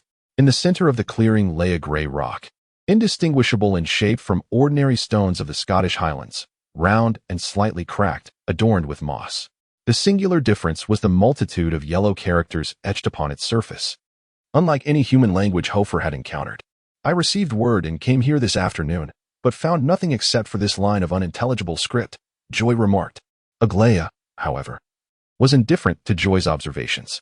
Upon seeing the rock, her blue eyes sparkled with excitement. She hurriedly stashed her vial into her pocket, dismounted, and strode towards it. Kneeling, she began to caress the surface of the stone. Hoffa had never seen her wear such an expression, a blend of obsession and curiosity. After a moment of exploration, Aglaia turned to Joy and said, "The rock holds a wealth of information, but to summarize, it conveys themes of panic, murder, and war. The intensity of emotion is unlike anything I've encountered before." Hoffa gazed at the characters on the stone, unable to comprehend them, let alone grasp how a mere line could convey such potent feelings. "It's too vague," Joy frowned. "Can you be more specific about what transpired?" "There is no way." Aglaia shook her head. "The centaur script differs from human writing. It does not serve as a clear carrier of information, but rather conveys an obscure feeling, akin to musical notes. To truly understand what occurred, we would need to consult a centaur." "Search for a centaur?" Joy furrowed his brow at the sky, noting that twilight was approaching. The sun had dipped halfway below the horizon, painting the clouds in fiery hues. Meanwhile, Aglaia continued her examination of the stone. Hoffa, disinterested in the inscriptions, focused his attention on Aglaia, contemplating the vials concealed beneath her robe. As Joy meandered through the clearing, occasionally frowning while inspecting scattered arrows, Aglaia appeared entranced by the stone, as if it contained a gem worth millions. Hoffa deemed it an opportune moment. Stealthily, he crept behind Aglaia, entering a state of illusion. At that moment, Aglaia knelt, occasionally running her fingers over the rough surface of the stone or pressing her ear against it, eyes closed as if attuning to something. Hoffa, uninterested in her mystical endeavors, bent down behind her, reaching for her waist, holding his breath as he slowly extracted his own vials from beneath her robe. Aglaia displayed no reaction whatsoever. However, he soon discovered several faint footprints nestled among the fallen leaves on the ground. These footprints were barely discernible, Had he not crouched down, they would have gone unnoticed. They were large, clearly made by an adult, and appeared somewhat chaotic. This puzzled Hoffa, given that this was a settlement of centaurs. Hoofprints would not be surprising. Yet, why would there be human footprints? It could not be Joy's, for he was but a child, just like Aglaia. These footprints unmistakably belonged to multiple adults. Could there be others in this place? Hoffa slowly straightened up and followed the footprints for a couple of steps. Upon reaching a fir tree, he halted, for the footprints diverged in different directions. As this thought crossed his mind, Hoffa instinctively began to retreat. However, a faint hissing sound in the air interrupted his movements. He looked up, his attention drawn to a cluster of green fruits hanging from the branches. These fruits were a dark green, appearing remarkably concealed among the dense canopy, yet somehow familiar. They bore sharp protrusions, resembling green spiky balls suspended from the branches, quivering slightly. A mysterious hissing sound lingered in the air. Hoffa dispelled his illusion and quietly moved closer to Joy, whispering, "Joy, what are those fruits on the tree? Do you recognize them?" Joy followed Hoffa's gaze. Yet, with just a glance, he trembled all over, astonished. Damn it, it's a winged serpent. Why would such a creature be in the forbidden forest? The sky was nearing twilight, encircled by the forest. The mottled sky above the dense thicket displayed an eerie red hue. A gust of wind swept through, causing a few withered leaves to rise and swirl before settling against Hoffa's pant leg. As he turned to look up in the wind, he noticed that the treetops were densely populated with over 100 spiky fruits. In the midst of their astonishment, one fruit at the top of the canopy slowly opened, unfurling green wings to reveal a body streaked with shades of blue and purple hidden within. Hiss! It extended a long tongue, flicking it at Hoffa. Suddenly, he realized why it seemed familiar. The winged serpent, a pet of Schmidt-Rudolph, was a dangerous creature that fed on brain fluid. Why was it here? If it was here, could Schmidt be far behind?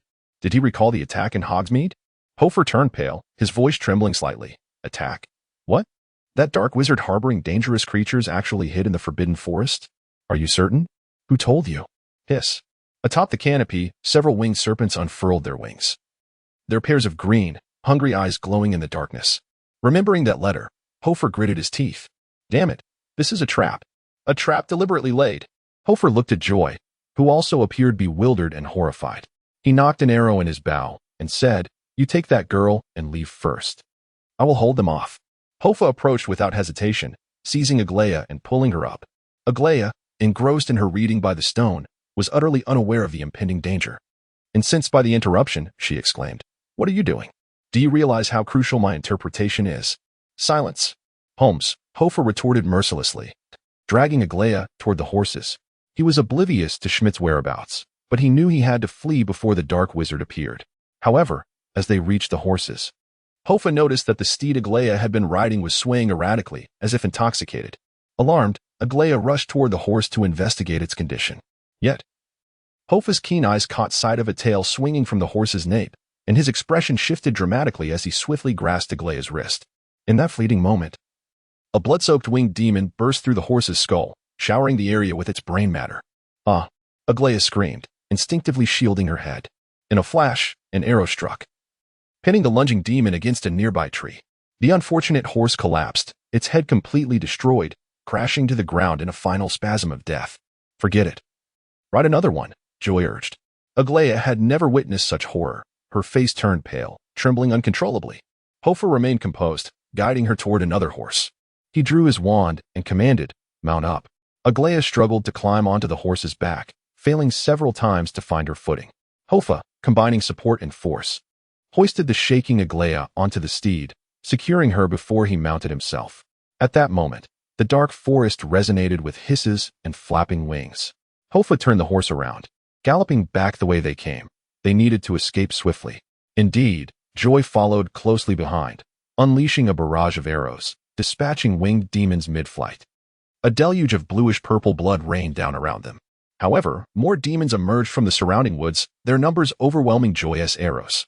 Realizing the urgency, he retrieved a magical glass sphere from his pocket and hurled it into the air. Boom! A deafening explosion ensued as the sphere collided with the demons, detonating in the sky. Hoffa, mounted, heard the violent blast and saw flames erupting behind him.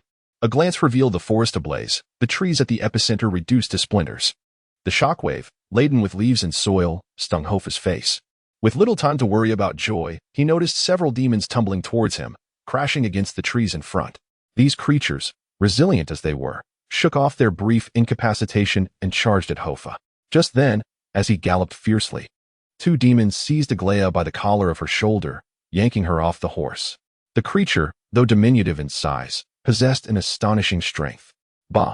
Aglaia barely had time to scream before she was abruptly lifted into the air by the curled-winged demon, soaring several meters away. Damn it! Hoffa was unable to catch her in time. He swiftly turned his steed around, drew his wand, and shouted at Aglaia, all petrified. A beam of red light shot forth, and both Aglaia and the two curled-winged demons were instantly petrified in midair. Yet, the situation did not improve. After being petrified, they plummeted rapidly from a height of nearly 10 meters. Below them lay a dense thicket of thorns. A fall from such a height could lead to death or severe injury. What to do? Wingardium Leviosa. In a moment of desperation, Hoffa cast the levitation spell. However, it proved ineffective on living beings. The white light struck Aglaia, and she continued her descent. Damn. Hoffa's mind raced, frantically searching for a solution. Suddenly, a spell pierced through the fog of his thoughts. He raised his wand and swung it forcefully. Invert. A golden light flashed. Indeed, the Half-Blood Prince's spell was as simple and reliable as described in the original text. Aglaia was caught off guard, her ankle seized, and she was inverted, hanging head down in midair. Her undergarments and long socks were fully exposed beneath her robe, which covered her upper body entirely. Hoffa had no inclination to appreciate the scene. The two petrified curled-winged demons fell to the ground, and given their high magical resistance, they soon began to struggle and bounce back after landing in the thorns. Hoffa leaped from his mount and hurried to Aglaia's inverted position, kicking aside the sharpest thorns, simultaneously crushing the two struggling demons underfoot. The golden bell fell to the ground. Hoffa waved his wand again, reciting the incantation, and caught the descending Aglaia in his arms. The force of her fall weighed heavily on his arms, causing them to sink, and they tumbled together, her robe entangling both him and the thorns. The spell ceased. Hoffa lifted the petrification curse. As soon as the spell was lifted, Aglaia seized Hoffa's neck within her robe. I will kill you, Hoffa. Bah! What kind of spells are those? She screamed, her voice piercing enough to rupture eardrums. Hoffa, taken aback by her immediate betrayal after his arduous efforts to save her, pushed her away in fury. If you think your dignity is more important than your life, then don't drag me into your mess. Aglaia fell silent, her face flushed to her neck, grinding her teeth in anger. Hoffa had no desire to console her. He disregarded everything else and tore off her robe in a swift motion, performing a somersault. The surroundings were shrouded in darkness, with very little light. However, the little black horse that had been his companion for a month seemed to sense something amiss. It glanced around in terror and bolted away on its own. Damn! Hoffa cursed loudly, and suddenly, he slipped, having to steady himself against a tree trunk to regain his balance. He stepped onto something viscous. A strong scent of blood permeated his nostrils. Instinctively, he bent down to investigate. On the ground, a serpentine stream of crimson flowed languidly, indistinct yet luminous. Hoffa illuminated his wand. Blood was everywhere, coalescing into a small brook. He swallowed hard, instinctively shielding Aglaia behind him as he continued to retreat. Yet, with each step back, the acrid scent of blood intensified. As he maneuvered past a row of cold pines, Aglaia suddenly elbowed him sharply. Initially vexed, Hoffa's anger dissipated as he turned around. The sight before him sent a chill from his head to his toes. Following Aglaia's trembling finger, he beheld a row of centaurs, resembling stone sculptures, standing motionless beneath the pallid light of the crescent moon. Their heads were raised, gazing skyward, and there were at least a dozen of them. Their colors varied. Their fur sleek yet dull. Despite their seemingly proud postures, their arms hung helplessly at their sides. Drops of blood trickled from their foreheads, coursing down their robust bodies, and slowly dripping onto the ground. A gentle breeze ruffled their manes, causing their shadows to sway and intertwine, creating grotesque and tragic tableaus. All of the centaurs lay dead. Aware of their impending fate, they had nonetheless succumbed to a cataclysmic disaster. Each proud head was encircled by several vampiric creatures, feasting on their brains. The air was thick with the chilling sound of their consumption. Hoffa stepped back, colliding with Aglaia, who clung desperately to his arm, barely able to maintain her footing. Centaurs are magical beings, yet they possess intelligence akin to, if not surpassing, that of humans. The sheer helplessness of so many centaurs in death could only be the result of a powerful dark wizard. Schmidt-Lutrov must be nearby. Do not make a sound. Follow me, Hoffa whispered in a hushed tone. Aglaia nodded, her focus completely consumed by the shadow of death that loomed over them. With wands in hand, they began to retreat slowly in the opposite direction. Just then, a portion of the darkness before them parted. A tall figure emerged from the woods behind the centaurs, stepping into the moonlight. This time, he wore no hood. A long, expressionless face belonging to a Germanic man was revealed. As he walked, he murmured softly, "I thought these mules were of some significance, but it seems I was mistaken. No one cares for this inferior species." He reached the center of the clearing, where several vampiric creatures emerged from the centaurs' heads, alighting upon his shoulders. Schmidt tilted his head slightly and stated flatly, "We meet again. I have been waiting for you." His manner was as casual as a neighbor greeting another. Yet Hoffa felt as though he had fallen into an icy abyss.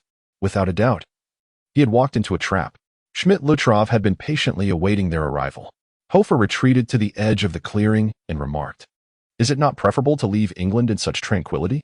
Why venture into a perilous place like Hogwarts?" Schmidt replied softly, "I too yearn to depart, but I have vital tasks yet to accomplish. Moreover, young boy, you have yet to return my belongings." Before Hoffa could respond, Aglaia cried out, "Be careful." A surge of urgency flooded Hoffa's mind as he observed mysterious lights flaring up on either side.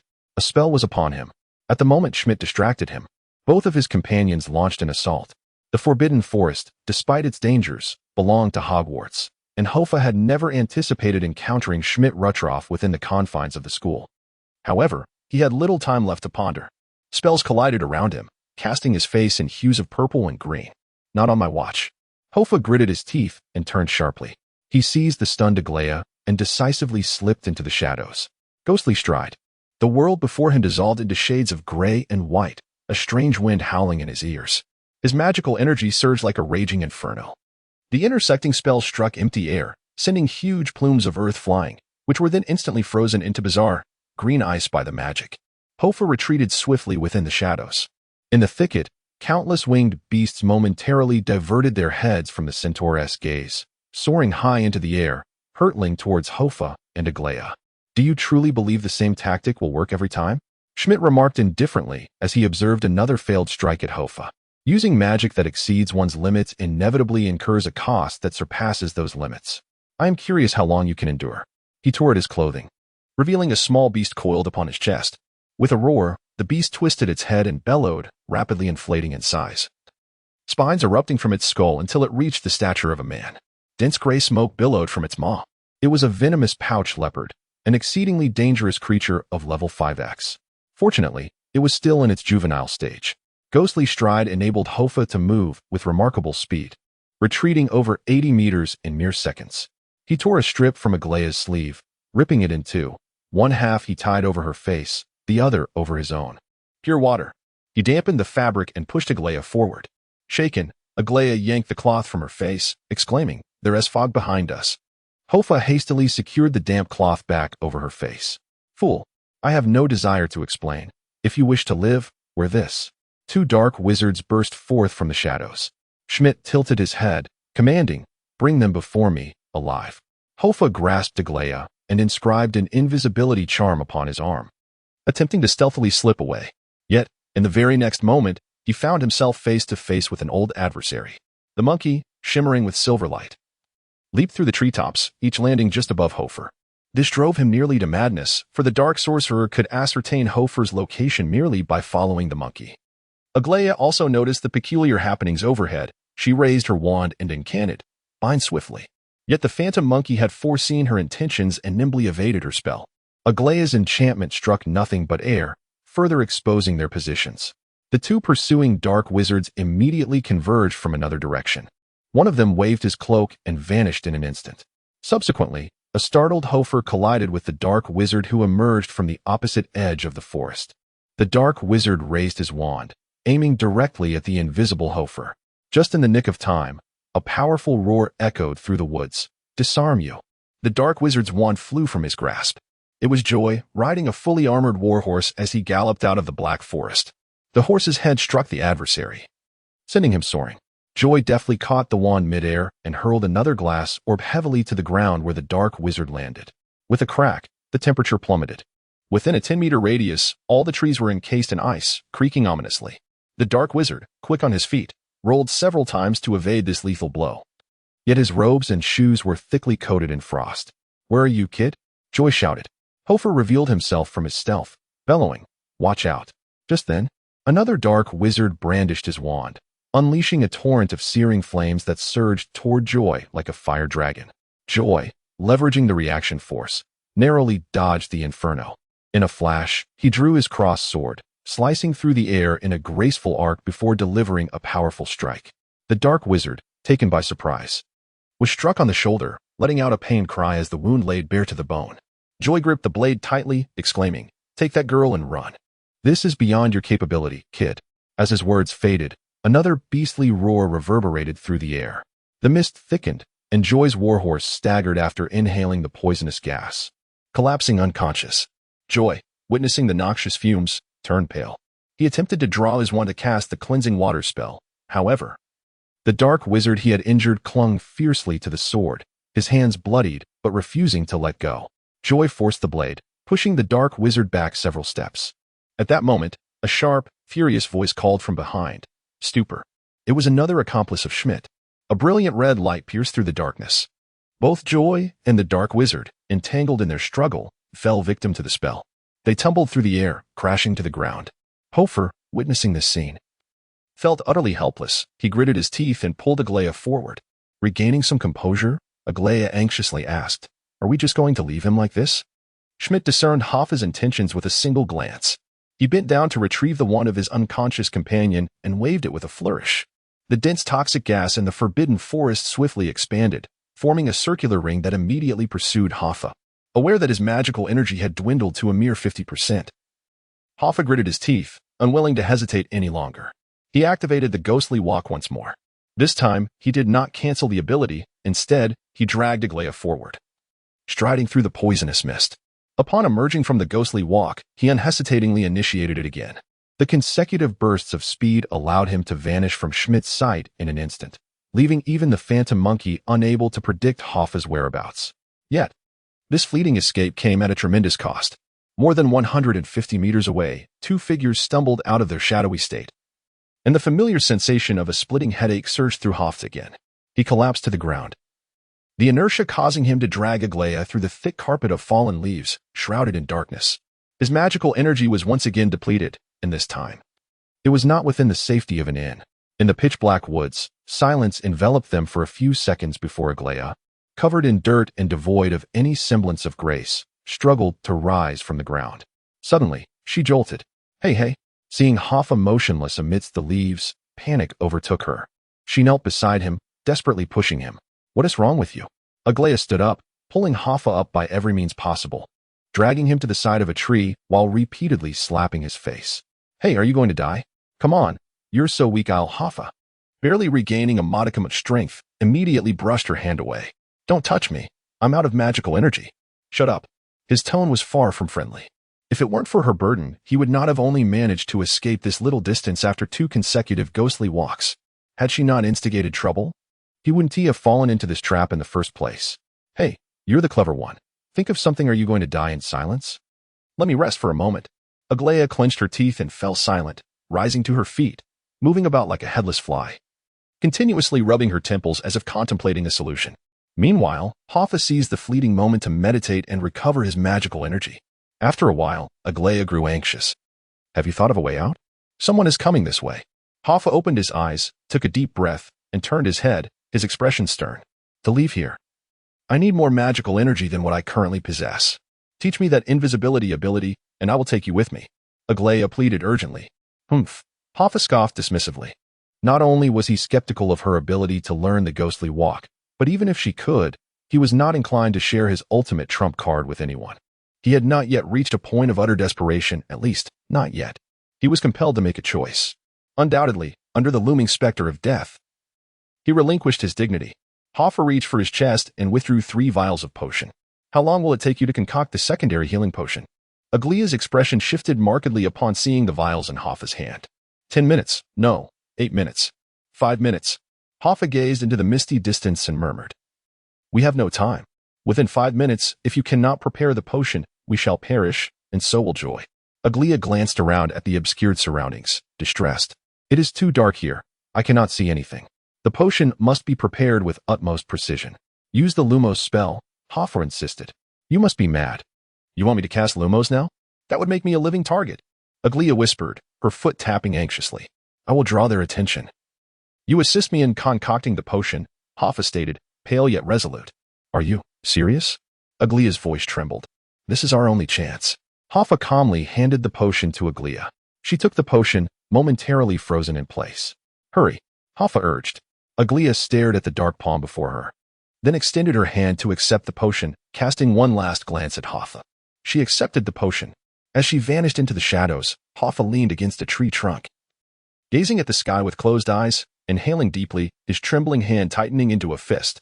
The surge of adrenaline heightened his awareness, his mind teetering on the edge of exhilaration and tension. Yet, facing the specter of death alone induced an uncontrollable shiver. Hoffa was uncertain.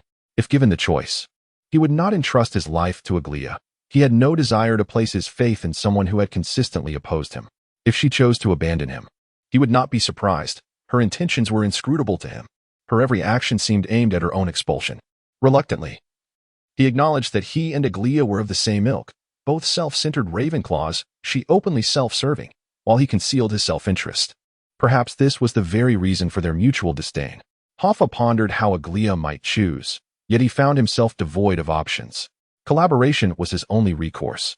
In that moment, a cacophony of incoherent thoughts surged through his mind, as if hundreds were whispering incessantly to him. Die, poor fool, or let your friends perish. Oh, hypocrite. Childish. Brain-dead. Misjudged you. Truly disgusting. He opened his eyes, exhaling a sigh, the warm breath coalescing into mist in the crisp autumn air. His numb fingers gradually regained sensation. The starlight shimmered above, and those whispers began to fade, dissipating into nothingness. They were the shadows of his heart, strangely elusive. As he resolved to make a choice, the shadows seemed to gradually dissipate. A peculiar force supported him, compelling him to confront his innermost fears and face his true nature. Was it love? Was it hope? Perhaps. Yet, it appeared to be neither. He had merely liberated himself from a life of numbness, striving to understand his own essence. Behind him, the insufferable voice of the phantom monkey began to echo once more, bounding through the treetops, each leap bringing it closer to Hofer's concealed position. Hoffa remained motionless, quietly engaging in his meditative practice. Every bit of regained magical energy was invaluable.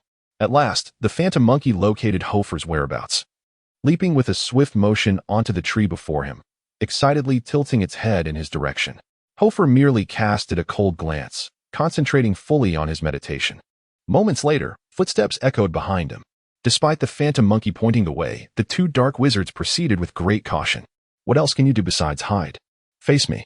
Schmidt's voice, soft yet chilling, resonated eerily within the forbidden forest. Hoffa remained still, continuing to restore his magical energy. Schmidt advanced slowly. How could Hogwarts harbor such a feeble student? Has Dipet established a new house solely for cowards? Hoffa remained unfazed by his insults, yet with Schmidt's voice so near. He could not afford to remain concealed any longer. Hoffa halted his meditation and stepped out from behind the tree. Schmidt immediately raised his hand, signaling to his subordinate to stop. The two stood face to face in the heart of the forest. The night was shrouded in darkness, and eerie howls and bird calls echoed through the surrounding woods. At the base of the trees, clusters of mushrooms glowed with a pale luminescence. These bioluminescent fungi serving as the sole source of light in the nighttime forbidden forest. Schmidt stood 10 meters away among the trees, while Hoffa leaned against a fir tree. The branches of this fir were laden with countless curled-winged creatures, their hungry gazes fixed upon Hoffa, ready to tear him apart at Schmidt's command. Yet Hoffa believed they would refrain from doing so, at least until Schmidt had obtained what he desired, allowing him a few more minutes of life.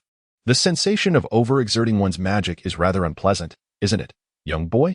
Schmidt inquired softly. If you attempt to flee once more, you may find yourself reduced to folly.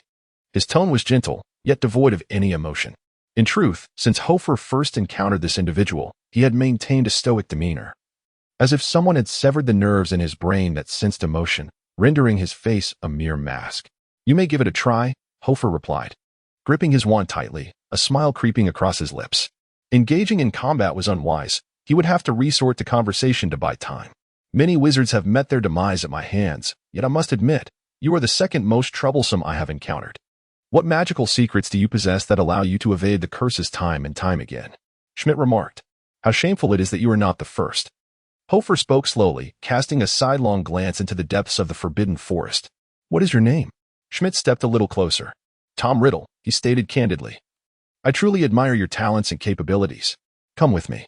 This place is not suited for you, nor for your growth. As Schmidt's voice resonated, Hoffa felt an inexplicable tremor in his spirit, as if his words bore a peculiar power that compelled one to relax and draw near. Hoffa bit his tongue, the metallic taste of blood sharpening his senses. The meditation techniques he had practiced for over 6 months began to manifest their effects. His mind was clear, and the seductive spell cast upon him failed to take hold. Hoffa regarded the man before him, his expression unyielding, his gaze fixed on Schmidt's pale gray eyes. What are the benefits? What do you offer? He would not acquiesce, yet he sought to buy time. Benefits? Schmidt tilted his head slightly. You hardly seem like a scion of a pure-blood family. What do you think Hogwarts will teach you?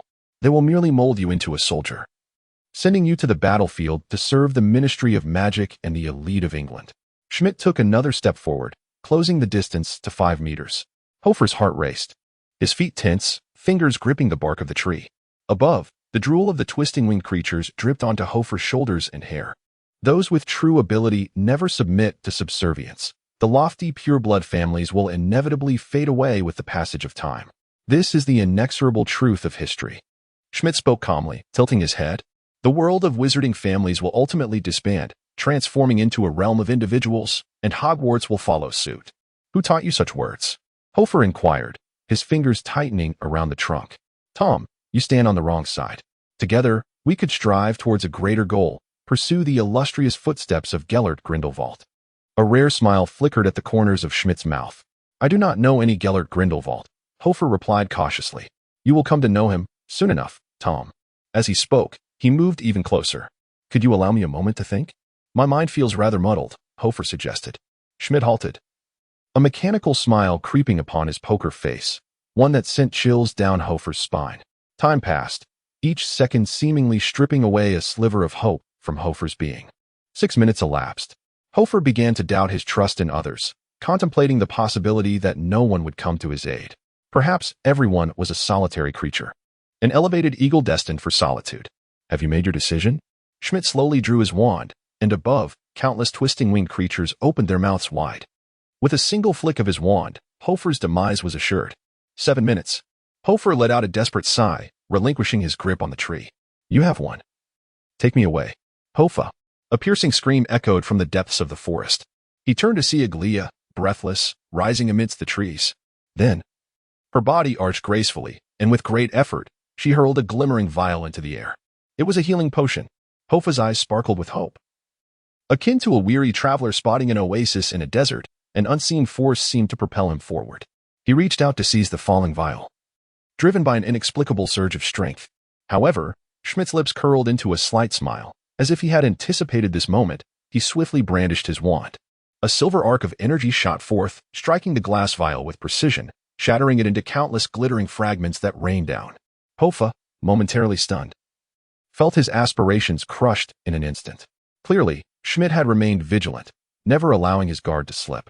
Hoffa's expression froze, an ominous premonition coursing through him, chilling him to his core. But it was too late. With a thunderous roar, a monstrous creature leaped from the shadows of the forest. It was as large as a full-grown lion, ferocious beyond measure. It was Schmidt's juvenile venomous leopard. With a mouth brimming with razor-sharp teeth, it lunged at Aglia, devouring her upper body in a heartbeat.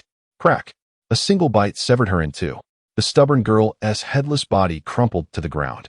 Hoffa stood in shock, utterly bewildered, his vision blurred, and his ears rang with silence. In that moment, his blood surged to his head, his heart pounding like a war drum in his chest.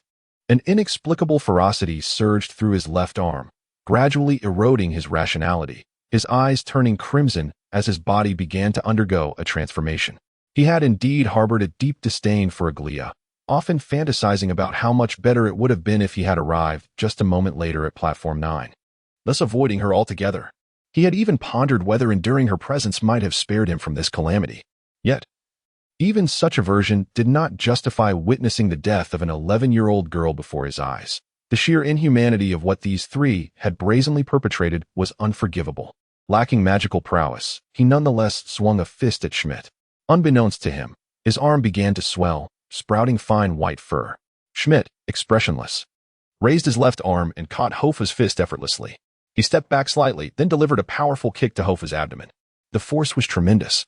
The 11-year-old Hoffa stood no chance against him and was propelled over 6 meters, crashing heavily against a tree. The trunk swayed, needles cascading down like rain. Hoffa, undeterred, rose once more, his bones cracking like exploding beans. The primal force surging through his left arm washed over his reason like a tidal wave. Just as he was about to erupt again, a stone suddenly flew from the darkness, striking him squarely on the head. This momentarily restored some semblance of clarity. Yet upon seeing Aglaya's lifeless body, his fury surged anew. Another stone struck him, rolling away with a dull thud. This time, Hoffa regained considerable lucidity. He began to sense that something was amiss. The transformations within his body receded, and he fixated on the stone at his feet. Then he glanced back at Aglaya's corpse. His racing heart gradually calmed, leaving him with an unsettling feeling, for the half-corpse had not bled a single drop. The person who had been bitten by the venomous bag leopard appeared as though fashioned from plastic. Schmidt also sensed the anomaly. He ceased his assault on Hoffa and approached the corpse with a grave expression. The venomous bag leopard was voraciously chewing on a silver head when, suddenly, the head burst with a pop, dissipating into wisps of azure smoke. In tandem, the half-corpse followed suit, vanishing with a resounding thud. The leopard, momentarily taken aback, continued to chew in the air. The two dark wizards stood frozen in disbelief. Schmidt reacted swiftly, realizing the peculiarity, and turned around. Alas, it was too late. At the instant the leopard's meal evaporated, a small figure darted from an inconspicuous corner, racing towards Hoffa with astonishing speed. It was Aglaya. She swiftly clasped Hoffa's back, lifting him effortlessly. The tumult of life's highs and lows left Hoffa dizzy, akin to bungee jumping from a cliff. What was that? He exclaimed in astonishment. Humph. A duplication spell. Have you been studying magic on a dog? Her sharp tongue remained unchanged. Having said that, she propped up his head and decisively poured a vial of potion into his mouth. As the potion coursed down his throat, Hoffa was overwhelmed by a singular sensation: spiciness. To the utmost degree, it was hotter than the most fiery liquor he had ever tasted in his past life. He felt as if he were consuming a whole vial of nitroglycerin.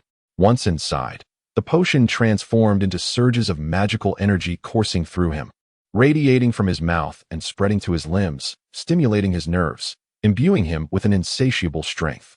He sat upright, leaping to his feet, his pupils dilating. With his mind sharply focused, the magical energy swirling within him urged him to unleash something. Schmidt finally changed color. Without further ado, he and his two companions raised their wands simultaneously. The spells unleashed a brilliant light, altering the hue of Hoffa's pupils as the twisting demon surged from all directions.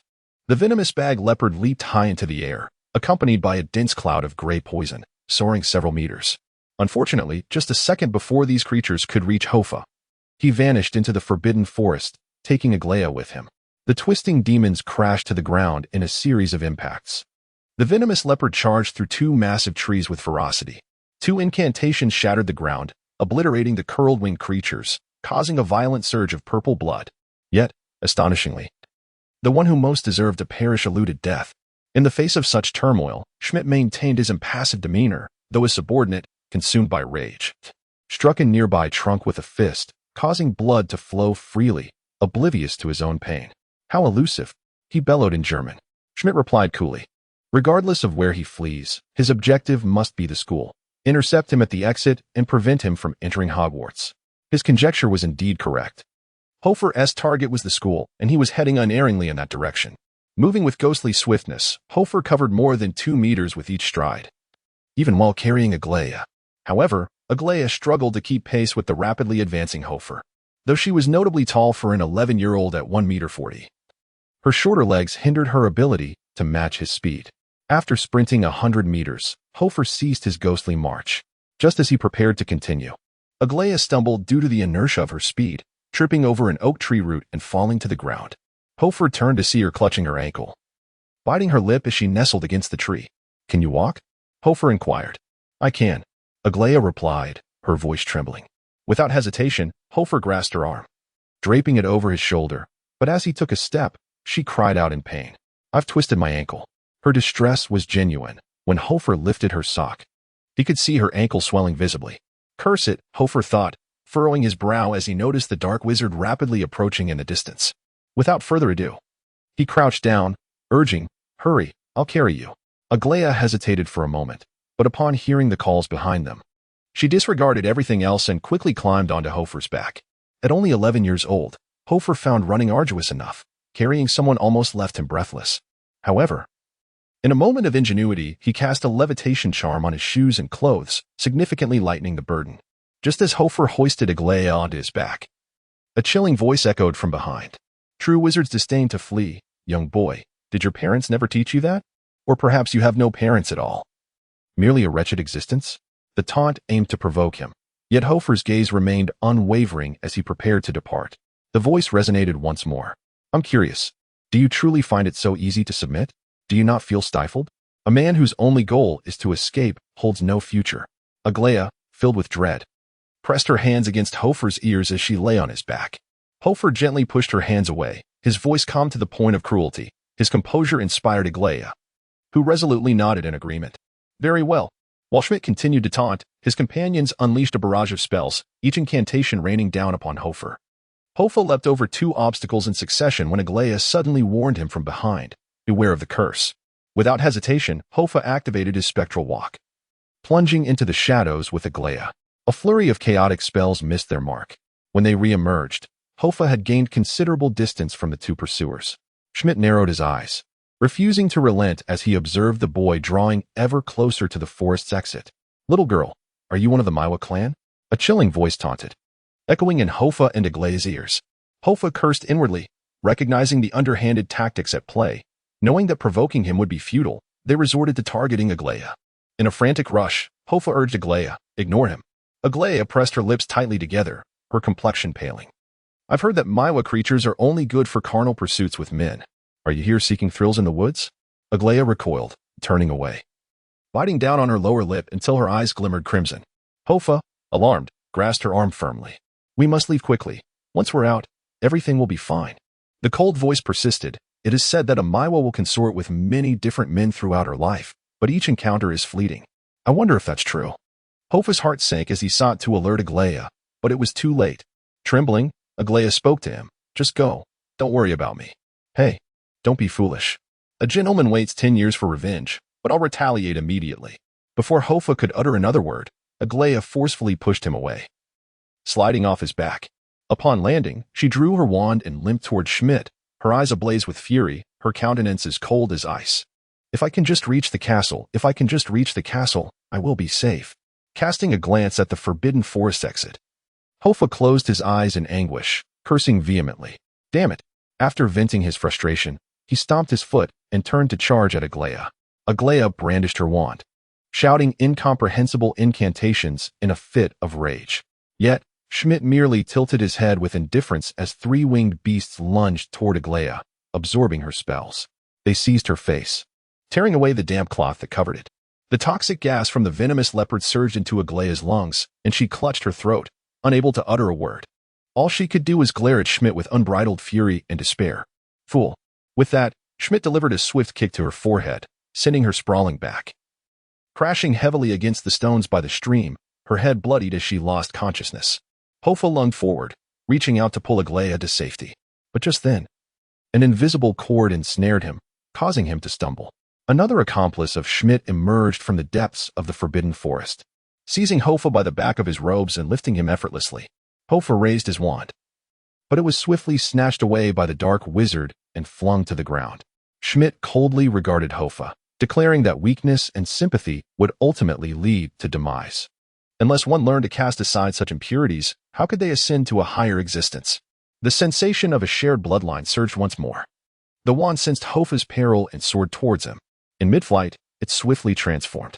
By the time it landed in Hoffa's grasp, it had metamorphosed into a sharp, cross-shaped dagger.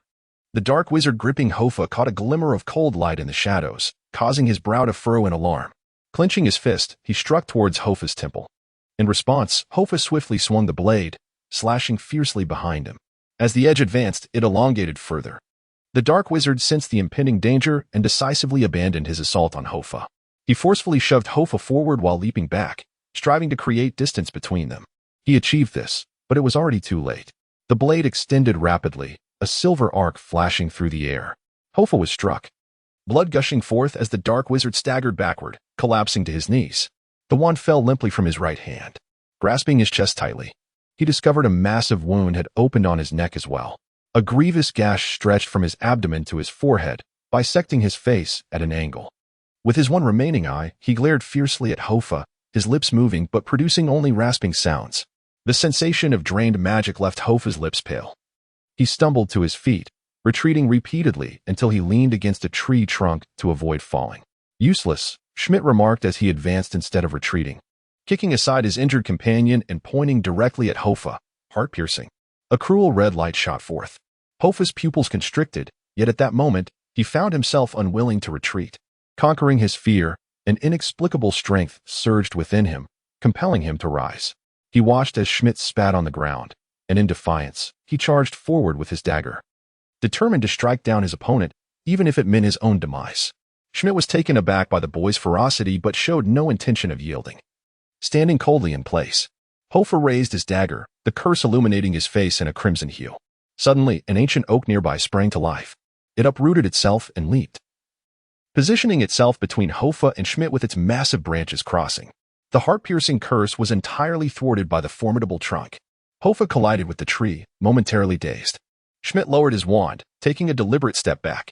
Hoffa, his complexion pale, turned to see an elderly man in a gray robe standing at the entrance of the forbidden forest. Tall and bearing a reddish-brown beard, it was none other than Dumbledore. Schmidt, expressionless, raised his wand, unleashing a decisive bolt of blue lightning towards Dumbledore, who twirled his cloak and vanished. In the blink of an eye, he materialized behind Schmidt, and the surrounding trees sprang to life. Wherever he set foot, trees rose majestically from the earth.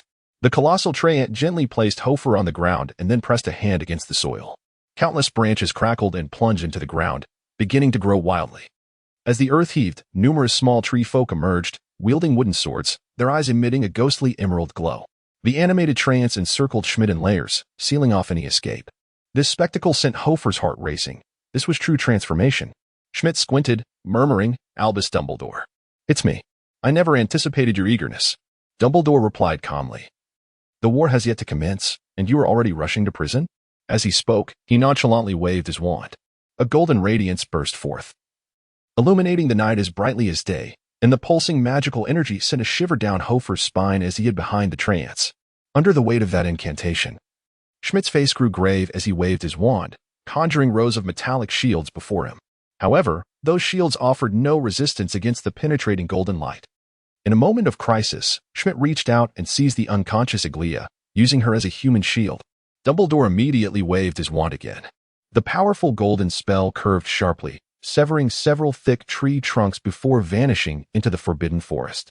"Schmidt, have you truly fallen to such depths? It is indeed a pity," Dumbledore remarked wistfully. "I found the old you to be far more endearing. Personal sacrifice is essential for a brighter future." Schmidt, with an air of nonchalance, retorted, "Only by shedding the outdated self can one embrace the radiant rebirth. Do you not comprehend this?" Dumbledore sighed. "Yes, I understand. However, arriving at Hogwarts with 2 companions and a host of magical creatures is rather presumptuous, don't you think?" With that, he swiftly waved his wand. A sharp stone wall erupted from the ground, its edge as lethal as a blade, swiftly severing Schmidt's arm. Schmidt's arm, along with Aglia, soared into the air. Dumbledore extended his arms, grasping Schmidt's wand in one hand and the unconscious Aglia in the other. Despite losing his arm, Schmidt managed a faint smile and turned to flee. Yet, tendrils of vines erupted from the ground, ensnaring him tightly. Within mere seconds, everything came to an end. Of course, this was merely Hoffa's perception. As Dumbledore gently set Aglia down, his expression showed no sign of relief. Suddenly, the ensnared Schmidt contorted and collapsed, transforming before Hoffa's astonished gaze into a translucent, gelatinous multi-tentacled jellyfish flopping helplessly on the ground. Nothing else remained. "A decoy jellyfish," Dumbledore muttered, lowering his wand. "I should have anticipated this." Subsequently, he stowed away his wand and cradled Aglia in his arms, making his way to Hoffa. At that moment, Hoffa's heart, which had been hanging in suspense, finally found solace. Dumbledore's arrival had lifted the threat of death, yet it also ushered in a new peril. Entering the forbidden forest, what kind of punishment would he face? Would he be expelled? Dumbledore stood before Hoffa, his piercing blue eyes gazing down upon him.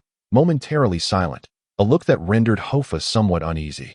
A brave yet reckless act. I truly did not expect to encounter you here, Dumbledore eventually spoke, his tone measured.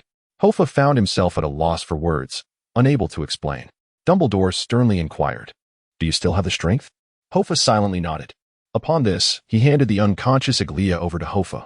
5 minutes later, Hoffa emerged from the Forbidden Forest, breathless, carrying the unconscious Aglia as he trudged towards the castle.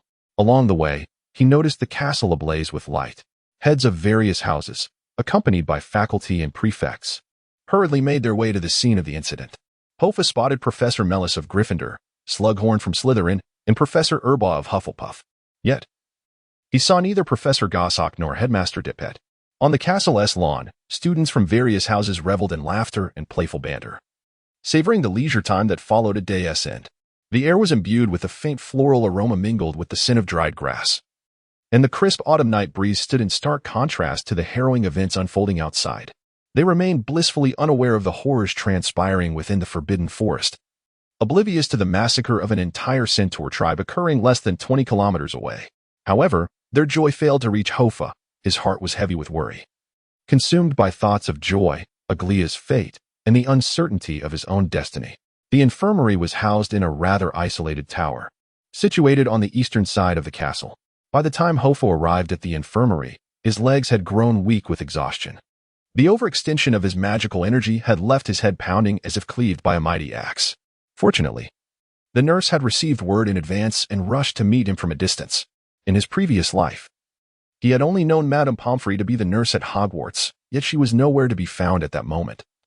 Perhaps she was still a student or interning at a hospital. The current head of the infirmary was a tall, elderly gentleman named Raynor, with graying hair and a mask covering his face. He merely assessed Aglia's breathing before turning to the nurse and instructing, "Prepare an isolation room and bring these two inside for disinfection and examination." Hoffa protested, "I am not poisoned."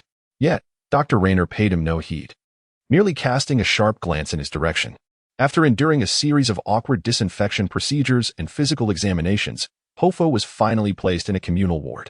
Physically, he had sustained little damage. However, the true injury lay in his spirit, as the manic exhilaration brought on by the continuous depletion of his magical energy rendered him incapable of finding peace and sleep for 2 consecutive days. In recent days, he has profoundly experienced the sensation of solitude. In his past life, witnessing Harry's injuries would elicit concern from a multitude of friends. Yet now, Hoffa found himself languishing in bed for 2 days, with only a handful of nurses attending to his needs, changing his dressings, and providing him with liquid sustenance. He saw no one else during this time. It was not until 2 days later that Miranda and a few of her roommates came to visit him, bringing sweets and chocolate frocks. Miranda expressed her shock at Hoffa's condition, revealing that the school had concealed news of his injury, leaving no one aware of the events that transpired in the Forbidden Forest 2 nights prior. In contrast to Miranda's anxious demeanor, her other 2 roommates appeared more preoccupied with news of Aglia than with Hoffa's well-being. Miranda inquired about the happenings in the Forbidden Forest, but Hoffa instinctively wished to keep that night's event secret. Thus, he downplayed the incident, claiming he had merely fallen from a horse and had since forgotten everything else, which saddened Miranda. "Hey, Hoffa, you always seem so enigmatic," she remarked. That night, Hoffa managed to enjoy a somewhat restful sleep. The following day, as sunlight streamed into the hospital room, he noticed that Aglia had left the emergency room and was now peacefully slumbering on the bed to his right. To his relief, Joy lay on the bed to his left, though his face was bruised and contorted in pain. Thankfully, his life was no longer in jeopardy. "You're awake?" Hoffa was startled by the sudden voice that broke the silence. He turned to see someone seated in the shadowy visitor's chair beside him, Dumbledore. With his hands clasped on his knees, the professor regarded Hoffa with a serene gaze. "Professor," Hoffa replied, sitting up with a hint of apprehension. He pondered whether his prior venture into the Forbidden Forest constituted a breach of conduct. If deemed so, according to the regulations established by Armando Dipet, he could face the immediate destruction of his wand and expulsion from the school. However, it was Goshawk, not Dumbledore, who held the power to determine his fate. "I have apprehended the 2 dark wizards aside from Rutloff," Dumbledore stated calmly. "One was gravely injured by Joy, while the other has had his vocal cords severed. To this day, they have uttered not a single word." Hoffa's heart skipped a beat, though he had used transfiguration to inflict harm on the dark wizard. He doubted Dumbledore would commend his actions. Yet Dumbledore did not pursue the matter further. He continued, "Dark wizards cannot enter the Forbidden Forest. This school is shrouded in powerful protective and jinx spells. Without special assistance, they cannot gain entry. I suspect there is an insider among us. What are your thoughts on this?" An insider? Hoffa felt a twinge of confusion. Why would Dumbledore seek his opinion? He was merely a first-year student. Did the professor believe he possessed any pertinent information? Hoffa shook his head in silence, perplexed. Dumbledore let out a soft sigh, seemingly filled with disappointment. Why? Hoffa sprang upright from his bed, realizing that he had rescued them. He had placed 2 younger students in peril, an act that surpassed the responsibilities of the faculty. He could very well face expulsion for it. Dumbledore, with a stoic expression, replied, he was unaware of the dark wizard lurking in the Forbidden Forest. He merely sought to comprehend the meaning of the centaur's message. One cannot judge the righteousness of a cause solely by its outcome.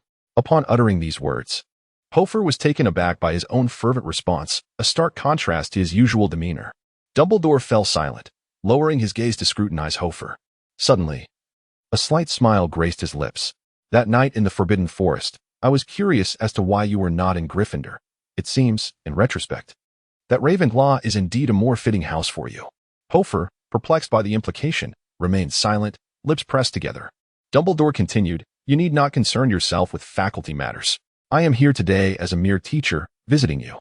Hoffa, do you recall what I spoke of in our first lesson? Hoffa remained mute. Be cautious, Hoffa. Overextending your magical abilities is not the hallmark of a wise wizard, and forcibly wielding magic beyond your limits is exceedingly perilous. Hoffa sighed. I understand. I will be more mindful next time. Excellent. Dumbledore rose, his demeanor softening slightly. It is often challenging to traverse this world alone, at times. Seeking support from friends is not a sign of weakness, is it? After glancing at Aglia, he pushed open the door and departed the infirmary. Hoffa remained motionless for a moment, contemplating and bewildered. The letter received by Joy could not have been penned by the centaur. Who had orchestrated this trap aimed at either him or Joy? Who was the informant referred to by Dumbledore? After a considerable time, feeling lost, Hoffa collapsed onto his pillow, his mind in disarray. He gazed out at the Scottish Highlands, a peculiar sensation stirring within him, regardless of who had devised the trap. He realized he had been far too passive, merely adapting to his surroundings, resigning himself to fate. Dumbledore had saved him this time. What of the next? The uncertainty of the future left him in a haze, while the lurking shadows instilled a sense of dread within him. Hoffa yearned for change, an urgent desire to seize control of his destiny. He could not continue in this manner. He wished to pierce through the fog that obscured his vision. Soon after, with the aid of meditation, Hoffa's mental injuries began to heal. However, Dr. Rayner insisted that he could not be discharged until the treatment cycle was complete. A stance reminiscent of Madame Pomfrey's in later years. Aglia had been hospitalized for several days, during which time numerous boys came to visit her. Some individuals even ran back and forth multiple times. Gifts of flowers, fruits, cards, and chocolate frogs were abundant. The chocolate frogs accumulated on the table, forming a small mound, croaking incessantly. By a stroke of fortune, even the transparent Ravenclaw benefited slightly, receiving a small bag of fruit due to the lack of space on Aglia's table. It was indeed a world that favored appearances. Joy, however, was not so fortunate. Living in isolation, his illness went unnoticed.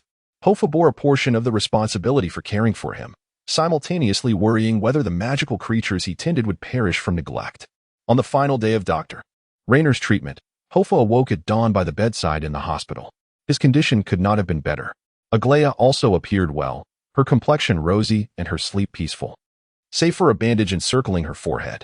In stark contrast, Joy looked pallid. The venom from the venomous leopard had severely afflicted him, and he occasionally vomited a purplish toxin. After waking, Hoffa poured a glass of water for Joy, knowing that without adequate hydration, dehydration from vomiting could prove fatal. Gazing at Joy, Hoffa felt a wave of trepidation. Despite the passage of days, an ominous uncertainty still loomed in his heart. At 8 o'clock, Aglia awoke for breakfast. However, upon seeing Hoffa seated by Joy's bedside, she immediately feigned sleep. Yet, her charade was short-lived as the school doctor, Rayner, strolled in with his hands tucked in his lab coat, ready to conduct examinations and change their dressings. At this moment, Aglia could no longer pretend and had to sit up obediently to cooperate with Dr. Rayner. After the examination, the reticent doctor muttered a few instructions to the nurse before departing, leaving only Hoffa and Aglaia awake in the room. An awkward silence enveloped the air, thick enough to draw a frown from Freud himself. Hoffa pretended to check on Joy, though he had already done so several times, and could not continue the charade indefinitely. Aglaia sat motionless, gazing out the window as if she were a marble statue. Not only Aglaia, but even Hoffa found himself at a loss on how to navigate their relationship. Were they friends? Rivals? Neither seemed to fit. To call her a friend felt implausible, as he struggled to accept such a self-centered individual as a companion. Her domineering nature always sought to be the best, to outshine others. To label her as an adversary felt equally unsatisfactory. If she truly were his nemesis, he would not have felt such anger at the thought of her demise. Having traversed the brink of life and death together, it was time to conclude their farcical saga. This peculiar dynamic between them persisted for nearly 10 minutes, during which the only sound was the incessant ticking of the clock. Finally, a gurgling cough from the adjacent bed, where Joy lay, drew both Hoffa and Aglaia's attention, leading them to glance at each other once more, their gazes locked in a silent confrontation. As the two spoke simultaneously, a peculiar tension enveloped the room. Hoffa, scratching his head in exasperation, thought to himself how utterly vexing it was to face a mirror image of himself in the form of Aglaia. Reluctant, yet compelled to confront the situation, he ultimately decided it would be best to leave. However, just as he began to rise, a loud bang from the door startled both into an upright position. An elderly man clad in a deep blue robe strode in, his hands clasped behind his back, his gray eyes brimming with ire. He was none other than the head of Ravenclaw House, the one with the authority to determine the fates of Hoffa and Aglaia, Adby Gossack. It was evident that Gossack was suppressing his anger. His brow furrowed as he fixed a piercing gaze upon the two at the bedside. Hoffa sensed the palpable rage, yet strangely, it did not seem directed at him. Even the notoriously defiant Aglaia found herself subdued, her head bowed in silence before the headmaster. Just a brief absence had resulted in this turmoil. Gossack narrowed his eyes and spoke slowly. I wish to understand why 2 lower-year students were found in the Forbidden Forest. I trust you can provide me with a reasonable explanation. Hoffa exchanged a glance with Aglaia. Despite the myriad events that had transpired in the forest, the root of their presence was rather simple. He sought to brew a potion to restore magical energy. Hoffa attempted to articulate. Yet Gossack, casting a cold glance in his direction, interjected, Wait a moment, Bach. I would like to hear her account first. Hoffa fell silent. His headmaster was notorious for his unpredictable demeanor. Aglaia coughed gently and began. Yes, it was the caretaker who summoned me. He mentioned needing someone knowledgeable in magical creature languages to assist him, which is why I was led to the Forbidden Forest. And what about him? Why was he there? Gossack pressed further. Well, he was tending to the horses at the hunting grounds. I cannot ride. So, her words faltered, revealing her struggle with deception. An oppressive silence lingered in the air. Is that truly the case? Gossack's gaze shifted to Hoffa, who exhaled slightly in relief and nodded. Yes. Gossack coldly glanced at the still unconscious Joy on the bed before striding out of the room, not uttering a word. The door slammed shut behind him. Hoffa and Aglaia released a simultaneous sigh of relief, their eyes meeting and reflecting a newfound understanding. A wave of concern washed over Hoffa, particularly regarding Joy.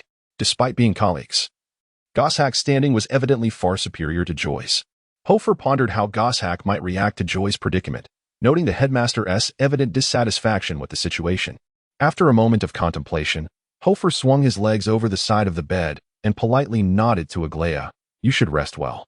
I will visit you again when I have the opportunity.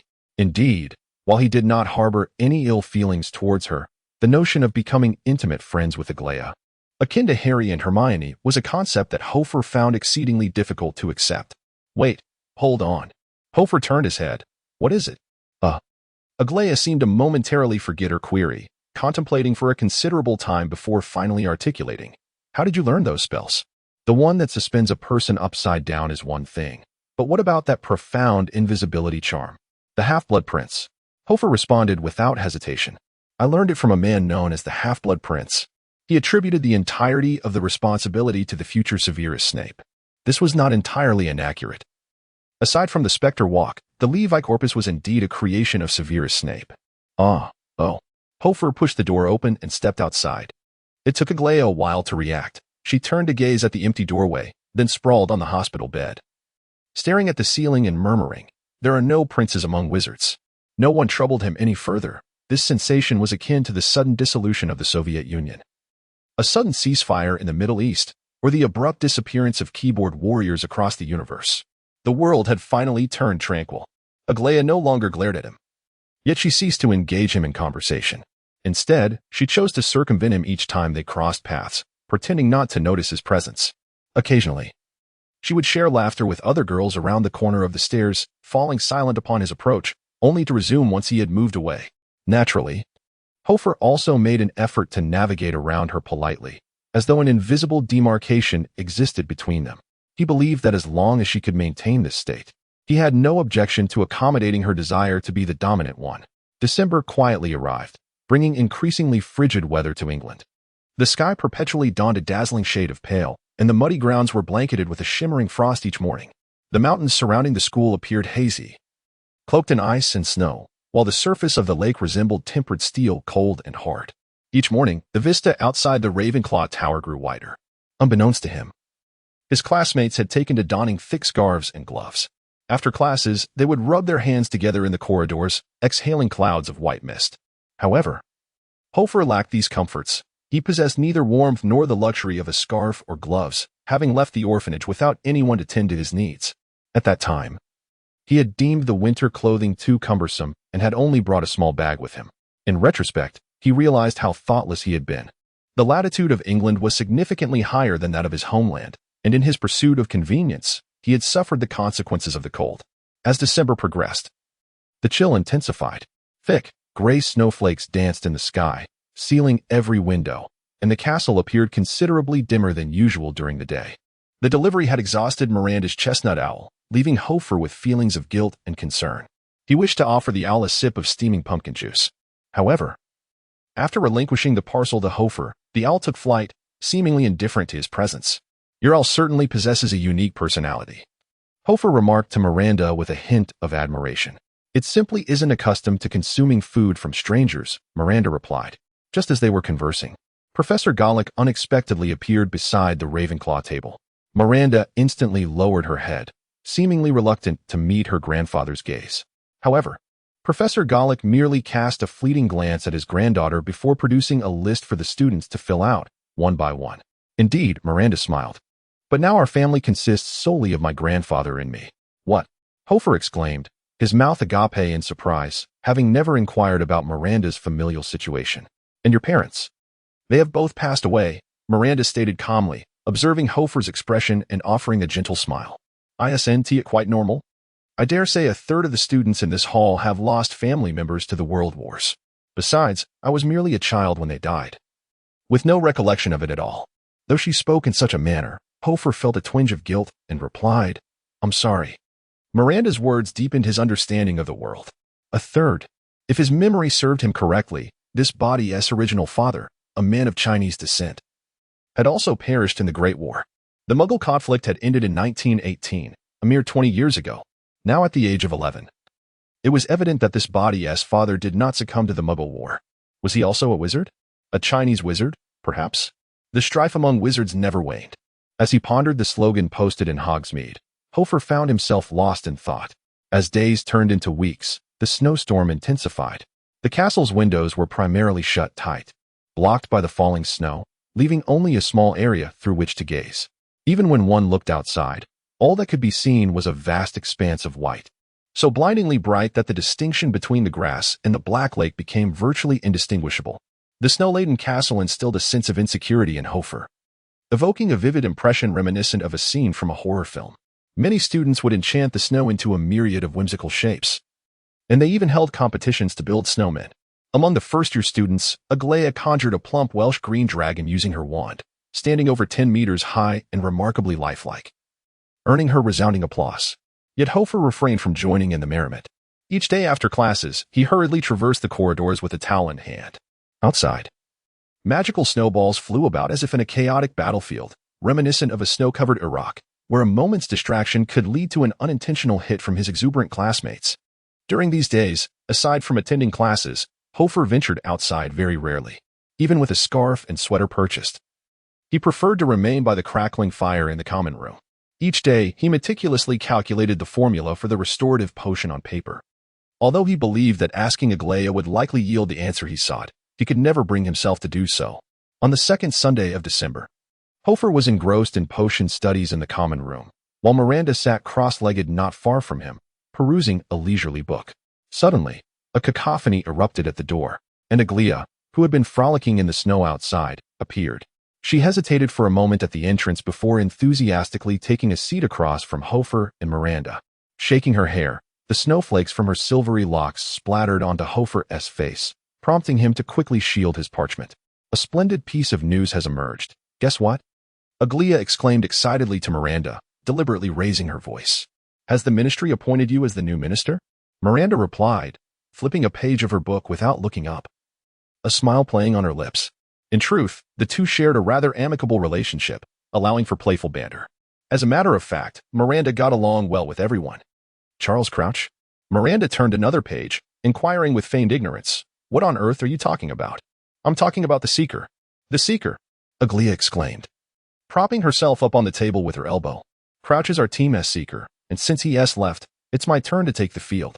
Moreover, this match is crucial. The captain informed me that if we can triumph over Slytherin, we shall reach the Quidditch finals this year. Hoffa drew out his wand and tapped the puddle of melted snow in front of him, murmuring, waterproof and moisture repellent. Instantly, the melted snow was absorbed by his wand. Meanwhile, Miranda remained unfazed, continuing to flip through her pages. And then, Aglia's expression soured. Miranda, don't tell me you're not planning to watch the Quidditch match. Miranda mumbled, I never said I wouldn't go. Ah, that is more like it. I assure you, as long as I can assist the house in winning the House Cup, the official Seeker position will undoubtedly be mine next year, Aglia declared, raising her fist with determination. Curiously, Miranda asked, what about Charles Crouch? Why isn't he participating in such an important match? Who knows? Perhaps his skills have waned. Or the school has other plans for him. It could be any number of things, Aglia shrugged dismissively. Then, as if she had just noticed Hoffa beside Miranda, she cleared her throat and casually inquired, what about you? Hoffa took a moment to realize she was addressing him. This was their only exchange since leaving the hospital a month ago. I suppose so. The next moment, a raucous cheer from a group of exuberant children echoed from the common room, and Aglia dashed out to join the fray. After her departure, Miranda regarded Hoffa with a peculiar expression. She adjusted her glasses, pondering. How strange, she actually asked if you were going. Hoffa shrugged, spreading his parchment across the table. Who knows? Miranda gazed out at the snow-laden landscape, a hint of concern in her voice. Are you truly going to watch? The snow is so heavy. Hoffa sighed. What else would I do? Weren't you the one who urged me to go to the field to cheer? The following day, amidst the inky darkness, Hoffa sensed someone pushing him in the shadows. Upon awakening, he realized it was his roommate, William, changing into his morning attire at the adjacent four-poster bed. Hurry up, Hoffa. The match is quite early. Hoffa peered at the clock and saw it was only 6:30. Rising at this hour in winter was truly a torment. He cursed Aglia in his mind, regretting that he had softened his stance towards her, and turned over, hoping to return to slumber. However, his roommates were all awake, engaged in animated discussions about the potential spectacle of Ravenclaw's first match. It was difficult for Hoffa to ignore them, so he reluctantly sat up, yawning as he changed his clothes. Spectacle? Nonsense. Under the heavy blanket of snow, they would likely struggle to discern even a silhouette. In the great hall, Hoffa took a plate and sat at the table, yawning as he ladled pumpkin porridge into his bowl. The hall was still quite empty at this hour. After a while, a blue figure seated itself opposite him. It was Aglia, now donned in her vibrant blue team robes, staring vacantly at a bowl of porridge, her complexion pale. It was likely her first official match, and she seemed a tad anxious. Today is your day, he thought, noticing the absence of others. With a spoonful of porridge, he muttered, if I fear embarrassment, I simply want to watch. Shut up, she shot him a glare. Just watch me demolish Slytherin. With that, she began to sip her porridge. A simple provocation, Hoffa mused. Other teammates gradually took their seats, and discussions erupted across the tables of the four houses. Numerous students donned banners and painted their faces in house colors, highlighting the immense popularity of Quidditch in this world. After breakfast, a throng of students and faculty poured out, the crowd pressing together as they converged on the pitch. Hoffa, accustomed to viewing the world through Harry's perspective during his previous life, fantasized about soaring in the center of the Quidditch arena, basking in the spotlight. Unfortunately, reality played a cruel joke on him. In this life, he possessed no aptitude for Quidditch, relegating him to the perspective of a mere bystander. With a piercing whistle from the flying instructor, Professor Polio, the Quidditch players extracted their feet from the knee-deep snow with a squeak. They mounted their brooms and ascended into the sky. The crowd erupted in cheers, and the commentator passionately detailed the strengths and weaknesses of each team. The Seekers, typically lithe and agile, were the fastest flyers in the team. However, as Hoffa had anticipated, the heavy snowfall obscured the players' forms, making it nearly impossible to spot even the smallest Seeker. He strained to discern Aglaya's position, but often, just as he caught a glimpse, her figure would vanish. Having had a habit of watching football in his past life, he considered himself somewhat knowledgeable about sports. Yet this game was 100 times more perplexing. By the time he focused again, the thrilling moments had already passed. Within mere minutes, Hoffa felt dizzy. The multitude of balls whizzing about left him bewildered, unsure of which to pay attention to, and he struggled to grasp the essence of the game. To make matters worse, the golden markings on his arm began to hunger, consuming his magical energy. Hoffa felt somewhat at a loss. Thus he silently rose from his seat and walked away from the throng of jubilant students descending from the lofty platform. The Quidditch match would not conclude anytime soon, and he sought a tranquil spot to meditate and regain his composure. Curiously, the frequency with which the golden tattoo absorbed magical energy had begun to diminish, leaving Hoffa perplexed. After half an hour of meditation, the consumption of magic ceased. It was Joy who stormed down from the castle, visibly furious. Following closely behind was Professor Goshawk. Joy appeared agitated as he exchanged heated words with Goshawk. Upon finishing, he kicked the thick layer of snow beneath him and stormed away from the castle in a fit of rage. Professor Goshawk lingered for a moment, clearing his throat before he slowly turned to re-enter the castle. Hoffa, unaware of the unfolding events, emerged from his concealed position behind the wall only after Goshawk had departed, trudging through the snow in pursuit of Joy. "Hey, Joy, wait up." After several calls, Joy finally turned his head, surprised to see Hoffa approaching. "What brings you here? Why aren't you watching the Quidditch match?" Hoffa, panting from the exertion of navigating through the snow, caught up to Joy. "It's been ages since we last met. How have you been?" At the mention of this, Joy waved his hand dismissively, irritation evident in his demeanor. "Don't even mention it. I'd rather have died that day. What's wrong? Those damned individuals have accused me of violating faculty regulations by taking students into the Forbidden Forest without permission. And now I face suspension without pay during the observation period. No salary. What will become of Maya?" Joy's agitation grew with each word. "I've been hospitalized for days, and she has been in such a frail state. Do those wretched Europeans think they can't live peacefully? I've had enough of this." Maya was an egg from the previous Thunderbird, Tallis. Hoffa intended to offer some words of comfort, yet Joyous' outburst left him at a loss, as he himself was now somewhat of a European. After a few moments, Joy appeared to recognize his own outburst, sighed, and muttered, "Never mind. Why am I even telling you?" Hoffa, undeterred, pressed on. "Maya isn't well? Every tree within the Forbidden Forest bore mysterious runes." Upon entering the forest, Hoffa felt an overwhelming sensation of being watched by unseen eyes. Joy grumbled, "Those accursed dark wizards and Dumbledore's lot have marked every tree nearby with defensive sigils. Now, even the presence of a mere mouse near the school would be detected. Many magical creatures have sensed the surveillance and have fled the area." The two ascended to the treehouse, where Joy prepared a pot of tea for Hoffa, slumping wearily into a chair.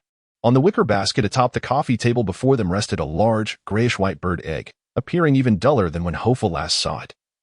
The blue markings upon it were nearly imperceptible. Joy retrieved his reddish-brown glasses and scrutinized the bird egg with evident concern, raking his fingers through his hair anxiously. Hoffa quickly donned Joy's glasses.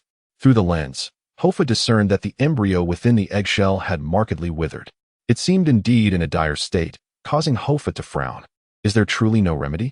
Of course, there is a solution, but alas, it cannot be realized in England, Joy replied, worry etched across his face. Having coexisted with the Thunderbird for 30 years, I possess a profound understanding of its needs. During incubation, it requires a dry and scorching environment. The drier and hotter, the better. However, the current surroundings are utterly unsuitable for its development. Could we not simulate an environment? Hoffa suggested, gesturing with his hands as if to mimic the avian habitats in the breeding facility, utilizing fire and magic.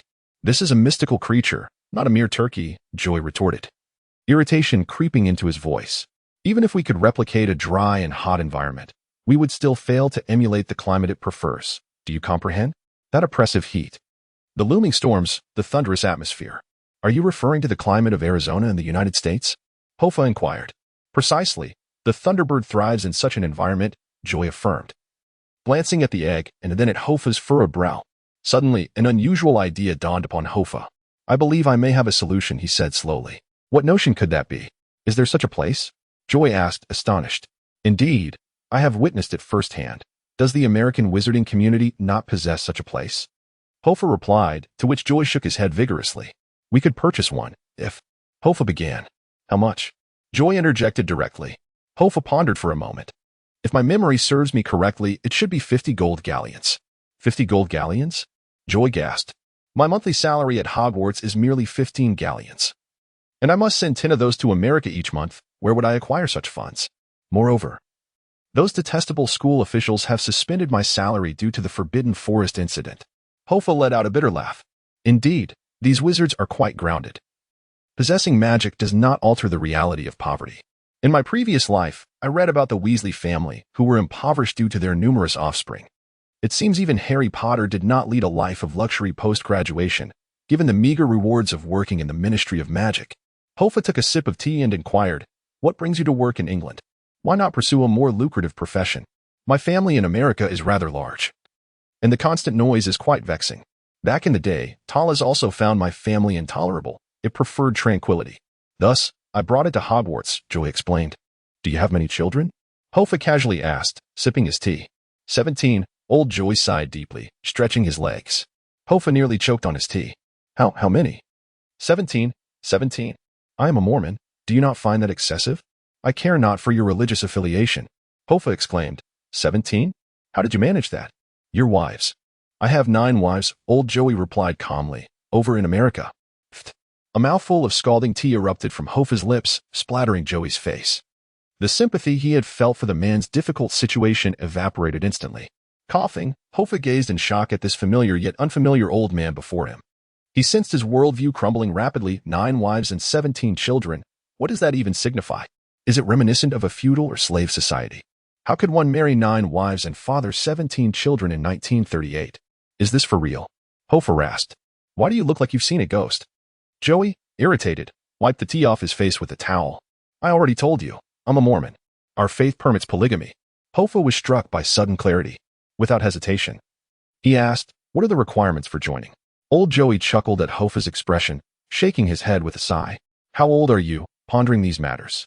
But I must warn you, some aspects are not as idyllic as they seem. If I truly enjoyed life in America, I wouldn't be here in Hogwarts doing this arduous work. That's obvious. You've only come to appreciate it through experience. Hoffa retorted angrily. It's no wonder you're broke. I'd say you deserve to be poor. God has already opened 9 windows for you. Perhaps it's time to take something away. You're quite the little rascal. Old Joey laughed helplessly. The conversation in the treehouse had inexplicably veered off course. Hoffa completely forgot about the Thunderbird matter and even the Quidditch match. Joey, now at his wit's end, stood up in fury and shoved Hoffa towards the door. You little brat, you can ask me these questions when you grow up. Bang. The door slammed shut, sending Hoffa tumbling out of the treehouse. The icy wind of a European winter blew over him, bringing him back to his senses. It suddenly dawned on him that he had promised Aglaia he would watch her Quidditch match. How did he end up discussing polygamy with old Joey instead?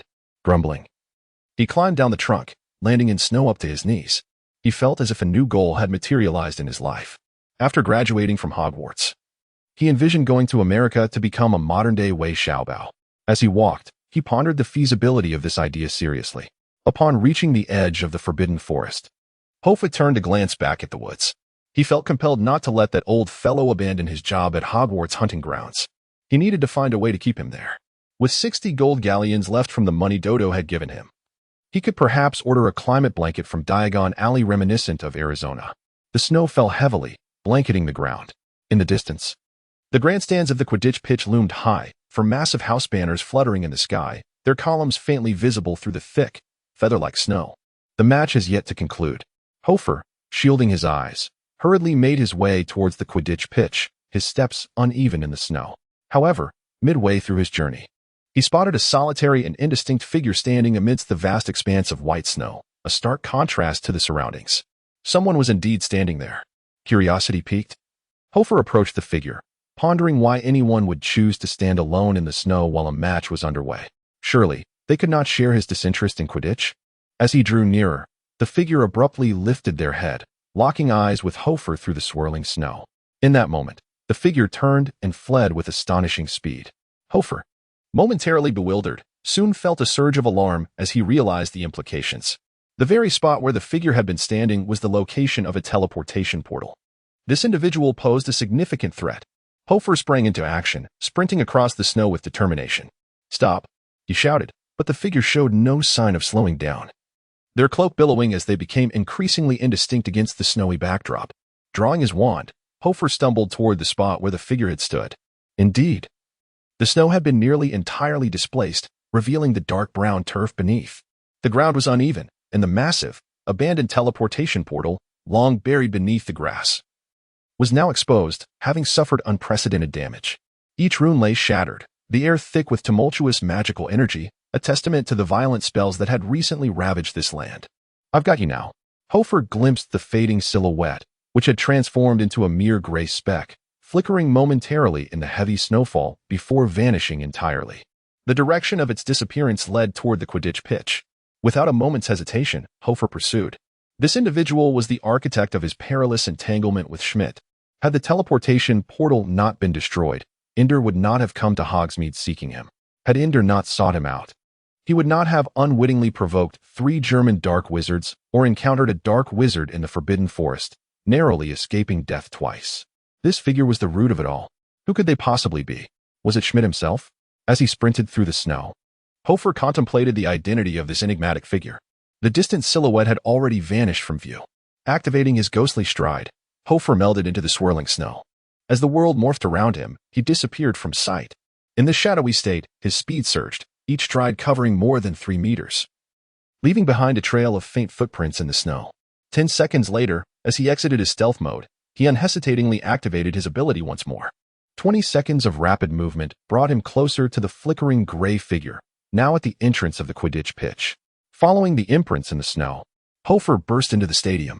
The instant he emerged from stealth, he placed his hand on the figure's shoulder. "Hey." In that fleeting moment, Hoffa beheld a mask, an eerie, pale visage that sent a chill down his spine. He stood frozen on the spot, momentarily dazed, as the masked figure darted away in the blink of an eye. Hoffa, jolted back to reality, contemplated pursuing him once more. However, at that very moment, a thunderous cheer erupted throughout the arena. Everyone leapt to their feet. Some even leapt from the high towers in an attempt to embrace their teammates. Vibrant blue streamers danced in the sky, while the eagle emblem shimmered amid the swirling snow. The commentator, with a hoarse voice, bellowed passionately, while Ravenclaw supporters jubilantly rushed about. In stark contrast, the Slytherins appeared crestfallen, their faces etched with frustration. Hoffa, pale and standing at the entrance of the field, watched as the footprints he left in the snow were swiftly erased by the fervent fans. The indistinct figure vanished completely within the throng. Above, streamers and confetti gently descended, landing upon Hoffa's face. Aglaia, brandishing the golden snitch, soared in jubilant circles with her teammates before slowly descending to the ground, eliciting an even louder cheer from the crowd. Yet, their exuberance did not touch Hoffa in the slightest. He had seen that person before, yes, months ago in the Violet Society's secret chamber. The one who had taught him the disillusionment charm. Aglaia raised the golden snitch amidst the crowd's adoration, her face flushed with pride.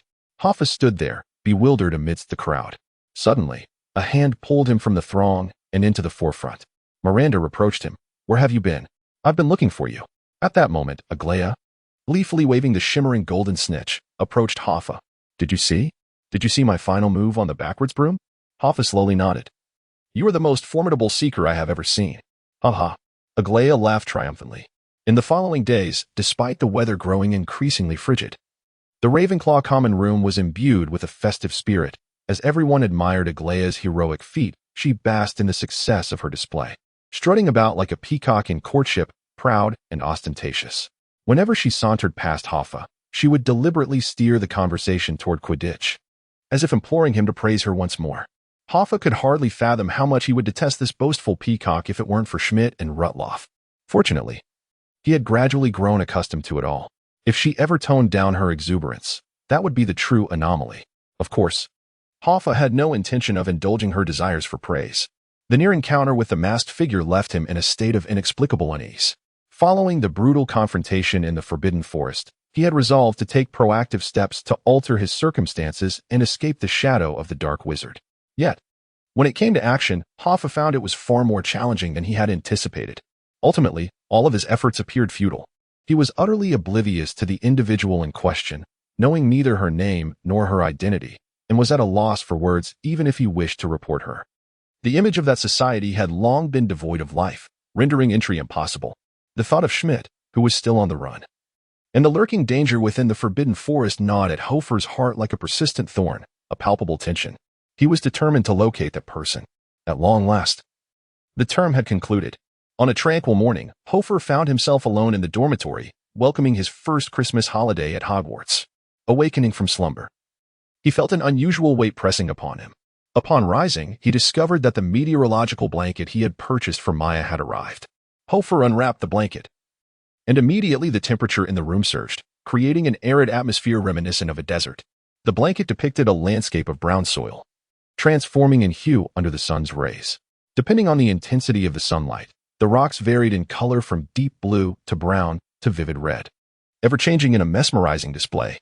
Above the blanket loomed oppressive dark clouds, accompanied by a low rumble of thunder. Within this desert scene stood towering cacti, where a miniature owl sought refuge. The cactus grove was inhabited by wild boars from the Western Hemisphere, sand turtles, formidable scorpions, rattlesnakes that hissed ominously, and fearsome venomous lizards, a complete miniature representation of Arizona's climate. Hofer was thoroughly pleased. This was the delightful purchase made by his joy owl during a visit to Diagon Alley. Just as he contemplated bringing the meteorological blanket to Maya, he noticed two small boxes concealed beneath it. Could it be that someone had sent him gifts? Setting the blanket aside, Hofer opened the two boxes on the floor. The first box was crumpled and made of paper, dampened by melting snow, as if it had traveled a great distance. Inside, he found a letter with just a few words, Dindo, private. Upon unfolding the letter, he discovered it contained merely two thin sheets of paper. The first sheet read, Merry Christmas, Hofer. I hope this message finds you well. Please forgive my abrupt departure last time. I dared not contact you. Hogwarts still has not identified the one responsible for disrupting the teleportation array, making it unsafe at present. Goshawk and I have reached an agreement to relocate the teleportation array from the hunting grounds to the observatory, though I am uncertain of its efficacy. Even with Hogwarts' assistance, we cannot halt the spread of war. The situation in the outside world is quite grim. I have relocated to New York, USA. If you find the time, do come visit me in New York. Dindo. P.S. Schmidt may still be in the vicinity of England. Exercise extreme caution, for his abilities are enigmatic. Do not venture beyond the school's boundaries. After reading the first letter, Hofer retrieved the second piece of paper, which was not a note but a ticket for a ship. The ticket illustrated a bustling port, replete with scenic views of glass skyscrapers and drift bottles on the beach, indicating the route from London, England, to Manhattan, New York, USA. With this ticket, one can board the ship at any time. After perusing the Christmas gift from Ender, Hoffa couldn't help but smirk. Bemused by the absurdity of it all, a mere ticket? For reasons unknown, his mind wandered to Red and Andy from the Shawshank Redemption. Was he, like Andy, sending a ticket to himself after an escape? Such a quaint notion, yet after all the trouble he had caused. The idea that he would seek Hoffa out was delightfully naïve. Nevertheless, receiving the letter did alleviate some of Hoffa's lingering resentment towards him. It is noteworthy that in recent days, each thought of that troublesome fairy had left Hoffa grinding his teeth in frustration. Once he secured the letter and ticket, his gaze fell upon another box on the floor. In stark contrast to Ender's rough wrapping, this box appeared exquisitely crafted. It was made of mahogany, adorned with intricate silver patterns. After inspecting the box for a considerable time without discerning a signature, Hoffa's curiosity compelled him to open it. Inside lay a blue cup intended for rinsing, depicting a whimsical mountain creature. The creature was humorously holding the cup by the river, rinsing its mouth with a foolishly daft expression. Hoffa's countenance darkened at this sight. After assessing the gift, he wrapped himself in his blanket and stepped outside. Hoffa assumed he would need to journey to the treehouse in the woods to find Joey, but he overestimated the situation. Upon reaching the foyer, he discovered Joey alone, waving his wand as he transported Christmas trees into the hall, having already moved 11. Joey. Hoffa startled Joey as he emerged from beneath the mistletoe. Joey appeared slightly flustered. What are you doing here? I haven't prepared a gift for you. That's all right. You can save it for later. Once I come of age, you can recruit me into the Mormon faith as compensation. Enough. Joey retorted, irate. We've already discussed this topic. Please do not desecrate my beliefs. I want let your youthful fantasies dictate my faith. Hoffa burst into laughter, and once he finished, he handed the blanket to Joey. Before Joey could even open it to see what it was, Hoffa vanished beneath the mistletoe. He had a more pressing matter to attend to, visiting the club tower at Hogwarts. This endeavor had occupied him for over half a month.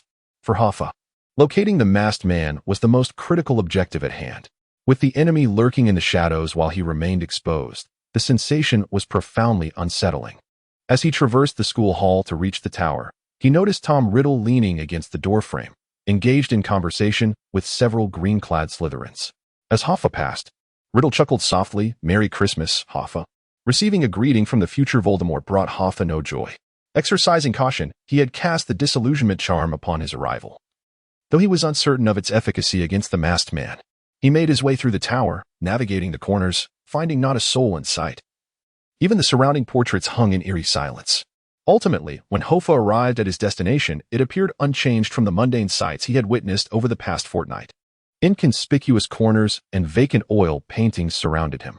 He turned around twice, unperturbed by the unfruitful day. Regardless of the outcome, he resolved to visit daily.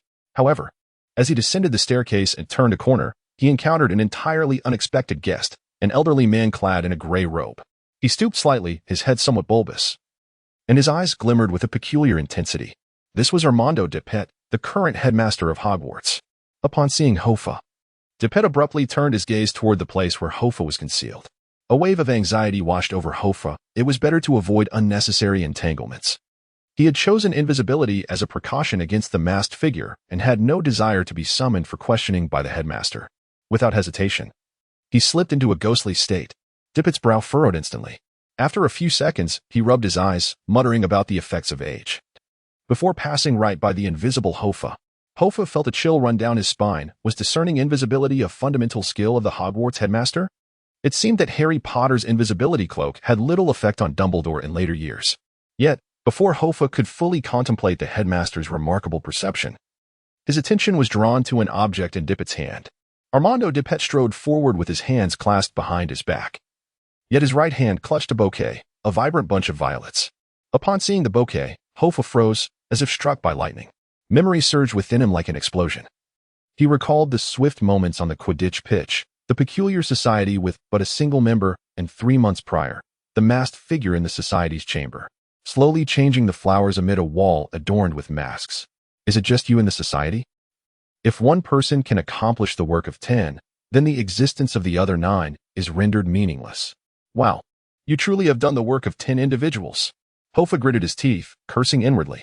What connection did that individual have with Headmaster Dipet? Could it be that the destruction of the teleportation circle was orchestrated by the headmaster himself? Such a notion seemed absurd and unfounded. What was the motive? What was the cause? It made no sense at all. As he watched the headmaster retreat with the bouquet of violets, Hoffa clenched his jaw, forcefully suppressing the urge to follow. No, he could see through ordinary stealth. The ghostly state could only be employed thrice, each for a mere 10 seconds. If he pursued, the likelihood of being discovered by the headmaster was high. Hoffa chose to withdraw instead, observing from a distance. It was only when Headmaster Armando Dipet opened the passage to the violet chamber and disappeared within that he cautiously followed. Hoffa was left to ponder how Dipet had gained entry, unable to quell his curiosity about what the headmaster might be doing inside the chamber. Like that masked figure. Should one replace the wilted flowers in those vases? What could possibly motivate such an action? Who, indeed, brought the dark sorcerer into this realm? How infuriating. The enigma begins to entwine, and the unknown shadows begin to expand. Hoffa pressed his forehead, glancing for a moment before reluctantly turning away. In a world of uncertainty, he dared not make the slightest movement. Upon returning to the Ravenclaw Tower, Hoffa's mind remained consumed with thoughts of that peculiar society. In the common room, a group of girls sat in a corner, engaged in conversation. They were dressed quite formally, some in long gowns and elegant dresses, seemingly preparing for some soiree. Among them were Aurelia and Miranda. Hoffa paid little heed to them, his thoughts preoccupied with Headmaster Dipet and the bouquet of violets he held. As Hoffa passed by, Aurelia merely cast a quick glance his way before turning back to her laughter. However, Miranda stepped out from the group of girls, intercepting Hoffa and waving her hand before him. Lost in thought, are we? Hoffa finally lifted his gaze and noticed Miranda. Today, she had styled her hair in a simple short ponytail and donned a refined collared dress, looking considerably more charming than usual. What is the matter? Hoffa pondered for a moment, recalling that everyone seemed to have free time today. I would like to ask for your assistance. What is it? Slughorn has invited me to his Christmas dinner, and we are allowed to bring a guest. It took a while for Hoffa to process this. Slughorn's Christmas dinner? That certainly aligned with his character. He glanced at Agralia among the elegantly dressed girls. Yet, how strange that the old fellow would extend an invitation even to someone as average as Miranda. Perhaps it was due to her being the granddaughter of Goshawk. And then, will you accompany me? She asked, her demeanor confident. Hoffa's eyes widened momentarily before he shook his head. Thank you for your kind offer. But I believe you should go alone. He truly lacked the inclination to attend Slughorn's gathering, on one hand. He found himself incompatible with the potions professor and wished to avoid his events, while on the other, his mind was filled with the image of Dipet holding the violets. He longed to attend the formal school banquet, as perhaps at the Christmas feast he might once again encounter Dipet. He was eager to uncover the secret connecting the masked figure and the headmaster. Hoffa's resolute refusal left Miranda somewhat taken aback. After a brief pause, she shrugged. Well, all right then. That night, alone in his dormitory, Hoffa emerged from his meditation, resolved to attend the school banquet. After all, since the opening ceremony's feast, he had not participated in any other festivities. Passing the hall, he noticed the 12 Christmas trees that Joy had arranged earlier in the day, now surrounded by a throng of students. Their faces shone with excitement as they engaged in animated conversation. Hoffa leaned in to see what lay beneath the trees. There were heaps of gift packages. Each student was entitled to one. A starter gift pack, how delightful, Hoffa mused with a peculiar smile. Uncertain whether he might receive a precious experience elixir or a legendary sword upon opening, he followed his classmates to claim his own reward. However, upon unveiling the package, he found no magical tomes as he had envisioned. Instead, it contained merely a squeaking little hamster, 3 crackling wizarding firecrackers, and a spring-loaded horn. They were delightful toys.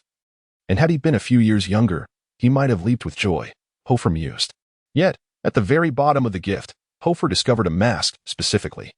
A Santa Claus mask. Though it appeared quite ordinary, it inexplicably reminded him of the masked figure he had encountered in the snow. He rubbed his temples in exasperation. Had he truly lost his mind? Was it possible for him to go a single day without thinking of that individual? Around him, numerous students gleefully tore open their gifts. Donning a variety of masks, their laughter ringing out merrily. Some wore Santa Claus masks, like Hoffa, adorned with bushy white beards. Others sported reindeer heads, complete with long antlers that jingled with bells, while some balanced sleds and stockings atop their heads. These wizarding toys appeared far more lifelike than any Muggle masks. Yet, as he observed his classmates reveling in their joy, Hoffa felt his brow furrowing deeper. It was peculiar. He found himself unable to derive any happiness from their frolics. The shadows cast by the large antlers against the walls unsettled him, and a strange thirst began to gnaw at him, prompting him to shake his head. After a while, having shaken off the odd sensation, Hoffa prepared to head to the Great Hall. At that moment, however, an inexplicably familiar scent wafted through the air, a fragrance both known and forgotten, reminiscent of the rain-soaked hunting grounds. He shook his head vigorously once more, invoking his meditative techniques. His mental tendrils scoured every corner of his memory, and at last, he recalled the scent, the aroma of violet blossoms from the club's secret chamber. Suddenly, he turned his head sharply. In the midst of a cluster of giggling students, he spotted a figure. It tilted its head, fixating its gaze upon him, thin, diminutive, and indistinct. The silhouette beneath the mask seemed utterly out of place, as if all others around were oblivious to its presence. The expression on the pale mask appeared to mock him. As if a switch had been flipped, every gift slipped from Hoffa's grasp, the little hamster scurrying away in fright. Stop, he bellowed, startling all nearby to turn and look at him. He crushed the Santa mask beneath his foot and took off in pursuit. This time, he vowed he would not allow the figure to escape. He was determined to uncover who lurked in the shadows, scheming against him. Yet, the figure merely tilted its head and turned, vanishing silently into the throng. Hoffa barreled through a group of students clutching their gifts, chasing after the retreating form. It seemed to move slowly, yet in reality, it was exceedingly swift, leaving Hoffa to trail behind at a distance. Even so, he refrained from employing his ghostly stride. The consumption of the ghostly walk was excessive. He needed to conserve his trump card, wary of the threats posed by his adversary. They traversed the opulent hall adorned with flickering candles, passed through the enchanted corridor beneath the mistletoe, and crossed the schoolyard cluttered with snowmen of various colors. Upon reaching the spiral staircase of another tower, a group of cheerful Hufflepuff students descended, chattering merrily. The masked figure glided seamlessly among them, executing a deft turn. Hoffa anxiously implored, "Stop it, please help." Yet the Hufflepuff students stood dumbfounded, exchanging bewildered glances, regarding Hoffa as if he were mad. "Stop what? Who are you chasing? Why not join the feast?" As the shadow appeared to fade once more, Hoffa could only curse these Hufflepuffs, akin to blind fools. He forced his way through the crowd and resumed his pursuit, dashing through 3 towers in succession. Gradually, their positions grew more isolated, the throngs dwindling around them. The figure ascended the stairs with increasing speed, lacking any discernible purpose, pausing at the apex of each tower as if searching for something. Yet, upon Hoffa nearing, it would swiftly vanish, as ethereal as a whispering breeze. Hoffa squinted, contemplating whether he should employ a ghostly walk himself. Suddenly, the figure halted, abruptly turning its gaze to the left, seemingly aware of an impending threat. It then swiftly disappeared around the corridor's bend. Hoffa skidded to a stop and rounded the corner, only to find the towering corridor devoid of any presence. It had vanished once again.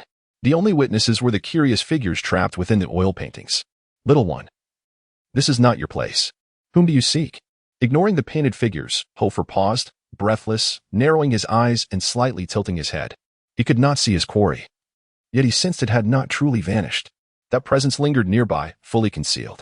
He was uncertain whether the figure employed the disillusionment charm. After all, it was a spell it had taught him, and if he could wield it, so could it. Taking a deep breath to steady his racing heart, he drew his wand and began to move deliberately through the corridor. As he walked, the wand gradually transformed into a sharp short sword. At that moment, the Christmas feast commenced below, where many wizards illuminated their wands in the snowy expanse outside the castle, singing joyous melodies. Colorful fireworks erupted in the sky, taking on various animal shapes, a dazzling spectacle indeed. Yet, in the darkened corridor atop the castle, Hoffa continued his cautious advance. Moonlight streamed through the Gothic window panes of the tower, casting evenly spaced beams of light upon the ground, while the intermittent bursts of fireworks painted Hoffa's face in hues of crimson and emerald. He and the world below were cleaved apart by an invisible aura. He remained vigilant, his mind perpetually engaged in meditation, his senses razor-sharp. As he walked, the short sword gradually transformed into a katana, the tip grazing the ground and leaving a faint scratch. Turning a corner, Hoffa suddenly halted, squinting as he turned his head, a whisper of conversation drifting into his ears. "Who has the Ministry of Magic sent?" The voice was somewhat familiar. Someone was approaching. It was a school teacher. The murmur of conversation grew louder. Soon, 2 figures clad in robes slowly emerged from the shadows, one tall, the other slender. Hoffa recognized both. It was none other than Dumbledore and Dipet. Dipet inquired as he walked, "Has Albert arrived?" Dumbledore replied, "Yes, he is currently seeking Slughorn. You know they were classmates at school." Dipet fell momentarily silent. After a brief pause, Dumbledore mused, "Would you like me to come over?" "Go ahead, Albus. I sense your concerns are not unfounded. Protect him well. Do not let anything happen to him at Hogwarts. The Ministry has been watching closely of late." As they spoke, the 2 figures drew nearer. Hoffa understood now why that masked figure had concealed itself. Faced with the 2 former headmasters of Hogwarts, Hoffa dared not hesitate and activated his ghostly walk. Slipping into the monochrome shadow world, the 2 passed by an armored figure. Dumbledore asked with a hint of worry, "Will you be going out in May again?"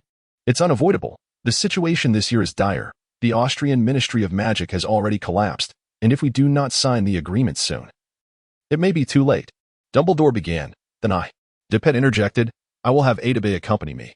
You cannot join me, as we are short on personnel. After I leave, ensure that you manage the affairs of the school."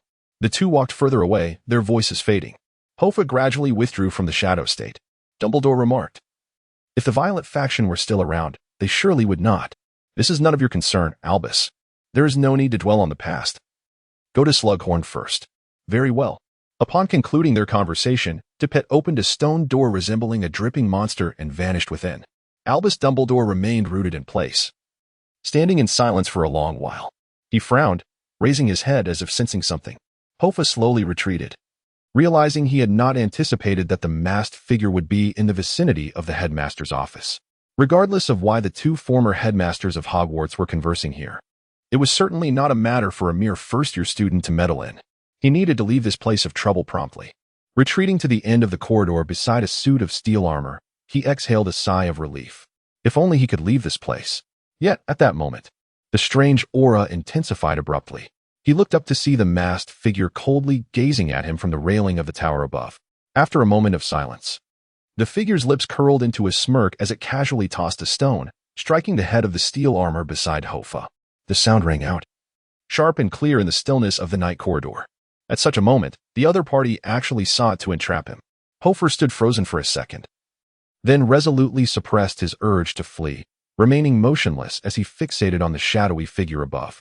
He had committed no wrongdoing. Why should he escape? In the distance, Dumbledore abruptly turned his head. In the blink of an eye, he vanished from sight, only to reappear beside Hoffa. The two, one tall and the other short, simultaneously stared at the silhouette on the second floor. Under Dumbledore's gaze, the eerie figure calmly smiled at Hoffa before gracefully departing. Dumbledore's brow furrowed, yet he made no effort to intervene. Observing the serious expression of the tall man beside him, an ominous premonition surged within Hoffa. He finally grasped the unsettling truth. It seemed that he alone could perceive that figure. After a prolonged silence, Dumbledore lowered his head and addressed Hoffa. "What are you doing here?" His tone was calm, devoid of any tumult. "I got lost, sir," Hoffa replied, his head bowed. Dumbledore acknowledged him with a nonchalant ahem, his attention still lingering on the second floor. "I see. Have you had dinner yet?" "No." "Ah, then come with me.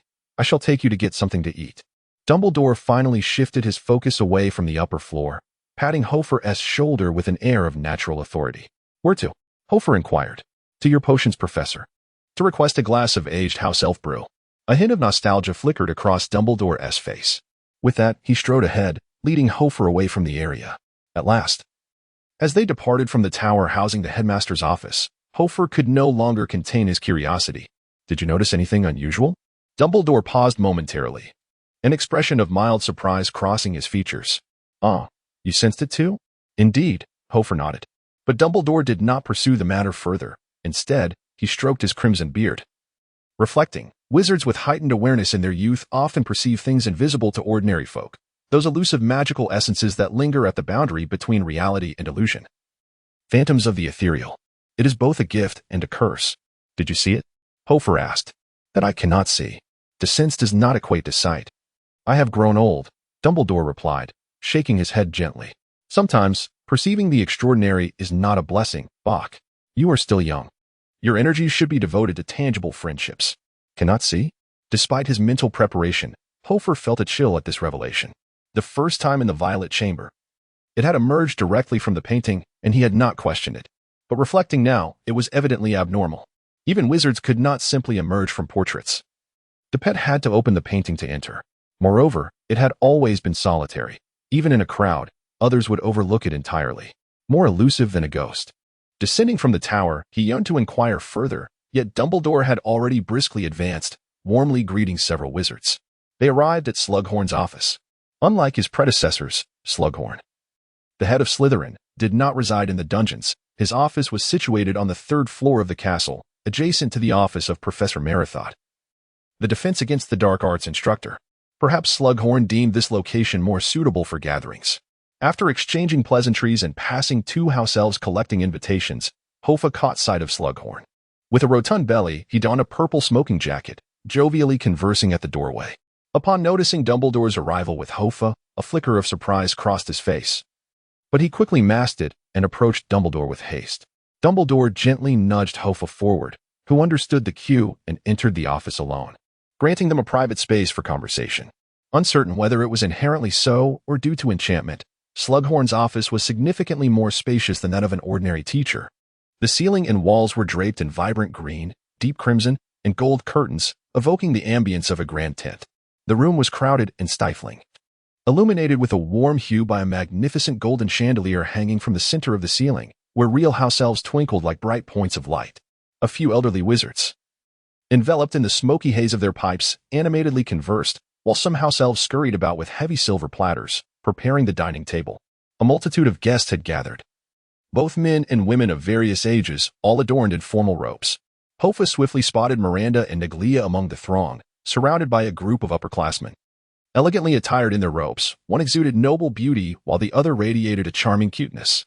Hoffa felt a tinge of discomfort as he was without formal robes, clad only in his school attire. Nearby, he noticed Tom Riddle by a pine tree adorned with colorful baubles. His former rival from the orphanage now resembled a charming socialite.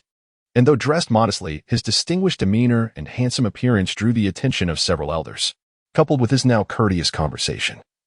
None could associate him with the future Dark Lord. Aglia quickly spotted Hoffa, her expression momentarily one of surprise. Subsequently, she leaned toward Miranda, whispering a few words. Miranda turned to glance at Hoffa but offered no significant reaction, merely nodding in acknowledgement. Hoffa, feeling somewhat awkward, returned the gesture. After all, they had initially extended an invitation to him, which he had declined, only to be brought along by Dumbledore unexpectedly. From Miranda's perspective, Hoffa felt rather ignoble. In due course, the dining table was ready. Unlike the grand and boisterous hall below, this gathering resembled a more intimate family feast, though lacking the grandeur and liveliness of the hall. It compensated with its exquisite and refined ambience.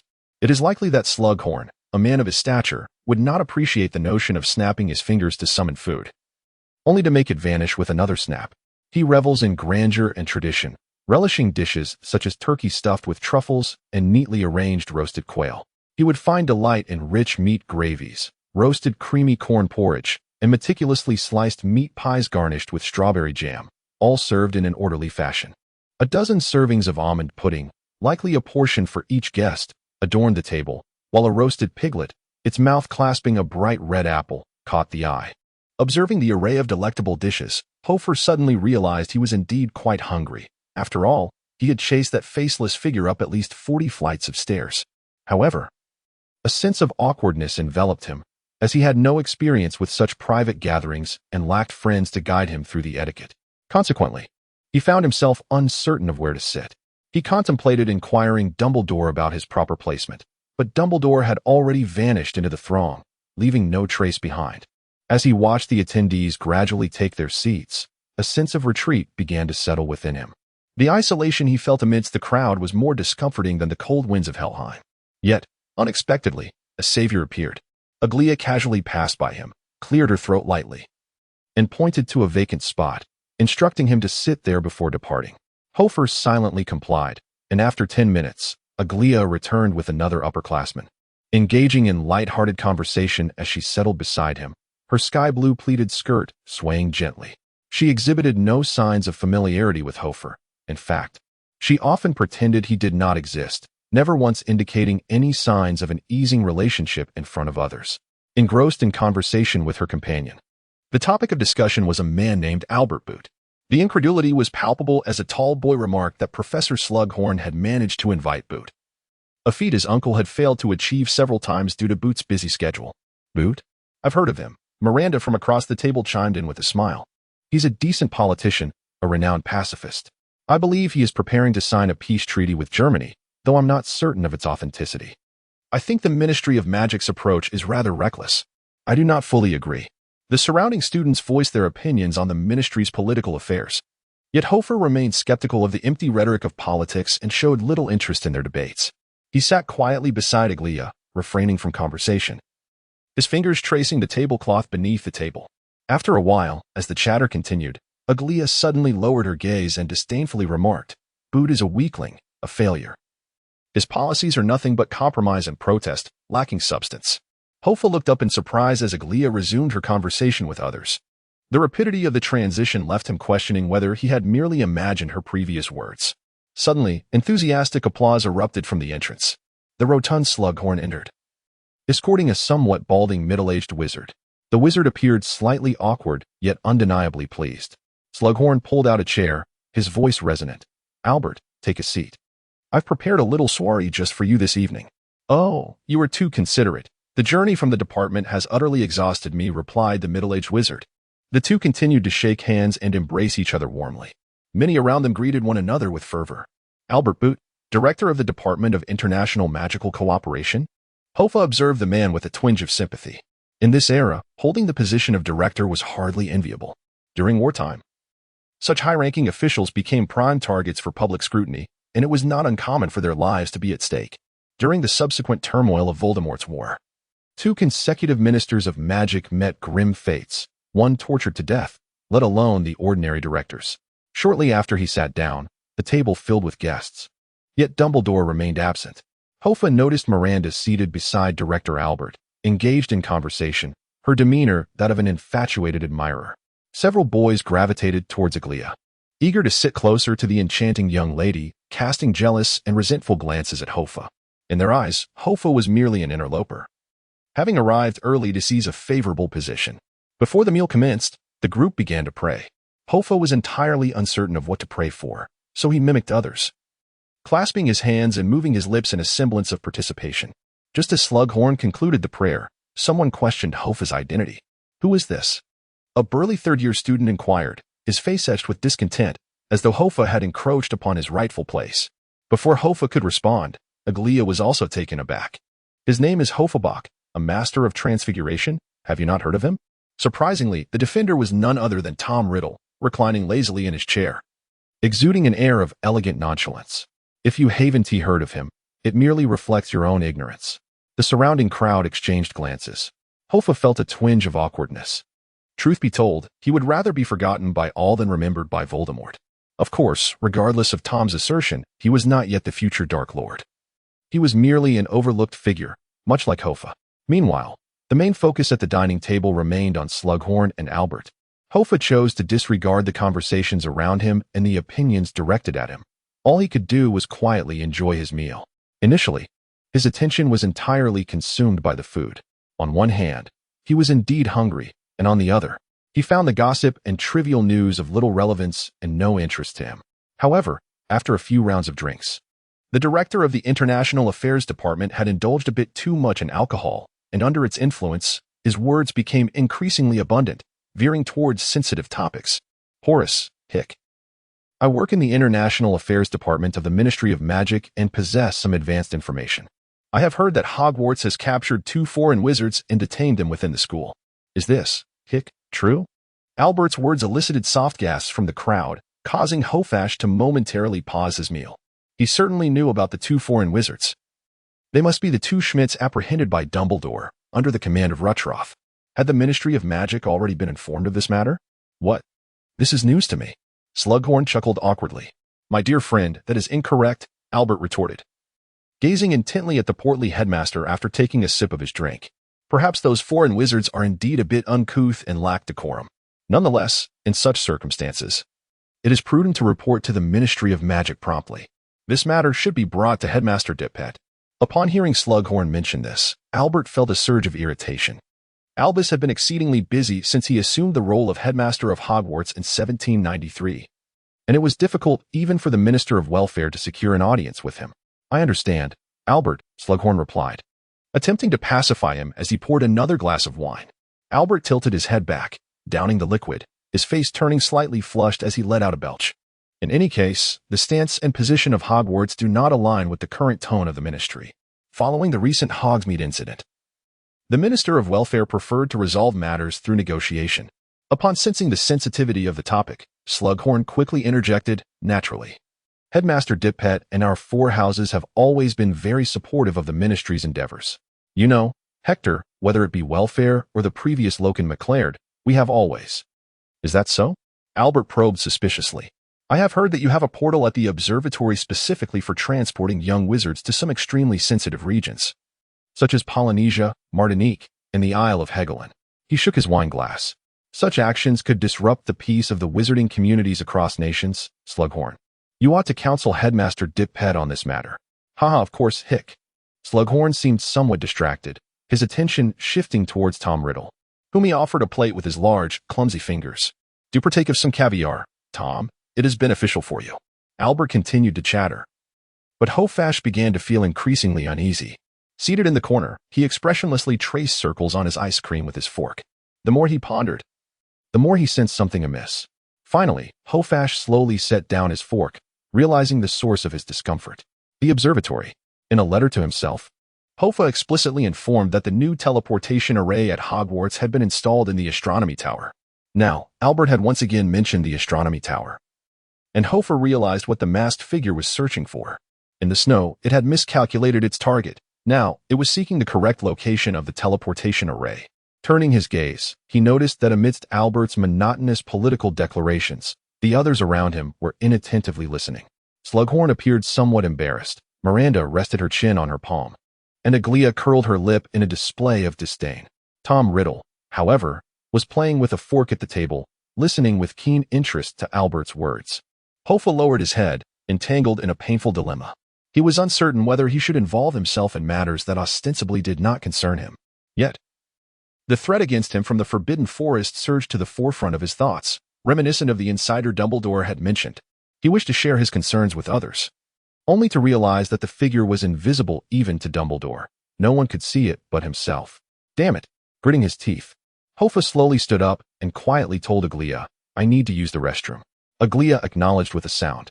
Hoffa apologetically nodded to those around him before turning to leave the dining table. As soon as he stepped outside, he drew his wand from his waist and tapped it against his arm. Disillusionment charm. With the soft incantation, Hoffa's body vanished from Slughorn's office, and he silently slipped out.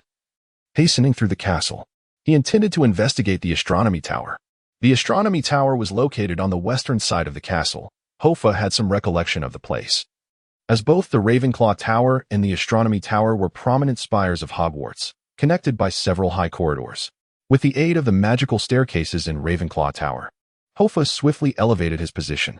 As he drew closer to the astronomy tower, the surroundings began to transform. The portraits on the walls faded away, replaced by rows of telescopes and astrolabes. These astrolabes rotated slowly in the corridors, emitting a rhythmic ticking sound, all functioning in an orderly manner. Hoffa slowed his pace, meticulously searching for any potential location of the teleportation array. After a while, he had yet to find the array, but at the end of the corridor, he encountered a single portrait, the only painting in the hallway. This peculiar image depicted two adult wizards, a man and a woman. They appeared to be lovers or spouses. The man had gray hair, a prominent nose, and a gentle smile gracing his face. The witch, with chestnut hair and a delicate appearance, languidly leaned against the wizard's embrace, seemingly able to see through Hoffa's stealth. "Merry Christmas, dear child," she whispered softly. Then silence enveloped the surroundings, leaving only the gentle ticking of the astrolabes in motion. Hoffa furrowed his brow, deactivating his invisibility as he gazed intently at the portrait of the man and woman. A peculiar sense of familiarity washed over him as he scrutinized the man in the painting. Where had he encountered this individual before? He wore a silver earring, identical to his own. A fleeting memory flashed through his mind, sparked by a casual remark from Dorm many days prior. My former friend also wore an earring. His name was Neiman. Neiman. Hoffa realized he had seen this man during his investigation in the clubroom. Thus, the woman beside him must surely be his wife. There was no doubt that this portrait concealed some profound mystery. It could be a secret passage leading to the summit of the observatory or a prison for dark wizards. However, accessing this portrait required a password. In Hogwarts, only the Ravenclaw common room necessitated a riddle for entry, while all other portraits required a password that changed periodically. Hoffa rubbed his temples, undeterred by the prospect of solving riddles. Yet, facing an entirely unknown password left him at a loss. Just then, soft footsteps echoed from the corridor behind him. Hoffa swiftly turned, vanishing into thin air as he activated his invisibility. A figure cloaked in gray gradually emerged from the shadows. Slender and frail, adorned with a peculiar pale mask. It was the target Hoffa had been pursuing for some time. Strangely, as it passed the mirror, its reflection was nowhere to be seen. Pressing himself against the wall, Hoffa gripped his wand tightly, his heart racing, palms slick with sweat. The truth lay before him, tantalizingly close, yet the being exuded an overwhelming sense of unreality. Hoffa felt as though he were not gazing upon a mere mortal. "Order," the masked figure declared without hesitation as it stood before the portrait. The man within the painting smiled faintly. "Merry Christmas." With that, the portrait slowly slid aside, revealing a concealed passageway behind it. The masked figure slipped into the painting, which then closed once more. "Neiman, order?" Hoffa shook his head, striving to calm his racing heart. A vague sense began to form within him, yet he dared not voice it. Gritting his teeth, Hoffa dispelled his invisibility. "Order," he uttered to the portrait. It gradually opened. Without a moment's hesitation, Hoffa entered the passageway, determined to uncover the truth. Before him stood a stone spiral staircase, and Hoffa ascended without pause. Despite the turmoil of confusion, anxiety, and bewilderment within him, upon entering the room at the top, he was met with astonishment. He had anticipated a direct route to the observatory's pinnacle or a cell for imprisoned criminals, but instead, he found an office. In stark contrast to Slughorn's opulent quarters, this office could only be described as austere. It was a circular room, devoid of any embellishments, featuring merely a plain wooden table, a bookshelf, and a spiral staircase, with a few books lining the shelves and a row of oil paintings adorning the walls. Aside from these furnishings, the office held nothing else. If it were not for the meticulously stacked documents on the desk, Hoffa might have believed that this office had been ransacked by thieves. He slowly gazed at the paintings adorning the walls, which were arranged chronologically, each bearing a date beneath it.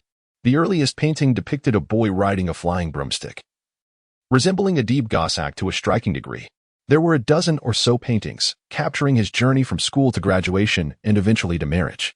The boy transformed into a young man, and the paintings morphed into moving black and white photographs. In the next row, a figure appeared alongside the young man, the very woman from the initial painting. Hoffa halted before the last photograph, where the man and woman had vanished.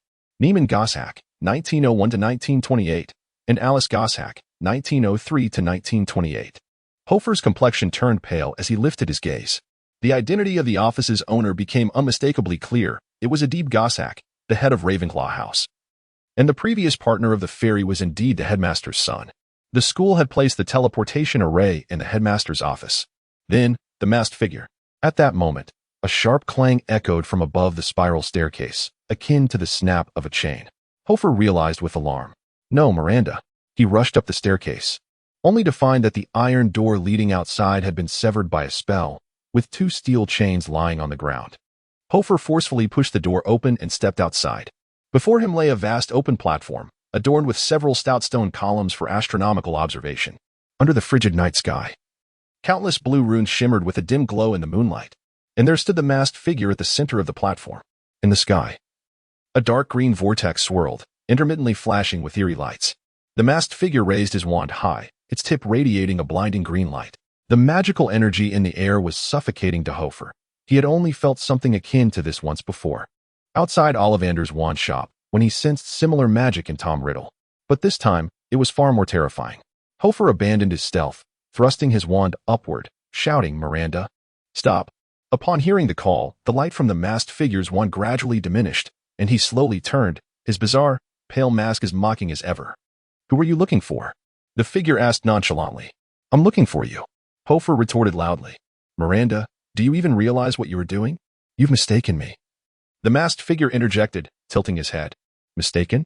The moment you heard about Charles Croce leaving the team, your immediate thought was to check the teleportation array in the snow. When you learned from Albert that Hogwarts was using the teleportation array at the astronomy tower, you left the banquet without hesitation." Hoffa suppressed the fury rising in his chest.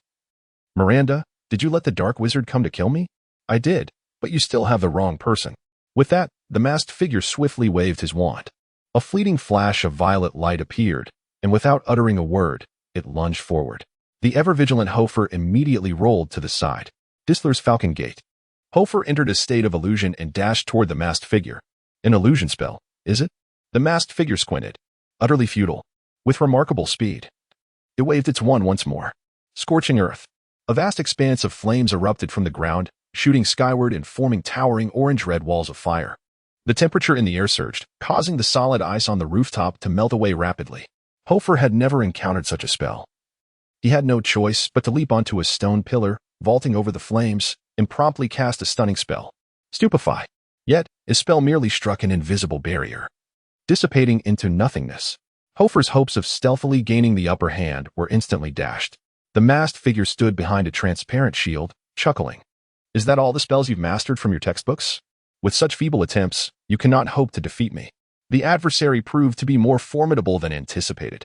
Refusing to concede, Hoffa sprinted, extending his hand as magical energy surged into his wand, transforming it into a colossal broadsword. He swung the massive blade toward his opponent. The masked figure took a step back. Transfiguration, intriguing. Triple ironclad sentinel. Thud, thud, thud.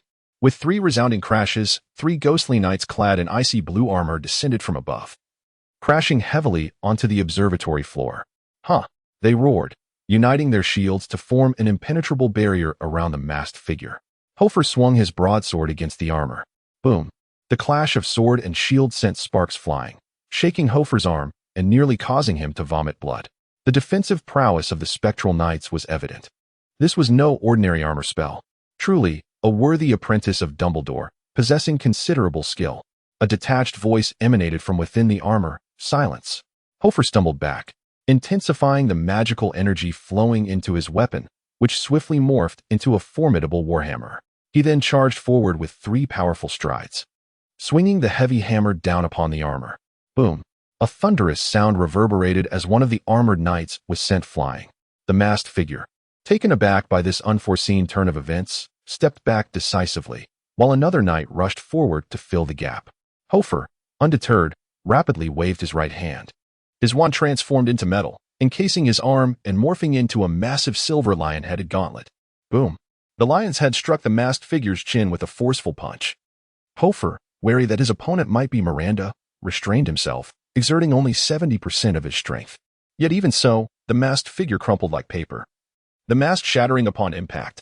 The figure was sent hurtling backward, flipping through the air 3 or 4 times before crashing to the ground with a heavy thud. Rolling several times, the neck bent at an unnatural angle. In a swift turn of events, at the cost of half his magical energy, Hoffa seized his opponent's weapon and felled him to the ground. Hoffa's eyes widened as he quickly retreated, creating distance between them. He was astonished by how easily his adversary had succumbed, collapsing in such an exaggerated manner. Yet, he too was not unscathed. The relentless exertion had severely drained his stamina. Amidst the swirling snow of Christmas Eve, the observatory lay enveloped in an eerie silence. After a prolonged moment, Hoffa, observing his opponent motionless on the ground, assumed he had incapacitated him. Miranda? He furrowed his brow and cautiously approached. However, the foe was not as feeble as he had anticipated. With a shaky resolve, it propped itself up and turned to face Hoffa. What the hell? Hoffa gasped in shock upon witnessing the creature before him. Beneath the mask was a face utterly unfamiliar, or rather, devoid of features. It bore no discernible eyes or nose. Only a mouth that bore a striking resemblance to the monstrous gravestones he had encountered in the underworld of Helheim. Hoffa stared, dumbfounded, grappling with the surrealism of the situation. "Who the hell are you?" he exclaimed in disbelief. The faceless entity rose to its feet. "Guess," it retorted. 55, a dismal defeat. The faceless creature slowly ascended from the ground, adjusting its neck, which had been bent by Hoffa's blows. Crack, crack. Hoffa remained in a state of heightened vigilance. For reasons unknown, despite having deprived his opponent of its wand, he felt no sense of security. After a brief moment of neck cracking, the faceless being clapped its hands. Clap, clap, clap. Once the applause subsided, it remarked, quite skilled, "Hoffabach. In just half a semester, you have grown considerably. I find myself increasingly intrigued by you. Who are you, and why are you doing this?" Hoffa gripped his wand tightly. "Who I am, does it truly matter?" The creature sauntered towards Hoffa without a glance at the wand. Transfiguration, an invisibility spell that can evade harm. "I am curious, do you still possess sufficient magical energy?" Hoffa took a step back. "You may attempt it. Do not feign bravado. I know you all too well. Your strengths and your vulnerabilities are clear to me." The faceless entity shook its head. "But what of you? How well do you understand me? How will you triumph over an opponent you know nothing about?" With that, it raised its hand, fingers together, aiming at Hoffa. Phosphorescent bullets. 5 small fireballs whirled from its palm, rapidly condensing into a bullet-sized orb of blue flame under the immense magical fluctuations. With a flick of its wrist, the fireball shot toward Hoffa with lightning speed. The overwhelming magical energy caused Hoffa's hair to stand on end as he gritted his teeth, the muscles in his face twitching in shock. He had not anticipated such an attack. Wandless magic. Is this fiend truly that formidable? He pondered, questioning the significance of the wand he had expended nearly half his energy to acquire. The fireball's might was unparalleled. Hoffa found himself with limited choices. Ghostly strides. Just as Hoffa vanished, a tiny blue flame collided with the wall behind him, erupting in a brilliant blaze and a thunderous roar.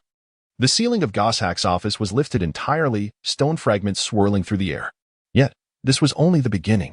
Hoffa, wielding his broadsword, swiftly navigated the observatory. While the faceless entity recoiled at his sudden disappearance, its lips silently calculating the passage of time. 10, 9, 8, 7, 6, 5, 4, 3, 2, 1. The 10 seconds of ghostly strides elapsed. It interlaced its fingers. Torrent barrier. A tremendous wave inexplicably surged from the ground, transforming the entire observatory into a deep, Ghostly blue pool. As Hoffa emerged from his ghostly stride, he plunged downward. Damn. His expression shifted rapidly. Fortunately, a stone pillar was nearby, and he swiftly plunged his sword into it, gripping the hilt to avoid plunging into the water. The opponent's combat prowess was alarmingly formidable. After merely executing a ghostly stride, it had already calculated the duration of his maneuver. Yet, the ordeal was far from over. The faceless being stood amidst the surging waves, pressing down with one hand. Shark devour. Suddenly, a shadow emerged from the depths, rapidly enlarging. Boom. Amidst the splashing water, a colossal shark's head burst forth from the abyss. Its gaping maw poised to swallow Hoffa whole, snapping shut with a crunch. Despite Hoffa's 6 months of harrowing experience, this unexpected assault left him with his hair standing on end, utterly terrified. There was no escape. He summoned his muscles, leaping high with the sword's hilt, executing a flip to evade the lethal bite. Yet, he was a second too late. The sharp teeth grazed his side, inflicting 6 bloody gashes. In an instant, blood soaked through his robe. The opponent raised a hand again, but coughed ominously twice. Subsequently, the deep pool beneath him vanished, and the leaping shark disintegrated in midair into a myriad of shimmering blue fragments. It all seemed an illusion. Plop. Hoffa, grasping the sword hilt, collapsed weakly to the ground. Exhausted of magic, he pressed his hand against his wounded side, leaning against the stone pillar, panting heavily. In that moment, Hoffa comprehended that he had encountered an unprecedentedly powerful adversary, one far superior to anyone he had ever faced. Such power was not something a mere student could possess. What kind of magic is this? Hoffa rasped. The faceless being approached slowly from a distance, enveloped in a dense shroud of darkness, nearly invisible. Its face twisted and morphed gradually, features materializing bit by bit until it bore an uncanny resemblance to Miranda. You claim you are not Miranda? Hoffa exclaimed in anger. Can you only perceive the surface? Miranda chuckled softly. You were the one who killed the dodo. You were the one who brought the dark wizard into the secret passage. I've asked twice now. You reported me for bringing the fairy in, didn't you? Or else, who could it have been? Before him stood a figure strikingly identical to Miranda, who chuckled softly. The arrogant Miss Delices? How tragically superficial. Her childish clamor is merely a ploy to garner your attention, nothing more.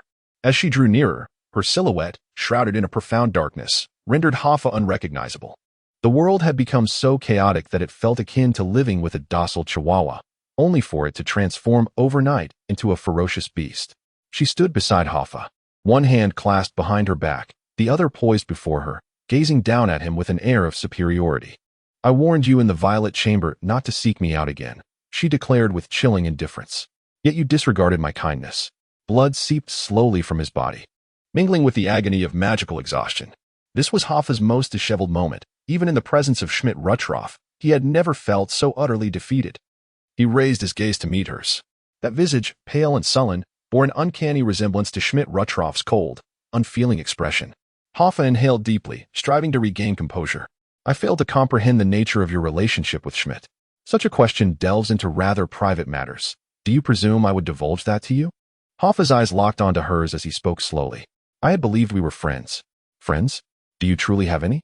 Her countenance remained calm, yet her tone dripped with disdain. You have never shared your innermost thoughts with anyone. You have never consulted me about any secrets or schemes.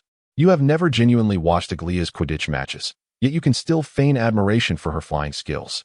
You wouldn't even spare a moment to accompany me to the Christmas banquet.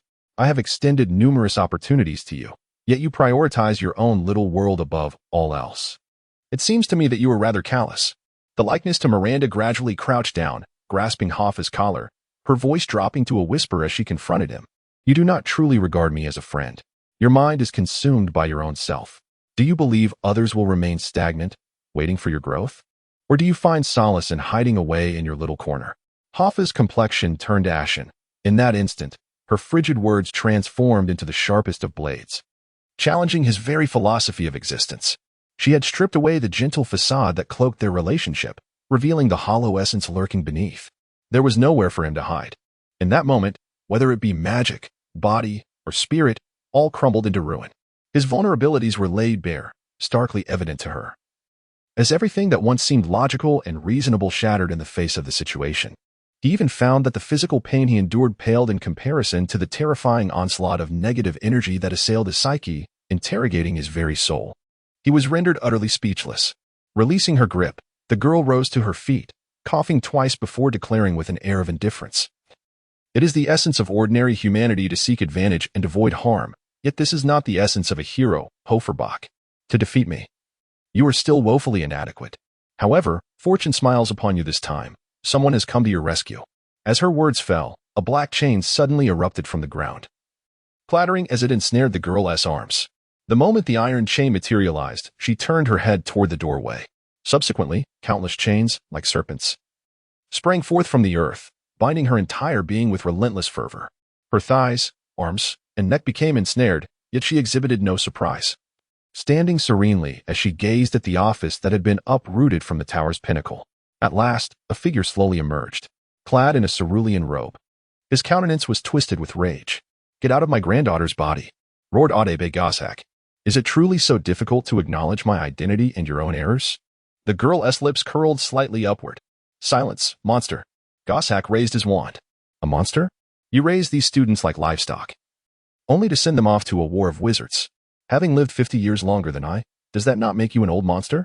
The girl retorted with a cold smirk. "Order demands a price," Goshak declared sternly.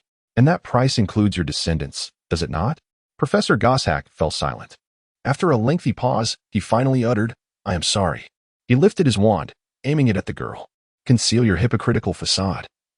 You care neither for my parents nor for my life," the girl stated calmly. "Of course, this will not end here. You cannot maintain control for much longer. I can feel it. I'm sorry." Adebe Goshak's complexion grew paler. "Do it, old man," the girl said mockingly. Goshak stood frozen, painfully closing his eyes.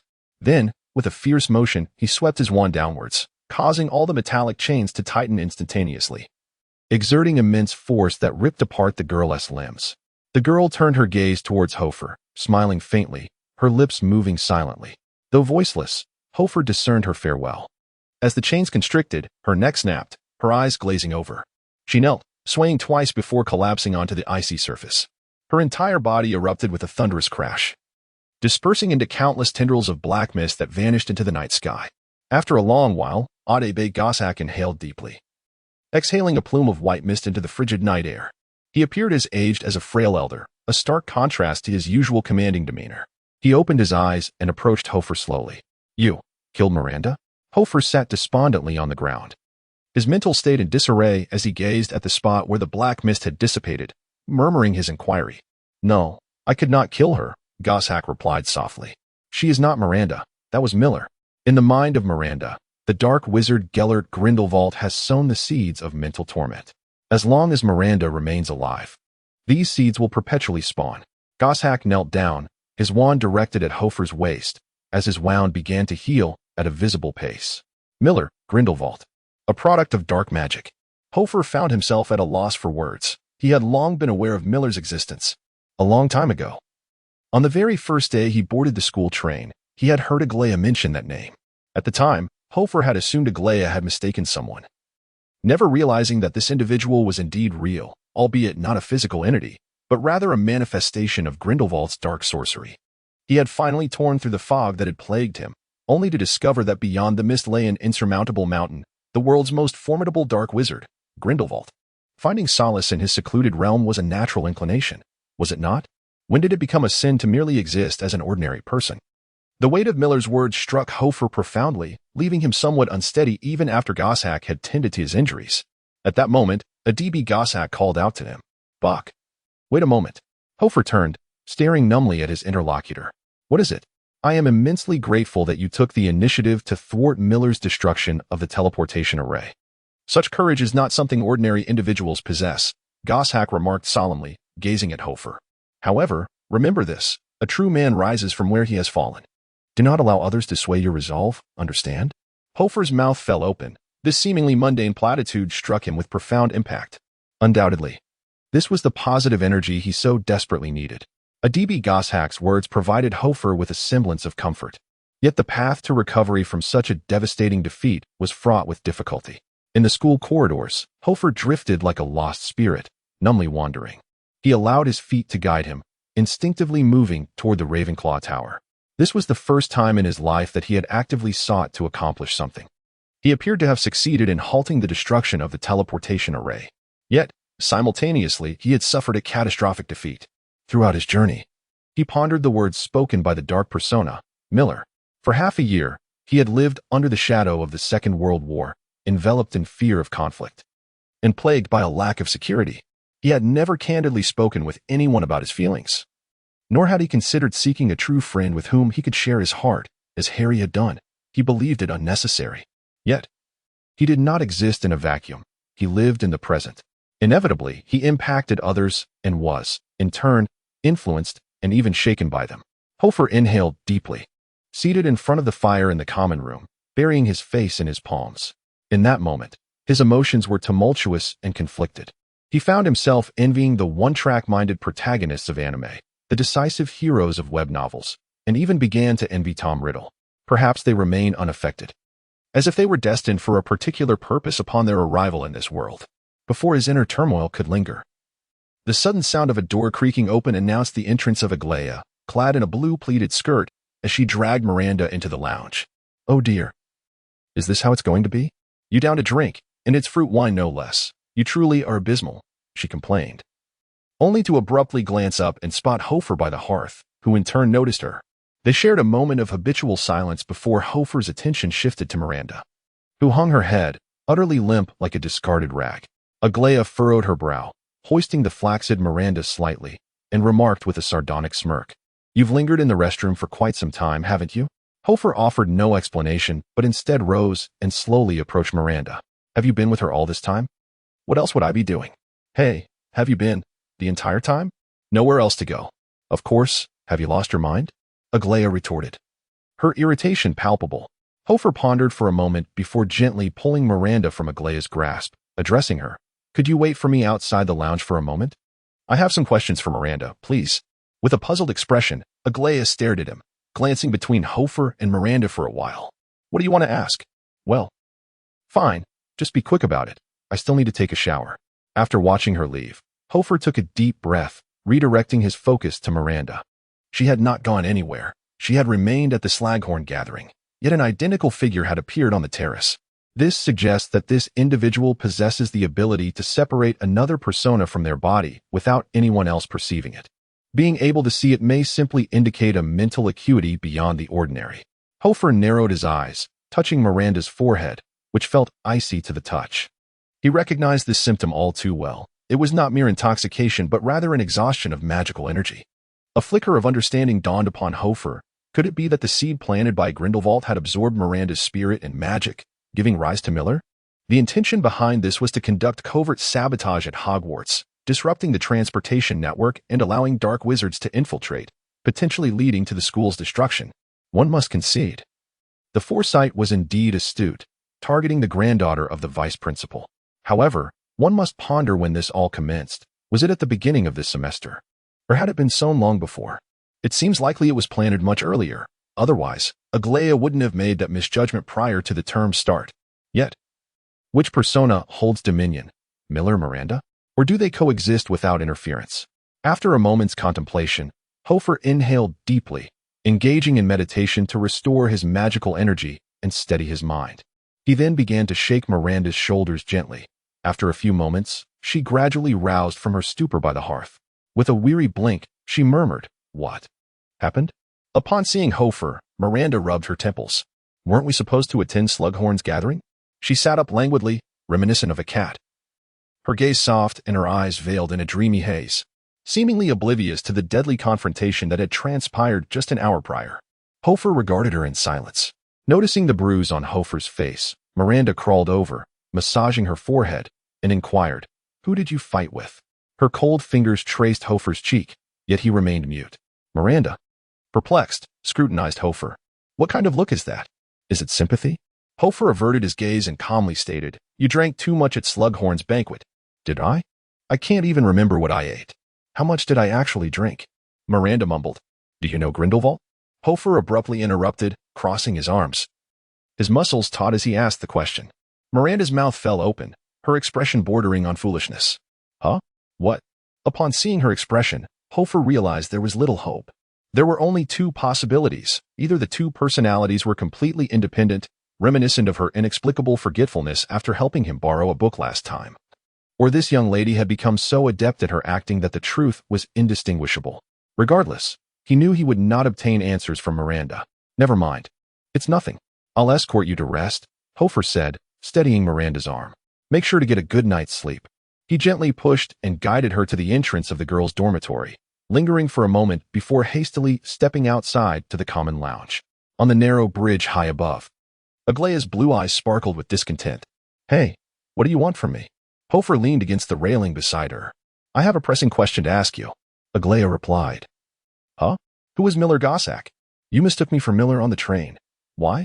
Aglaya paused, her face flushing slightly, and she turned away. Hoffa persisted, blocking her path.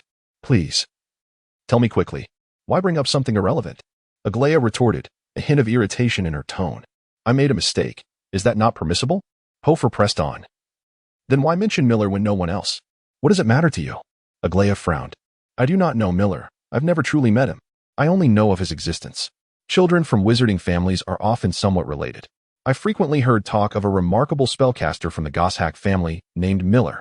I thought others were boasting and even wanted to challenge him. However, he seems rather reclusive, and I could never find him, so... Aglaya shrugged, leaving her thoughts unvoiced. So, you do not know Miller, Hoffa completed for her.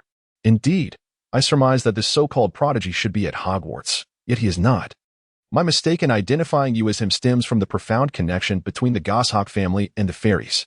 In my youth, I encountered a man named Neiman Goshawk, who bore earrings akin to yours. Alas, he perished on Black Golan Island. I presumed you to be his son, hence inheriting these earrings.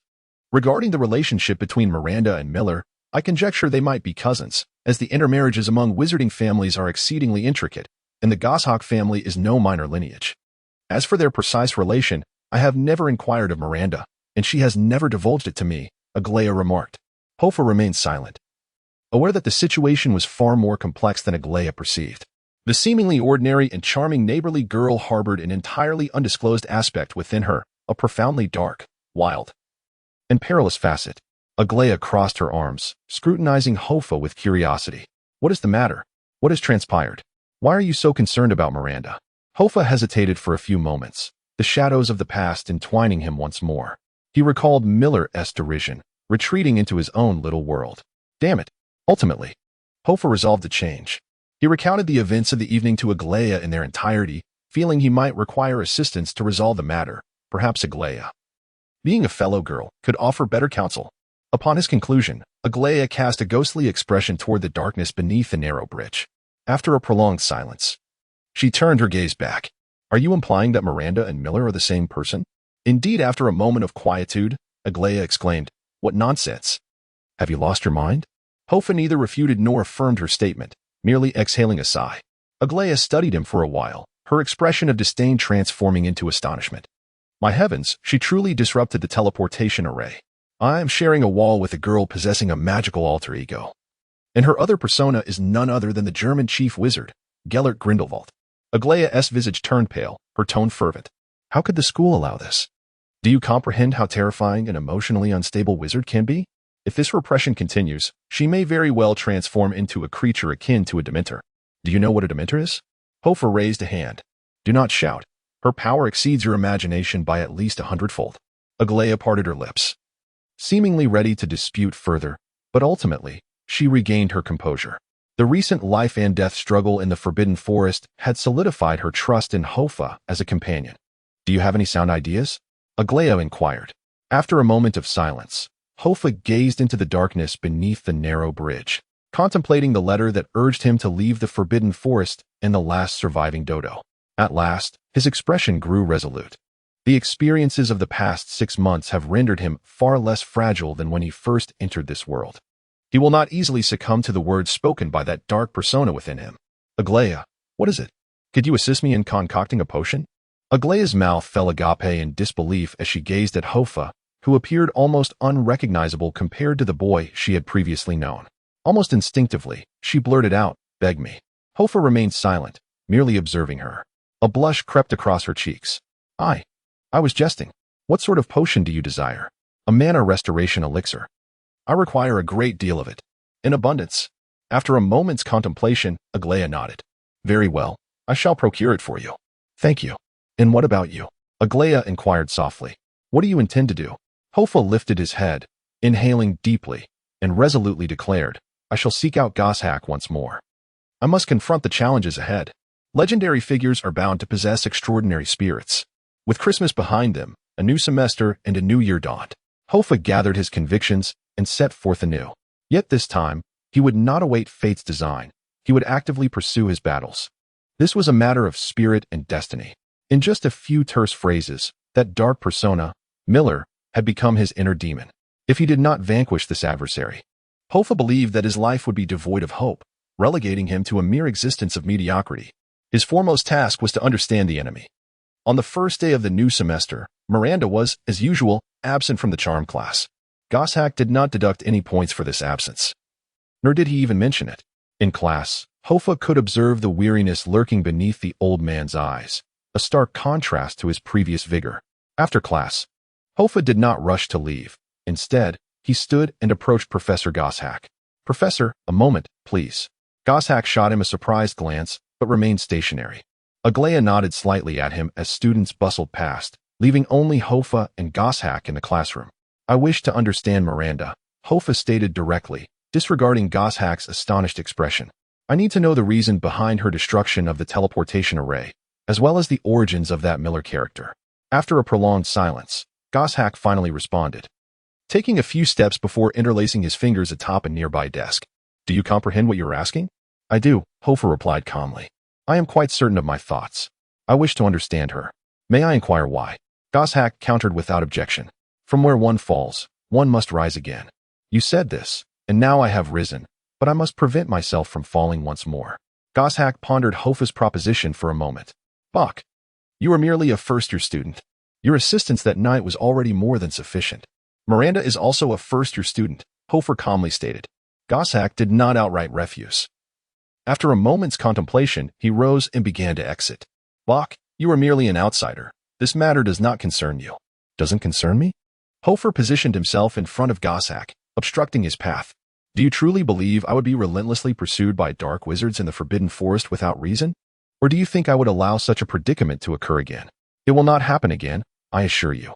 Can you guarantee that you will be at school every day, watching over her? Not to mention whether you can keep an eye on her. How much time will you have at school in the future?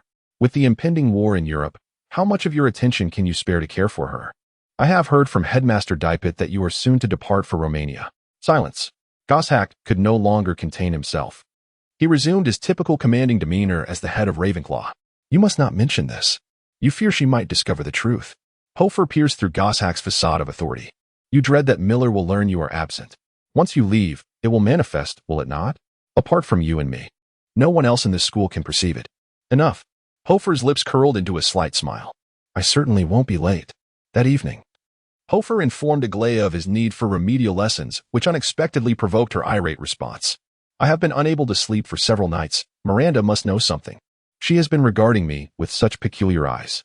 In my opinion, sending her to St. Mungo's psychiatric ward would be the best solution. On the narrow bridge outside the common room, Aglaia suggested this to Hoffa. I do not believe psychological issues can be resolved through magic. Your solution is far too violent. Save that for Goshawk, for I have heard from my family that this old man is notoriously domineering and cold-blooded in the wizarding community of Europe. I wager you 5 nats that he will insist you learn some profound defensive magic to deal with Miranda, having endured several sleepless nights. Aglaia was likely brimming with grievances. She needed to vent, and Hoffa could only listen in silence. As the hour approached 7, Hoffa departed from the Ravenclaw Tower, making his way to the astronomy tower where Professor Goshawk resided. Traversing the corridor adorned with astrolabes and telescopes, Hoffa stood before a double portrait and declared, Mars. The painting responded, parting to reveal a spiral staircase, and Hoffa ascended, knocking on the door. Come in, a soft voice emanated from the office. The paintings upon the walls had all vanished. Professor Goshawk had collected them. You are quite punctual, Hoffa, Goshawk remarked from behind a wooden desk. Please, have a seat. He gestured to an empty wooden chair before him. Once seated, Hoffa noticed a black scroll laid out in front of him, its edges intricately carved with runes and symbols. Profoundly mysterious. Hoffa was well acquainted with this artifact. It was a spellbook. 6 months prior.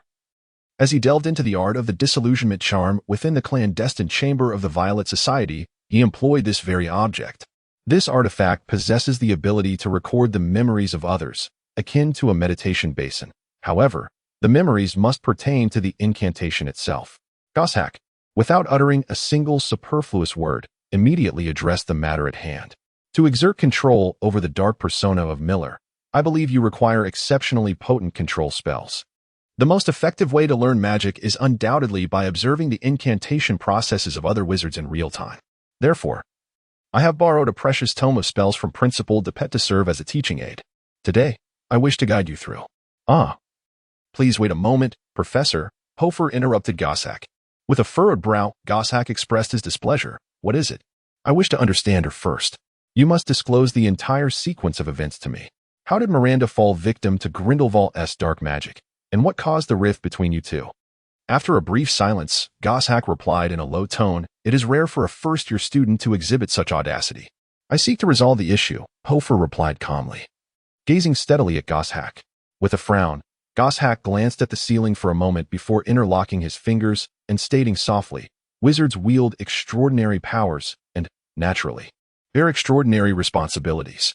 This world is fraught with turmoil, countless reasons drive wizards to conflict, and territorial resources are among them.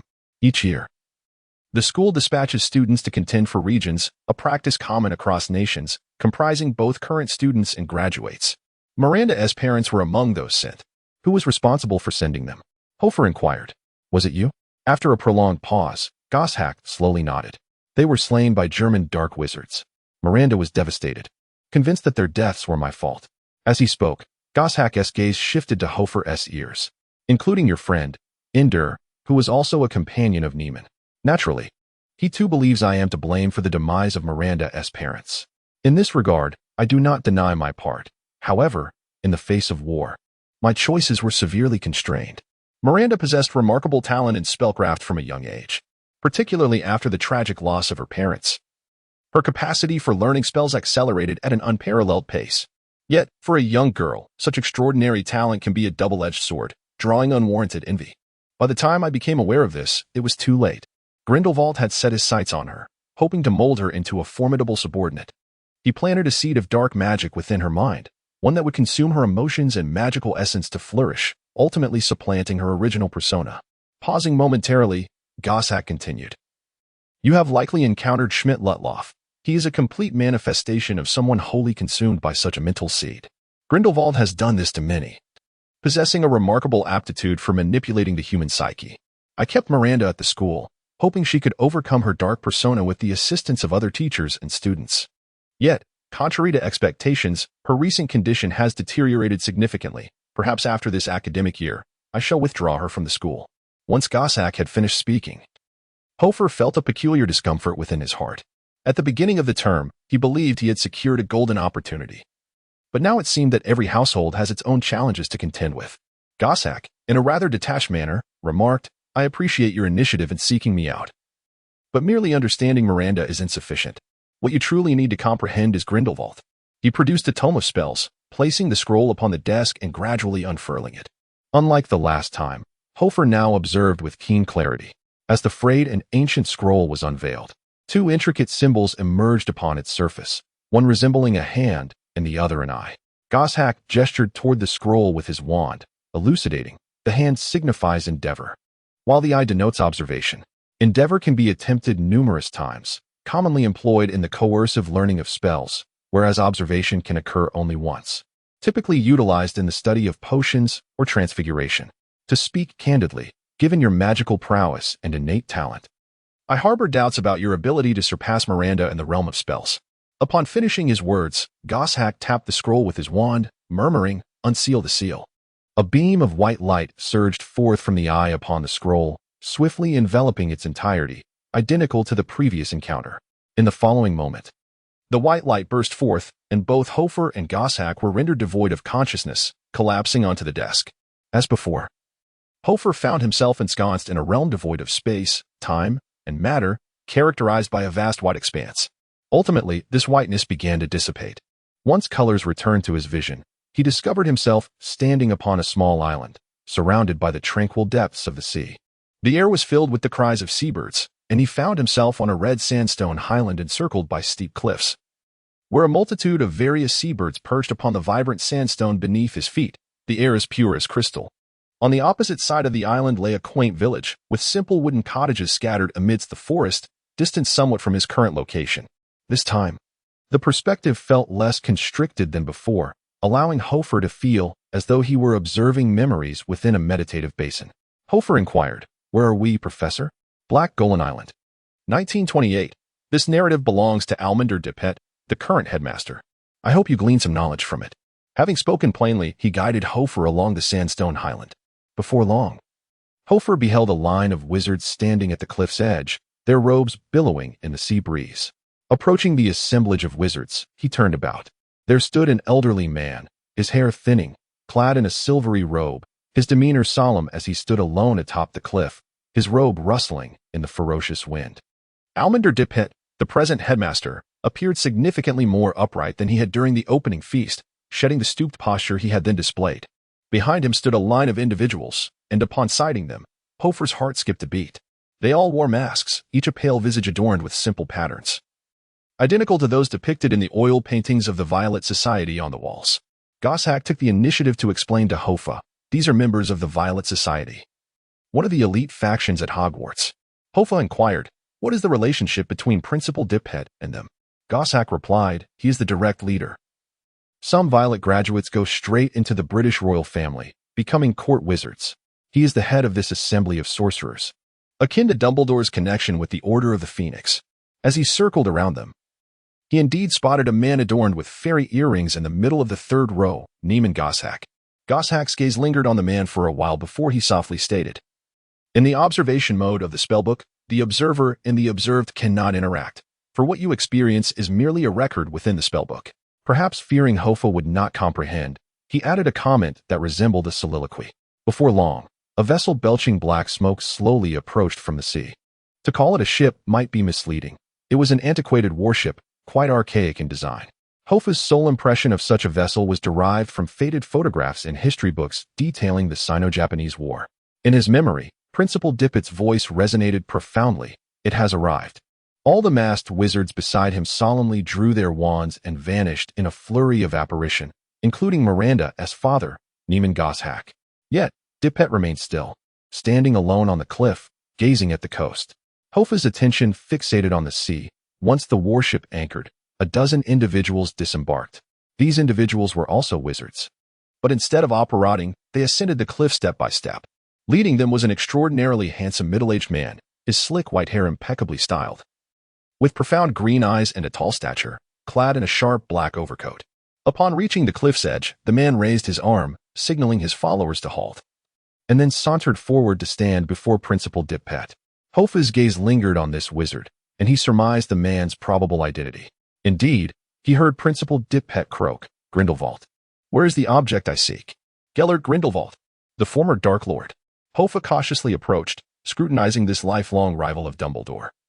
The man rumored to have compelled the old wizard to reveal his true self. He was not a monstrous figure like Voldemort, but rather a debonair general whose mere presence was captivating and alluring. Hoffa's eyes were drawn to the man's waist, where the hilt of a wand was discernible. The Elder Wand, the Wand of Elderberry, the most powerful wand in existence. One of the 3 Deathly Hallows, possessing all 3 would grant one mastery over death. The handsome middle-aged man revealed a smile that could enchant countless admirers. Asking for something right off the bat, Principal Dipet, "Do you not wish to engage in a more lengthy conversation with me?" In the records of the Book of Spells, Hoffa's gaze was fixated on the unfolding scene before him. He sought to understand why the previous Dark Lord and the Principal had chosen to meet on a secluded island. "I fail to see what we have to discuss, Grindelwald," Dipet replied softly. "As long as you hand over the remains, the island in contention will be entirely yours." They were negotiating. Principal Dipet had indeed struck a deal with Grindelwald, and Hoffa furrowed his brow as he observed the memory. "No, no." Grindelwald waved a dismissive finger. "I have no interest in the agreements penned on paper, and I am certain that you, too, are disinclined, Albus. We wizards have long adhered to the principle of equivalent exchange. You reveal the location of the library, and I shall return the remains of the saint to you." "What say you?" "I must see it first," Dipet replied. His demeanor was calm, yet the trembling tips of his fingers betrayed his inner turmoil, a detail Hoffa keenly noted. Grindelwald gestured, and several cloaked subordinates silently approached, lifting a large black wooden coffin and placing it heavily on the ground. Hoffa's attention shifted to the coffin. Intricately adorned with complex religious motifs, topped with a skull resembling a black metal goat. Just as he leaned closer to discern the nature of the transaction between Dipet and Grindelwald, he was halted by Ada Bay Goshawk. In the next moment, a man strode forth from the distance, his voice sharp. Wait. Hoffa peered ahead, his expression shifting slightly. The newcomer was someone he recognized, a younger version of Schmidt-Latroff, the dark wizard who had previously clashed with him in the Forbidden Forest and Hogsmeade, clad similarly to Grindelwald. It was evident from the tailoring that he was one of Grindelwald's subordinates. Yet, curiously, although he bore a resemblance to Schmidt, his demeanor was strikingly different from what Hoffa had previously witnessed. Grindelwald, upon hearing this, wore an enigmatic smile, directing his gaze towards Dipet. My subordinate has just imparted an intriguing piece of information, Principal Dipet. Would you care to hear it? Please do, Dipet replied. My subordinate informed me that this island has suddenly been ensnared by a spell prohibiting apparition. Now, no one can apparate away from this isle. Grindelwald stroked his chin, adding, Principal, you seem remarkably unperturbed. Albus tilted his head, fingers resting at his waist. Grindelwald snapped his fingers, exclaiming, Oh dear, how foolish of me. I suppose Hogwarts must have its own prohibitive spells. Principal Dipet is surely accustomed to a life devoid of apparition. His tone was exaggerated. Yet a dangerous glint flickered in his eyes. Dipet wasted no words. He abruptly drew his wand, pointing it decisively at Grindelwald. Accompanied by a blinding flash of violet light and a series of sharp crackles, nearly a dozen masked wizards inexplicably appeared around them. They simultaneously raised their wands, the brilliance at their tips converging with Dipet's spell, forming a thick, purple lightning bolt that surged toward Grindelwald. Even as a mere observer of the memory, Hoffa could sense the terrifying power contained within that purple curse. Is this the so-called symbol of justice? Amando, your skill is truly remarkable. Ha! Grindelwald laughed heartily, swinging his old wand. Before the formidable purple light could reach him, it was dispersed by a single blow. He staggered back 3 steps, his golden hair cascading wildly in the chaotic magical energies. His expression was one of calm defiance, suffused with an intense excitement. The scattered purple sparks did not dissipate. They slithered away like serpents. The wizards behind Grindelwald, however, were not as potent. Many of them writhed and collapsed after coming into contact with that purple light.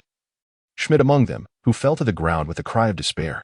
Shortly thereafter, his body transformed into a jellyfish brimming with tentacles, while he himself desperately fled into the distance, accompanied by several other wizards. Dipet, his demeanor icy, commanded, Capture them, leave not a single one. The masked wizards beside him raised their wands in unison, each locking onto a German wizard.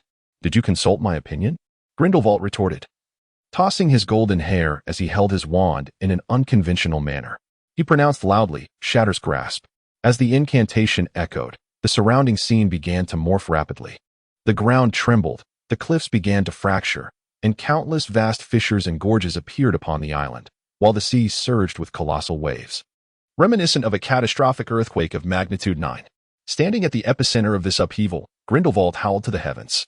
Several wizards near Dipet were caught unawares, tumbling into the enormous chasms, their terrified cries echoing incessantly.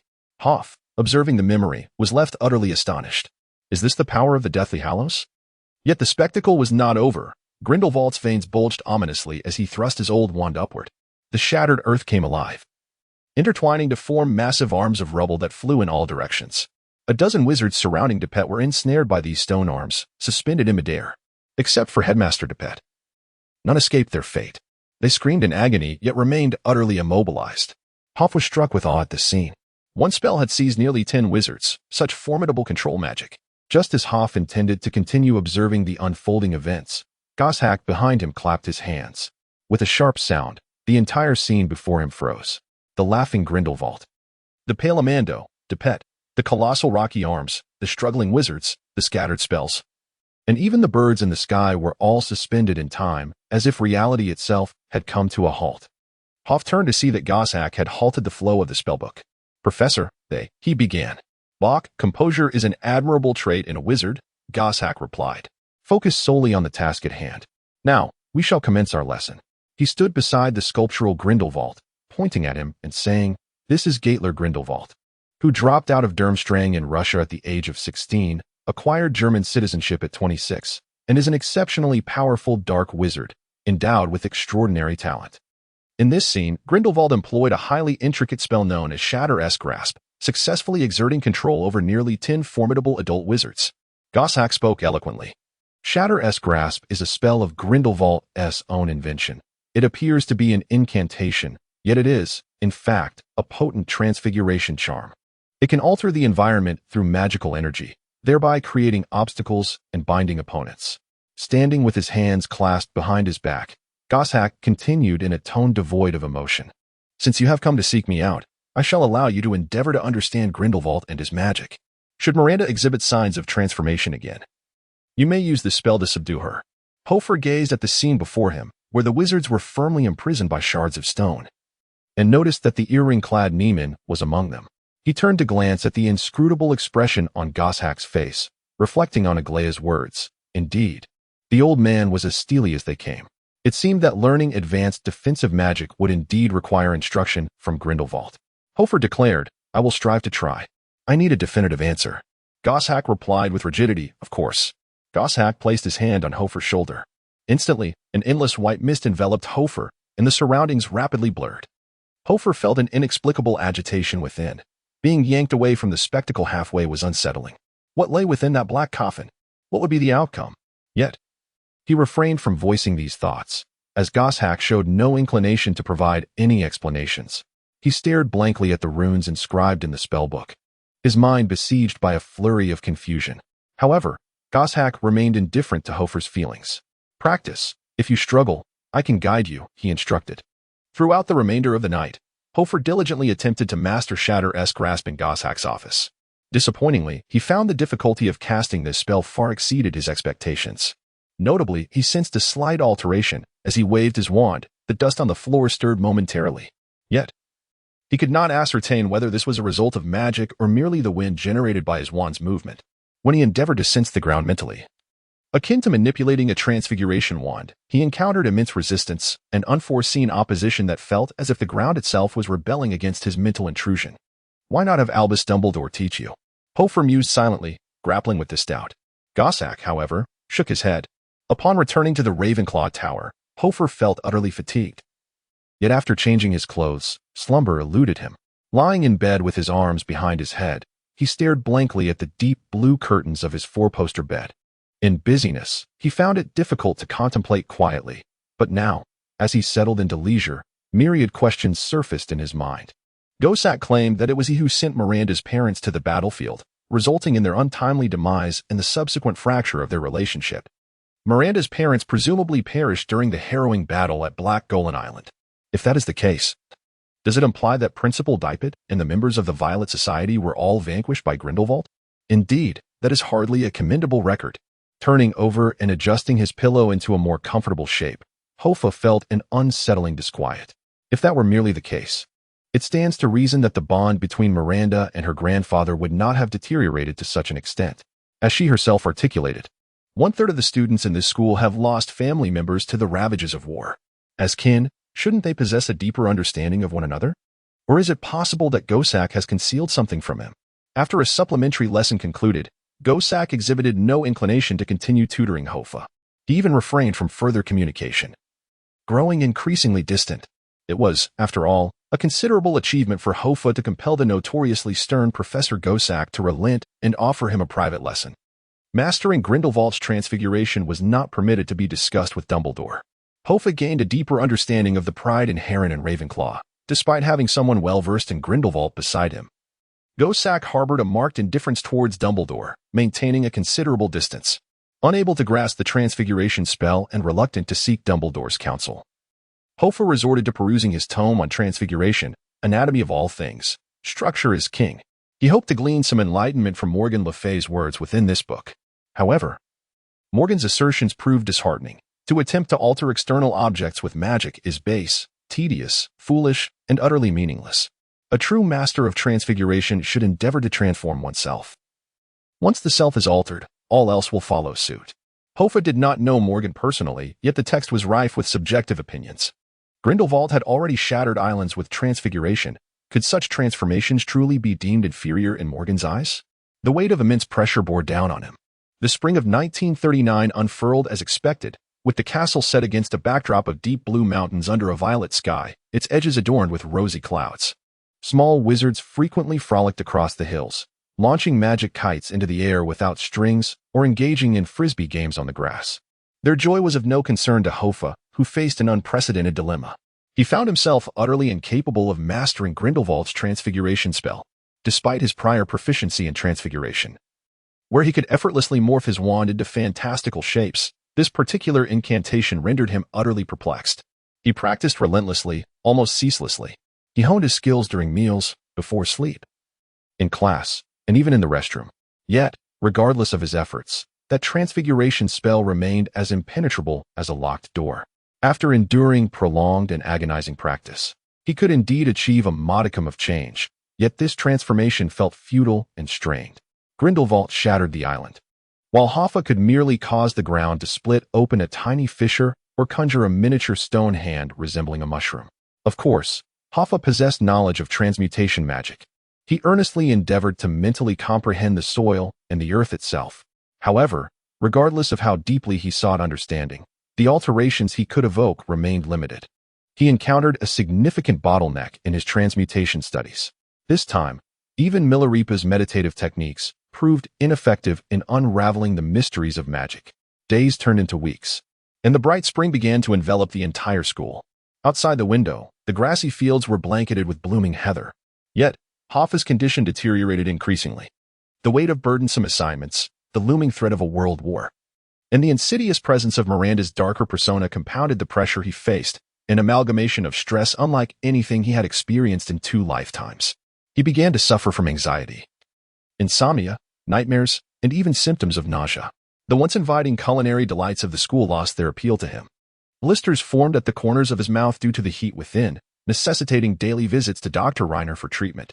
Alongside him were several upperclassmen from Hogwarts nearing graduation, each taken aback by Hoffa's condition, unable to fathom why an 11-year-old first-year student exhibited such similar symptoms.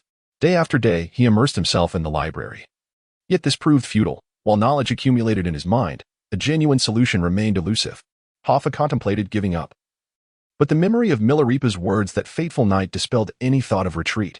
This was a battle forged upon his beliefs, and he refused to falter in the slightest. As March came to a close and April approached, Hoffa's state during dinner was dismal. A month had passed, and he still had not deciphered Grindelwald's incantation. Was Grindelwald truly a genius?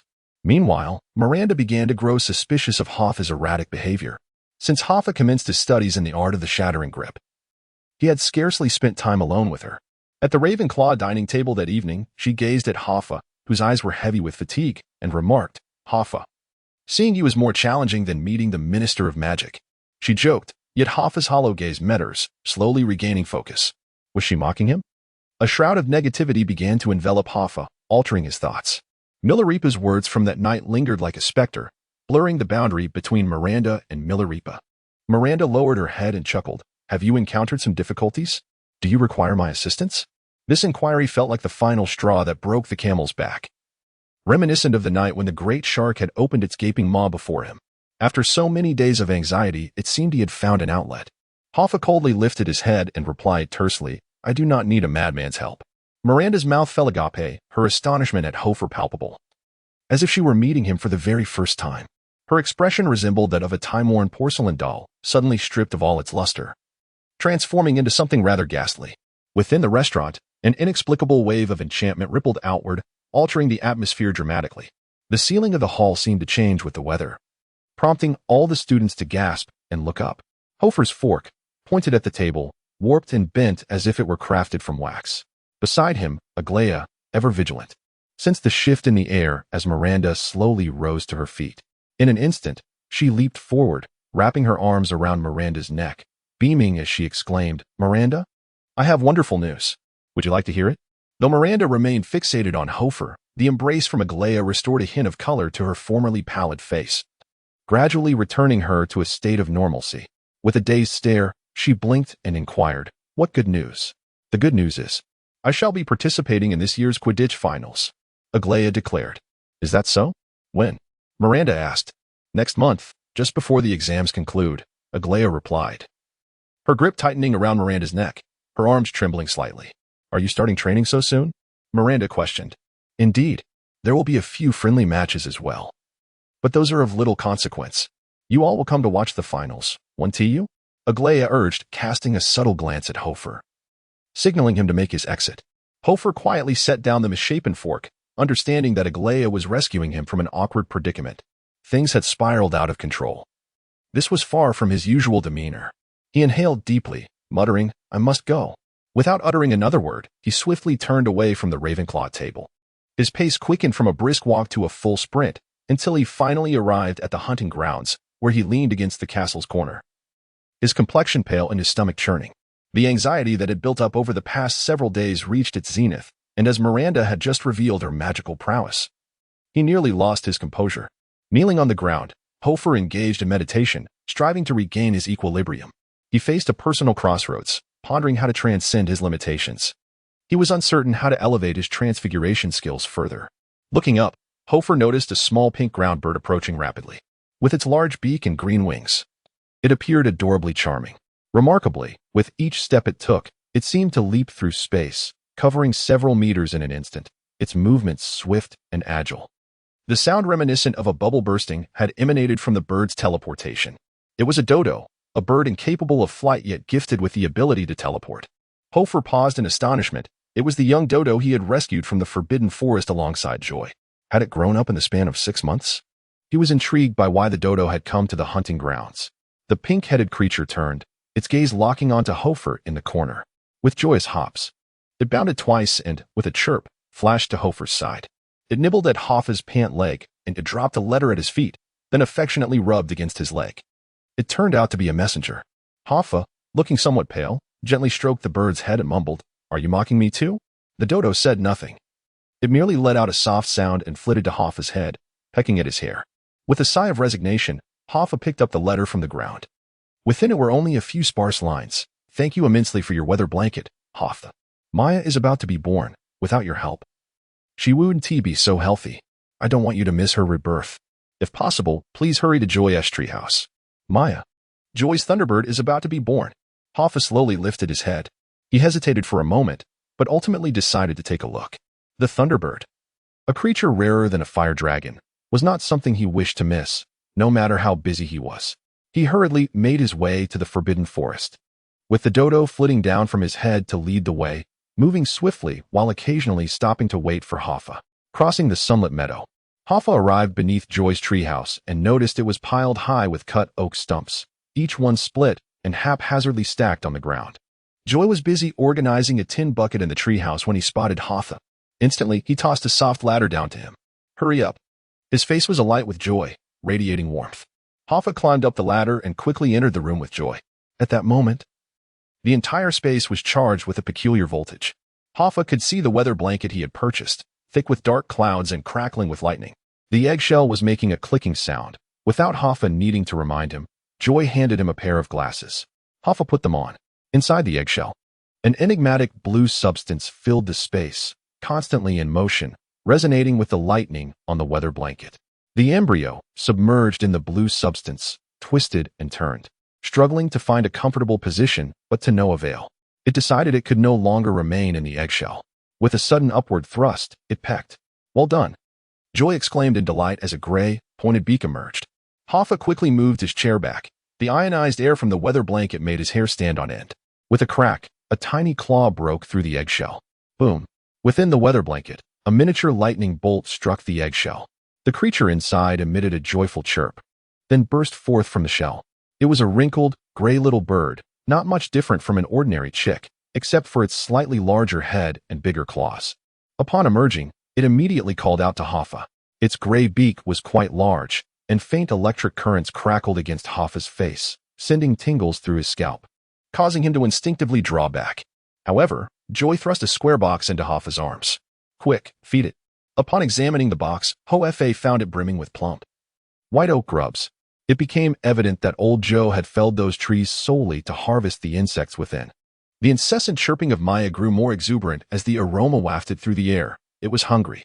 Hoffa seized a soft, squirming grub and placed it into its beak. Snap! The gray beak clamped shut, and the oak grub vanished without a struggle. The chirping intensified. Maya had consumed one, yet demanded more. Hoffa promptly grabbed another grub, and this cycle repeated 10 times. Each time, Maya devoured a grub but remained insatiable. Its mouth agape for yet another morsel. How much could it possibly consume? Hoffa was astounded. The 10 grubs he had just fed it piled up to a size larger than that of 2 fledglings. Keep feeding it. Do not stop, Joe advised. It is a thunderbird and has a massive appetite. You feed it while I fetch more food. With that, he thudded down the stairs. Shortly thereafter, he returned with a colossal tin bucket filled with an assortment of food, fresh meat, fish and shrimp, and even scorpions. Hoffa was astonished as he hurled the grubs into Maya's gaping beak with increasing speed. The little creature accepted each offering with eagerness. Eventually, Hoffa tilted the box, pouring the grubs into its mouth like refuse.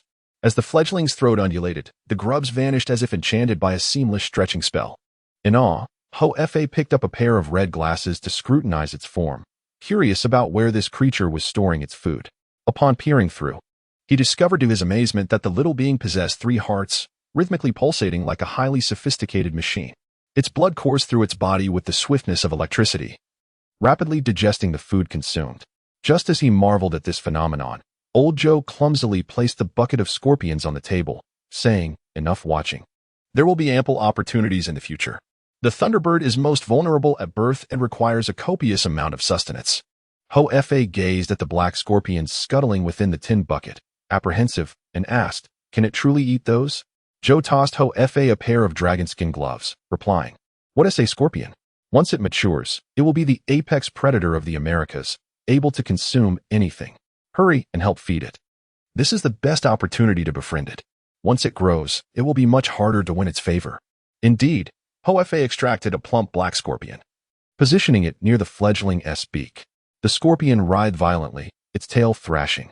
Yet, the fledgling's seemingly delicate skin was as tough as leather, with currents flowing beneath. Maya seized the scorpion's tail and crunched it down like a biscuit, devouring it with fervor, a sight that made even Hoffa feel ravenous. The two busied themselves from day until night, as this newly hatched bird devoured all the provisions Joe had prepared. It roamed contentedly within the weathered blanket. And whether it was an illusion or not, Hoffa noticed that the bird had grown considerably since its birth. He attempted to caress the plump little chick. Yet it offered little resistance, merely letting out an indignant squawk as if to say, "How annoying, do not touch me. Such pride, who had nurtured you for so long?" Hoffa, in a moment of playful dissatisfaction, poked Maya's belly with his finger, eliciting a faint spark of electricity that made him flinch. At that moment, the dark clouds above the weathered blanket unleashed a fierce bolt of lightning, striking Joy's hand, which was far more potent than the jolt Hoffa had just experienced. His hair stood on end, yet he could not help but burst into laughter. Observing Joy's delight, Hoffa could not resist teasingly asking, "Do you still wish for Terrace?" Joy shook his head with a smile. "I have come to realize that Terrace urged me to let go of my obsessions and savor the present. I ought to do just that." Hoffa, gazing at the young thunderbird frolicking on the blanket, found himself momentarily entranced. For reasons unknown, he perceived a glimmer of dawn-like hope emanating from the creature, albeit a faint one. The birth of the thunderbird temporarily alleviated Hoffa's fixation on breaking through the bottleneck of transformation magic. Each day, he dedicated time to assist Joy in nurturing Maya. Strangely, he felt a profound kinship with this newly emerged life, as though he were gazing upon his own child. This bird was unlike any of the ordinary magical creatures found in the Forbidden Forest. Within a mere week, her insatiable appetite had seen her grow to the size of an owl. Yet, her physique was much more slender, adorned with long tail feathers, silvery gray wings, pale yellow eyes, and a brown beak. Undoubtedly, she was a creature of exquisite elegance. She was already capable of flight, though unlike Terrace, who possessed 3 pairs of wings, she had only 2, resembling a long-tailed hawk.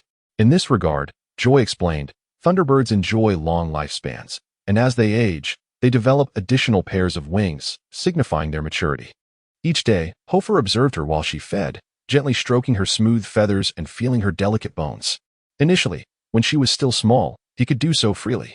However, a week later, when she had grown to the size of an Australian wedge-tailed eagle, Hoffa could no longer indulge in such intimacy.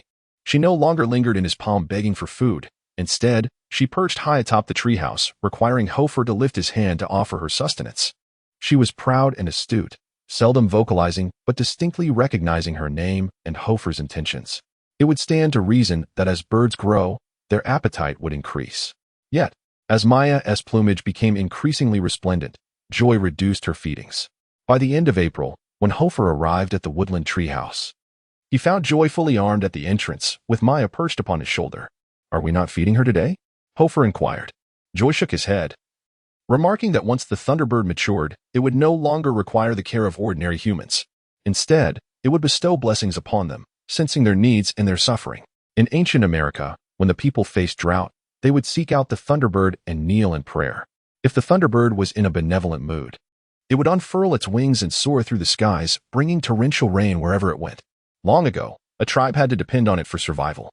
But this is Europe, Hoffa said to Joy. Europe is not lacking in rainfall. Why would you bring it here? Its previous 3 masters have perished, and the tribes that cared for it have been decimated by American colonizers. If possible, I wish to find it a relatively peaceful environment. You've come to the wrong place. Hoffa thought to himself, for this area is about to become one of the most chaotic regions in the world. Come on, today is its first solo hunt. You should come and see, Joy said enthusiastically. The two walked around Black Lake, and before long, Hoffa spotted a fierce wild boar trapped in a wooden cage, squealing in distress. Hoffa looked at Joy in disbelief. Wasn't this supposed to be a hunt? You've merely exchanged a fed captive for a living creature. Joy shrugged, and the Thunderbird soared swiftly into the air. At that moment, its wingspan approached 2 meters, quite large for an ordinary bird, yet still a diminutive creature compared to the former terrace. Joy waved his wand, and the wooden cage imprisoning the wild boar burst open with a resounding crash. Maya leapt forward, flapping her wings and extending her talons, aggressively intent on capturing her prey.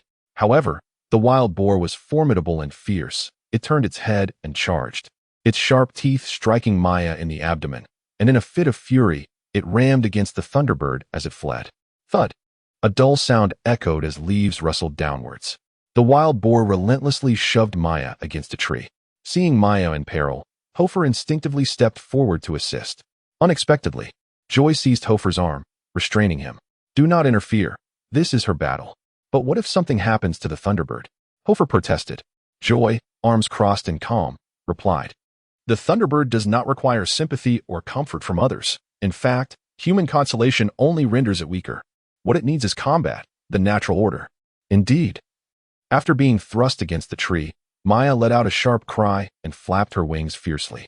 The sky suddenly darkened, and a small cloud materialized directly above Hoffa. This cloud gathered ominously, followed by a thunderous crack. A bolt of lightning, as thick as an arm, nearly blinded Hoffa. The wild boar convulsed from the shock, and Maya soared in, screeching as she slashed her talon across its throat. The robust wild boar, unable to withstand the pain, kicked its legs a few times before succumbing on the spot. With her first hunt successful, Maya soared triumphantly, flying approximately 20 meters high and spiraling joyfully in the air. Flashes of lightning danced across the sky, and the dark clouds swirled around her like loyal companions, morphing into myriad shapes. From a distance, Hoffa observed the Thunderbird, captivated by her playful manipulation of the clouds. Suddenly, a spark of realization ignited within him, illuminating the faint glimmer of insight in his heart. The scene of the Thunderbird transforming the clouds bore an uncanny resemblance to Grindelwald's manipulation of the terrain. Hoffa turned to Joy and inquired, Joy, does the Thunderbird possess the ability to transfigure? Joy's smile faltered momentarily before he turned away. Transfiguration? What are you talking about? The Thunderbird is merely a magical creature. Maya cannot wield the art of transfiguration. The clouds are drawn to her, that is all. Drawn? Hoffa gasped. What do you mean, drawn? The clouds are not being controlled or altered. They change of their own accord. Maya merely attracts them and plays with them. Generally, magical beings possess such an innate psychic field. A psychic field? An automatic transformation? Observing the Thunderbird joyously tumbling amidst the clouds, whimsically teasing the lightning, the flicker of understanding within Hoffa expanded. He began to grasp the essence of transfiguration more profoundly. Thus, the Thunderbird did not forcibly alter external elements, rather, she transformed her own psychic field to draw the clouds closer. He recalled Morgan's words, to attempt to alter the external world with magic is trivial, tedious, foolish, and devoid of meaning. A true master of transfiguration should endeavor to change oneself. Once the self is transformed, all else will follow suit. Change oneself. Change oneself. Hoffa lifted his head, enlightenment flooding his mind.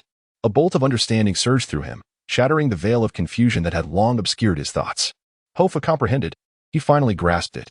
Closing his eyes, he directed his magic-laden spirit into the earth. In that moment, he ceased to forcibly control the transfiguration and instead embraced the rhythm of the land's breath, genuinely attuning to the myriad calls of existence, striving to alter his own psychic field. In this instant, the meditative techniques of the Mirajibo Walker came to fruition, his keen awareness magnified. He heard the whispers of the elements, glimpsed the immense power of the world, and endeavored to transform himself, merging with them. At that moment, Hoffa felt as though he were standing upon a vast expanse of clay, the earth gradually enveloping him, spiraling beneath his feet to form a colossal hand resembling a throne, lifting him high into the air. Joy's eyes widened in astonishment, exclaiming in disbelief, "What are you doing, kid?" The ground began to tremble, and leaves from the forbidden forest rustled to the ground. Hoffa ascended higher, arms outstretched, laughing heartily amidst the forbidden forest.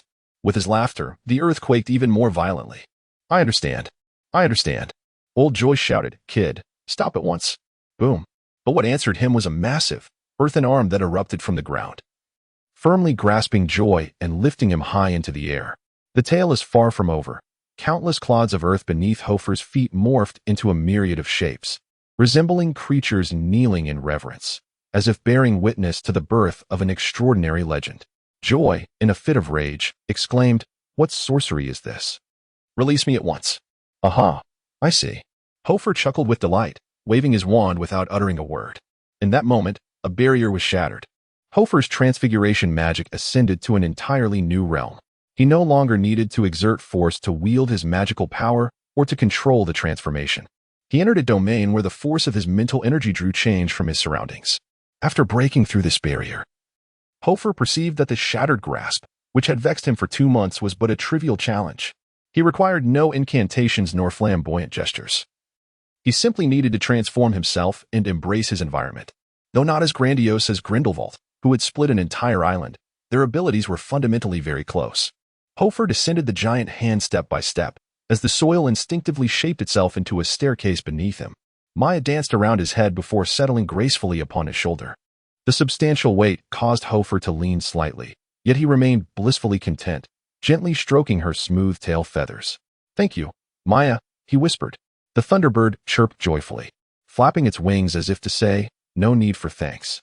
Having learned Grindelwald's spell, Hoffa bid farewell to Joy and hurried towards the school, eager to share his discovery with Goshawk in hopes of unearthing more information regarding Miller and Grindelwald. However, upon arriving breathlessly at the school, he found it eerily deserted. He rushed to his charms classroom, only to find it empty as well. Seeking answers, he dashed to the 3rd floor, where the teachers' offices were located, but found them devoid of life. To his dismay, he discovered Slughorn's office, door wide open, the interior in disarray, with precious artifacts strewn about in chaos, evoking a sense of dread. Carefully stepping over shards of glass, he peered inside, but saw no one, a creeping unease settling in his heart. He hastily made his way to the grand hall. Upon reaching the hall, he finally spotted a couple of upperclassmen hurrying through the corridor. Hoffa hurriedly approached one and grasped their arm, asking anxiously, "Where is everyone? What are the teachers and students?" The student looked at him with a bewildered expression. "Are you daft? Today is the Quidditch final. Why would anyone stay here instead of watching the match?" "The final?" Hoffa replied, perplexed. He distinctly remembered the date of the Quidditch final. Aglaia reminded him almost daily. It was supposed to be next week. Why had it suddenly been moved forward? It was not unusual for Professor Dumbledore to alter the schedule of the match. A nearby Hufflepuff girl nudged the boy and then kindly addressed Hoffa. "Today is indeed the school's Quidditch final, pitting Ravenclaw against Gryffindor. Would you care to join us in watching?" In the final match, were Goshawk and the other professors watching the Quidditch championship? Hoffa hurriedly followed a group of upperclassmen to the venue, and indeed, it was already teeming with spectators. Under the brilliant sunlight, the blue eagle flag and the red lion flag fluttered in the air. He did not see Goshawk, nor did he catch sight of any other faculty members. He only noticed the tall, curly-haired Quidditch instructor, Pario, flanked by 2 rows of Quidditch players clad in blue robes of Ravenclaw and the red robes of Gryffindor. At that moment, Aglaia stood on the lawn, glancing around anxiously while holding a brand new broomstick, which bore several gilded letters on its handle, Oak Arrow 79. Upon seeing Hoffa rushing from the castle, Aglaia immediately stood on tiptoe and briskly stepped away from the players, broomstick in hand. Hey, where have you been? I've been searching for you for ages. This time. She no longer cared about the gazes of those around her, speaking urgently. I'm looking for Goshawk. Is Goshawk still watching the match? Hoffa retorted. Aglaia stomped her foot in frustration. Oh, forget about Goshawk. All the heads and the principal have gone to Romania today. Hoffa's face paled slightly, the excitement of mastering the shattering grip dissipating at this news. He had been so engrossed in studying spells and caring for Maya that he had failed to notice how quickly May had arrived. Could it be? Aglaia took a deep breath and said solemnly, Miranda is missing. Hoffa's complexion turned ashen. Aglaia continued, I haven't seen her since this morning, but she left me a note. With that, she handed the note to Hoffa. Let's go. I can't hold it together any longer. Hoffa staggered slightly, his eyes widening. Damn it. Did that fool Miller hide as soon as the professors left? Aglaia, however, remained composed as she pulled a gray cloth bag from her pocket and handed it to Hoffa. This is a magical restorative potion. Hurry, go find her. I've already informed St. Mungo's with an owl. They'll send someone over soon. Hoffa received the bag and opened it, revealing it filled with numerous vials of magical restorative potions. There was no time for gratitude. Hoffa immediately inquired, Where's Dumbledore? He knew that Headmaster Dipet had left Dumbledore in charge of the school. Aglaia pointed upwards and quickly replied, Dumbledore summoned us to commence the final early. He must have sensed something amiss and was uneasy about us remaining scattered within the school, so he found a reason to gather us. Following Aglaia's. Hoffa indeed spotted Dumbledore high up in the stands, his expression grave, lacking the usual excitement of watching a match. Hoffa immediately grasped the rationale behind Dumbledore's actions. Although he could not see Miller, he sensed his presence, indicating that something was about to transpire. Finding Miranda was imperative. Hoffa seized the bag and dashed away. Be careful. Aglaia's voice called from behind. He swiftly dashed into the desolate castle of the school, his mental force field fully activated. Within a radius of 50 meters encompassed by his psychic aura, all objects appeared to come to life. A torrent of information surged towards Hoffa's mind.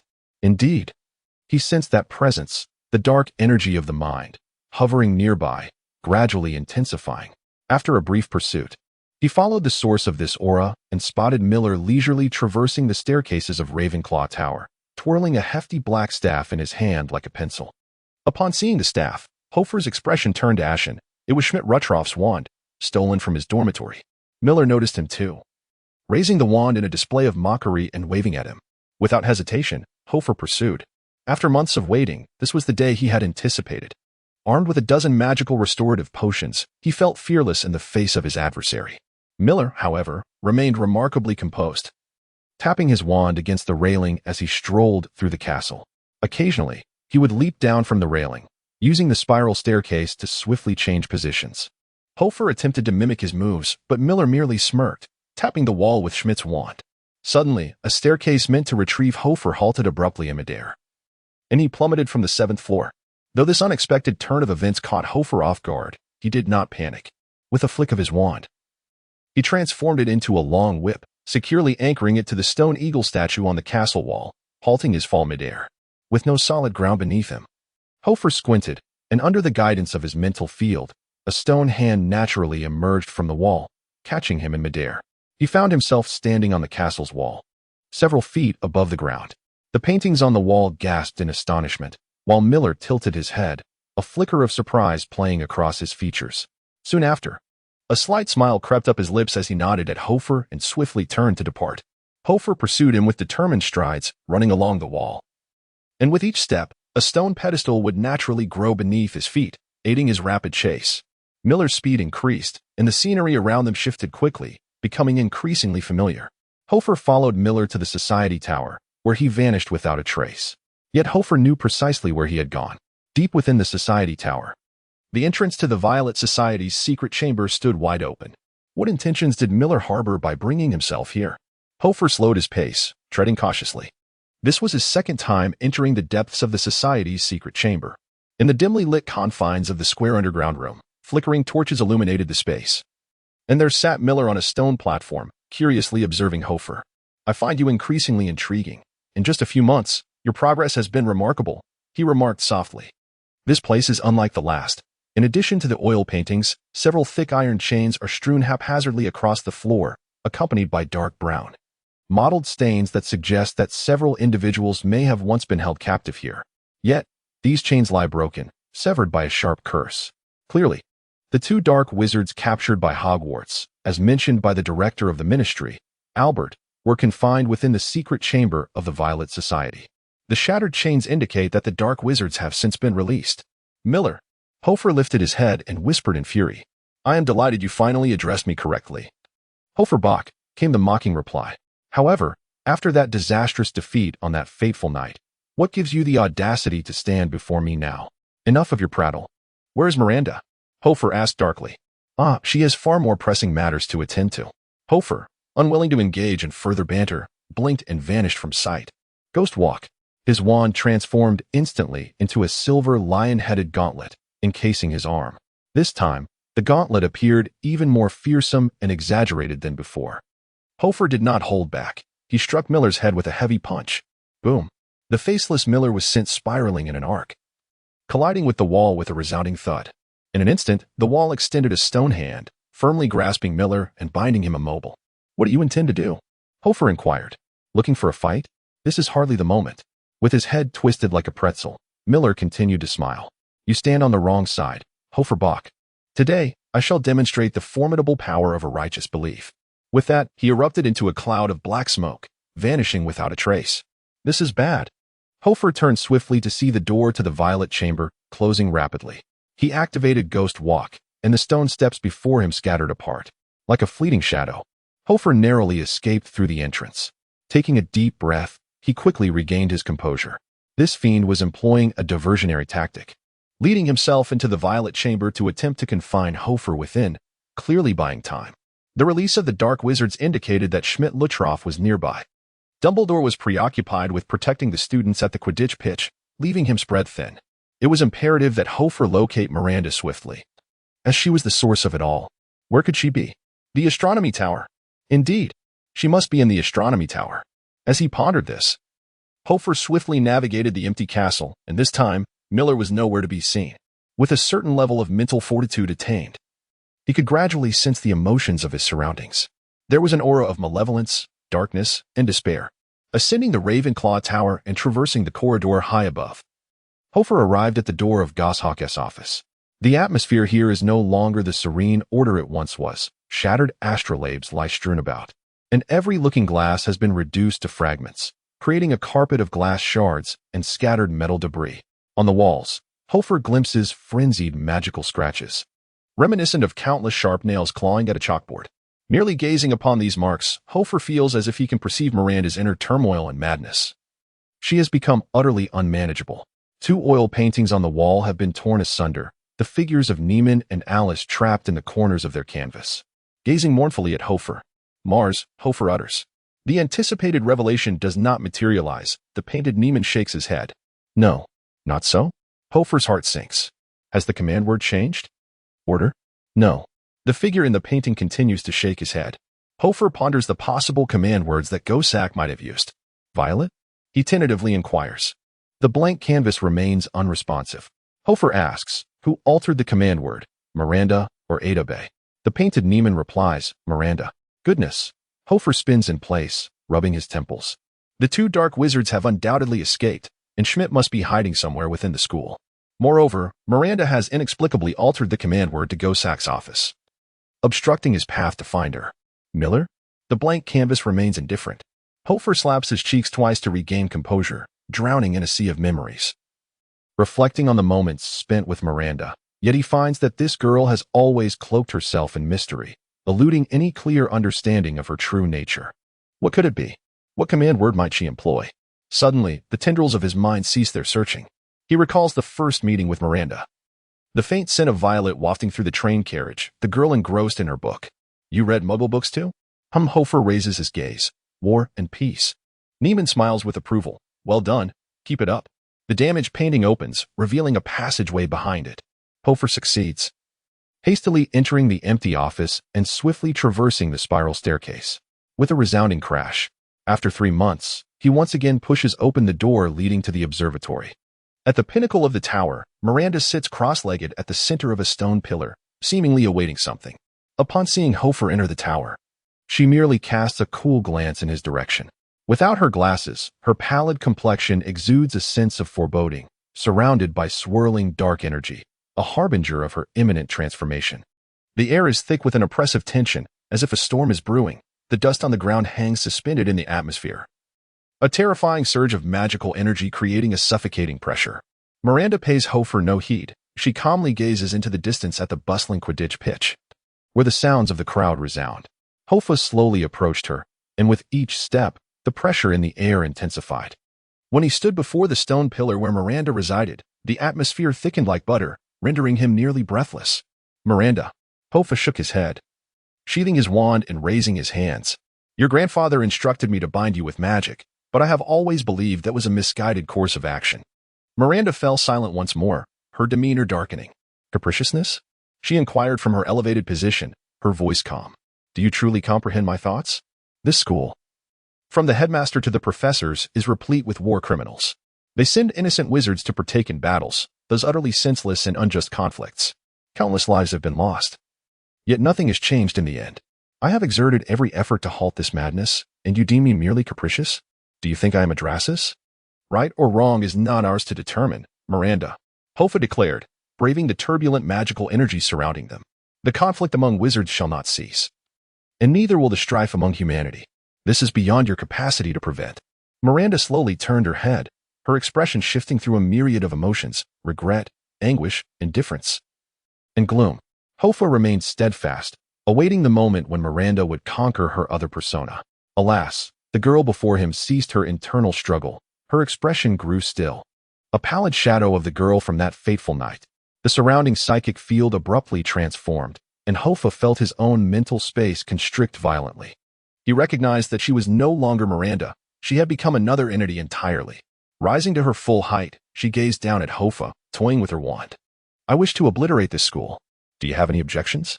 Yes. What concern is it of yours? I can lead you to a better place. This is where I study. It is as simple as that. Even if it means becoming a pawn. My choices are mine alone.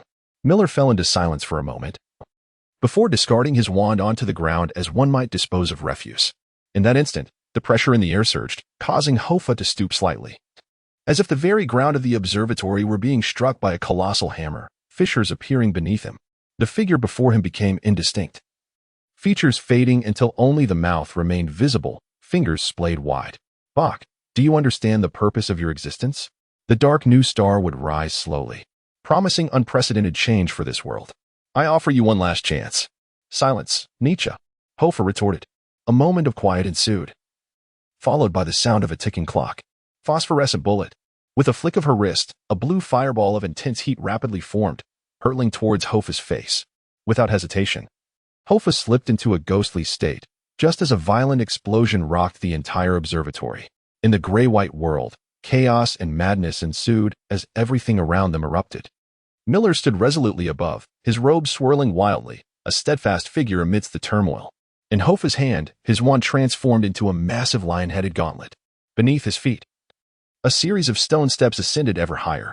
As Miller witnessed Hoffa vanish, he tilted his head and swiftly disappeared into the ether himself. A spell of illusion, perhaps? Hoffa coldly scrutinized the path ahead. Although it had vanished from the realm of reality, it remained distinctly visible in the shadow world. Hoffa's form was clearly discernible in the gray and white realm. Striding forward with increasing velocity, he delivered a powerful punch to its abdomen, forcing it to bend over and ruthlessly dispelling its stealth. Yet this time, it exhibited none of the fragility it had previously shown. Instead, it fiercely grasped Hoffa's arm and delivered a heavy headbutt. Hoffa was struck as if by a boulder, propelled 3 meters backward, crashing down from the stone pillar. The sharp protrusions of his gauntlet scraped the ground, leaving deep gouges. Damn it! Dazed, Hoffa rose from the ground, wiping the blood from his nose as he swiftly entered a meditative state to regain his composure. The creature descended heavily from the pillar, crashing to the ground like a body forged of steel. It advanced a step, charging forth. However, Hoffa sidestepped and glared, his hand forming a fist. Shattering grip. Boom. 2 massive stone slabs lifted from the ground, slamming down to ensnare Miller in between. The pressure lasted but a moment. The slabs cracked with countless fissures before exploding violently, as if Hoffa commanded not a mere individual, but a bundle of explosive force. The blast's ferocity compelled Hoffa to retreat 3 steps. realizing he had mistakenly targeted the wrong entity. Indeed, the next instant, a whisper brushed against his ear. Still looking around, the true Miller had already materialized behind him. Its entire right arm transformed into an icy spear, descending with force. Hoffa's pupils contracted to pinpricks. The gauntlet on his arm swiftly morphed into a pointed shield. Thud. The clash of spear against shield resounded. Hoffa barely managed to parry this perilous strike. Do you still possess sufficient magical power? During the standoff, Miller fixed its gaze intently upon Hoffa. Hoffa grinned. Spectral stride. Caught off guard, the icy spear pierced through Hoffa's form, crashing into the ground. Miller retreated rapidly, initiating a countdown. However, in the shadow world, Hoffa resolutely consumed a restorative potion. The potent elixir surged through him like a dose of magical adrenaline. The moment he burst forth from the shadow realm, Miller clasped his hands together. Countless fragments of stone erupted from the ground, serpentine heads emerging to ensnare Hoffa. Yet in the next instant, Hoffa slipped back into the shadows. Miller had not anticipated Hoffa utilizing spectral stride twice in succession, reacting with remarkable speed. He waved his hand to withdraw the magic. Triple Iron Guard. A battalion of armored sentinels descended from above, attempting to intercept Hoffa's onslaught. The tactic was antiquated. Before the three armored guards could bring their shields together, Hoffa raised his hand, transforming his wand into a whip adorned with cruel hooks. The whip shot forth from the void with lightning speed, slipping through the gaps in the shields to ensnare Miller in a binding embrace, rendering him immobile. Emerging from spectral stride, Hoffa stood 10 meters apart, the steel whip taut and unwavering. You shall not control me, Miller roared. Engulfed in a fierce pale flame that blazed fiercely around him, the stones beneath his feet melted into molten lava. The violent surge of magic caused Hoffa's hair and clothes to singe and curl, and he sensed the torment emanating from his wand, struggling to contain his adversary. Hold on, my friend. Hoffa clenched his whip, his eyes widening suddenly as he activated his meditation technique. His consciousness swiftly permeated the ground. Crushing grasp. Boom. The surface of the observatory trembled as a multitude of hands, intermingled with lava, erupted from the earth. One stone hand seized Miller, only to be shattered instantly by Miller's psychic force. But soon, 2, 3, 4, 5, 10, 20 hands emerged. Boom, boom, boom. Amidst the thick clouds of dust, countless stone hands piled upon one another, forcefully restraining Miller. He was pinned beneath the boulders, visible only by his head. He was trapped. You have mastered your master's magic, he rasped, truly a genius of transformation. Enough, Miranda. Do not succumb any further. This is wrong, Hoffa declared, his face pale. Wrong. Humph. Miller chuckled ominously, his voice echoing like a cuckoo's mournful call. You. Miller bowed his head, straining against his bonds. The towering stone hands, nearly 10 meters high, began to sway, failing to restrain Miller. Hoffa's eyes widened in sheer horror.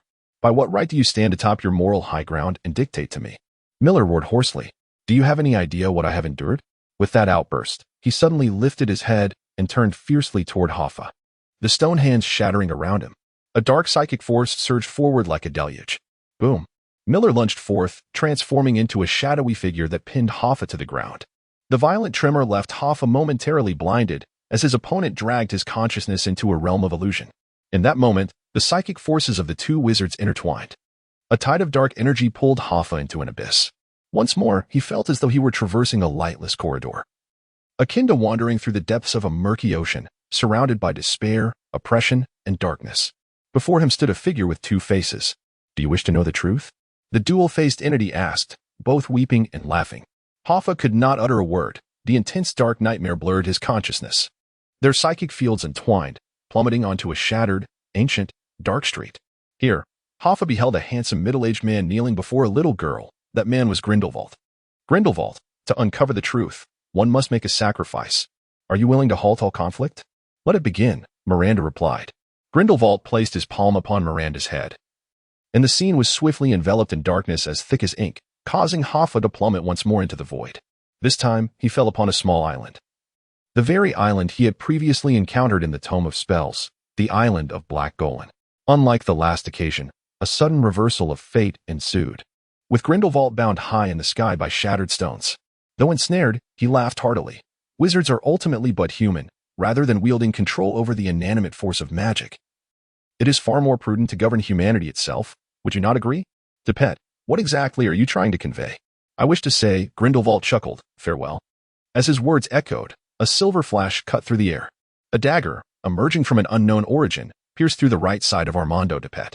In a spray of crimson, Dipet turned in shock as the crowd gasped in horror. No. A shadow loomed behind Dipet, plunging a blade into his flesh. Your ideology is too antiquated, Professor, spoke the masked Neiman with a calm demeanor. Before Hoffa could register any semblance of shock, he plummeted once more. This descent was into an abyss of profound darkness, a fog so dense that it obscured all sight, with only two figures discernible within. Neiman, father. England is not a place for you. All my actions are for the sake of our family. Abby Goshawk, everything I have done is for the greater good. For the order of the world. With that, Goshawk raised his wand towards his son. The entire scene vanished entirely. Hoffa's mental fortitude was wholly consumed by the encroaching darkness. As if, in that moment, he transformed into the young Miranda, reliving her harrowing past steeped in shadows. The faceless entity clung to Hoffa's back, whispering, "Do you see? In this chaotic, frenzied world, my father, my family, are but sacrifices, victims of wizarding conflicts. Now, can you still proclaim with grandeur that you understand me? That I am in the wrong? Do you dare assert that my actions are erroneous? I am not at fault. The conflicts among wizards must cease, at any cost." Gradually, the voice of the faceless Miller dissipated, returning to the void. Only darkness remained, a darkness so dense it felt insurmountable. Negative energy surged like a tide against his soul and flesh, the pressure mounting to suffocating levels. Akin to descending into the unfathomable depths of the Mariana Trench. At last, he comprehended it all. Why Goshawk chose to conceal the truth from him. And why Ender harbored such fury towards Goshawk. Goshawk had slain his own son, because of war, because of betrayal, because of the strife among wizards.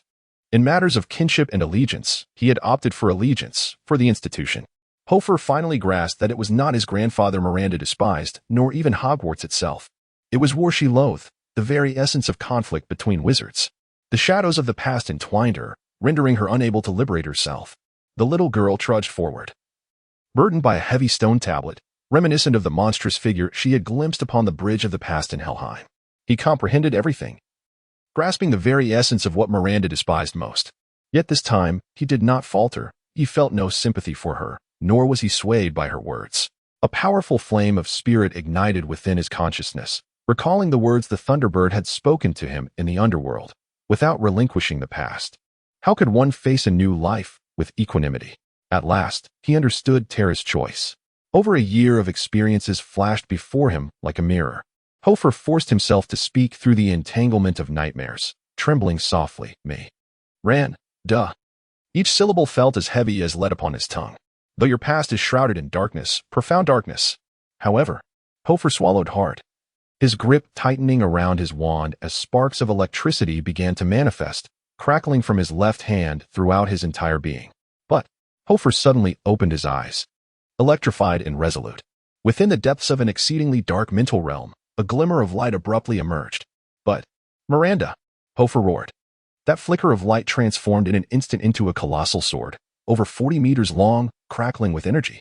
He raised the blade high, unleashing a thunderous shout, "Humans, live in the present." With a single stroke, he brought the sword down upon the tower, cleaving through the darkness as though heralding Dawn's arrival, illuminating the world. His mental force enveloped the entire astronomical tower. Everything remained unchanged, save for Miranda, who lay prostrate on the ground. A shadowy figure struggled to stand before her, Miller. Its mental energy field cleaved in two. Beneath Hoffa's mental influence, it could barely maintain its stance. What kind of magic is that?" Miller exclaimed in terror. Hoffa tilted his head slightly, replying softly, "That is not magic." With that, he raised his hand and clenched his fist. Bang! The mental force shattered Miller's presence into fragments. The darkness dispersed. On the observatory, Miranda clutched her chest, stumbling backward, her gaze fixed in horror upon Hoffa. As if confronted with an incomprehensible phenomenon, Hoffa regarded Miranda with calmness. He sheathed his wand and approached her with purposeful strides. "Don't come closer. Don't come closer." Miranda cried out in fear. Hoffa knelt before her, gazing into her eyes. He gently cupped her face, locking his gaze with her brown eyes, and whispered, "I understand now. You should have told me sooner. What good would it have done to tell you? Can you truly comprehend?" Miranda retorted sharply. "Our life experiences are so different. You cannot grasp anything." Hoffa replied, "I may not be particularly clever. In Ravenclaw, I am merely an ordinary individual, but I can empathize with your suffering. You cannot, Hoffa. Buck. Miranda shook her head vigorously, retreating with a kick, exclaiming that he understood nothing and was only concerned with himself. She shook her head, attempting to free herself from Hofer's grasp. Indeed, even so, I must assert that I comprehend. Hofer took a deep breath, firmly cradling her face, and said, "The burdens of a dark past weigh heavily upon you, yet the terrifying future equally fills me with dread. For an entire year, I have lived under the shadow of war, consumed by fears and anxieties about what lies ahead. I am restless, anxious, desperate, and at times, I am even filled with rage." "Shut up!" Miranda froze, shouting. Hofer pursed his lips. "Yet that was not right, not at all. Be quiet. I implore you to cease." Miranda's voice was tinged with desperation. Hofer raised his chin, gazing straight into Miranda's eyes. "Humans exist in the present. We live today. In the now. Regardless of how terrifying the future may be, and no matter how dark the past, life remains life. Miranda, the past is not a justification for you to abandon yourself or your existence." Miranda was rendered speechless, her body trembling incessantly, yet she gritted her teeth and uttered, "It has nothing to do with you." "What if I say it does?" Hofer replied. Miranda's chest heaved violently as she fixated on Hofer. "You are correct. My protective instincts are indeed solitary, and my perspective on friendship differs from yours. However, that does not imply I lack emotions. Nor does it mean I do not regard you as a friend." Hofer smiled, his eyes slightly reddened. "Friends are akin to family. Sometimes they are chosen for us. When you allowed me into your compartment on the train, we became friends, did we not?" The two exchanged a silent gaze. The turbulent, lethal magical energy in the air gradually subsided, and the swirling dust settled. Hofer opened his hands and earnestly said, "I am right here. Is that not enough?" After a brief silence, Miranda could no longer contain herself. Biting her lip, her expression spiraled out of control. Finally, she covered her face and wept uncontrollably. "Hofer, what am I to do? What should I do?" It's all right. Just tell me." Hofer held Miranda's face firmly. "This is not your fault. Tell me where those dark wizards are. What is Grindelwald's plan? I can still go and stop it all. I let them in through the secret passage." Miranda sobbed. "I directed them to the Quidditch pitch, using the venomous tentacula. Dumbledore. Will Dumbledore be able to stop them?" Miranda shook her head, tears streaming down her face. "It's too late. It's all too late. I stole Slughorn's sleeping potion and tricked him into drinking it. Now, he cannot awaken. No one can stop Rutrough now." In an instant, Hofer felt a chill run through him. He swiftly stood up and looked toward the distant Quidditch pitch. Indeed, a thick gray mist had begun to spread. The Quidditch pitch was already spiraling out of control. "What should we do? Is it too late?" "No. There must be a way." Hoffa turned swiftly and approached the weeping Miranda, lifting her up with urgency. "Can you still walk?" I can," she replied. "Go." Hoffa commanded decisively. "Head to Slughorn's office to find the antidote, then proceed to the Quidditch pitch. Awaken Dumbledore. I will go to the Quidditch field and rescue those people." "What will you do?" With life and death hanging in the balance, Miranda ceased her tears, her lips pale. "Don't worry about me. Focus on your task and hurry." Hoffa gave her shoulder a gentle push.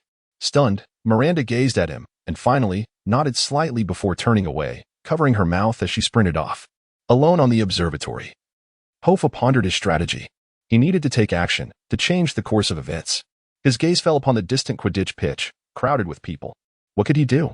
Without prompt action, death was inevitable. He recalled the words of Ender, who had once told him that the weakness of the venomous tentacula's poison was water. I need water. Water to save them. But how would he get there? Run? Too slow. Fly? Yes, a broomstick. But he had no broomstick. The flying charm?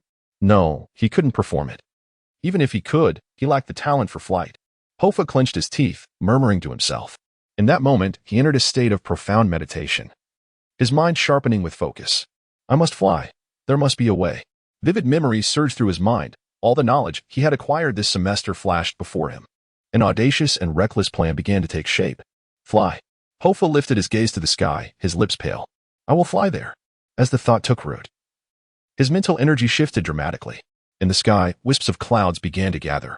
I will fly there. Hoffa shouted towards the heavens. For the first time, he desired to alter his surroundings, to chase something that existed not in the past or the future, but solely in the present. The sky darkened with gathering storm clouds, and the golden tattoos on his arms extended, gradually enveloping his entire body. He closed his eyes, his consciousness fully immersed in his physical form. Hoffa whispered, I understand myself well enough.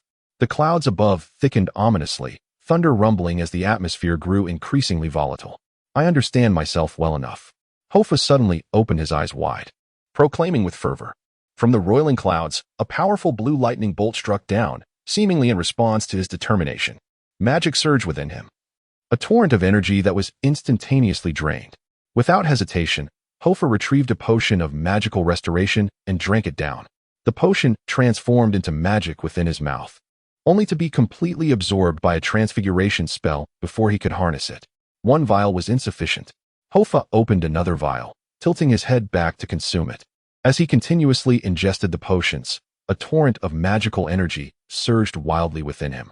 Hoffa's physique underwent a transformation. Muscles began to swell under the influence of the magic coursing through him. His bones reconfigured and muscle fibers elongated. Golden patterns proliferated across his body, ultimately converging at his eyes. With a visage contorted in agony, he lifted his head, his thighs bending, tendons stretching, and fingers curling into claws. A pale beak extended from his lips. Crack, crack. A new pair of skeletal structures emerged from his back, extending several meters from his shoulder blades. Yet this was insufficient. He could not fly. Something was still lacking. Amidst the thunder and lightning, Hoffa's spirit magnified to its utmost. An overwhelming agony and primal ferocity boiling within his mind, utterly uncontrollable. He transformed into a grotesque creature, entirely devoid of feathers, his form wrinkled and bare. Still, something was missing. He let out a cry to the heavens, exclaiming, "I have become sufficiently familiar." Why? Suddenly, a melodious chirp resonated from afar. A magnificent bird with dual wings soared like lightning, approaching with urgency and excitement. It was Maya. She glided through the sky, lightning chasing and encircling her form. She descended, enveloped in electric energy, landing gracefully upon Hoffa's shoulder. A colossal bolt of blue lightning struck down from the heavens, crashing into the observatory. The darkened sky roared with thunder. Yet amidst the overwhelming power of the lightning, Hoffa felt a sense of kinship. It emanated from Maya, who whispered softly to him with pure spirit, "Remember your purpose." Purpose. Finally, Hoffa recalled Dumbledore's words from his first transformation lesson. Let your inner goal be your beacon, guided by love and acceptance. To maintain your essence amid the intricate transformation process. Hoffa awakened once more. He ceased to force the change and instead allowed the magic to flow naturally, guiding the surrounding environment. The surging magic resonated with the lightning above, and in that moment, he felt as though he became one with the storm. The sky was shrouded in dark clouds. Hoffa's skull morphed in the lightning's embrace, his eyes transformed into sharp, pale yellow orbs, and countless fine hairs covered his body. While magnificent, oversized feathers sprouted from every corner of him. His arms morphed into vast wings, his legs into keen talons. The beak became enormous and razor-sharp, feathers glimmering with a cerulean hue. Accompanied by Maya's melodious call, Hoffa spread his wings upon the high platform. He transformed into a colossal thunderbird. In his euphoric, resounding cry, a torrential downpour began. At this moment, on the Quidditch pitch, a thick fog rolled in from an unknown source. At the top, Albus Dumbledore immediately sensed something amiss. He rose, furrowing his brow as he scanned the surroundings and raised his wand. "Sever," he murmured softly. Buzz. As invisible ripples coursed through the air. A formidable tempest of psychic energy enveloped the Quidditch pitch, suppressing the surrounding mist and revealing a fearsome beastly silhouette. Just then, a wave of intense dizziness surged through Dumbledore's mind. He paused for a moment, bewildered, and then a hint of resigned bitterness grazed his features as he murmured, "Ada Bay, Gellert. You truly are." Before he could finish, he collapsed heavily onto the bench. The vast psychic field abruptly vanished. The thick fog, freed from Dumbledore's restraint, began to churn once more. At first, no one paid it any heed. The crowd continued to cheer exuberantly for their team. However, as the smoke thickened and visibility diminished, both players and spectators sensed something amiss. Their initial confusion quickly morphed into alarm when some began to collapse after inhaling the mist. The atmosphere shifted from exhilaration to sheer panic. Some upperclassmen stood up, intent on locating Dumbledore, yet they found him inexplicably slumped in his seat, his head askew, lost to consciousness. He attempted to force his eyelids open, but to no avail. The Quidditch players, too, halted their fierce competition, perched atop their brooms, gazing at the distant flashes of lightning and the dense fog below, unsure of the unfolding events. A few players contemplated landing, but Aglia, having faced poisonous gas in the Forbidden Forest, sensed the danger and sharply warned, "Do not descend." No sooner had she spoken than a swarm of winged creatures erupted from the mist, akin to a horde of bats in the night. At that moment, the creatures scattered, as if sensing something ominous. The overcast sky was suddenly pierced by a tremendous bolt of lightning, causing all to gaze upward in astonishment. The flash had seemed distant moments before. Now, it struck the tower with a resounding crash. The blinding blue light tore through the thick black rain clouds, and the raindrops began to fall in a cacophony. Someone shouted, "Look, there's a figure on the tower." The crowd gasped, "Wait. That person looks like they've been struck by lightning." "What? No. The one hit by lightning is falling." Tom Riddle sensed the disturbance the instant the smoke billowed over the pitch, his brow furrowed as he swiftly descended from the viewing platform. The Gryffindor player, oblivious to the chaos, was suddenly struck by a petrifying curse, falling straight from his broom. Calmly, Tom extended his left hand, and the Gryffindor player's broom zoomed into his grasp. Without a glance at the swirling fog of the Quidditch pitch, he mounted the broom and soared into the air, intent on escaping. However, shortly after taking flight, dark clouds gathered, and a massive bolt of lightning caught his attention. In the illumination of the flash, he beheld a half-human, half-bird figure plummeting from the astronomy tower. What was that? Tom rubbed his eyes, only to find his vision obscured by the torrential downpour. The rain fell relentlessly, rendering Hoffa speechless. Yet, he discovered a superior means to express his elation. With a fierce cry, he leaped from the 300-foot-high observatory. During the rapid descent, he underwent a complete transformation. Initially, he felt somewhat unfamiliar with his new form, but soon the instincts coursing through his veins caused his muscles to tremble. At last, 10 meters above the ground, he rediscovered the sensation of flight, flapping his wings and mastering the air, slicing through the rain, tracing a graceful arc beneath the observatory, and soaring into the sky. In that moment, Hoffa soared above the horizon. The scenery below began to diminish, and all the constraints that bound him, much like the gravity of the earth, dissipated into nothingness. He no longer feared the future. He no longer shied away from challenges. He devoted everything to seizing his present destiny. The downpour in the sky intensified, cascading like a waterfall, yet in the fleeting moment of lightning, a mysterious phantom was indelibly impressed upon the eyes and hearts of all present.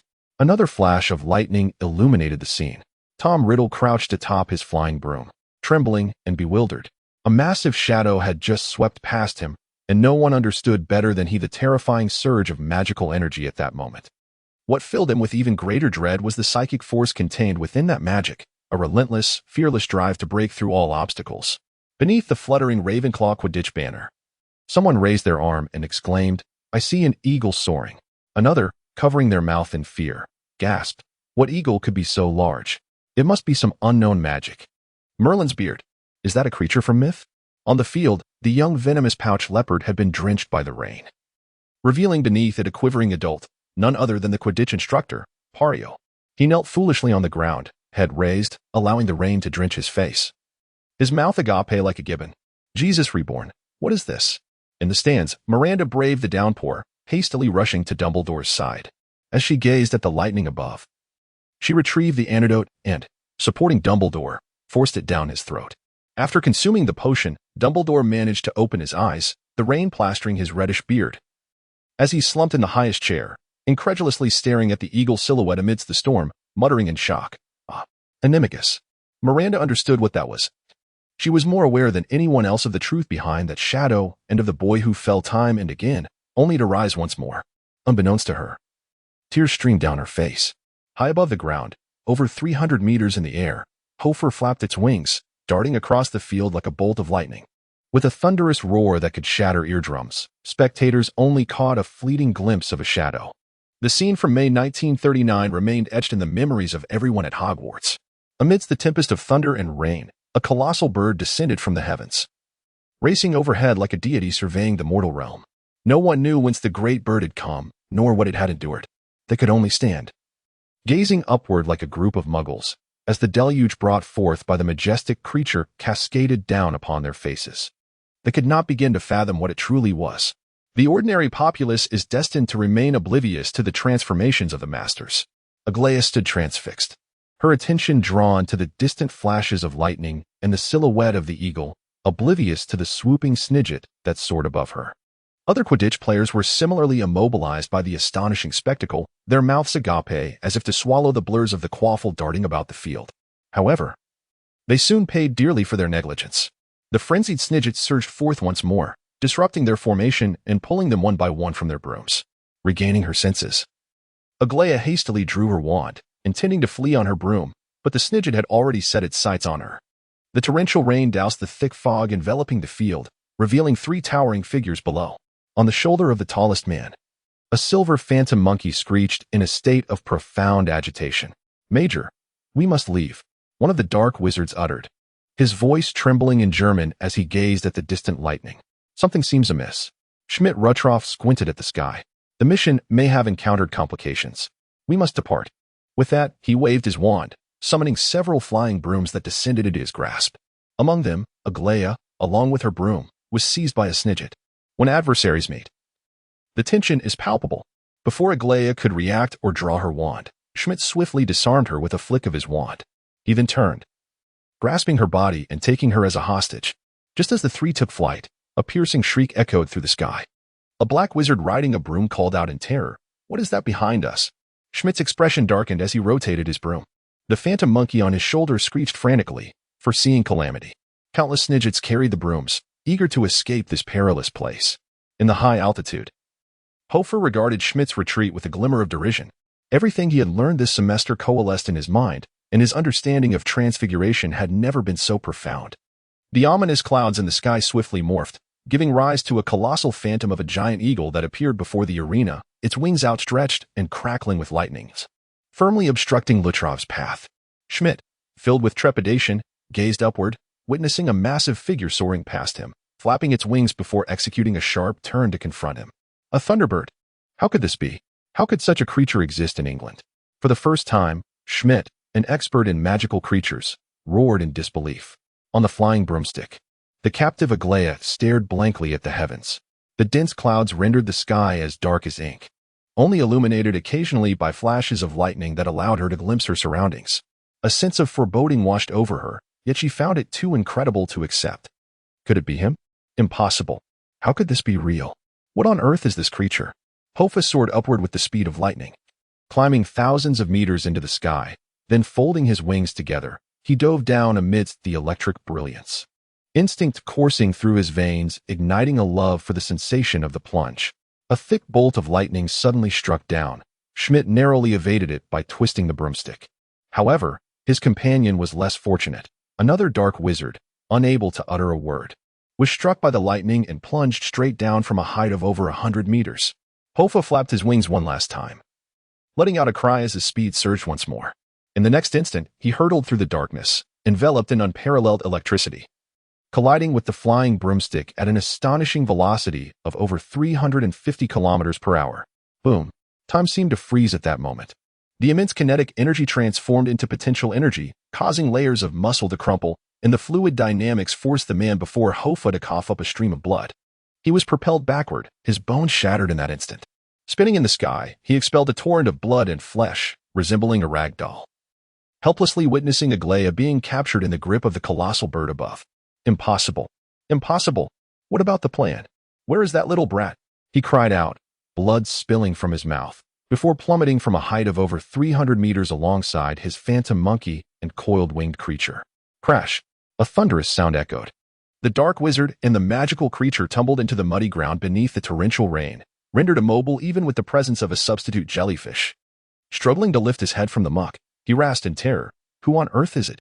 He set aside the dazed Aglaia and, stepping through the puddles, ambled toward Schmidt. Schmidt, watching the boy approach step by step, was rendered speechless in horror. So, you two have fallen under Grindelwald's curse? Hoffa inquired nonchalantly. What are you talking about? Schmidt stammered, clutching his arm, his voice hoarse, unable to move as one of his arms had been vaporized by the lightning. It seems you still retain a semblance of your former self, Hoffa remarked, raising a finger. Such talent as yours should not be squandered here. Believe me, this school is on the brink of catastrophe. Remaining in this place will lead to your demise. Do not waste your abilities. Indeed, you are correct. Hoffa calmly nodded, interrupting Schmidt. However, I must refuse. With that, he raised his finger, channeling the last remnants of his magical energy into a brilliant arc of lightning that struck Schmidt, sending him crashing to the ground, convulsing and foaming at the mouth, unconscious. As everything settled, Hoffa felt his legs weaken and a dizziness enveloped him. Countless snowflakes danced before his eyes. Sighing, he lamented, "It truly cannot last beyond 3 seconds." Subsequently, utterly exhausted of magical, physical, and mental strength, he fell backwards onto the muddy hunting grounds, rolling down the slippery slope toward the edge of the forbidden forest. Animagus. The toll is too great. After rolling several meters, he finally came to a halt on the slick ground, lying sprawled out, allowing the rain to pelt his face, feeling no displeasure whatsoever. On the contrary, a sense of relief washed over him. This sensation did not stem from his surroundings, but from deep within his soul. He felt a profound authenticity. For the first time, he truly felt alive. The storm clouds and torrential rain gradually subsided after losing Hoffa's psychic presence. In the distance, a large bird descended gracefully, landing beside him and affectionately rubbing her head against his neck. It was Maya. Lying on the grass, Hoffa turned his head to stroke her feathers, whispering, "Thank you. Without you, I truly would not know what to do." Maya emitted a soft coo in response. At that moment, a figure stumbled up from above. "Hey, Hoffa? Where are you?" Maya raised her head and called out. Aglia finally spotted him and hurried over. Perhaps it was the rain that made the ground too slippery, or the recent tumultuous events that left her unsteady. She tripped and tumbled down, ultimately rolling past Hoffa, her face smeared with mud and looking quite disheveled. Despite the pain in his head, Hoffa couldn't help but smile. This smile tugged at his muscles, causing his ribs to ache uncomfortably. It all felt so real. After getting up, Aglia wiped her face, playfully hitting Hoffa in annoyance before struggling to suppress a laugh. Hoffa lay on the grass, cradling Maya's head, smiling as he turned to her. "It's nothing, just a minor insight into transfiguration." "A minor insight?" Aglia huffed, crossing her arms and pouting, clearly displeased. Hoffa propped himself up on his elbows and said, "Quick, go check on Miranda and Dumbledore." Miranda appeared, supporting Dumbledore as they descended from above. Maya gave a gentle trill in Hoffa's ear before taking flight and leaving the hunting grounds. Upon seeing Hoffa lying on the grass and a group of magical creatures knocked unconscious in the distance, Dumbledore's expression turned to one of astonishment. A few moments later, he nodded in acknowledgement to Hoffa. Then, he gently pushed Miranda towards Hoffa, signaling that he did not require assistance. Dumbledore made his way alone to the fallen black wizards and magical creatures, brandishing his wand. The ground of the hunting grounds heaved, and a series of stone golems emerged, binding Schmidt and his pets. Subsequently, Dumbledore departed the hunting grounds with the group of stone golems in tow. Miranda appeared hesitant, standing still with her head bowed, unable to meet Hoffa's gaze. However, Aglia, filled with fury, charged over. She began her approach in a staggered manner, soon striding with increasing determination, ultimately lunging at Miranda, seizing her by the throat and shaking her back and forth, exclaiming in frustration, "My Quidditch! My match! Why did you have to cause trouble today of all days? Couldn't you have waited just one more day?" Miranda softly replied, "I'm sorry." Aglia retorted, "Do you have any idea what it means for a first year to win the Quidditch championship?" Miranda, shaken to the point of losing her glasses, meekly defended, "I'm sorry. You can try harder next year." "Next year? Second year?" Aglia exclaimed, hopping in anger, limping as she chased after Miranda on the grass. For a second-year seeker, there were many contenders, but for a first-year seeker, such opportunities were rare, and a first-year seeker winning the Quidditch Cup was virtually unheard of. Once this chance is gone, it's gone for good. If I win a trophy in second year, it won't be anything special. Hoffa observed the two girls in the distance, allowing himself to relax as he lay back on the grass. The clouds dispersed under the sunlight, casting a beam of light upon his face. Before he could unwind for long, Aglia, in a huff, dragged Miranda to Hoffa's side. "You talk to him yourself." With that, Aglia crossed her arms and stood to Hoffa's right. Miranda approached with her head down, quietly helping Hoffa up and whispering an apology in his ear. Hoffa looked at her in surprise, but offered no response. As the rain ceased and the clouds cleared, Miranda, disregarding the puddles, sat down beside Hoffa. The three of them gathered in the ancient Hogwarts hunting grounds, gazing at the lush green hills of Scotland in the distance. This time, they engaged in a genuine conversation among friends. Aglia inquired, "What is the situation with your family? Since the first day of school, you and your grandfather have seemed off." Hoffa sighed, "A historical issue." Miranda slowly explained, "We are an immigrant family, having arrived in England during the Franco-Prussian War in 1870. To the German wizarding community, we are seen as traitors, fugitives, and cowards. Yet, to the British wizards, we are outsiders, spies. However, my grandfather does not share this view, having endured many wars. He believes that order supersedes all else, which is why later. Hoffa gently patted her hand, shaking his head, indicating that she need not continue on that subject.